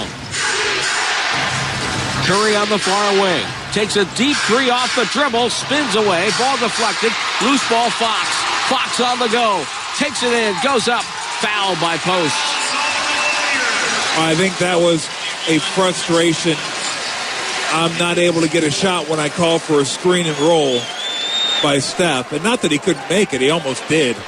But he hadn't got a shot off in a long time. It's just tough because I think for him to get off shots, it's almost better not to bring in the screener. Then they just double him. Then they just bring an extra defender. Yeah, exactly. Yeah. Dub Nation, it's Steve Kerr. You're listening to Willard and Dibbs on 95.7 The Game. Well, thank you, Coach. I got to imagine that Steve Kerr has been doing press conferences and maybe even to a degree conversations with us through his teeth for the last few weeks. And I didn't even think of this until we sort of got our conversation going about that shot, which to me was the moment of the year. It was the moment that Steph Curry looked at everybody and went, can't do it. We cannot. Can't do it. Can't win with him. Can't do it. Cannot run this offense and get a good shot. So we're going to fire from 34. Can't do it. And then everybody's got to line up and find the microphones afterwards to tell everybody we're going to figure it out and we're going to keep trying and we're going to – Mike Dunleavy's going to do his job and we need to take care of the ball better. We need to learn how to defend without fouling. My God, you need somebody who can create a shot who's not named Steph Curry. They don't have anybody. And so they know. They know. They are well aware right now that they do not have the pieces. And by the way, I'm not sure that Jonathan Kuminga is that guy either. It's better. That would be your best chance. But it's not like Kuminga is a finished product on step-back jumpers and drives to the hole to finish. It's not like that's perfect yet either. Right. I don't know, man. I don't know. I think they know. There is no answer. Right, which is why they're saying we're not going to do something reckless at the deadline to bring in one player who would help. You could pick any player you want, take any player in the league right now, and just dream about them being able to trade for that player. Do the Warriors become a championship contender? If you want to bring in Gilgeous-Alexander or Anthony Edwards or LeBron or Victor Wembanyama or the Joker, or pick any player you want in the league and just airlift them on this team, you go from an 11 seed to a 5 seed or a 6 seed. It doesn't mean that you are necessarily automatically better. And that's why when they said what they said last week or the week before, I do think it's more about what we saw last night. And look at Steph in the second half. And I'm looking at each individual shot he took. He took 5 shots after halftime. He took 1 shot in the third quarter, and it was at the end of the third, and he got swatted. Trying to drive into the lane, he got swatted from behind, and in the fourth quarter, he took 4 shots, and he made 1 of them. And this is your best player, and he is, but Steph can't create his own stuff. He couldn't do it. He can't. He couldn't do it. And by the way, Tommy, maybe the most important, I keep saying Tommy. Tom Tolbert, yep. That's who you're listening to Tommy. With Tim Roy on the broadcast. Tommy on the road last night. Yeah. And so when he says it's almost better for them to not, he's talking about the teammates, it's almost better for them to not come over and set the pick for Steph Curry because all that does is bring another defender to the party. And Steph can't, like he looked exhausted. He's like, I can't shake 2 or 3 people. And the fact that the Warriors don't seem to have anybody who can make a defense that's doing that pay, mind-boggling and beyond frustrating. Right. And by the way, for me, beyond the idea of a conversation around rotations. That's like, I know how many of you are mad at that, and I'm not here to tell you you're wrong. Steve Kerr is trying so many different things, and I know a lot of people get annoyed with that, but why do you think you're trying so many different things? Because nothing's working. Right. Nothing's working. Moses Moody, okay, what? Yes, he's a nice player, but he's not the answer. not the answer to the Rubik's Cube, man. No, there is no answer. And even if you get everybody back healthy, you get Pods and you get Slow-Mo and you get Kuminga and you get Draymond, well, now you have more answers, but I still don't think that that's necessarily enough. And, what Tom Tolbert was talking about on the broadcast is so right on, and I'm looking at it here, minute 38 to go. Steph comes across half court, and here comes Wiggins to set a screen. It's going to be a screen and roll, and normally Steph would take the screen and either dump it down to the screener. If he gets double teamed, now you have a 4-on-3. But in this case, he didn't even let the screen get to him. He takes one more dribble and just pulls it. And officially it's listed as a 31-footer. Felt to me it was from the hash mark. Whatever. Wherever it was from. 30-something. It was clear that he didn't want to play the game of screen and roll. So I take the screen, and now the help defender is going to jump me, and my guy's going to catch up, and now I'm facing another double team to do what? Dibs, he didn't want to play Warrior basketball anymore. Yeah. And that's why I texted y'all that he gave up. Not Steph was wrong, not Steph's a quitter. Steph looked at the court and went, hey, 4 teammates, I give up. That doesn't work. It's Wiggins setting the pick, and he looks to his right, and you've got the 7-footer Quinten Post waiting. You've got Buddy in the corner waiting, and you've got Gee in the short corner.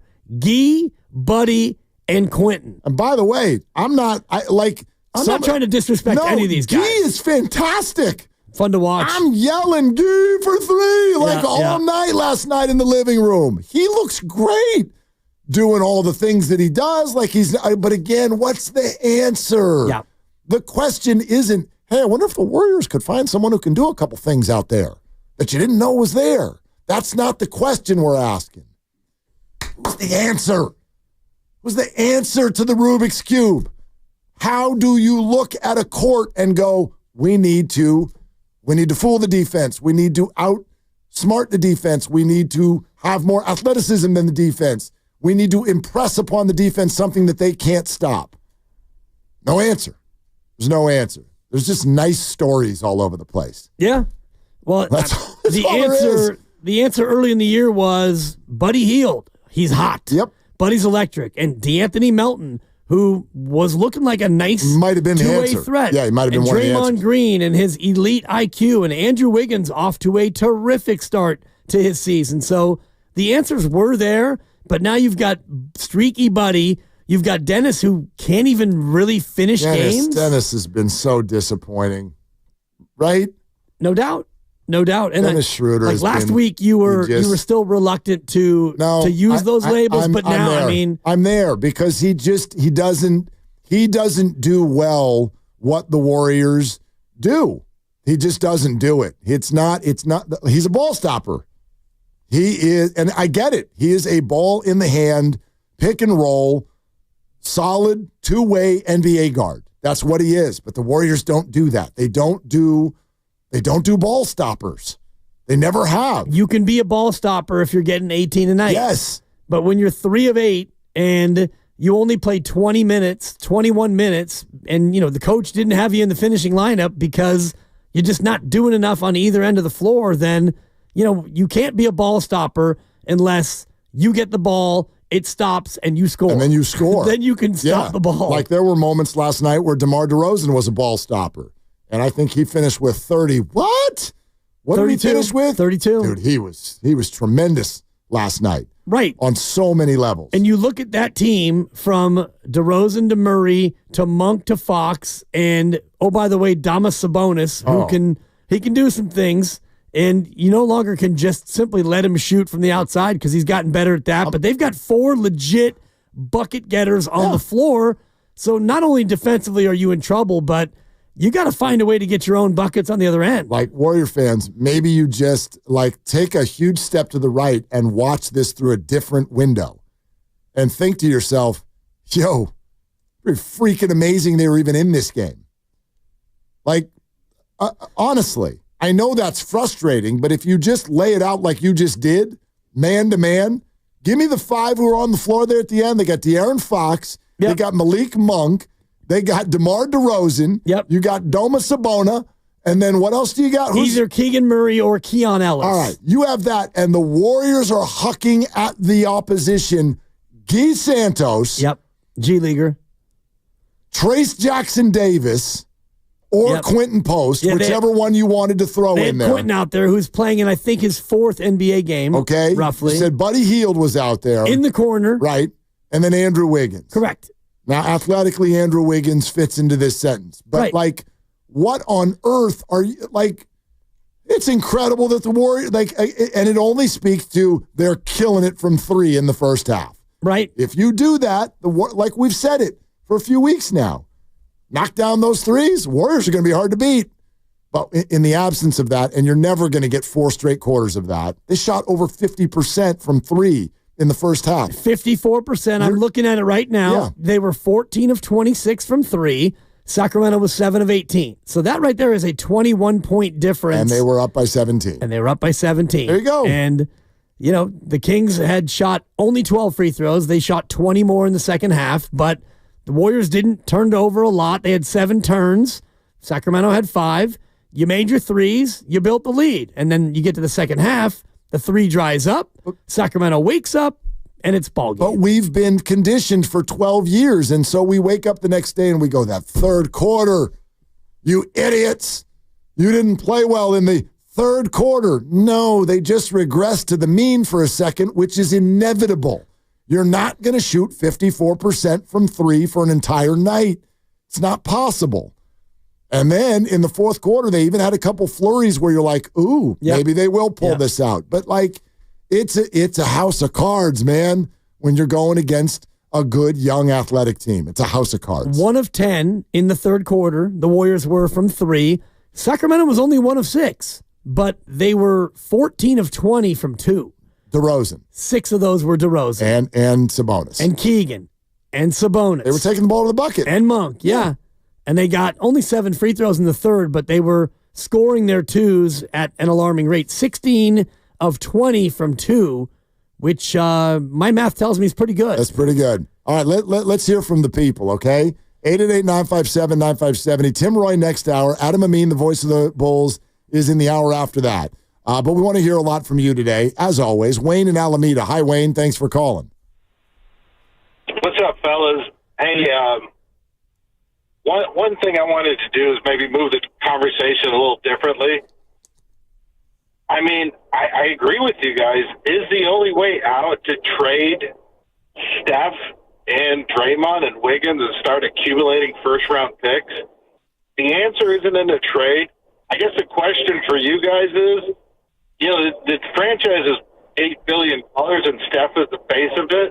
What does it do to Joe Lacob and his valuation? So appreciate it, guys, and look forward to hearing your response. Yeah, Wayne, thanks. I mean, look, I've at least arrived at the spot where I'll admit that someday we might have to have this conversation. That's the best I can do today. I don't know where you're at, but my answer to that is no longer. I mean, I think we've sat here for a year and a half almost making fun of people when they would call in and be like, trade Steph. Right. And be like, oh, we got the lunatic fringe on line 6. But I've now arrived at a spot where I'm like, okay, I get the opinion, but I'll still stand here firmly in this cement. The organization and the fan base are still not ready. They're not ready. They're not ready to have that conversation, and most people I know never will be. Even if it becomes almost obvious, most people I know will continue to say, if we lose, we lose.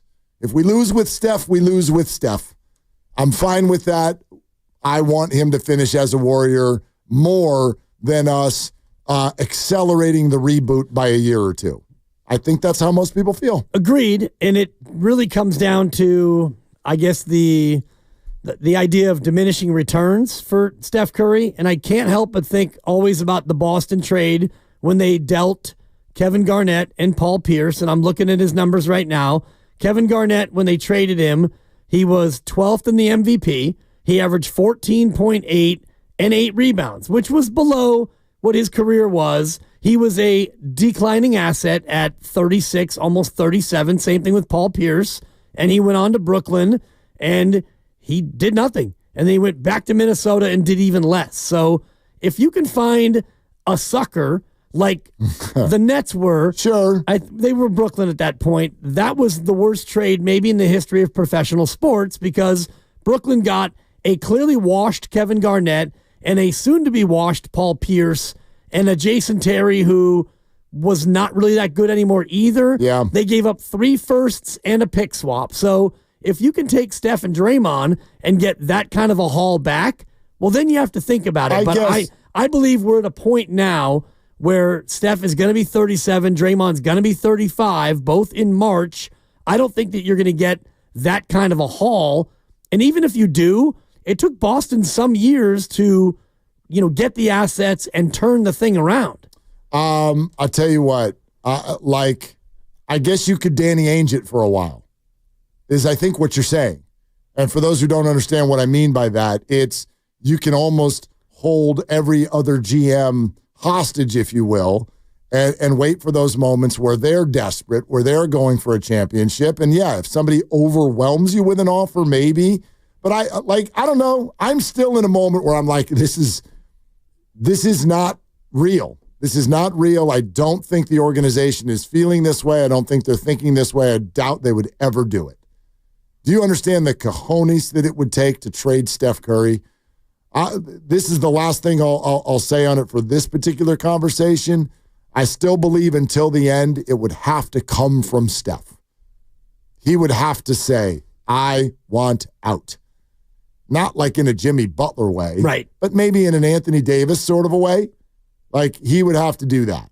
That's the only way the organization, I think, from a PR standpoint, could even do this. Agreed. And I don't know if he would ever get to that spot, but the more we look at it and we look at last night, and like you mentioned, that 3 that he puts up from 31 or 34 or however far it was, that level of frustration, that's not going away.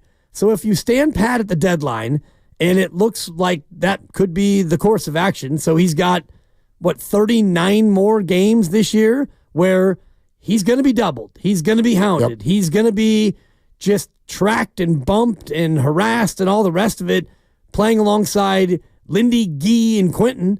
And I'm not singling them out as not being good players, but when you're Steph Curry and you know your career is coming to an end and you don't really have a lot of help, the frustration's only going to build. How about Trevor in Rohnert Park? Hi, Trevor. Thanks for calling, man. What's up? No, hey, what's up, guys? You've said a lot in the last 20 minutes. I've been listening, and a lot of things that I would like to say. And you're right. There is no answer to what's going on here, and it's frustrating probably for the players and the fans too. So what do you do? In my opinion, and it's just my opinion, you try and make a move. You try to make a trade, and if you don't make a trade, it's kind of, I think, missing out. Because if you look at the roster that the Warriors have now, if you were to tell me that the Warriors couldn't go out and make a trade, and say they give up 2 or 3 guys and get somebody, or maybe 4 guys, and then you get Jimmy Butler. And you know that's going to go into next year, right? So you're building for next year. You're not talking about winning this year, even with a guy like that, because Dibbs is right. Even if you get whoever it is you can think of in your mind, if you could trade for that guy, does that make you a championship team? It doesn't. But what you're trying to do is build for the future. And there's not one player on this team that's not replaceable with somebody else in the free agency market in the offseason. I really believe that. So why not make the trade now, make a move? And I keep hearing people talk about Kuminga as if he was back. Somehow that would have influenced the game in a way that it would have been meaningful. Maybe, maybe not. He's been playing for a few years now. Kuminga is who he is. I still think Kuminga is a guy that's a trade piece. I don't look at him as a guy that you can lean on. Yes, he goes to the lane, he goes to the hoop, he gets fouled. It's great. But he is not that consistent, guys. I don't know why his name keeps coming up as if someday he's going to turn around and be that guy. He's not going to be that guy. Trevor, I think there are many in the organization who see it the same way as you do. Thanks for calling. And then there are others who don't. And I don't know exactly what Jonathan Kuminga is going to become. Yes, he remains inconsistent at this point, and now he's hurt at a really, really key time, which stinks. But is trading him off the table? No, I think it's off the table right now.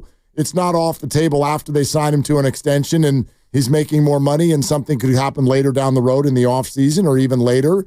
I think that's possible. I'll agree with him on this point that I don't think the Warriors should have first-round picks off the table in conversations over the next 2 weeks. I would hesitate to give up next year's first-round pick, meaning this year's first-round pick. But if you give one up that's down the road, kind of the way Phoenix just did, and then whatever you try to do doesn't work, you can replenish it. You get it back with a different trade. You can always replenish it. So I would not hesitate if they feel like there's something out there that makes them better to give up a first rounder, especially if it's a little bit down the road. I can agree with that to the extent that if you do a trade and you give up a future first, I want it to be for a player that is young and you have some sort of contractual control over. I don't want to give up a first for Vucevic, a guy who is 34 and only has one more year. That to me is a bad deal because you're giving up a future young player for a current old guy who only has this year and then next year, and then he's gone. So if I'm going to look to make a trade like that, if I can get Cam Johnson, who is 25, 26 years old, a younger player, somebody who is going to help me athletically and somebody who also only has this year and next year, I believe, of contractual control. 28, actually. Okay. But anyway, still younger. Got a 2 in front of his name. Younger than almost everyone on your team. Yep. I mean, even younger than Wiggins. And, he's Kavan's age, even though we all think Kavan is 44. Kavan's only 28. So if you're going to give up a first, for me, I want multiple years of a player and a younger player. 888-957-957. He's still talking out the frustration of last night. We're brought to you by Fremont Bank, here for you, here for good. It's also time for Triples for Autism, brought to you by Pettinelli Financial Partners and the Autism Society San Francisco Bay Area. Well, there was no doubt last night. Warriors made 22 three-pointers. They had enough in the first half to get this done. Another donation from Pettinelli to the Autism Society San Francisco. Buddy Hield, Andrew Wiggins, each had 5. Guy Santos with 4. Moses Moody made 3. And a number of others, including Steph, each had 1. 20th donation of the year for Triples for Autism. To make a donation yourself or to get involved, go to fautismsociety.org. That was Triples for Autism, brought to you by Pettinelli Financial Partners and the Autism Society San Francisco Bay Area. Pettinelli is here for you, offering financial guidance and support throughout life's milestones. Go to PettinelliFP.com. This is Willard and Dibs. It's Bonte Shasky for our family down at Ceremony Ford. They are family, and I was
Now back to Willard and Dibs. Take it away, Mark. Well, thanks, Steph. Somebody should take it away from you. You're doing too much work. Wow. No, he's doing too much work. You're the guy who is big on shoot your shot, it's all you got. Yes. And he did that. No, but now you're coming down on him. No, you're missing not happy my point. about this at all. You guys, I sucked at texting last night because it went on so long that 40 minutes after the game, I'm walking the dog through the dark, which I always do, which gets a little crazy sometimes because she'll chase after those skunks and raccoons and everything. And I can't even see them, but she can smell them when they're around the corner. You got her on a leash, or you just? Of course, she's on a leash. What do you think? I'm crazy? Well, it's after dark. Yeah, I'm not letting the dog just take off after a skunk and get sprayed in the face at 11 o'clock at night. Right in the face. In the face. Totally. Yeah, no, we're not doing that. So anyway, I'm trying to walk the dog, let her do her thing, so she can go to bed, and I'm still trying to explain myself to you guys. Because clearly what I said and the way I said it at the beginning was not landing.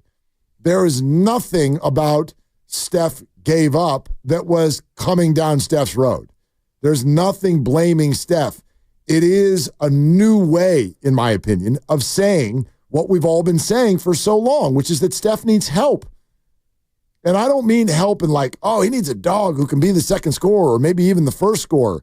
I'm like, he needs to be able to trust that he can run the offense and that it's going to lead to something good.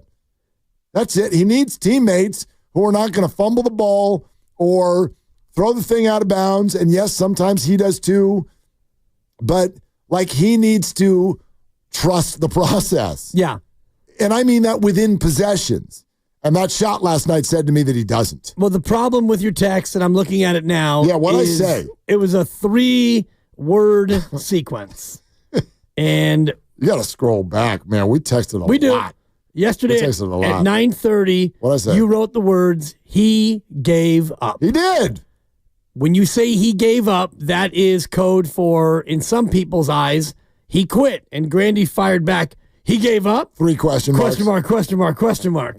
I'll take a Steph 30-footer on every damn possession over Moody driving and trying a wild layup that he can't even hit rim on. And I looked at Same that for Wiggins. And I went, right, that's what I'm saying. And I chimed in to try to lighten the mood with the Quinten Post era has arrived, followed up by ridiculous. Right, but then Tim Roy joins us at 4 o'clock. 2 minutes later, you gave a Grandy's right. And I'm like, we're saying the same thing.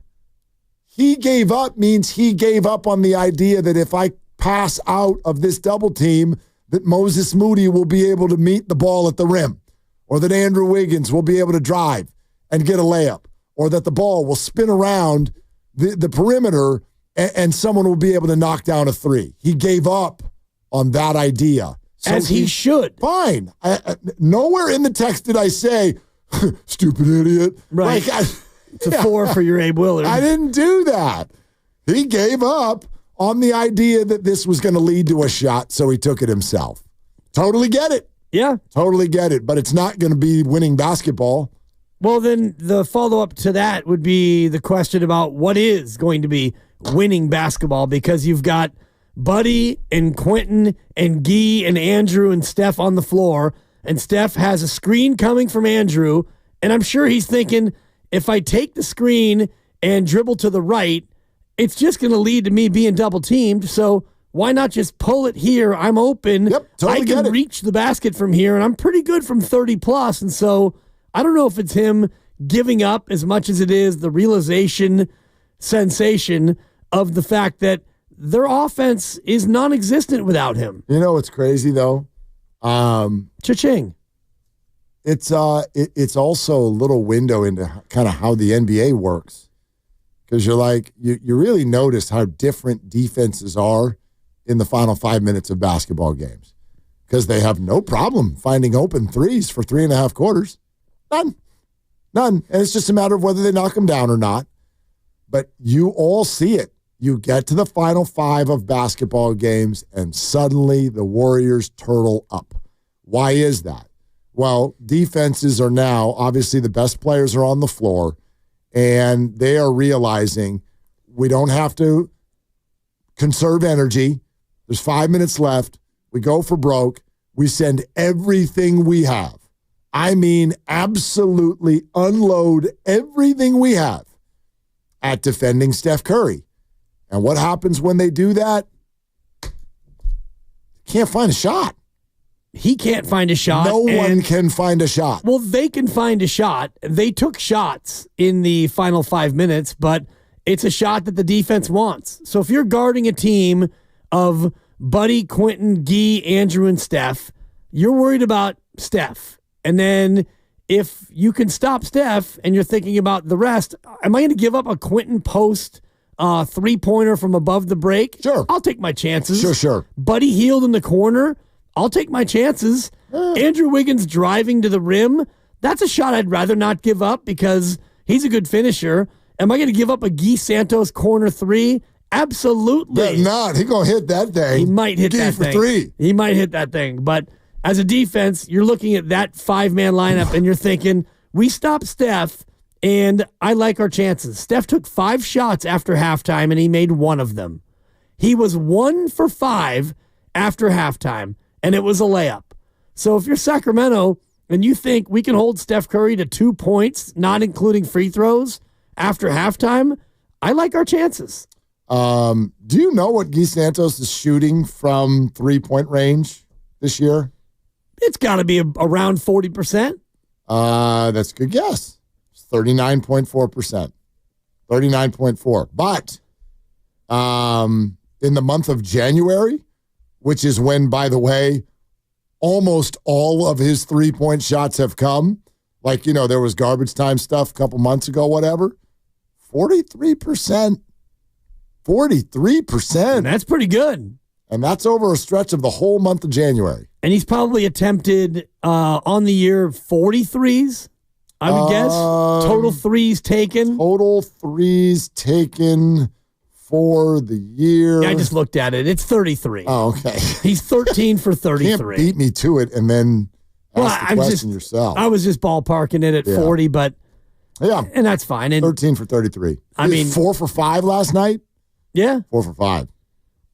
Yeah, and that accounts for almost a fifth of his threes he's taken on the year. Point being, if you're Sacramento, you've got Quinten Post, who's played in 5 games, Guy, who doesn't really ever finish games, and Buddy Hield, who you know very well. And, you know, Buddy can get hot and beat you, but he didn't last night. No. So well, he did. You're going to double team and triple team Steph. He did, and then he didn't. Right. Right? That's Buddy. Yeah. Because they're going to make it harder on you. They're going to run at you a little harder. I don't know how closely y'all have watched the NBA and look around at what games look like in the first half. Dude, there are stretches where you watch the game and it'll flash and look like the All-Star game. Exactly. Dude, people are sitting there and just watching each other score in the first quarter, but not in the fourth. And that's the thing. I think that's the thing. I think most teams look at how to attack the Warriors, and they're like, look, if they're hot from 3, we're going to have to sort of withstand that rain.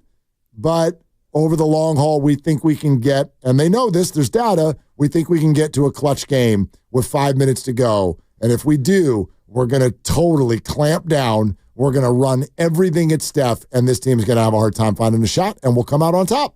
Yeah. That's what they've been doing. That's exactly what Sacramento did. It used to be back in the day where the Warriors were the best three-point shooting team in the league. They shot the most and they made the most, and that's just not who they are anymore. And if that's not who you are, then you have to be able to score elsewhere. And Steve Kerr told us earlier in the week, we're not good at layups and we're not good at free throws. So your three-pointers are down, and you don't make the shots inside of 5 feet, and you don't get to the foul line, and when you do, you miss. So what are we talking about here offensively? You're a mess. That's exactly right. That's exactly right. We want to take more of your calls. Tim Roy's going to join us here in about a half hour. I want to tell you about the knockout tournament, your chance to shoot hoops with us on the Chase Center floor. Maybe you could develop into the Warriors' number 2 scorer. Only one way to find out. You got to claim a spot. You have to be 18 or over. You have to live in California. You have to listen to 95.7 The Game starting on Monday. okay? Starting on Monday for 3 weeks, every single day, every single show, a spot will be given away. So just stay tuned, and you'll find out more details. But know that starting Monday, the 8 a.m. hour, the noon hour, and the 4 p.m. hour, those will be the times where you'll have a chance to qualify and come play hoops with us, okay? And if you haven't already, make sure you subscribe to Willard and Dibs on the free Odyssey app or wherever you find your favorite podcast. Check out the other shows as well. Steiny and Goo, Bonte and Joe, you can subscribe, check in on those, hear all the great guests that we bring on. Whenever Steve Kerr comes on, you can hear it there. Bobby Marks was on this morning. He's always great. And in fact, Bobby had some fascinating things to say with regard to the future of Steph Curry and Golden State that we should go through, and we'll do that and continue to take your calls coming up next on Willard and Dibs. Your game day traffic is brought to you by Crystal Geyser Spring Water. If you're heading to the Chase Center from the East Bay, Interstate 580 in Oakland.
Ball thrown into Santos to the baseline. Back to Curry. Up top post. Not afraid to fire. Swish with a three above the break on the right side. Oh, it's post time. Get your post toasties out there, Tolbert.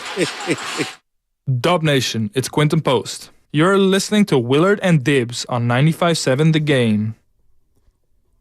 And Dibs, your picks stink. I mean, when they don't say it, I will. But good to have Quinten Post in the rotation. I don't mean the rotation for the Warriors. I mean the rotation for rejoins on Willard and Dibs. Right. Release, rotation, splash. Quinten Post above the break. It's one of my favorite Tim Roy. It's not his phrase, but just the way he says above the break. I also like Tommy with it's post time. Yeah. Might be able to do that, and we'll mix that in. We'll talk to Tim Roy about it here in about 25 minutes. Nice. Bobby Marks on the morning show said some things that you might not want to hear. Anthony Slater went on FanDuel TV, had some things to say that you might or might not want to hear. We'd like to play them for you. We will here in just a moment. Stay tuned for that. But let's get back out to the phones. Miles in Oakland. Hi, Miles. Thanks for calling. What do you got? Yeah, I have a question for you guys, because I know you guys know a little bit more about it since you've been following the team longer. Is that they used to build Curry around these veteran players to build up what great veterans did to help him win titles, right? Sure. Okay, so that was the trend, and Curry likes that. So now it looks like the NBA trend now is to go with the younger guys, more athletic, and build a team around that. It may take longer, but then that's why I can't see why Moody and all these young guys they're not really playing them like they would. Like Miami would be playing these guys probably more by now. They would have broken them in, right? If they thought they were worth pitting, right? But it seemed like they're just sitting around a long time, and you bring the veterans in, they're still sitting, and then Kuminga got almost like getting the media talking about why he ain't playing for them to play him. So I'm just saying, it seems like the trend is changing, and the Warriors are still trying to win with veterans, but like Kenny Smith said, they need to surround themselves by probably younger guys, more athletic. Now, they might not get to a title before Curry leaves, but they can work towards getting what? Yeah, Miles, I mean, it's interesting. Thanks for calling. I kind of agreed with Kenny, but not because of trends. This is just me. I agreed with Kenny just because when I watch the Warriors play right now, they don't look athletic enough. Yeah. I don't necessarily know if the trends are always the thing to follow. I get where you're coming from on that, but to me, each team is kind of on their own journey based on what they have. Like, for instance, the Warriors made the decisions they made over the last 12 years, not because they were like, we're a good team. We think we can sort of compete in this sort of a way. No, it was we've got one of the generational players. We're actually also lucky enough to be able to surround him with multiple other future Hall of Famers right now. And so therefore, we're going to act off of that. Could you accuse them of hanging on to that idea a little bit too long? I guess you could, for those of you who think that Kuminga and Moody have been stunted and all of those things. But everyone loves to, like he just did, they bring up Miami as this like, well, that's the program. Steiny does it a lot too. That's the program. What the hell have they done? Well, they've made 2 finals. Great. And the Warriors have won 4. But they have a generational player unlike anyone we've ever seen. But my point is that what's right for Miami may not be right for someone else, because Miami is actually trying to do it almost the way that Chauncey Billups and Rip Hamilton's Detroit Pistons did it, where it's like a program and we're going to throw a bunch of B-plus players at you and we'll try to get hot in the playoffs. Yeah, it was a one-off. Yeah, they got one. That's a different scenario than what a lot of other NBA teams are doing. And I would argue that the Warriors tried to do what the caller was describing, but you had Jordan Poole, who got punched, and he eventually was traded. You have James Wiseman, who was overdrafted and underdeveloped, or whatever you want to say about Wiseman, but they were trying to have him be a younger player who they played, but it didn't work out. Jonathan Kuminga, his development has been maybe slower than some other players, but it's because you were chasing a championship. And when you do that, and you've got veterans, Steph, Clay, and Draymond, and others, you don't often use a lot of younger players heavy minutes because that doesn't usually lead to winning. And then Moses Moody is kind of the outlier, and he's a lottery pick. He was at the back end of the lottery, the final lottery pick, and he's a young player who you're trying to play.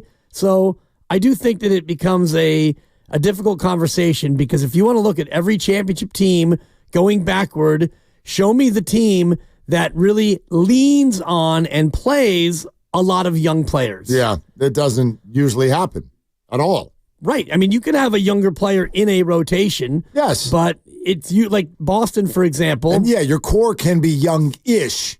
Right. Not 21. Exactly. 25. Boston's a great example. Yeah. We talked about the trade that netted them the picks that allowed them to take Tatum and Brown, but those picks that they made are now 7 or 8 years ago. So those players are in their late 20s when they won their title, not Kuminga and Moody in their early 20s. Bobby Marks, ESPN. I heard this morning. Yeah, he's great. He's phenomenal. For me, that's the cap guy that you want to go to. He used to be in an NBA front office. He was on with Bonte and Joe. Oh boy! Like for those of you who think, because it's 2 weeks from today, the trade deadline, and so it's like, have you put a big digital clock up in your bedroom where it's counting down for the next 2 weeks? And then the big boom is going to drop, and the Warriors are going to acquire Cam Johnson, Zion Williamson, and Jimmy Butler, and they're going to fit them all under the cap. They're going to do it for all they're going to have to give up is Guy Santos. That's it. That's it. Right. So if you're waiting for that, I don't know. I think we got a bucket of cold water for some people here. Listen to what Bobby said. We're going to talk about what is the Warriors' best asset, what's their best path forward, and who is out there that they could try to get. Let's get through all that. Here's what Bobby said about their most appealing asset. Probably their draft pick. I don't see a player out there that could jumpstart them to get into the top 6 of the Western Conference. Kind of the reality. That's the reality of the situation for a lot of teams right now here. But I would think it's probably their draft pick that potentially could be in a lottery this year, and certainly they've got 2 more picks they would be able to trade. Of course, you could talk about Jonathan Kuminga and the Andrew Wiggins contract to get the money to make something work here. I mean, Nikola Vucevic is in town, and he's not that kind of player. I do think he improves the Warriors. I'd love to have him because you see last night with Quinten Post on the floor, you can see what a stretch 5 creates, at least in theory. I like that. I also would like Quinten Post to learn under Nikola Vucevic. I think you could set up a scenario where one of them is on the floor most of the time, maybe even the rest of the year. I'm for it. But obviously, what are you giving up? And the rumor is that the Bulls and Warriors have been talking. The Warriors want to give up 2 seconds, and the Bulls want a first. And we'll see if anyone budges there. I would even be open to a first, but not next year's. That's kind of the way I would answer it. If it's one that's 3, 4, 5 years down the road, to me, you can replenish that if need be. And so I'd be willing to discuss that, but not next year's first for Nikola Vucevic. Agreed. If you're going to give up a first, even 4 or 5 years down the road, I would want it protected. And I'm afraid when we get to the Steph Curry era, when it's over and Draymond's gone and you get 5 years down the road, if you are in a rebuilding mode, I would want that pick to be top 5 protected, which means if it lands in the top 5, you don't give it up, but you have to give it up the next year no matter what. So for me, if you're going to give up a first in 2029, let's just say, which would be 5 drafts from now, 5 drafts from now, Steph is going to be gone, Draymond's gone, they're all gone, and you might stink. And history tells us that you go from a dynastic run, you have 3 to 5 years where you really struggle, and if you do it right, you don't go back to a title, you go back to being relevant. Right, but you could, in theory, you get Vucevic for the rest of this year and next year, and that's a piece that you can add to the mix, and it helps Steph Curry, and you're maximizing the window. And if it doesn't work, well, then Steph becomes a $60 million expiring contract the following year, and in theory, still a very viable NBA threat, especially if surrounded by a lot of other stuff. Now he becomes a tradable asset that I would imagine would allow you to get your first-round draft pick back. Yeah. That's the way I look at it. Potentially, although if you get to that point and Steph is going to be at that point 38, turning 39. I know. But like, would LeBron get you a first right now? Would LeBron get you a first? Man, that's interesting. I'd argue, absolutely. Yeah, the Lakers aren't taking a call where someone's like, we'll give you 3 seconds for LeBron. Yeah, well, first of all, LeBron makes 50-something. Yeah, no, you got to match some money. So it becomes awkward. And even if you're going to trade Steph in this scenario, and I guess it would be not after this year, it would be after next year. Correct. Or at next year's deadline. Right, so he'd be and 38. He's making $59 million. 38 years old. So you're going to have to get $59 million back worth of garbage, most likely. The whole idea of trading Steph, I'm so close to it. It's still a non-starter. I get it. Fundamentally. But I'm just saying, like you got to make a move now and not know what the future holds. Right.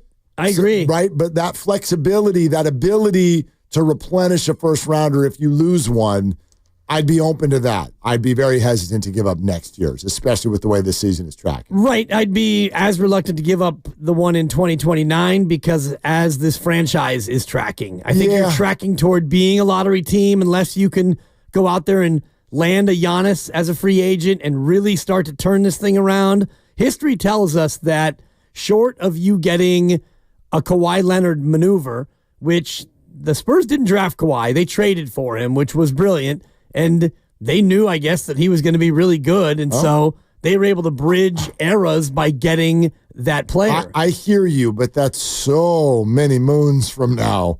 2029. Yeah. Do you know what I mean? There'd be other ways to replenish and get a first rounder. You know what I mean? Jonathan Kuminga can be re-signed and then turned into a first-round draft pick or more if you wanted to. I just think that maneuverability would stay. Anyway, this one, Grandy, this one's for you. Here we go. Is everyone ready for the big deadline move that Bobby Marks thinks the Warriors should make? This is going to rattle your trees. I hope you're ready for this because this is exciting. Okay? Listen to what Bobby suggests. Listen, I have the trade guide, the big trade guide coming out on Tuesday for all 30 teams. And, I'm not talking about going out and improving the roster in Golden State. I'm talking about how do you get under the luxury tax? I think that's a more likely option than going out and trying to trade for a high-level player, which high-level players aren't really available right now, especially, I guess if you could put Jimmy Butler up there, I don't know if that's what you want. But, yeah, that's that's more of the direction. I can't wait for that moment. February 5th, February 6th, somewhere in there. Grandy will hit that thing. Ladies and gentlemen, the Warriors are under the luxury tax. Oh, my God. And then people start high-fiving in the office. They're texting each other. They get on WhatsApp. Did you see what just happened? Warriors saved some money. Joe Lacob saved some money. Good. Cash me out one time. I don't even know what we're doing? Looks like. Because you have to trade money out and get money back. I guess you'd be trading a contract that's not expiring to get one that is expiring. So by the time you get to the next league year, it's exciting. Your books are all lined up. This is about as exciting as getting married before. Hey. Let me finish. Getting married before the end of the year for tax purposes. Nothing says romance like, hey, let's go ahead and rush this so we can maximize our capital gains as a married couple. I did that with Christy. I got on one knee and I looked at her and I said, do you want health coverage? Totally. I did. And she was like, yes, I do. That is pretty romantic. Yeah. Bobby Marks. Phoenix has mortgaged their future for the next, 5 or 6 years to be a first-round team. If you want to try to do that, and I'm not saying Golden State would do that, there are deals out there. I'm probably not going to do Zach LaVine, but the hard thing is that I can't pinpoint a player out there that can move the needle. It's really hard for me. Brandon Ingram, Zach LaVine, Bradley Beal, some of those higher-end guys here. Okay, so there's another exciting delivery from Bobby Marks. There is no move that threads the needle and helps the Warriors. Yeah, no move that moves the needle. Yeah. And I've been saying that all along. You have? I do think, though, that there are moves that maybe they don't move the needle, but you might get a little bit of a tremble from the needle. You might get a quiver from the needle. Get better. That's what I was saying. Like, let's get better. If there are 21 and 22, and if you rate them on a scale of 1 to 10, as a team with this roster and this record, they're probably a 4 or a 5 out of 10. Can you get in 2 weeks after the deadline from a 4 or a 5? Can you be a 5 or a 6? And then in the offseason, can you be a 6 or a 7? Because if you're a 6 or a 7, well, now you're a 5 seed or a 6 seed, and now you've got at least a shot. Yeah. Because right now, I don't even want to see Steph Curry in a playoff series. Ooh. The poor guy, I don't want to see him go out there and get embarrassed and humiliated by some also-ran. No, but I want that's sort of I call faulty premise. Because if they were able to get into the playoffs, they would obviously be an improved team than what you're seeing right now, and he wouldn't be embarrassed. They're a 10 seed. You eke out 2 wins in the play-in, and then you get swept by OKC. Yeah. I mean, that... To me, that's better than skipping the thing entirely. Agreed. I hear you, And though. I guess I'm just a little sensitive to what I saw last night, and, and how many press conferences we've seen, though, where Steph his dauber is down. And he's got a towel on his head, and his monotone game is at an all-time high right now. Does anyone want to play with this from Bobby Marks? Zion for me is a low risk, I'm not mortgaging the future type move. If I can move Wiggins and something else and the first round pick, that probably would do it. And you got to take the risk as far as everything else that comes with it. But certainly that's worth a swing. I always say this too. You guys know, you go through the playoffs, there's going to be players and there's going to be teams that get eliminated in the first round that are going to be unhappy. I'm not saying I would go after him, but who knows if Joel Embiid will be involved. I mean, but that's a $300 million headache that you would inherit. But, that's the scenarios that we're going to go through in the next few months here. You just got to get through these next 2 weeks. And if there's no deal to be made, then you kind of regroup and you figure it out. Okay. Does anybody... $300 million headache. Yeah. Does anybody want to do that? Do you want to do, let me see if I can find the right number here, because Wiggins is at 26.2, Zion is at 36.7. So you're going to need another $10 million of Warrior in order to make this happen. Kyle Anderson and Lindy Waters. Let's see. Does that work? Try this trade. Bang. All right. Does anybody want to do this? Andrew Wiggins, the first round pick, Kyle Anderson, and Lindy Waters for Zion. You in? No. Why? I'm out because Zion doesn't play. But neither do the Warriors. Wiggins plays. He does this year. And I don't want to give up a first-round pick. Okay. I don't want to give up a first-round pick, and I know Grandy probably is a yes on this. I won't speak for him. He's been Team Zion. You in? I'm in. I think maybe the other half of this that's worth saying is it would make a whole lot more sense roster-wise if the big money piece going out was not Wiggins, but was instead Draymond, which is probably a non-starter. Huh. Because I don't know if you can play Draymond and Zion together. Well, Draymond does play the 5. He gets tired, but he's good at it. Doesn't like it. He doesn't like. Well, so what? I thought you wanted to win.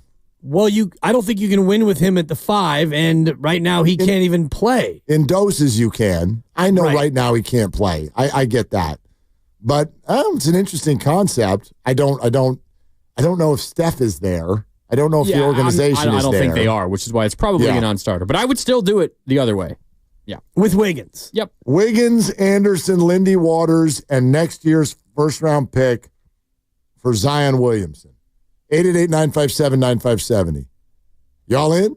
Yeah, I'm out. You're out. I'm out. And even though Bobby Marks is right about the low-risk aspect of it because his Zion's contract is not fully guaranteed based on his inability to actually play basketball, and also he has to have weigh-ins. And I looked at a story about his contract, and it's all tiered based on what percentage of games he plays, and he's not on track to make any of those tiers, so the contract then does not become fully vested. So you're giving up a first-round pick and Andrew Wiggins and 2 other guys for a player who doesn't play a lot of basketball. If anybody's ever been to the ESPN trade machine, it'll give you that little John Hollinger I love analysis at the bottom. Do you buy into that at all? Not Words, really, but make the trade and it'll tell you how many wins or losses you just gained by making that trade. Yeah, I did it the other day with the LeBron trade, and both the Lakers and Warriors lost about 8 wins apiece. Both lost. John Hollinger's analysis in this trade, Warriors receive Zion Williamson, the Pelicans receive Andrew Wiggins, Kyle Anderson, and Lindy Waters, plus a first-round pick. John Hollinger's analysis is Warriors lose 7 games in this trade. 7 wins. They lose, 7 wins. The Pelicans would gain 2. Right. Where do those other 5 go? They get lost in the mail? Well, no, they got their own schedules. I know. They got their own schedules. So the Pels go from really, really bad to still terrible. Still really, really bad. And the Warriors go from, hey, if we catch fire, we might, to, nah, you're a lottery team. Wow. You lose 7 wins, so now you go from 21-22 to 21-29. And I know that's not the way that this works. I don't know if they're going to lose right away. They're going to lose your next 7 just to make up for the deal. I also think that what Grandy says is, and I hate to say this because I don't like Mark Grandy, I respect him, but the astute analysis of Draymond and Zion together doesn't seem like it would fit very well. Probably not. And you're still having your spacing, shooting problem in this particular case. I don't think that I would do this. I don't think it makes sense. I get the desire to do it, but I think the desire to do it doesn't come from the right place. I do think that there are a lot of Warrior fans who want to make a trade because they're just tired of what they're watching, so they want something different. And different isn't always good. Grass isn't always greener. Agreed, which is why I'm more of the mind of a smaller, less sexy, incremental move, and maybe it is a luxury tax type of maneuver, but let's just get to the offseason and see if there's something we can do this offseason to make next year better. Yeah. Well, you're real focused on next year. And I'd love to ask you this at some point here coming up about what is so exciting about next year, or in other words, why would next year in any way be different than this year? We're brought to you by Fremont Bank, here for you, here for good. We'll continue to take your calls. And Tim Roy, the voice of the Dubs, is going to jump into this conversation coming up as well on Willard and Dibs. And it's Dan Dibley here to tell you more about Fremont Bank, which is a great bank. It's family-owned, and when you go in there, you get the family-owned feel.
Ball thrown up. Wiggins tipped it back to Moody.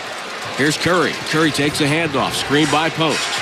Curry trapped at midcourt. Dribbles around the trap all the way to the rim. Flipped it up and in. Somehow, some way.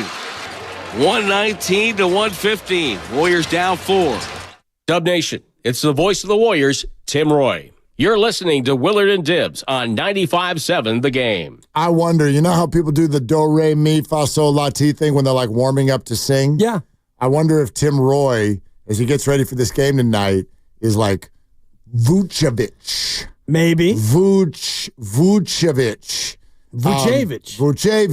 Vucevic. Because who knows? Maybe he'll be saying it a lot for the rest of the year. I don't know. Yeah, and I wonder how much pods practice there was before he made his debut, just to make sure you get that one right. The Poughkeepsie kid? Yeah. Well, let's find out. Tim Roy, the voice of the Dubs, is on with us here on Willard and Dibbs. Hey, Tim, what's going on?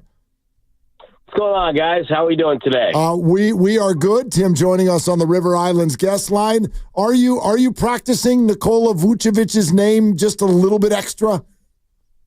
Well, when I get upstairs, I'll look at it, but I've seen him so many times. I mean, he's been in the league a long time, so it's the new guys who come in the league who you don't have maybe you've only seen them on tape and things like that. So those are the ones you have to really look at and maybe practice a little bit so you know what you're doing. And I usually check in with my colleagues on the other side of the aisle, so to speak, and find out exactly how they pronounce things. But once a guy gets in the league for a few years, usually you've got it down pat.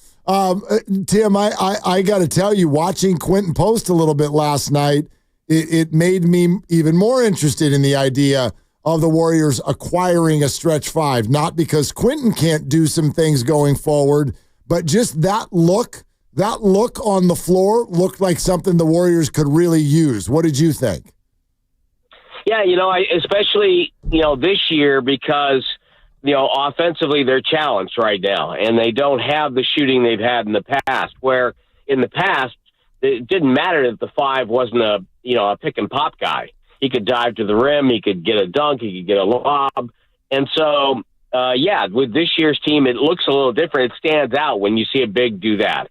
And the other thing, and maybe not for this year, maybe a little bit next year, but down the road, what I was impressed with last night with Post was there was no deer in the headlights moment.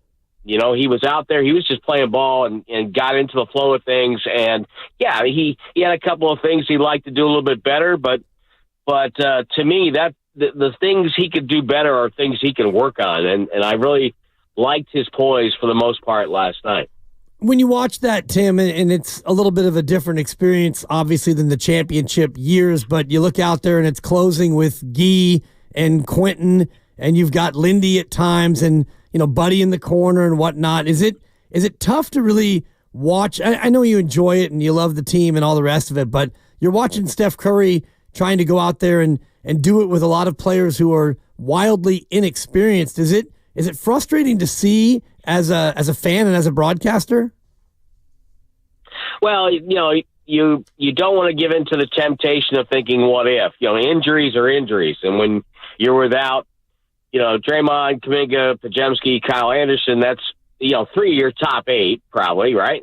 And then maybe if you throw Kyle in there, it'd be 4 of your top 10 or 11. So that's hard to overcome when you're playing a team that's fully healthy and has firepower like the Kings do. So yeah, it's frustrating, but it's also the way it is.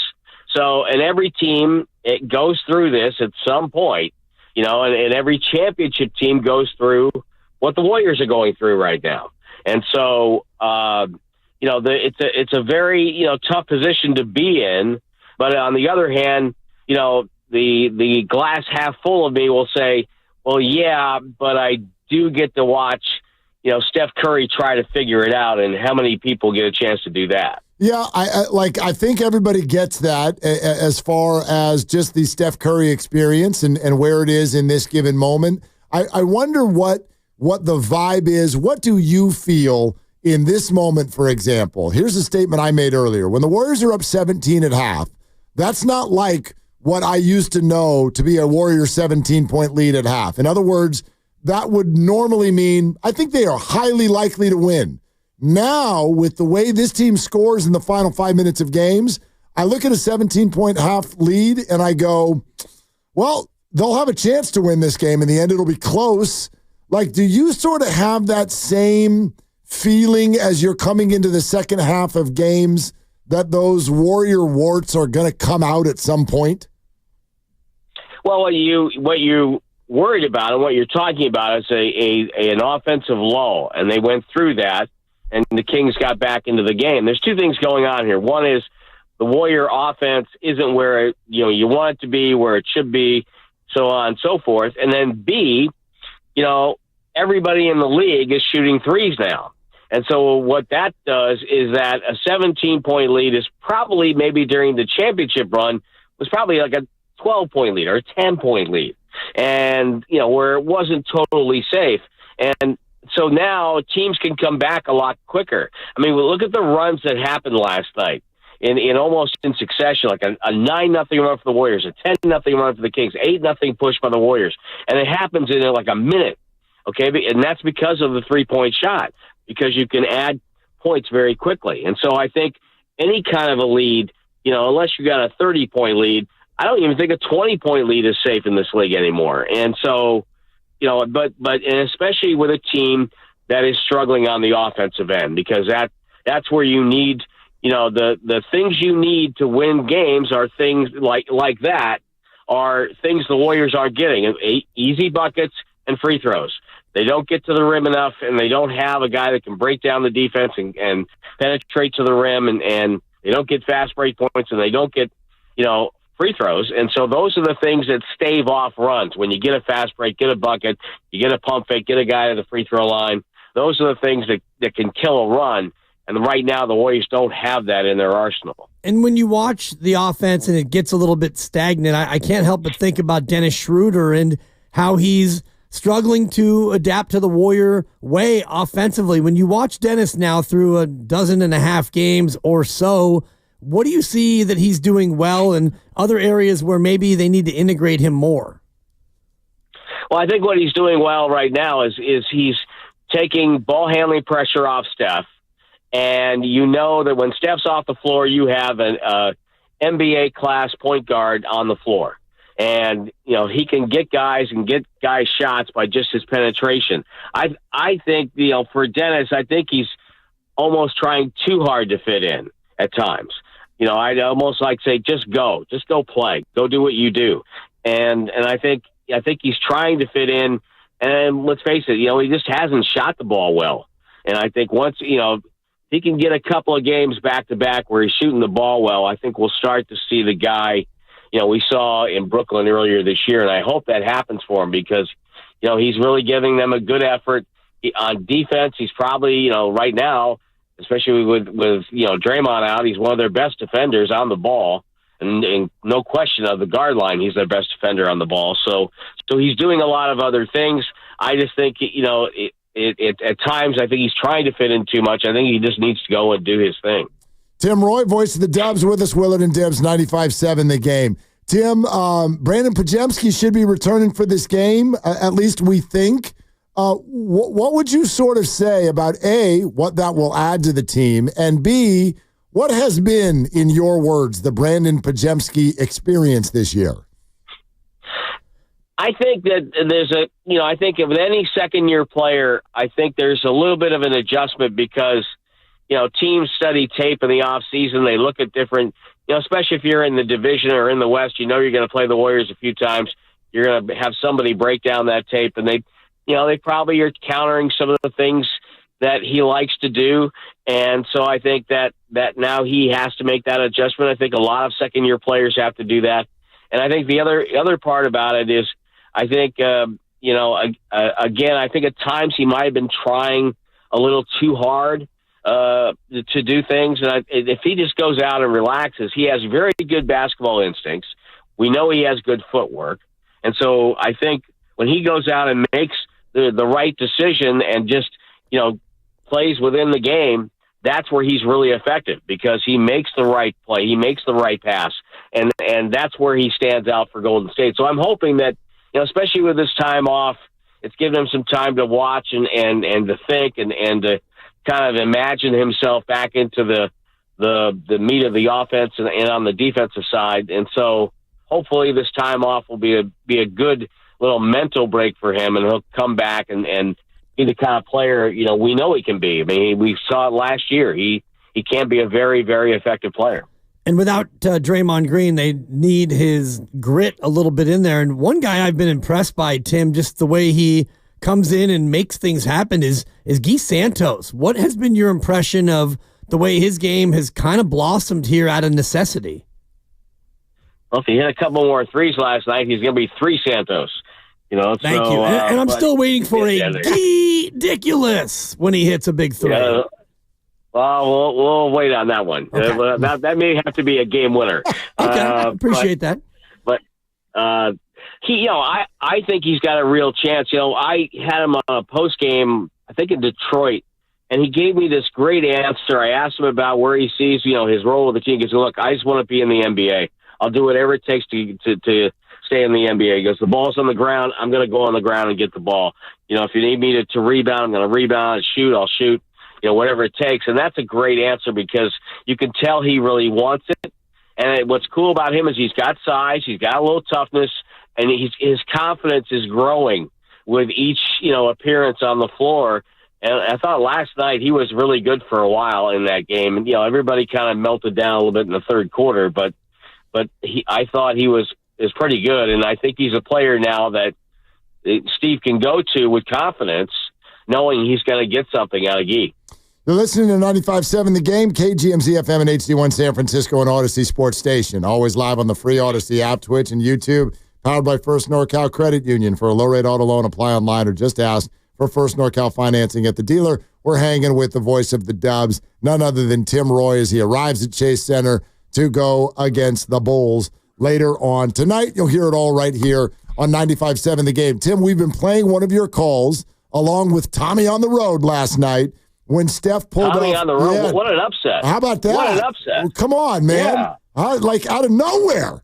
And then I really thought the commentary between the two of you when Steph pulled up from over 30 feet, down by 2 with a minute and a half to go, was fascinating because to me, it signaled a guy who had almost reached the level of exhaustion trying to find an open shot by going through the offense. How did that play resonate with you? Well, I think, Tommy, nailed it. He said, because it looks like that was a shot of frustration, that he hadn't been able to get a shot, and he was just looking to get a shot, and the game was starting to go the other way. And so I think he just got a little anxious about it and wanted to hit a shot to kind of get, things back going the Warriors' way. So yeah, it's frustrating. And let's face it, if the Kings play them that way, and you got Draymond, Kuminga, Pajemski, you've got a full squad in that game, that's totally different then. Because say if they double team, Steph and Draymond pops out, he gets the ball, he knows what to do when it's 4-on-3. Okay, he's going to find the open guy or try to make a player get the ball to the rim. And so, and Kuminga can get an angle and slash off of that if it's 4-on-3. Pajemski can make a play off that. So I think if they had a full squad last night, they could have made Steph's life a lot easier. And I think the Kings might have had to back off that coverage a little bit because I think the Warriors would have made them pay. And I think that's where the frustration came in, was that he was getting double teamed all night, and coming down the stretch, they weren't able to execute to make them pay for that double team. And you look at the deadline, Tim, which is a little less than 2 weeks away, 2 weeks actually from today at noon. Is it your sense that it's not so much about exterior acquisitions as it is getting the players healthy? If they get everybody healthy, do you think that that's enough for them to make a playoff push still? Yeah, I think so because, look at their record right now. They're right there. I mean, they're right in this pack of about, 6 NASCAR, cars, and they're all like, trying to get in line here and wait for the last 2 laps, and then everybody's going to try to run to the finish. And so I think, and Rubin's racing Dibs, just so you know. Of course. So I think they have more than enough on the roster right now. I think they'd like to get better, but I think what you can take some assurance in is that, from what everybody has said, they're not going to make a move just to make a move, and they're not going to make a move that doesn't make sense not only for today but for tomorrow. And so I think that's a really, good thing to have, because you don't want to make a move. If you're going to make a move for today, it's got to be a move that's going to push you toward the top and give you a chance to compete for a title. And I don't think this year that move's out there. And it could be out there. You never know. The deadline day does crazy things. Teams all of a sudden change direction, in just a drop of a hat. But I think that, the saying is, right now is like, hey, we're not going to make a move to jeopardize anything, 2 or 3 years down the road. It just doesn't make any sense right now. And so, and I think that's a really smart, measured way to take that in, as opposed to pushing all your assets in and try to get somebody who may not get you to a title. Tim, do you think that the Bulls and Warriors are potentially a good match on a conversation? I guess, the matches you have to make, and I know you guys play with the trade simulator, which is Trade always machine. fun. Yeah, we were there about an hour ago. But so the way you find out if it's a match is if you can make contracts work, because really it's about trading the contracts so that everybody stays, within the cap rules. And so if you look at the contracts the Bulls have and look at the contracts the Warriors have, then you can play around with it and see if they're going to be a trading partner. I think they could, any team can be a trading partner in a minor deal, because a low salary deal. But I think the bigger the salary goes, I think the less likely partner for Golden State, just because, you don't want to gut your team to make a move unless you're, unless you're getting a prime Michael Jordan coming back. Tim, go have a good call. We'll be hearing your voice here in a matter of hours. Thank you. Well, as we like to say on Warriors, we'll endeavor to persevere tonight. I like it. That's a good endeavor. Yeah, make sure that as you're delivering. I stole that. Yeah, I stole that from Chief Dan George in Outlaw Josie Wales. I did steal that line. So okay, you can have it. And this is the stretch, Tim, where not only at home, but I would say, I know I don't want to assume anything with the Warriors, but there's a stretch of games that maybe they can make a move here. Yeah, especially if they can get, the problem is, Draymond and Kuminga, they're going to be reevaluated Sunday and Monday. And even when they're reevaluated because of the types of injuries they have, they still have, rehab looking at them in the face. So, but getting Pajemski back, getting Kyle Anderson back, I think they have a chance to pile up some wins here and maybe, start to climb and give themselves a chance before they go on the road, to put themselves in position. If they can get to the All-Star break and be a little bit farther up the ladder, I really like where they are at this point. They're not, they're only like 3 back, or I think it might be 3 or 4 back in the loss column to the number 5 spot. So there's plenty of time. You got a half of a season left. So I still think there's a time for them to right the ship and get it going and start climbing the ladder, if you will. Okay. We look for it to start tonight. Tim, thank you so much, my friend. All right, guys. We'll talk to you soon. There he is, Tim Roy, voice of the Dubs, pulling into Chase Center, getting ready for a game that I have marked as a W. Yep. Tonight. And you are 3 for 3. I asked you to predict 10 games out, game by game. We played the schedule game. You had them going 6-4 over that stretch. You had a win followed by 2 losses, and the Warriors have 1 followed by 2 losses. You've got them beating Chicago, then beating the Lakers, then beating Utah. Yeah, 3-game win streak starts tonight. You got a little 3-piece, and it starts tonight. And, of those 3, go ahead and lock it up. We fade the Dibber, but we're riding the Willard. And I haven't looked at the spread, but I would imagine that they are favored by probably about 2. 2 is the answer. Let me get. Why do you say yikes? Because normally when you have a Chicago normally when you have a Chicago team coming in, even though you're off a back-to-back, you should be favored by about 8. It's moved. Which way? Down? Which way do you think? Probably down. To what? To 1.5. That is accurate. Okay. And I do think that it's probably based on questions about Steph Curry. Do we know yet definitively about Steph Curry? We do not. We will get another injury report from the NBA in 21 minutes. All right, bottom of the hour. Yeah, 21 minutes. The one that they sent out at 3:30 continues to list Stephen Curry as questionable. Questionable. And do they have it listed as knee tendonitis, or is it just... Yeah, bilateral knee injury management. Gotcha. Kyle Anderson is still out. For some reason, I don't even see Brandon Pajemski's name on here. So I can only take from that he's available and good to go. Yep. Okay. Brandon's not even on here. Moses Moody, probable. GP2, probable. Lindy Waters, questionable. Trace Jackson Davis, questionable. And then, as we know, Draymond and Kuminga are out. Out, yeah. Yeah. And Tim said that they'll be reevaluated Sunday and Monday, I think is what he said, which, for Draymond is a little bit more, I think, encouraging. He'll likely be back before Kuminga. Kuminga, the thought was reevaluated in 3 weeks, and this weekend would be 3 weeks, but he hasn't even gotten out there and started playing basketball yet. So I would imagine Kuminga, we don't see him again until after the All-Star break would be my prediction.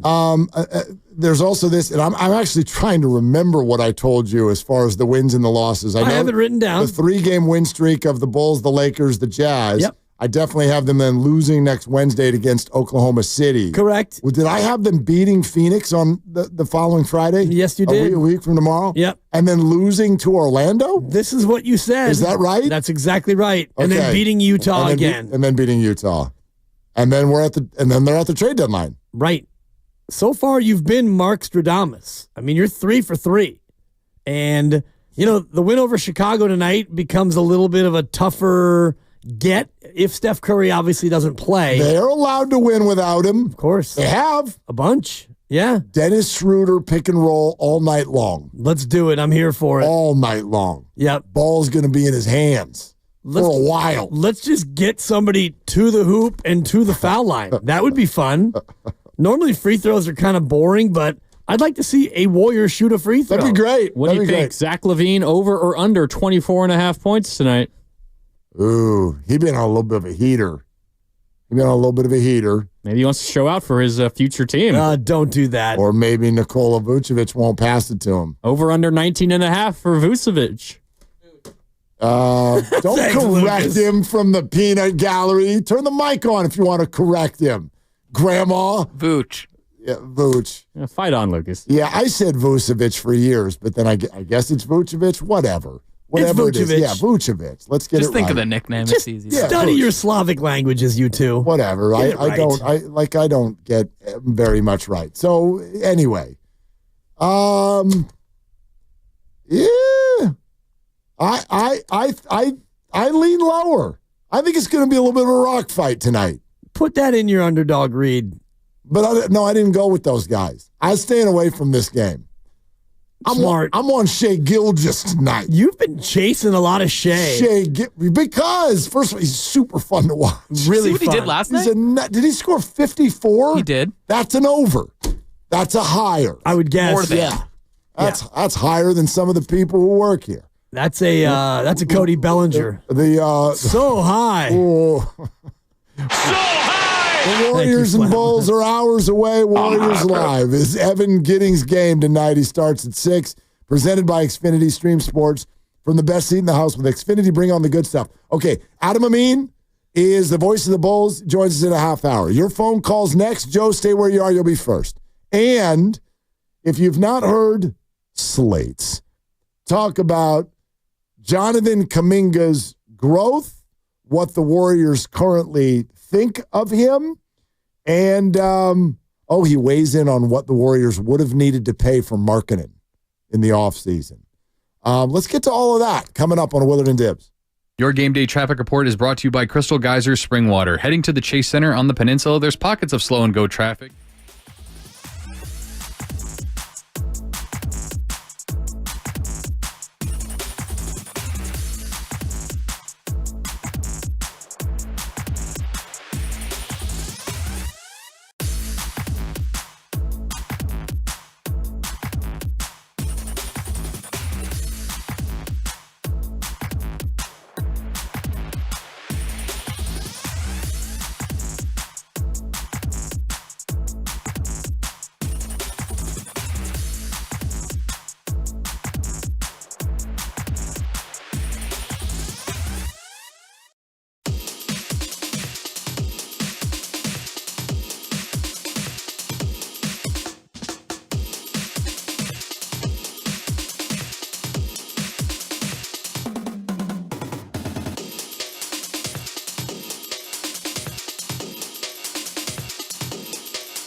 can you get all angry, but can we wait just a few more days at least?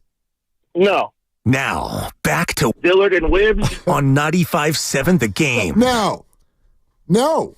Come on. It's a strong word. What you really want? You got to learn how to say it now. Yeah. You got to learn how to say that. I say no too often. I'm a dismisser. I don't say it enough. Yeah. It's funny because I don't last say it week enough. you called me a dismisser. Yeah. And I do dismiss rather quickly. And sometimes when you need a dismisser, you won't let the dibber be a dismisser. No, I know. I need a little more dismissive in my life. I need a little bit more positivity, a little bit more permissive than I do dismissive. Yeah. But if you ever need, and this goes to all of you out there, hi, I'm Dan Dibley. You just offered. Tell everybody what you just offered me. I offered to take a relationship that you may not want to continue to harbor, and I offered to, in the words of Chuck D, shut him down, shut him down. And you laughed, and then you thought about it. Still laughing. And you laughed again. Oh, it's very, very alluring. It's incredibly alluring. Hi, I'm Dan Dibley. If there's someone in your life that you don't want in your life anymore, give me their number. I'll call them. I can. I can end. I've ended many relationships. It's like it's the opposite of that old Stevie Wonder song. You can just be like, "I just called to say," and then you finish the lyric differently now. Yep. Not to say I love you, but yeah. Anyway, if you need someone out of your life, give me a call. We could do that for each other. Like when I need a little elimination sensation. That's a buck. I hand it off to you. Yep. And when you need to build a bridge, create a little smooth landing. Yeah. Give me their number. I have a couple relationships. I'll talk to them till they die. Well, yeah. Does this guy ever stop? Yeah. I mean, like, I'll do whatever. Just stop. I got a couple relationships that could use a little bit of fixing from Mark Willard. Yeah. That's what about. We can do that. Let's do it. Send me the number. Let's go to Joe. I get it. I'm just an insufferable homer. That's true. No, that's true. I'm angry, Jeff. It is true. That's awesome. Oh, I'm angry, Jeff. That's awesome. Now that you did that, can I borrow less than 1 minute? Of course. To explain the Which homerism? Means 3 minutes, but go ahead. No, because like for instance, you did something yesterday, and I even see people are hitting me up with this. Oh, Mark's in favor of Brandon Staley as the defensive coordinator, and I'm like, no, I get annoyed when we get mad at the team. They haven't even done anything yet. That's my point. No, but that doesn't automatically make it bad. Like, why would you want them to rush into something? In other words, there's plenty of time for criticism in life. Can we wait? I did this when Gabe Kapler was hired. And half the media was there. It was like, once upon a time, there was a Dodger farmhand, and it's like, breathe. Gabe didn't do that. Okay? Breathe. Let's see what happens. It turned out to not be a great long-term relationship. He also won Manager of the Year one time. But just like, can we wait until something is wrong, until you criticize it? That's my, and I don't even mean that, just any situation. Like instead of let's show up with pitchforks and then I'm a homer because I'm supporting something that doesn't even exist yet. I have no idea who the defensive coordinator is going to be. And neither do they. Can we? No, maybe they do. That's my point. We can't render opinions on conversations we're not listening to. Can we wait for the missed tackles before we rip the DC? That's my point. It's not homerism. They're not dumb. Their Niners are not sitting there going, holy crap. We forgot to hire a DC. Whose job was that? Bob, get in here. I thought you said you were going to handle that. They're not idiots. Can we wait until it happens? No. What? No, we can't wait because I'm angry. Who are you interviewing? I don't know. You're not interviewing anyone, and you had a defensive coordinator who you didn't fire. You reassigned him, and we don't know what assignment. He might be the special teams coordinator, which, great. I mean, or you could go out and get somebody who's actually qualified for the job. Or maybe Nick is. How the hell do we even... Most people don't even know what Nick was doing before Nick was named the DC. Well, we also don't know what Brandon Staley was doing, and I asked you, and I've asked many people, and nobody seems to really know. I do know the last time he was a defensive coordinator, they won the Super Bowl. That was with the Rams. Yes. I do know the last time he was a head coach, they were a disaster. Right. And reportedly their star defensive player, who is the brother of our star defensive player, can't stand the man. Well, I don't even know if that's true. But according to sources. Yeah, nobody's looking at Brandon Staley as head coach. So it's okay. You know, Nick Sorensen now is apparently an idiot because they went 6-11, but everybody wants to do this by association. He was on the staff with Brandon Staley. Well, Nick Sorensen was on the staff when they went to the Super Bowl the year before. Right. On the staff and the coordinator are two different things. Right. Well, that was what I was trying to say yesterday when you're ripping Brandon Staley.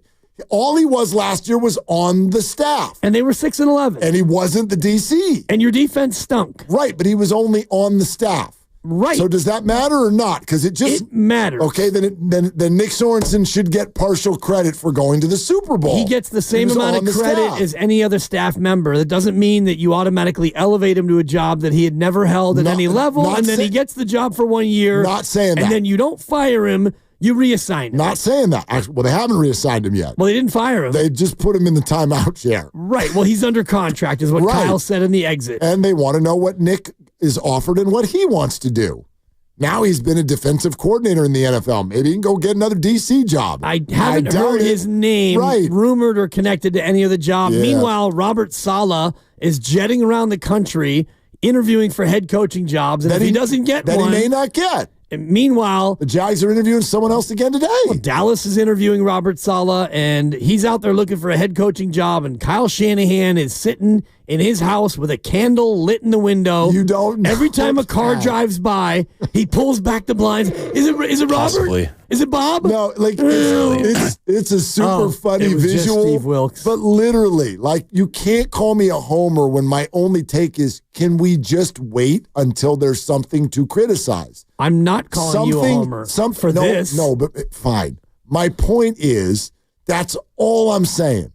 Can we criticize something when it exists? Like right now, you're yelling at a cloud. No, not true. We're yelling at a process. And for me, we're yelling at the fact that you were boasting about the benefit of having an additional month. And during that additional month, you've done ostensibly nothing. I still don't like the word boasting. I don't think anybody was like, so we're awesome. They were happy. They were happy about having an additional month. They thought it was a positive. And during that additional month, they've made a total of 0 hires of the 2 spots that they need to fill. So from that standpoint, yes, if you want to say I'm angry, sure. And, if I had Kyle's number, I'd call him and show him just how dismissive I can be. Because you've had a month, you've had this extra block of time, and you've done nothing with it. I'm so confused by your question. It wasn't a question. It was a statement. Oh, here's the question then, Kyle. What are you doing? What are you asking exactly? I'm asking what you're doing when it comes to hiring coordinators. The Rams. I'm so confused by your question. I thought that would have been a good time for. Yeah. Thank you. I'm confused by our most recent text. Did the Rams win the Super Bowl in the 2020 season? Is that the year they won? They beat the Bengals in the Super Bowl? Was it 2020? I think that was the year. Right? Like in February 2021, was that the season they win the Super Bowl? Yeah, because it's been. Is that right, Grandy? Rams won the Super Bowl that year, yeah, right? because then it went Tampa, Kansas City, Kansas City, Kansas City, Kansas City, Kansas City. That sounds right. Is that right? That's why Brandon Staley got the Charger job, right? He was the defensive coordinator for the Rams when they won the Super Bowl. Yeah, the number. It was the 2021 season, the 2022 Super Bowl. Okay. 2022 Super Bowl. Yeah. Okay. And then he was in the Chargers for 2 seasons, I believe, right? And then he got 2021, hired as the Chargers. How many seasons? Actually, don't even. Yes. Well, 2021 to 2023. There you go. Yes. So he did not win the Super Bowl with the Rams. then. Okay. My bad. Then if I had that wrong. He was with the Rams when they were number one on defense the year before. Yep. They were good, but no. Okay, it was not on the Super Bowl winning team. My fault. All right. Hey, we promised that Slater sound. Let's check this out. Kuminga's restricted free agency, and what currently is that number? Where is the discussion? This is from FanDuel TV and our buddy Anthony Slater visiting. You got to wonder, what's the league's belief in him? You really only need one suitor, but who might offer sheet him? I think this might go to an offer sheet type situation. And you guys know how restricted free agency, Chandler, restricted free agency kind of comes with its own challenges on the player side. It's very team controlled because they can really call bluffs and just match if they want to. And Brooklyn is a name I've heard, obviously, like they're a team with space. They're a team that could use kind of a young on the rise potential, wing star. If Brooklyn believes he is, gonna turn into that, he part of his upbringing was in Brooklyn. So, yes, his price tag goes way up if a team like Brooklyn's willing to go in. But if the Warriors play hardball, maybe we're talking in the 25 to 35 million per year range, which, might sound like a lot, but in this day and age, that's kind of like middle tier. Yeah. And by the way, that's a big range. I'm not like, are you put off by that number? 25? I'd take Jonathan Kuminga for $25 million a year right now. Probably even 30. Right. And you're dealing with 5 years and 125 or 5 years and 150. If you can get 5 years for that, absolutely you'd take it. And that would be less than Draymond, less than Wiggins, certainly less than Steph. And I think it would also give you the ability to go out and add another player. Because coming off the books, you've got GP2 and Kevon Looney, which is about $18 million right there. And Kyle Anderson comes off the books, and Dennis Schroeder comes off the books. So that's about $40 million worth of players. So if you want to stay out of that second apron, which I'm sure Joe Lacob probably he wouldn't mind going up in that area if the player was the right player to do that or if you're a contender.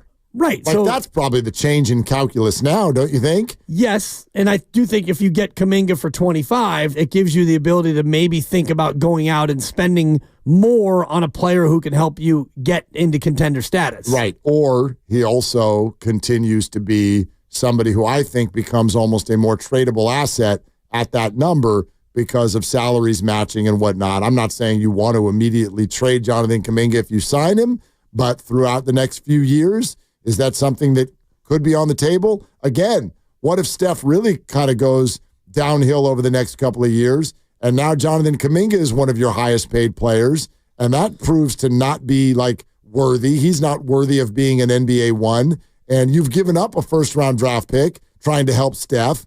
Well, now you can trade Jonathan Kuminga and maybe recoup some of that draft capital. That's kind of the way I look at what the Warriors' current situation is. Slates went on to talk about how protective the Warriors are of Jonathan Kuminga. They're protective of Jonathan Kuminga. That their restricted free agency is going to be a big decision for them this summer, but he is probably the one guy. He is the one guy of that lottery pick segment of their, timeline here that still kind of has the chance to pop, I think. He was really good before he came down on his ankle. He's probably still going to miss another month or so. But I do not expect him to be on the move before the deadline. Okay. So, and I think that especially with the injury and the Warriors situation, we've kind of all arrived at that conclusion, right? Like Jonathan Kuminga being dealt here in the next 2 weeks feels off the table unless something develops that we don't see coming. Right, and I do think it's because of his injury and also the size of his salary. Because if you are going to trade him, he would be more of a throw-in as opposed to the centerpiece. And like you're saying, if you sign him for 5 years and $150 million, $30 million per, well, now that contract becomes a tradable thing where a team, if he's playing well and he's outperforming his contract and he's 23 years old, a team would be more interested in him as opposed to you trade for him now and you have to give him a deal and he's a restricted free agent. So it puts you in a little bit of a bind if you don't want to pay him $40 million. you trade for him and somebody else offers him $40 million a year and you don't want to pay him 40, now you're just going to let him walk and you get nothing for it. Yeah, no, I think that's what you want to avoid. But again, going back to his previous point, and Bobby Marks brought this team up too the last time he was on with us a number of weeks ago. Like, we're literally talking about Brooklyn. I don't even know if we're talking about anybody else. I don't know if this does come down to leverage. And we've watched this happen with the 49ers the last 2 off seasons. I'm not sure about the Warriors situation, but if this does come down to leverage, I don't know that Jonathan has a ton.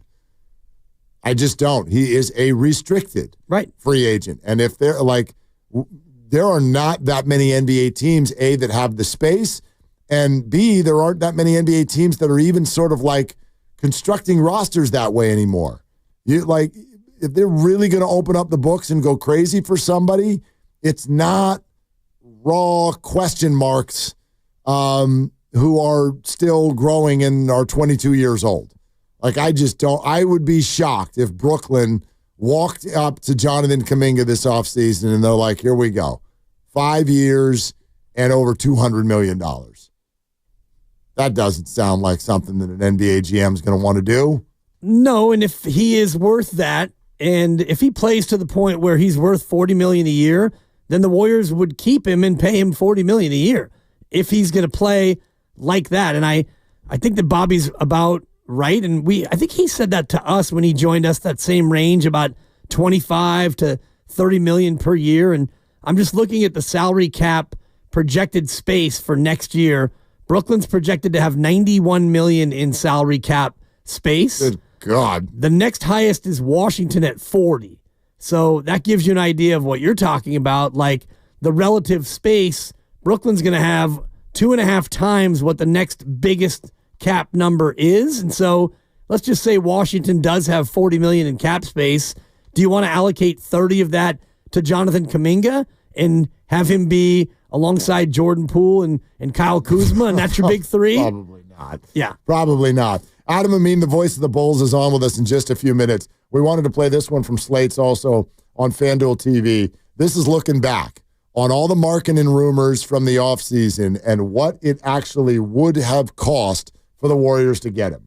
He matters within the conversation. It's also the one, and Steve Kerr's mentioned this specifically when I talked to him, the idea of like the Rudy Gobert style trade where it's 4 picks, 3 pick swaps, all the picks plus Kuminga, Pajemski. And it's like, I can give you a specific example. Like, that's what Utah asked for this summer for Lauri Markkanen. And they said no. And Draymond's even on record, basically hinting that it was the Markkanen situation that he told the front office, like, yeah, that might help right now, but that is just like not a smart value trade to just trade everything away for, a solid fringe all-star type guy that's probably not going to carry you to your next championship. Solid fringe all-star. That's a good way to describe Lauri Markkanen, who I like as a player. A big guy who can shoot. We know how much the Warriors would love that, but listen to that. That's the list. Kuminga, Pajemski, and more salary fillers, at least 3 to 4 future first-round draft picks, and at least 2 or 3 first-round pick swaps. Right. That's what the price was for Lauri Markkanen, according to Danny Ainge. And that means you do that, and you bring in Lauri Markkanen, and you give him the max. And so now you've got Steph and Markkanen and Draymond and Wiggins, and you're over the luxury tax for sure. You might be in the second apron by the time you pay Markkanen, and now you're going all in on the remainder of the Steph Curry window. And does that make it so you're suddenly now a top 4 team in the West? I don't think so. Which, you look at the deadline in 2 weeks. That's why I think that any trade for a really big name or a big star becomes really cost preventative for the same reason. By the way, the All-Star game is going to be here at Chase Center in a matter of weeks, and the starting lineups for the two sides are in the process of being announced. We're about to get the West. We don't have that yet. We will break in and have it for you as soon as we do. We do have the East starters. Want to venture a guess? Boy, in the East. Got to be Tatum. Yep. And that's a ding. Yeah, Jason Tatum. Probably Jaylen Brown, too. They got 2 in there? No. That's a no. That's a no. No. You almost had it. You almost had it there for a second. Well, I got was one. like, no, I know, but I mean, Giannis is in there. Giannis, yep, that's a ding. No, okay, that was a clue. When you said Jaylen Brown, I was like, no, wrong, but almost. Let's see, standings. Oh, Cleveland's got to have one in there. How about Donovan Mitchell? That's a ding. Yes. Okay, and that's 3 right there so far. I had a Big Apple for a snack yesterday. It was delicious. That was a random thought, but anyway, go ahead. Is it fruit? Freddie Fruit. No. Really? Freddie Fruit? No. It was a Big Apple. Oh, New York. Yeah, okay. I like it wasn't a Big Apple. It was the Big Apple. How about Big Apple? I had a Big Apple. Kitty Cat, Karl Anthony Towns. Yes, correct. All right. Stay there. Stay hot. Stay there. Jalen Brunson? There's the Jalen we wanted, not Jaylen Brown. We wanted Jalen Brunson. I'm really good at these games. This is very... Freddie Fruit is going to go. I'm keeping that one. All right. I'm going to remember that. Yeah. Jalen Brunson, Donovan Mitchell, Giannis Antetokounmpo, future Warrior, Jason Tatum, and Karl Anthony Towns. Your East starters for a tournament or something that they're doing? Right. I can't even remember exactly what they're playing this year. They're not playing a regular game. There are 4 teams comprised of 3 teams will be comprised of the All-Stars, the 24 All-Stars, so 8, 8, and 8. And the final team will be comprised of the Rising Stars team that wins in the Saturday game. Right, but then how can you only have 5 starters? If you just have 4 teams, I would imagine that there are now 10 starters in each conference. If there are 4 teams. Well, I don't believe that the starters will all be on the same team. I think all of the All-Stars, so you have the starters who are named, and then you have the reserves, so you'll have 12 and 12, and I believe those 24 are then drafted by, is it Shaq, Kenny, and Charles? I don't know how the draft exactly works, but one of the teams, there's 4 teams. One of those 4 teams is, I believe, like the Rising Stars team. Yeah. Right. Yeah. That's no. So there's no starters got that part. there. There's only 3 other teams. Yeah. Anyway, we'll find out. We're brought to you by Fremont Bank.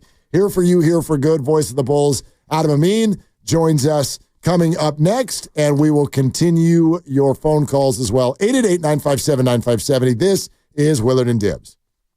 And this is Willard for Underdog Fantasy. Having a ton of fun with this. I really hope you are too. It is the best place to play their pick'em game, which is easy. You can win up to $1,000.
In the West, surprise, surprise.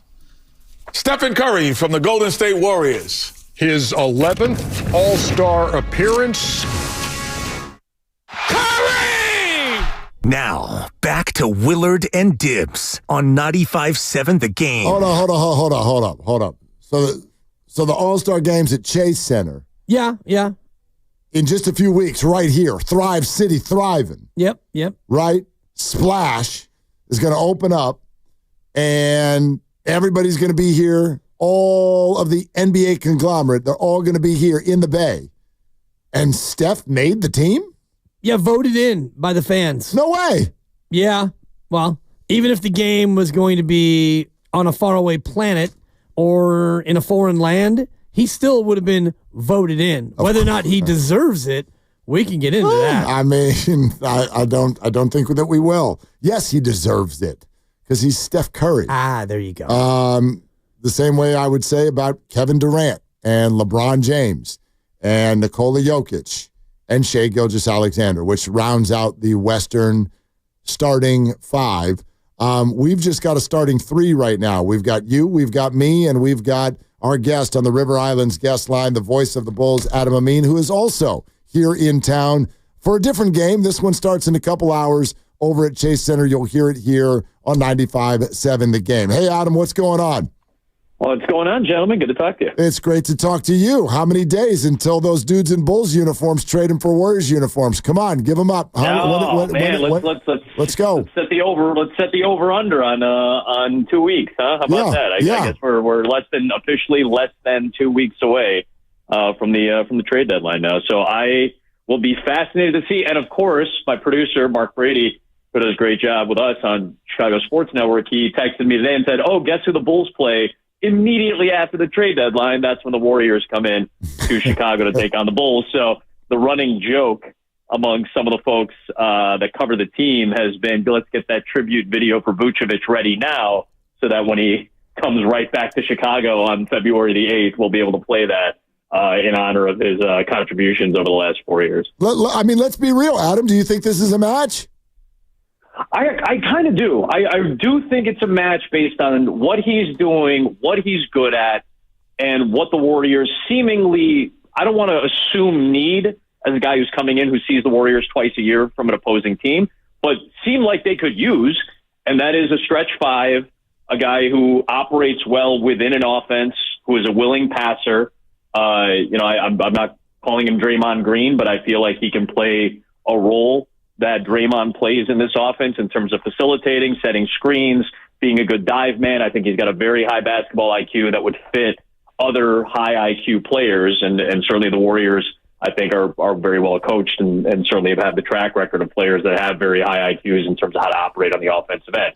Is he a defensive stalwart? No. I think he's better when he's with really good perimeter defenders. I think he's been good when he's been with good perimeter defenders. For all intents and purposes, the Warriors are a top half of the league defensive team. So I feel like he would, at the very least, not hurt you on the defensive end, but his shooting ability this year to stretch the floor at the 5 position and to still be one of, I think, the more skilled low post players in the league. I think he is a great fit for what Golden State wants or needs or could use. And where are the Bulls in their arc of, kind of at the bottom of the play-in? And is it a full rebuild? Are they kind of half in, half out for fans and for the Bulls as an organization? What's their end game on, getting rid of a good player, an older player, but what are the Bulls looking to do here in the short term? I wish I could tell you. And I think that's where some of the frustration with the organization lies. And I should say it's not for reasons that I think you have to change if you're the front office. Okay. I came in officially full time in 2020. I came in at the same time as Arturas Karnisovas and Mark Eversley. That's the front office for the Bulls now. And I came in at the same time as Billy Donovan, and kind of watching and tracking how they operate.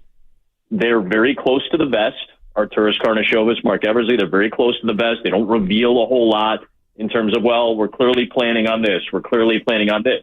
And I'm fine with that. I actually respect that. To be close to the best as a front office member in the NBA is probably a hard thing to do, but I also know that it breeds some frustration from fans. Even though you're probably doing the right thing, in your eyes, it breeds some frustration. And I think that's where fans are saying, well, what's the direction of the team?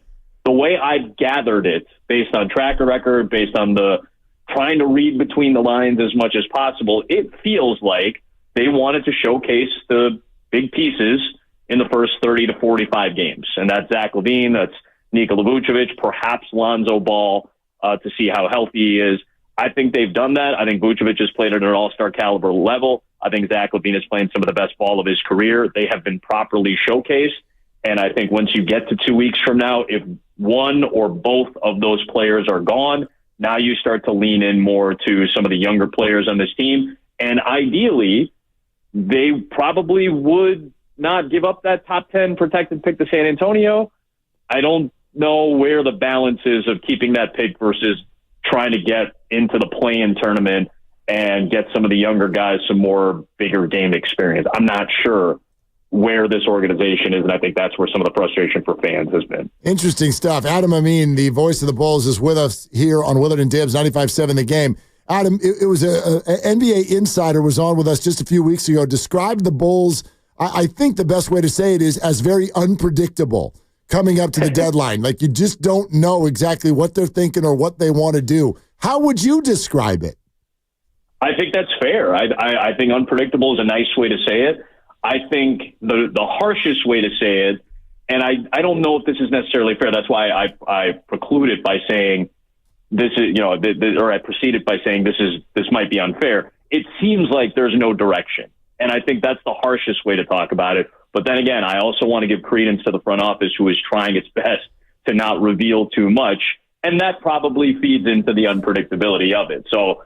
Is that a fair assessment? I think so. I think unpredictable is a very accurate way to say it, because I'm not sure what they want to do. And much like the Warriors starting a 6-game homestand tonight, and in this stretch of 9 games where you're home most of the time, you're really looking to evaluate these next 2 weeks. It's probably a season-defining, perhaps organization-defining stretch of basketball. I would say that's the same thing for the Bulls right now. And Warrior fans are dying for a bucket getter, but every time the name Zach LaVine comes up, you have to duck because people cringe. So, Adam, you see him on the regular. What's the rose and the thorn, so to speak, of Zach LaVine and his game? What do you love about it, and what about his game should Warrior fans maybe be cautious about?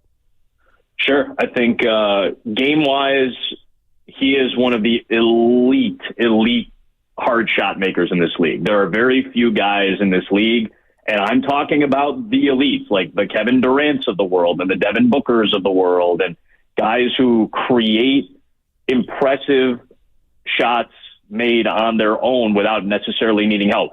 I'm not necessarily saying he's Kevin Durant. I'm saying that when you think of elite level shot makers, he can make similar shots, perhaps not as consistently, but on a very high frequency. He's shooting as well as he has in a long time from the three-point line. He's shooting very well from the field. His mid-range game is as good as it's been in his career.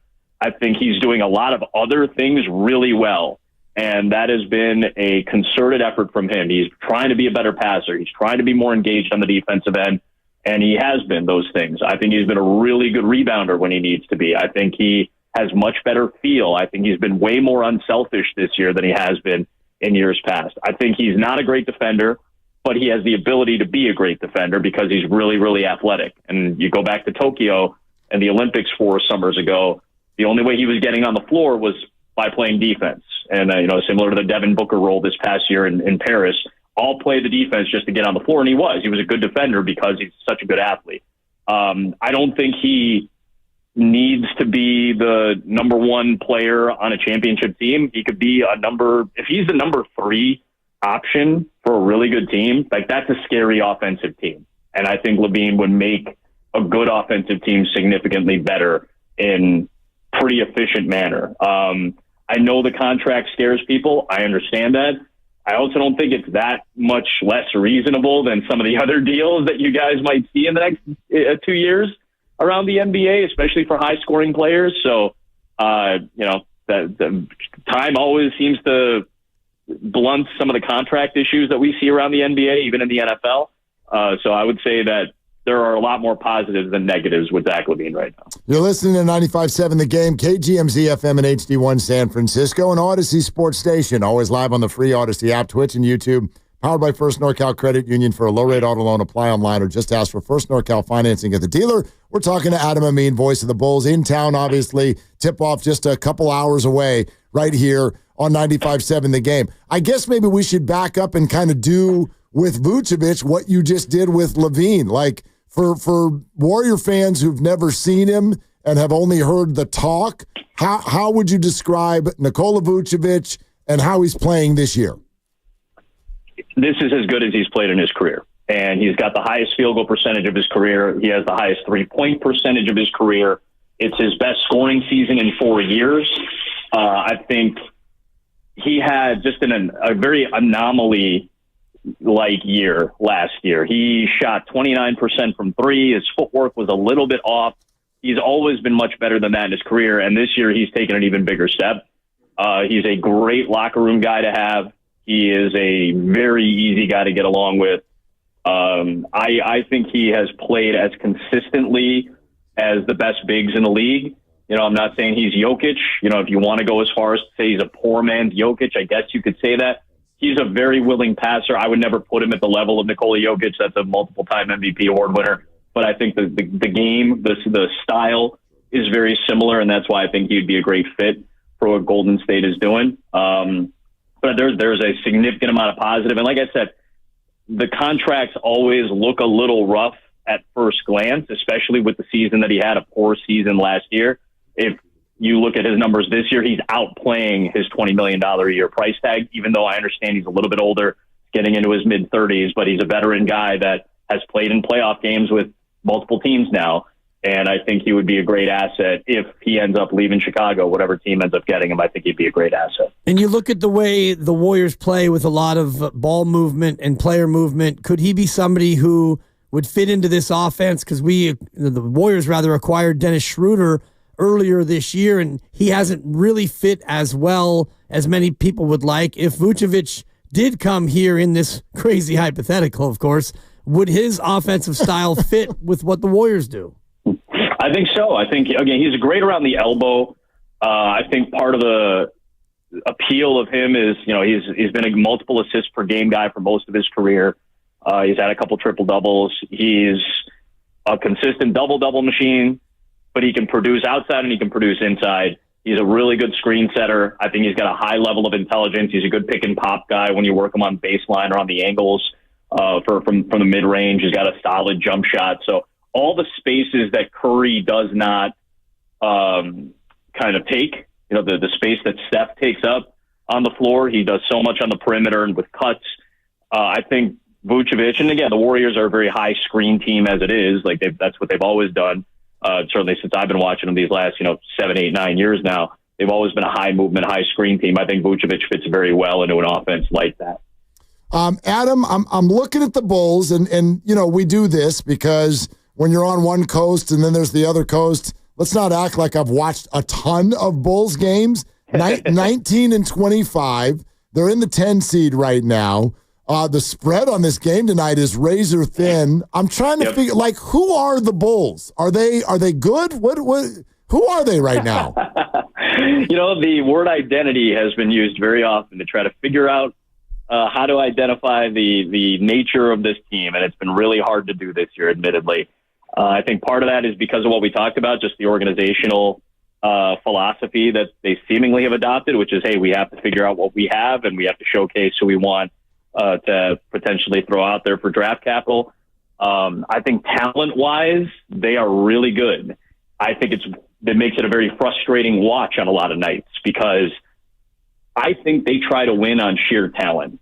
And I think there are times where they can. The fact that they have 19 wins, past the halfway point of the year, I almost think is impressive just based on sheer talent. If this were a team that had a little bit more identity in terms of what they wanted to be on the defensive end, if they had a little bit more consistency on the offensive end in terms of what they run, and maybe a little bit better feel. I think this is an offense that lacks feel at times. They're so good. Vucevic is so talented. Josh Giddey's a talented offensive player. Lonzo Ball looks healthy. Zach LaVine is incredibly talented. They have really good young guards and Kobe White and Ayo Dosunmu, and Patrick Williams has really struggled at times this year, but as much of a project as he is, he has a lot of ability. I think they've won a lot of games on talent alone, and I think they have lost more games than they should based off lack of feel and lack of situational awareness at times, and frankly, just a lack of detail focus. They show up nights, they see a Portland team that had won 12, 13 games, and they just blow a game to them. They see a Charlotte team that had won 7 or 8 games to that point, they blow a game to them. They show up in Washington on New Year's Day, perhaps after a fun night the night before, and lose to a 5-win Wizards team. They are very frustrating at times. They are incredibly fun to watch. I don't think they have a real identity on either end of the floor. And I think until this trade deadline passes and they know what they have, remember the Bulls haven't made a trade deadline move in the last 3 seasons. They're the only team not to make a move at the deadline in the last 3 years. Until that deadline passes, I'm not really sure what the direction of this team is going to be going forward. And you mentioned Lonzo Ball, and I want to dig a little deeper on just what you've seen this year after him missing 2 full seasons plus due to injury. Is he back to the Lonzo Ball that we remember early in his career? And what kind of a player has he been for you guys this year? He has been incredible for this group. He's the smartest player on the floor. I think he's one of the smartest players in the NBA. I think his ability to see ahead, to understand angles, which is so crucial, especially on the defensive end of the floor. He has such a great understanding of angles. He has such a great understanding of team sets. I think he scouts really, really well, even on his own, even without the coaching staff. I think he just has a great feel for what other teams do. He has great anticipation skills. And the fact is he looks healthy. He's dunked a couple times, which is something he hadn't done in an NBA game in 3 years. He's been able to play more minutes than maybe expected. He hasn't played back-to-backs this year, but I've been very impressed with the glue that he has been. And that was the case 3 years ago when he got hurt. It was against the Warriors in Chicago in mid-January 3 seasons ago when Ball had the initial knee injury that led to a 2.5-year absence. He was the glue that held a number 1 seed together for the first half of the season. And then when he got hurt, things started to fall apart for that group, and they ended up being the 6th seed that year. So the fact that he's made this comeback is an incredible NBA story. It's an incredible medical story. It speaks very highly about him and his upbringing and how he's kind of absorbed the information in this league. And I only wish the best for the guy. I think he is a tremendously talented person and a really, really smart NBA player. Adam, this is wonderful stuff, man. And have a great call tonight. You're right. The Bulls and Warriors see each other again soon. And something tells me there's a high-level chance that we get to talk to you again soon. Absolutely. Anytime, guys. Okay. Thanks so much. There he is. Adam Amin, voice of the Chicago Bulls. Really, really good info. Now, while that conversation was happening, there have been some developments. Developments? They are not firm, so Grandy's not going to hit the little button yet. But I'd argue that the button is either going to come here sometime soon or by the time we get back here tomorrow, maybe we've got official action. Let me take you through what has taken place. Yeah, as we were having that conversation, I could see you busy as a bee over there. Yes, there is stuff. There is stuff happening. Yeah. Are you familiar with the name Liam Cohen? Yeah. Oh, okay. Yeah. He's a coordinator who decided, nah, Jacksonville, I'm good. I don't want your job because you got Balky. I'm out. But wait. Now they don't have Balky. So Liam Cohen, offensive coordinator for the Bucks, would you like a reconsideration sensation? Cha-ching? And while it is not finalized, the reports are that Cohen was called by the Jags and told, we will pay you Ben Johnson money and you may hand select your general manager. That changed everything. You think? And conversations are now heading, reportedly, toward the finish line. Why are we so excited about that here at 95.7 The Game? You do look pretty excited. Because this has reportedly led to the expectation sensation. Oh, boy. Selling a lot of money this segment. That the 49ers are poised to rehire Robert Saleh as their defensive coordinator for the upcoming season. I will simply read to you what those very close to the 49ers have recently written on Twitter. Mike Silver, 29 minutes ago, quote, I expect the 49ers to rehire Robert Saleh as their defensive coordinator soon. He also refutes a report that Saleh was on his way to Jacksonville via plane for a second interview tomorrow, many reporting that he was already there in Jacksonville when this all went down. Mike says Saleh did, in fact, not fly to Jacksonville. He's waiting for this to all unfold, and it now is. Matt Barrows writes, if everything works out for the Niners and they land Robert Saleh as DC, he'll find just 2 of his former players under contract, Fred Warner and Nick Bosa. Nick Bosa and Fred Warner. Yeah, good players. However, we are moving in the right direction if you're a fan of this idea, and the buzz is officially out there in multiple places that it appears the 49ers are on the verge of getting their guy. That's good. It's exciting. And when he was here as the defensive coordinator, they had a better defense than they did last year. And I'm also glad for Robert Saleh if this, in fact, is how it happened, because I'm picturing him in the offices in Jacksonville, and they get a call, and it's Cohen saying, yeah, I want back in. And then they tell Saleh, get out, pack your things, fly back to San Francisco. So, yeah, if they do wind up with Robert Saleh, that's great. And it will make me less angry, Mark, about the fact that they've been just chilling for 3 weeks. Well, good. But, again, my argument about this, and by the way, 888-957-9570, Niner fans, let's ride. How does this make you feel? It's not done, but certainly there are those out there I trust who are putting their name right next to the idea that Robert Saleh is about to be the Niners defensive coordinator again. You fired up? You excited? Are you wait and see? Where are you on this? Would love to hear from some of our listeners and 49er fans, as word is they're about to get Robert Saleh back. The point I've been trying to make in the conversation you and I have been having is that the 49ers exercising a little patience or caution or having a plan, not knowing whether it was actually going to work out or not, should not equal passivity. Or as you put it, and some others have, quote, not doing anything. You know, having the extra time that they were excited about and supposedly looking like they're just twiddling their thumbs, not doing anything.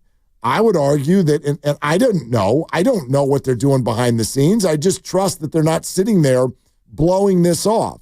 And if the idea all along was, we really want Robert Saleh, we think he's the guy, we think we have a legitimate shot at getting him, but I'm sure we've also prepared plan B, C, and D.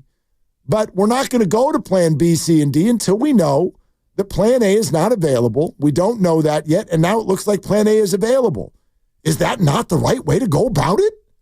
Depends on whether or not plan A actually happens. If Robert Saleh would have had a job offer or taken a head coaching job, I don't believe, or I don't have faith in what their plan B was, because they certainly were not reported to have interviewed a lot of people. Brandon Staley reportedly got an interview, an in-house candidate, and Robert Saleh, I'm sure they had a conversation with him, but outside of that, doesn't feel to me like there was much of a plan B. So, yeah, it worked out. They got the guy they wanted, but if he wouldn't have been available for them to hire, I wonder what their pivot was. And I do believe that they probably had a list of guys. Yeah, why would you wonder that there isn't a plan B?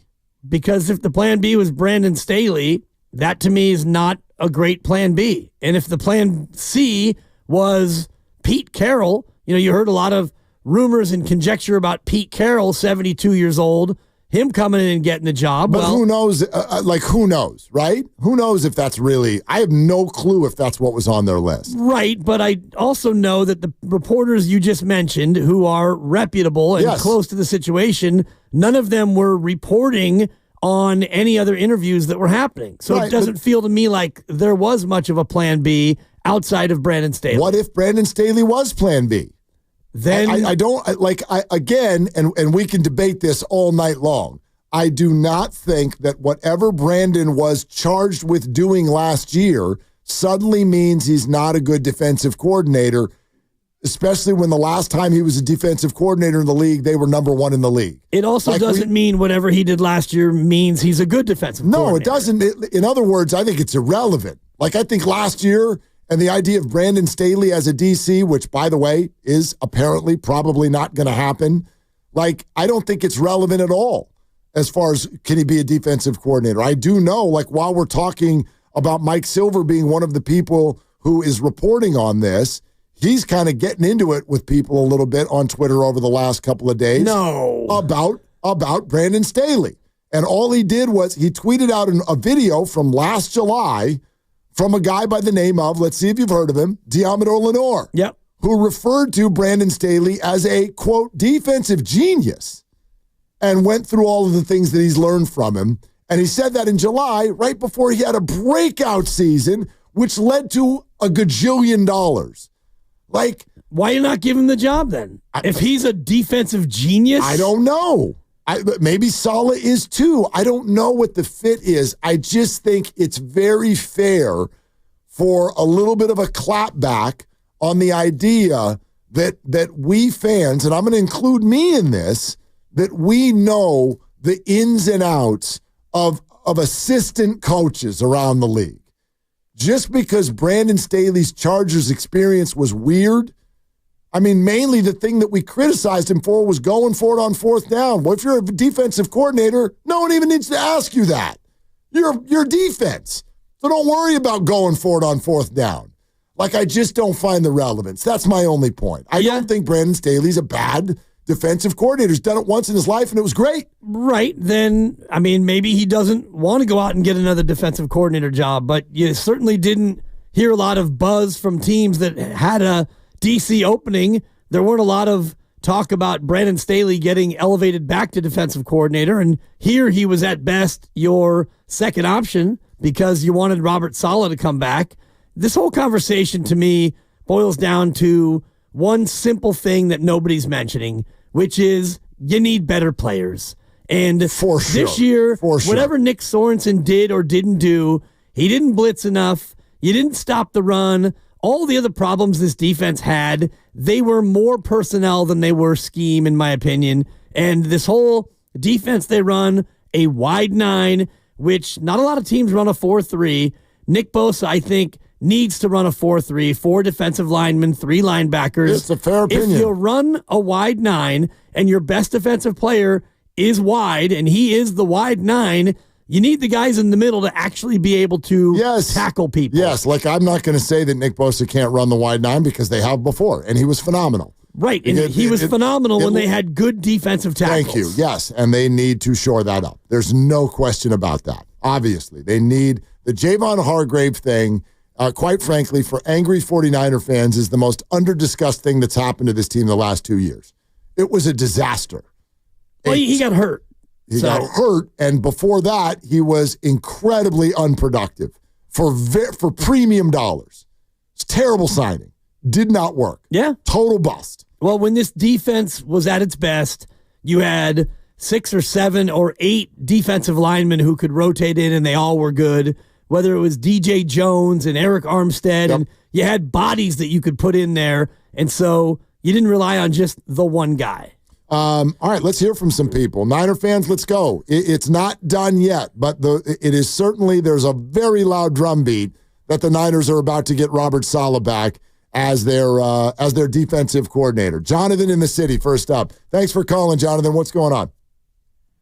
Hey, man, this is a bummer, dude. I thought you were going to say, hey, start scratching because Nikolai is on his way here. And I heard Robert Saleh, and all I can remember is that wasp play that he gave up in the Super Bowl for, because he wanted to play prevent defense. And don't tell me they're going to run the same trash system that gave up 2 10-point lead in the Super Bowl, man. This is just a bomber news, bro.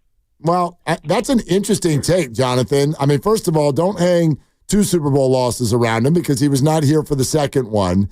And it's interesting that the play that you're talking about in the first Super Bowl, thank you, Jonathan. What I've heard most 49er fans yell about that through the years is that Nick Bosa was held. Yeah. That's what I remember about that play. Right. And, not that it was apparently now the defensive coordinator's fault. He was in charge of what was unequivocally the best defense in football that year. And what we know now is that when you're playing against Kansas City, you're also playing against the officials. So, and that's become, this is from a guy who loves the refs. Yeah. And I don't know if that was such a thing back then, but yes, I hear you you. got to see a pattern. And, they never call false starts on Kansas City in that Super Bowl, although they did actually call a couple this past weekend. And, they've got their right tackle lining up literally next to the quarterback. He's so far off the line of scrimmage. But I don't want to. That one's a weird deal. Yeah, that one's a weird deal. It's okay, though. Mahomes said this week that they're not getting an advantage. Yeah, so there you go. So it's okay. Yeah, and I love how we always boiled all these games down to just one play. Of course. And, Kwaski Tart, if only he would have caught that interception that was thrown right to him, everything would have been different. That's one play. That's the nature of the beast. Of course, you're not wrong. That's the nature of the beast. I think it's another level to do what, for instance, and Jonathan, I love you to death, but to do what Jonathan just did, which is here I am. Hi, my name's defensive coordinator. My defense is the best defense in football. We are marching all the way to the Super Bowl. We dominated teams throughout the playoffs.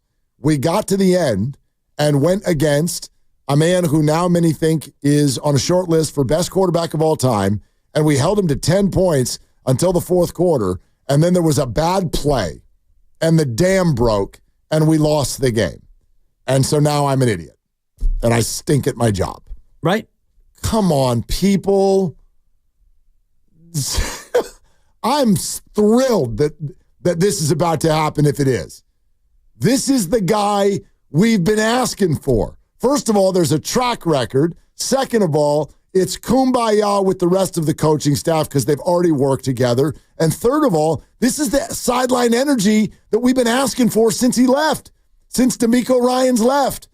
I don't even necessarily know what that's worth, but I know every fan's been asking for it. Right. Where's that juice on the sideline? Well, it's back.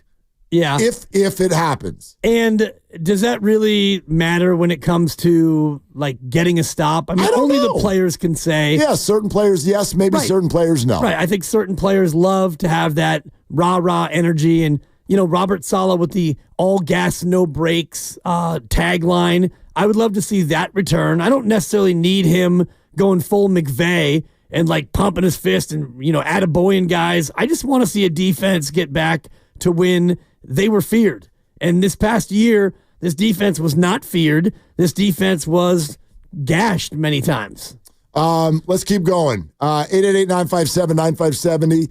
There is a drumbeat that Robert Saleh is about to be named the defensive coordinator of the 49ers again. How does that make you feel, Niner fans? Rich in Fremont. Hey, Rich, thanks for calling.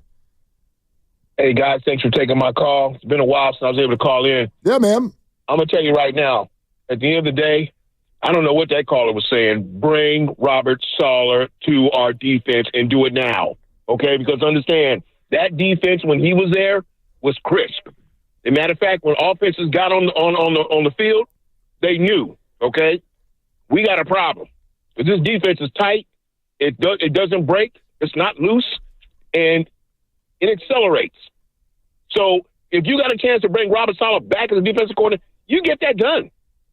Okay? You sign him, you get that done, and guess what? You will see a defense rocking, just like it was when he was coaching here. You do not allow him to get away. You make that happen. Thanks, fellas. Rich, thank you. Thank you, Rich. I mean, again, sometimes I think we look at this, and I get it, but we're looking, it's a results-based industry. So we look at it, and it kind of goes directly to, okay, what kind of defense does he run, and how's that going to blend right now? What about this? Here's one of the reasons this makes me very, very comfortable, which is, what about the people side of the hire? Yes, Matt Barrows is right. There are very few players left from when Robert Saleh was the defensive coordinator, but guess who is still here? The two best players.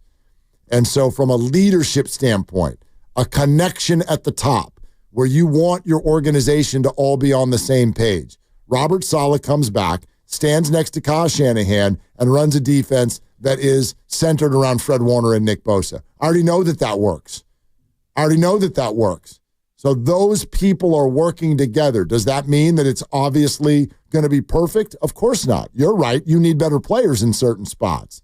But that's comforting to me that leadership group has made music together before. It worked when you had really good players on the field. And I believe you had Richard Sherman on those teams, and you had Eric Armstead, and you had Dee Ford on one of those teams. And so you look at a defense that ultimately is only as good as the players you put out there. And yes, the coordinator and the scheme. And I do like the idea of, Kyle Shanahan's going to have somebody who he's worked with, and he's going to be comfortable with him. And so you're not starting at square one. When you hired Steve Wilks was not from the Shanahan tree. And so there was a certain amount of a learning curve from Shanahan and Steve Wilks to even figure out what Shanahan wants out of his coordinator. And with Robert Saleh theoretically coming back, it's not confirmed yet, you don't have to start at square one with him. Absolutely. And I also love, I love that you mentioned Sherman.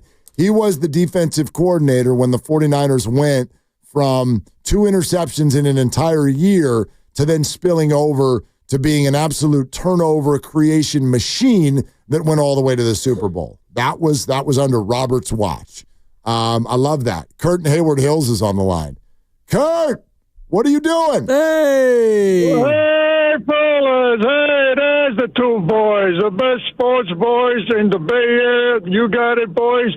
And you said it, bring Robert back. I've been saying that tune for a while. Bring him back. And you know what they're going to do? They're going to pay him the most money out of any defense coordinator in the league. You watch.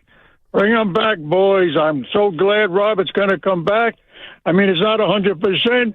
But this man had all the kind of things in a defensive coordinator has. Toughness.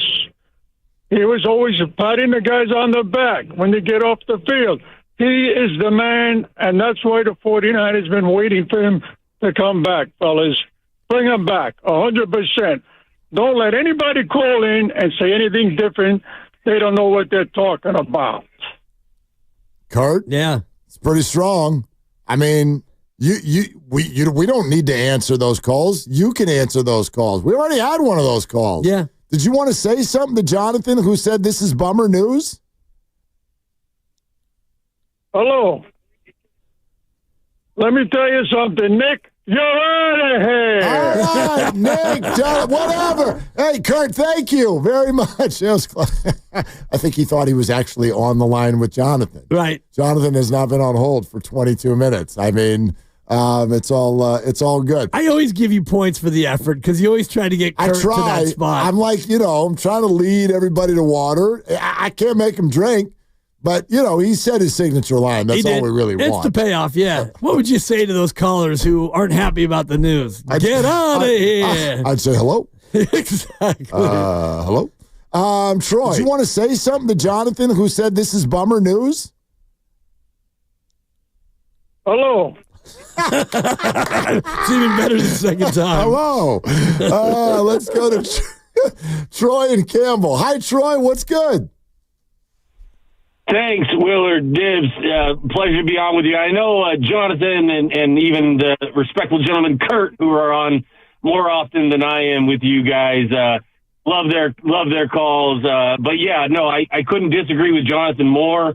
I don't think a personnel thing is an issue. I think the way Salah runs the defense, right, he's gonna get the guys in there and put them in position to win. So get out of here with Kurt. Get out of here, Jonathan. Bring Salah back, and let's go. Troy, thank you very much. Love that. Yeah, I think that this is largely going to be greeted with a lot of excitement. There's comfort there. I only have 2 concerns, if there's any concerns that you want to throw out there.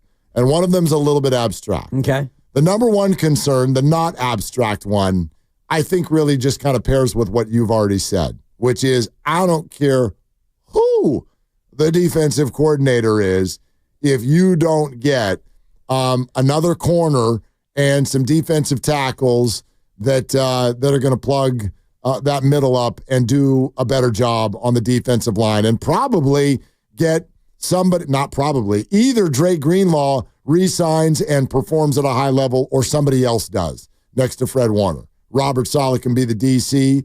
Bill Belichick can be the DC. Won't matter if you don't do that.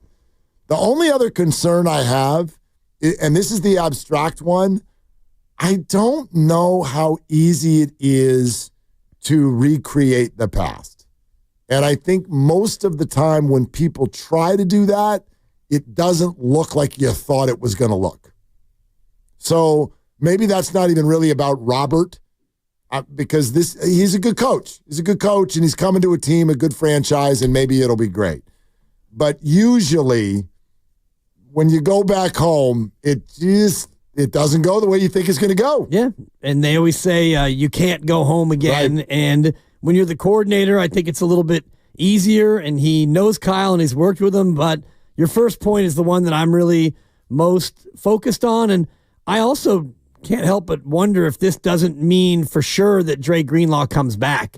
And, because Dre Greenlaw, he sure looked like he was going to be playing great when he was healthy for those, 2 quarters or 2.5 quarters. And so he's a guy that Robert Saleh absolutely loved coaching, and he's a guy who thrived here, especially when Robert Saleh was the coach. So to me, it signals that he's coming back, but you mentioned it, a corner, linebacker depth, probably an edge rusher, and at least 2 defensive interior linemen. Well, let's start with that, and then we can all talk about what Robert Saleh can be in his second stint here. If you are just joining us, we want to make sure that you don't jump to conclusions. The Niners have not named a new defensive coordinator yet, but there is a drumbeat and many, many reports that is expected very soon, that the Niners will name Robert Saleh again their defensive coordinator. That after things got dramatic and took a turn in conversations with the head coaching gig in Jacksonville, where Liam Cohen, the offensive coordinator for the Buccaneers, turned the job down. But that's when you saw a couple days ago Trent Baalke, the GM in Jacksonville, get fired. And word is Jacksonville then called Liam Cohen back and said, now that Baalke's gone, will you reconsider? We'll give you a real big number and let you choose your GM. And that's kind of the way it works in football now. At least if you are a big-time head coaching candidate, they are going to give you a lot of say in who you want as your GM. Same thing happened with Kyle Shanahan when he was hired here in San Francisco. Right, and he handpicked John Lynch, and that's worked out swimmingly. And so you bring back Robert Saleh, and the other good part of it from Saleh's standpoint is there is no cap on what an assistant coach or a head coach can make. So he can come back here theoretically and be the highest paid assistant coach in football. And maybe you make it such a good offer that he'll want to stay more than 1 year. My good friend, coworker Bonte Hill texted me a moment ago and said, is it still good news if he's only here for a year?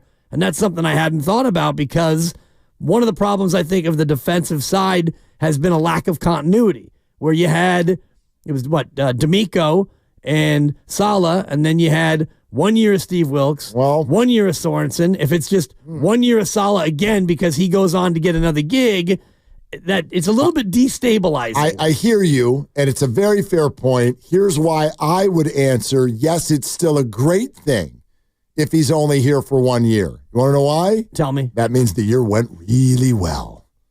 Yeah. That means the year went really well. So if they have a dud of a defensive year, he's less likely to get a head coaching job. For sure. Yeah. For sure. That's fair. For sure. I mean, I know he's now had head coaching experience. I know that the way that he left the Jets is kind of blamed publicly on Aaron Rodgers, and clearly it did not remove him from consideration for other head coaching jobs. He's an impressive guy in the room. So Jacksonville had, he had their attention. Yep. I think he was getting the second interview. He was on a short list, but he did not finish first. They wanted Liam Cohen. Again, that's not done yet either, but looks like that's about to be announced here soon. So I don't think Robert Saleh as a head coach is removed from the playing field here in the next year or 2 or 3. But if he comes back to the 49ers and things don't go well, yeah, it's going to take the shine off. A little bit. It's going to take the shine off. And I'd also argue, even though there's familiarity, and he has spoken publicly about loving the Shanahan family and all that they've done for him, I do think coaches always look at things through that lens. What job is going to put me in a good light? In other words, where do I have a chance to really succeed? Yeah. And Robert probably, with all the moving and shaking, like he probably could have been a defensive coordinator in a number of places. Yeah. A bunch of those gigs are open. He chose here. I think he thinks that this can go well. And also it's the familiarity of, being with a head coach that you're going to get along with. And I think about Detroit, and they're looking for 2 coordinators, if I'm not mistaken. That's correct. So maybe you don't necessarily know Dan Campbell, or maybe you won't mesh with Dan Campbell. He's a pretty intense, unique individual, and you worked with Kyle for a number of years, and it obviously went well. You went out and got a head coaching job after you were here, so the comfortability of working with Kyle Shanahan, and I do think that Fred Warner and Nick Bosa is a pretty attractive combo if you have a defense. And Detroit's got a great defense, and Hutchinson hopefully will be back and healthy by the start of next year, but you know that you've done well with Nick and Fred, elite 2 Hall of Fame track type of defensive players, so it's a system that you've run. It's a system that's worked. I do think the familiarity, and you know that the 49ers are going to do everything they can to maximize in this Super Bowl or bust year. I mean, it's probably one of the reasons, and I have no idea what Brock Purdy is going to get and all of that stuff. I think it'll be fine, but it's probably one of the reasons, like when people say he'll take less, I don't really think that. But from a structural standpoint, he might make a concession or 2. Not a huge one. He's not going to take $25 million a year, but he will make a concession or 2. Why? Because he also wants to be put in his best light. He wants to succeed. And I think he firmly believes that being the quarterback with Kyle Shanahan is probably going to put him in his best position to succeed. I think everyone looks at every job that way. If you're smart about it, you're not only thinking about the next year, you're thinking about the position it puts you in. Yes, and if you're Robert Saleh, you're definitely most likely thinking about getting back to being a head coach because it's the top of your field, and I would imagine the money would even be better than what the 49ers pay him. Even if they pay him top coordinator money, yeah, sure. A head coaching job probably would pay more, depending on which one. Like, didn't Ben Johnson, didn't he get some offers last offseason? And he's like, no, I'm good. You know what I mean? Like, oh, Ben Johnson to the Raiders. No. Why did Ben Johnson pick the Bears? Because there's a young QB there who could end up being a total stud. I know there's some debate on Caleb Williams, but it's a lot better than the Raiders quarterback situation. Right. So he wants to go where this can go well. I think that's part of why Robert ends up back here, if indeed that's the way this plays out. Let's go to Bob in the city. Hey, Bob, thanks for calling. Hey, guys, great show. Dibley, you touched on a subject there about continuity, and that started making me think about Andy Reid's run here with the Super Bowls because he's got Spagnuolo. Or we go back to the Niners history and Seifert and Walsh. I mean, so can you imagine what we could have done with Saleh staying here all these years? That would have been amazing. But you can't blame a guy for wanting to go out and be the leader of a team, right? Because that's, like you said, the highest echelon of coaching. So, but still, it just makes you wonder, like, wow, if we had just kept him, if he had just stayed all along, maybe we had won one or 2 Super Bowls, you know? I mean, yeah, interesting, Bob. Maybe, but then again, like, I don't know, what would DeMeco Ryan's career look like if Robert Saleh had never left?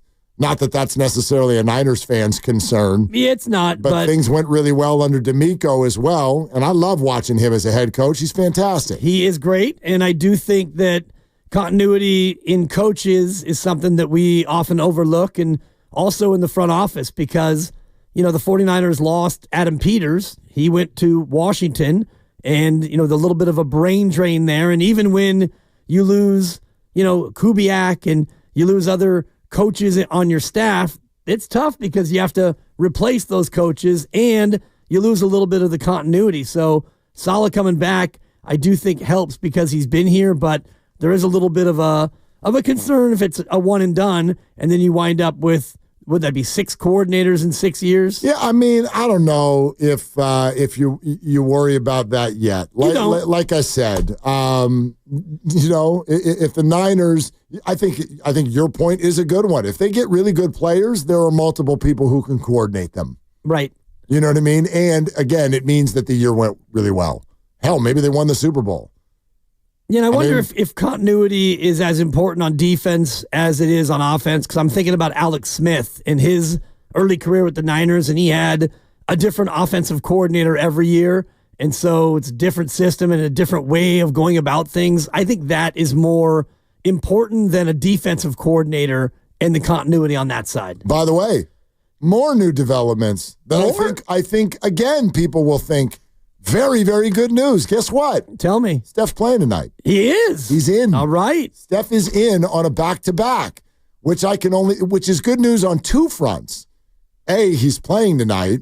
B, that must mean there's some positive developments physically for him. Yep. Because it was only a week and a half ago that they were like, for now, we're not doing that. So we can talk more about that next. 888-957-9570. It's Willard and Dibs. Your game day traffic report is brought to you by Crystal Geyser Spring Water. Heading to Chase Center on the East Shore Freeway is slow and go from West Berkeley to the 8580 interchange.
Did you want to say something to Jonathan, who said this is bummer news? Hello. Now, back to Will and Dibby on 95.7 The Game. That's the way to give it to him, Kurt. Love it. We can't stop with the good news right now here on Willard and Tibbs and 95.7 The Game. It's just we're on a roll. What's that, brother? We're feeling our flow, Kurt. You know what I'm saying? What else you got over there? Well, there goes the two boys, the two great boys of the Bay Area, the best sports show on town. On town, that's right. With our favorite guy, too. No, here's what I got. I got Steph playing. We got that. Yep. We got a drum beat for Robert Saleh back as 49ers defensive coordinator. Not done yet. Matty Mayoko just tweeted out a short time ago. Saleh is in line to be Niners defensive coordinator unless he ends up with a head coaching position. If he is a DC this season, it'll be with the Niners. Are you kidding me? No, I'm not. What that says to me is that the Jags thing isn't done until it's done. Yes. Right? You got to figure out the Liam Cohen thing. And he did interview with the Cowboys. Yeah, I'm counting 4 vacancies currently. Dallas, Jacksonville, Vegas, and New Orleans. Right. As your 4 vacant jobs. But I have not heard anything about him and the Raiders and the Saints.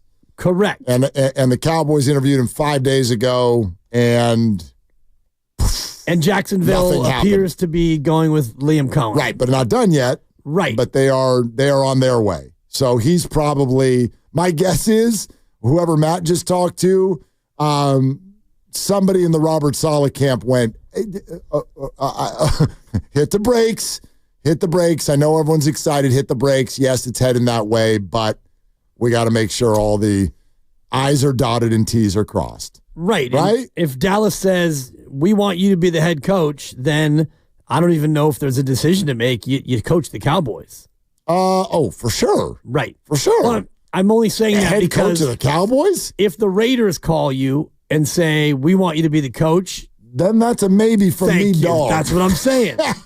And I don't know if Saleh's in a spot where he can pick and choose his next job, but that's part of the challenge of being in his spot is a lot of times the jobs that are open are not great jobs. Yep. The Dallas one is a little different. You have to deal with a meddling owner, but you do have a decent amount of talent. Well, some, yes, they're missing some in course, major but you got spots. some stars. Yeah, you do. I think it's also very different when you're a first-time coach or a second-time coach. Sometimes for that first-time coach, like Ben Johnson, OC for the Lions, got himself to a point where he was like, I'm going to get a gig so I can pick and choose, even though this is it's going to be my first one. Saleh with the Niners and D'Amico after him was not like that. You're a defensive coordinator. I think people always lean toward offensive guys, but you're a defensive coordinator, and it's like you got to strike while the iron's hot and take that gig. So the Jets get offered. They've got no QB, but he's like, yeah, let's go do it. Big Apple, here we come. Let's see what we can find. Zach Wilson ends up being a bust. You get one more shot. Let's sign Aaron Rodgers. Achilles, poor play. See you later. You're out. But people are still looking at you nicely, and now you're Robert Saleh. Now it's different. So now I do think he can pick and choose a little bit more. And I do wonder, for your example, if the Raiders called, which I don't think they have, but if the Raiders called, would he take that or the DC job of the Niners? I don't know. Which one sets you up to look shinier at the end of the next year or two? Right. I'd argue it's the Niners. Again, stability of an organization. You've already worked for the Yorks. You've worked with Kyle Shanahan. You got a couple of great defensive players, and they're going to run your system. Or you go get dinner at P.F. Chang's. Well, but there's Tom Brady. So I do think there's going to be that's an interesting wrinkle. But you don't have a QB. And I don't even know what your angle to one is. What pick do they have? What pick do the Raiders have this year? It's not top 5, is it? Or I don't believe so. You know, this one is this is a fascinating QB draft too. I don't know about the whole Shadur Sanders, Cam Ward, are they going to go 1 and 2? Who else needs them? There's a Raiders lot. are picking 6. 6th. And there's at least 3 or 4 QB needy teams in front of you. So what do you do? And there's no free agents. I mean, you can go get Sam Darnold if you want and act like that's going to work there. I don't think it would.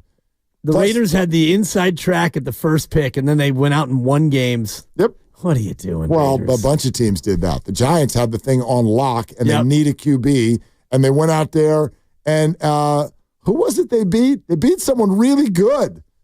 Like, they played like crazy one day. They won a game, and now they're fourth. Third, I think, yeah. Third, whatever. Same deal. So, anyway, and I'm super excited, and I got to admit, a little bit surprised that Steph is playing tonight. Are you? Not that surprised. I just felt like I'm excited because that does mean that the bilateral or both knee tendonitis is calmed down a little bit. And he did play a good amount last night, but he didn't against Boston. So maybe he's feeling a little bit fresh. Yeah, I hope so. Like, that's why I'm just mildly surprised, because last we had heard he wasn't going to do back-to-backs for now. And now he's coming off a game that, and I know it wasn't far, but it was a road game, and you had to play all the way to the end, really tight game. He's expending a lot of energy with all that defense being run at him in the fourth quarter, and now you get on a bus, come back home, and the Bulls are in town with the Lakers only 48 hours away, and I was sort of thinking it was 60-40 that he was going to sit this one out. But I'm thrilled that he's not. Thrilled. That's and awesome. I do wonder if the way last night went doesn't give him motivation. And I know it comes down to Rick Celebrini. He makes the call, not Steve. And Steph to an extent, but it's how you feeling. And Steph is probably thinking, I'm angry, Jeff, because he got shut down. And, you know, the only decent look he had was from 35 feet, and it didn't go in. He made one basket after halftime, and you blew a lead at Sacramento. So I think he's playing angry tonight. I hope so. And that's awesome. And God, I can't think that Rick Celebrini and the Warriors are out there taking risks with Steph's health because of the schedule game. But I do wonder if he looks at it right now and he's like, look, deadline's 2 weeks from today, All-Star break coming. We're at home now for an entire week and a half, and we do have some workable opponents on the schedule. It's kind of now or never.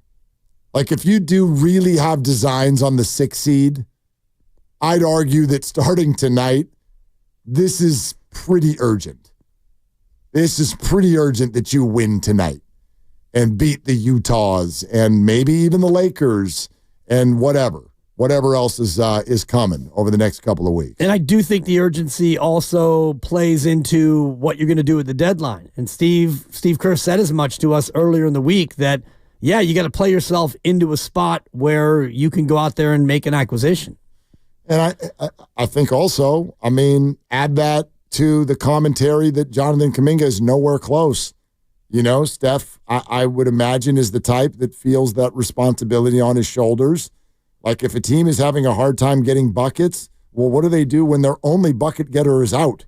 You know what I mean? Yeah. Like, and I know that they don't look like that. Like, they actually can function as an NBA team without him, but not really. Not really at a high level. Somebody could get hot. Buddy could get hot. Wiggins could go for 30. These things can happen. Schroeder's pick and roll game could be working one night, but it makes it obviously a hell of a lot harder. And if they still do believe in themselves for this year, they need this one tonight. Yeah, they need this one. You need it. It's down as a win for you. You've won the first 3 in the predict the games game. They will win tonight. They will win tonight. Has the spread moved? And I know Good question. Yeah, because it dipped down to 1.5, and now with Steph officially going to play, let me look. I wonder if that thing didn't get bumped up a touch because Steph Curry, good little player. He is good. He is a good little player. Let me get it. The spread has moved. Ooh. Oh, a little boost to it, actually. Yeah? What do you think it is now? Oh, it's got to be up to 3. That's exactly right. Okay. Yeah, it was 1.5 when we last talked about it. Now it's 3. Steph Stand on it. Is in. All right. And so are we as far as the knockout tournament. But will you be? One more time, I want to let you know about that because we only have one more show left before we start giving these things away on Monday. Every day for 3 weeks, every show. Morning, midday, afternoon, 8 a.m. hour, noon hour, 4 p.m. hour. Every single day, your chance to claim a spot in our knockout tournament, which also includes some time to just ball on the Chase Center floor. And that's where the knockout tournament will take place as well. So make sure you're listening every day, every show, starting on Monday. Got to be at least 18, and you got to be a California resident to win. Okay, Dubs and Bulls, hour away. E-Dog standing by. Want to do it again tomorrow? Sure. All right, let's do it again tomorrow. For Dibs, for Grandy, for Lucas, I'm Mark. Shoot your shot. That's all you got. Where can you kick off the new year with big savings on gig speed? Only with Xfinity now through January 30th. Get gig internet.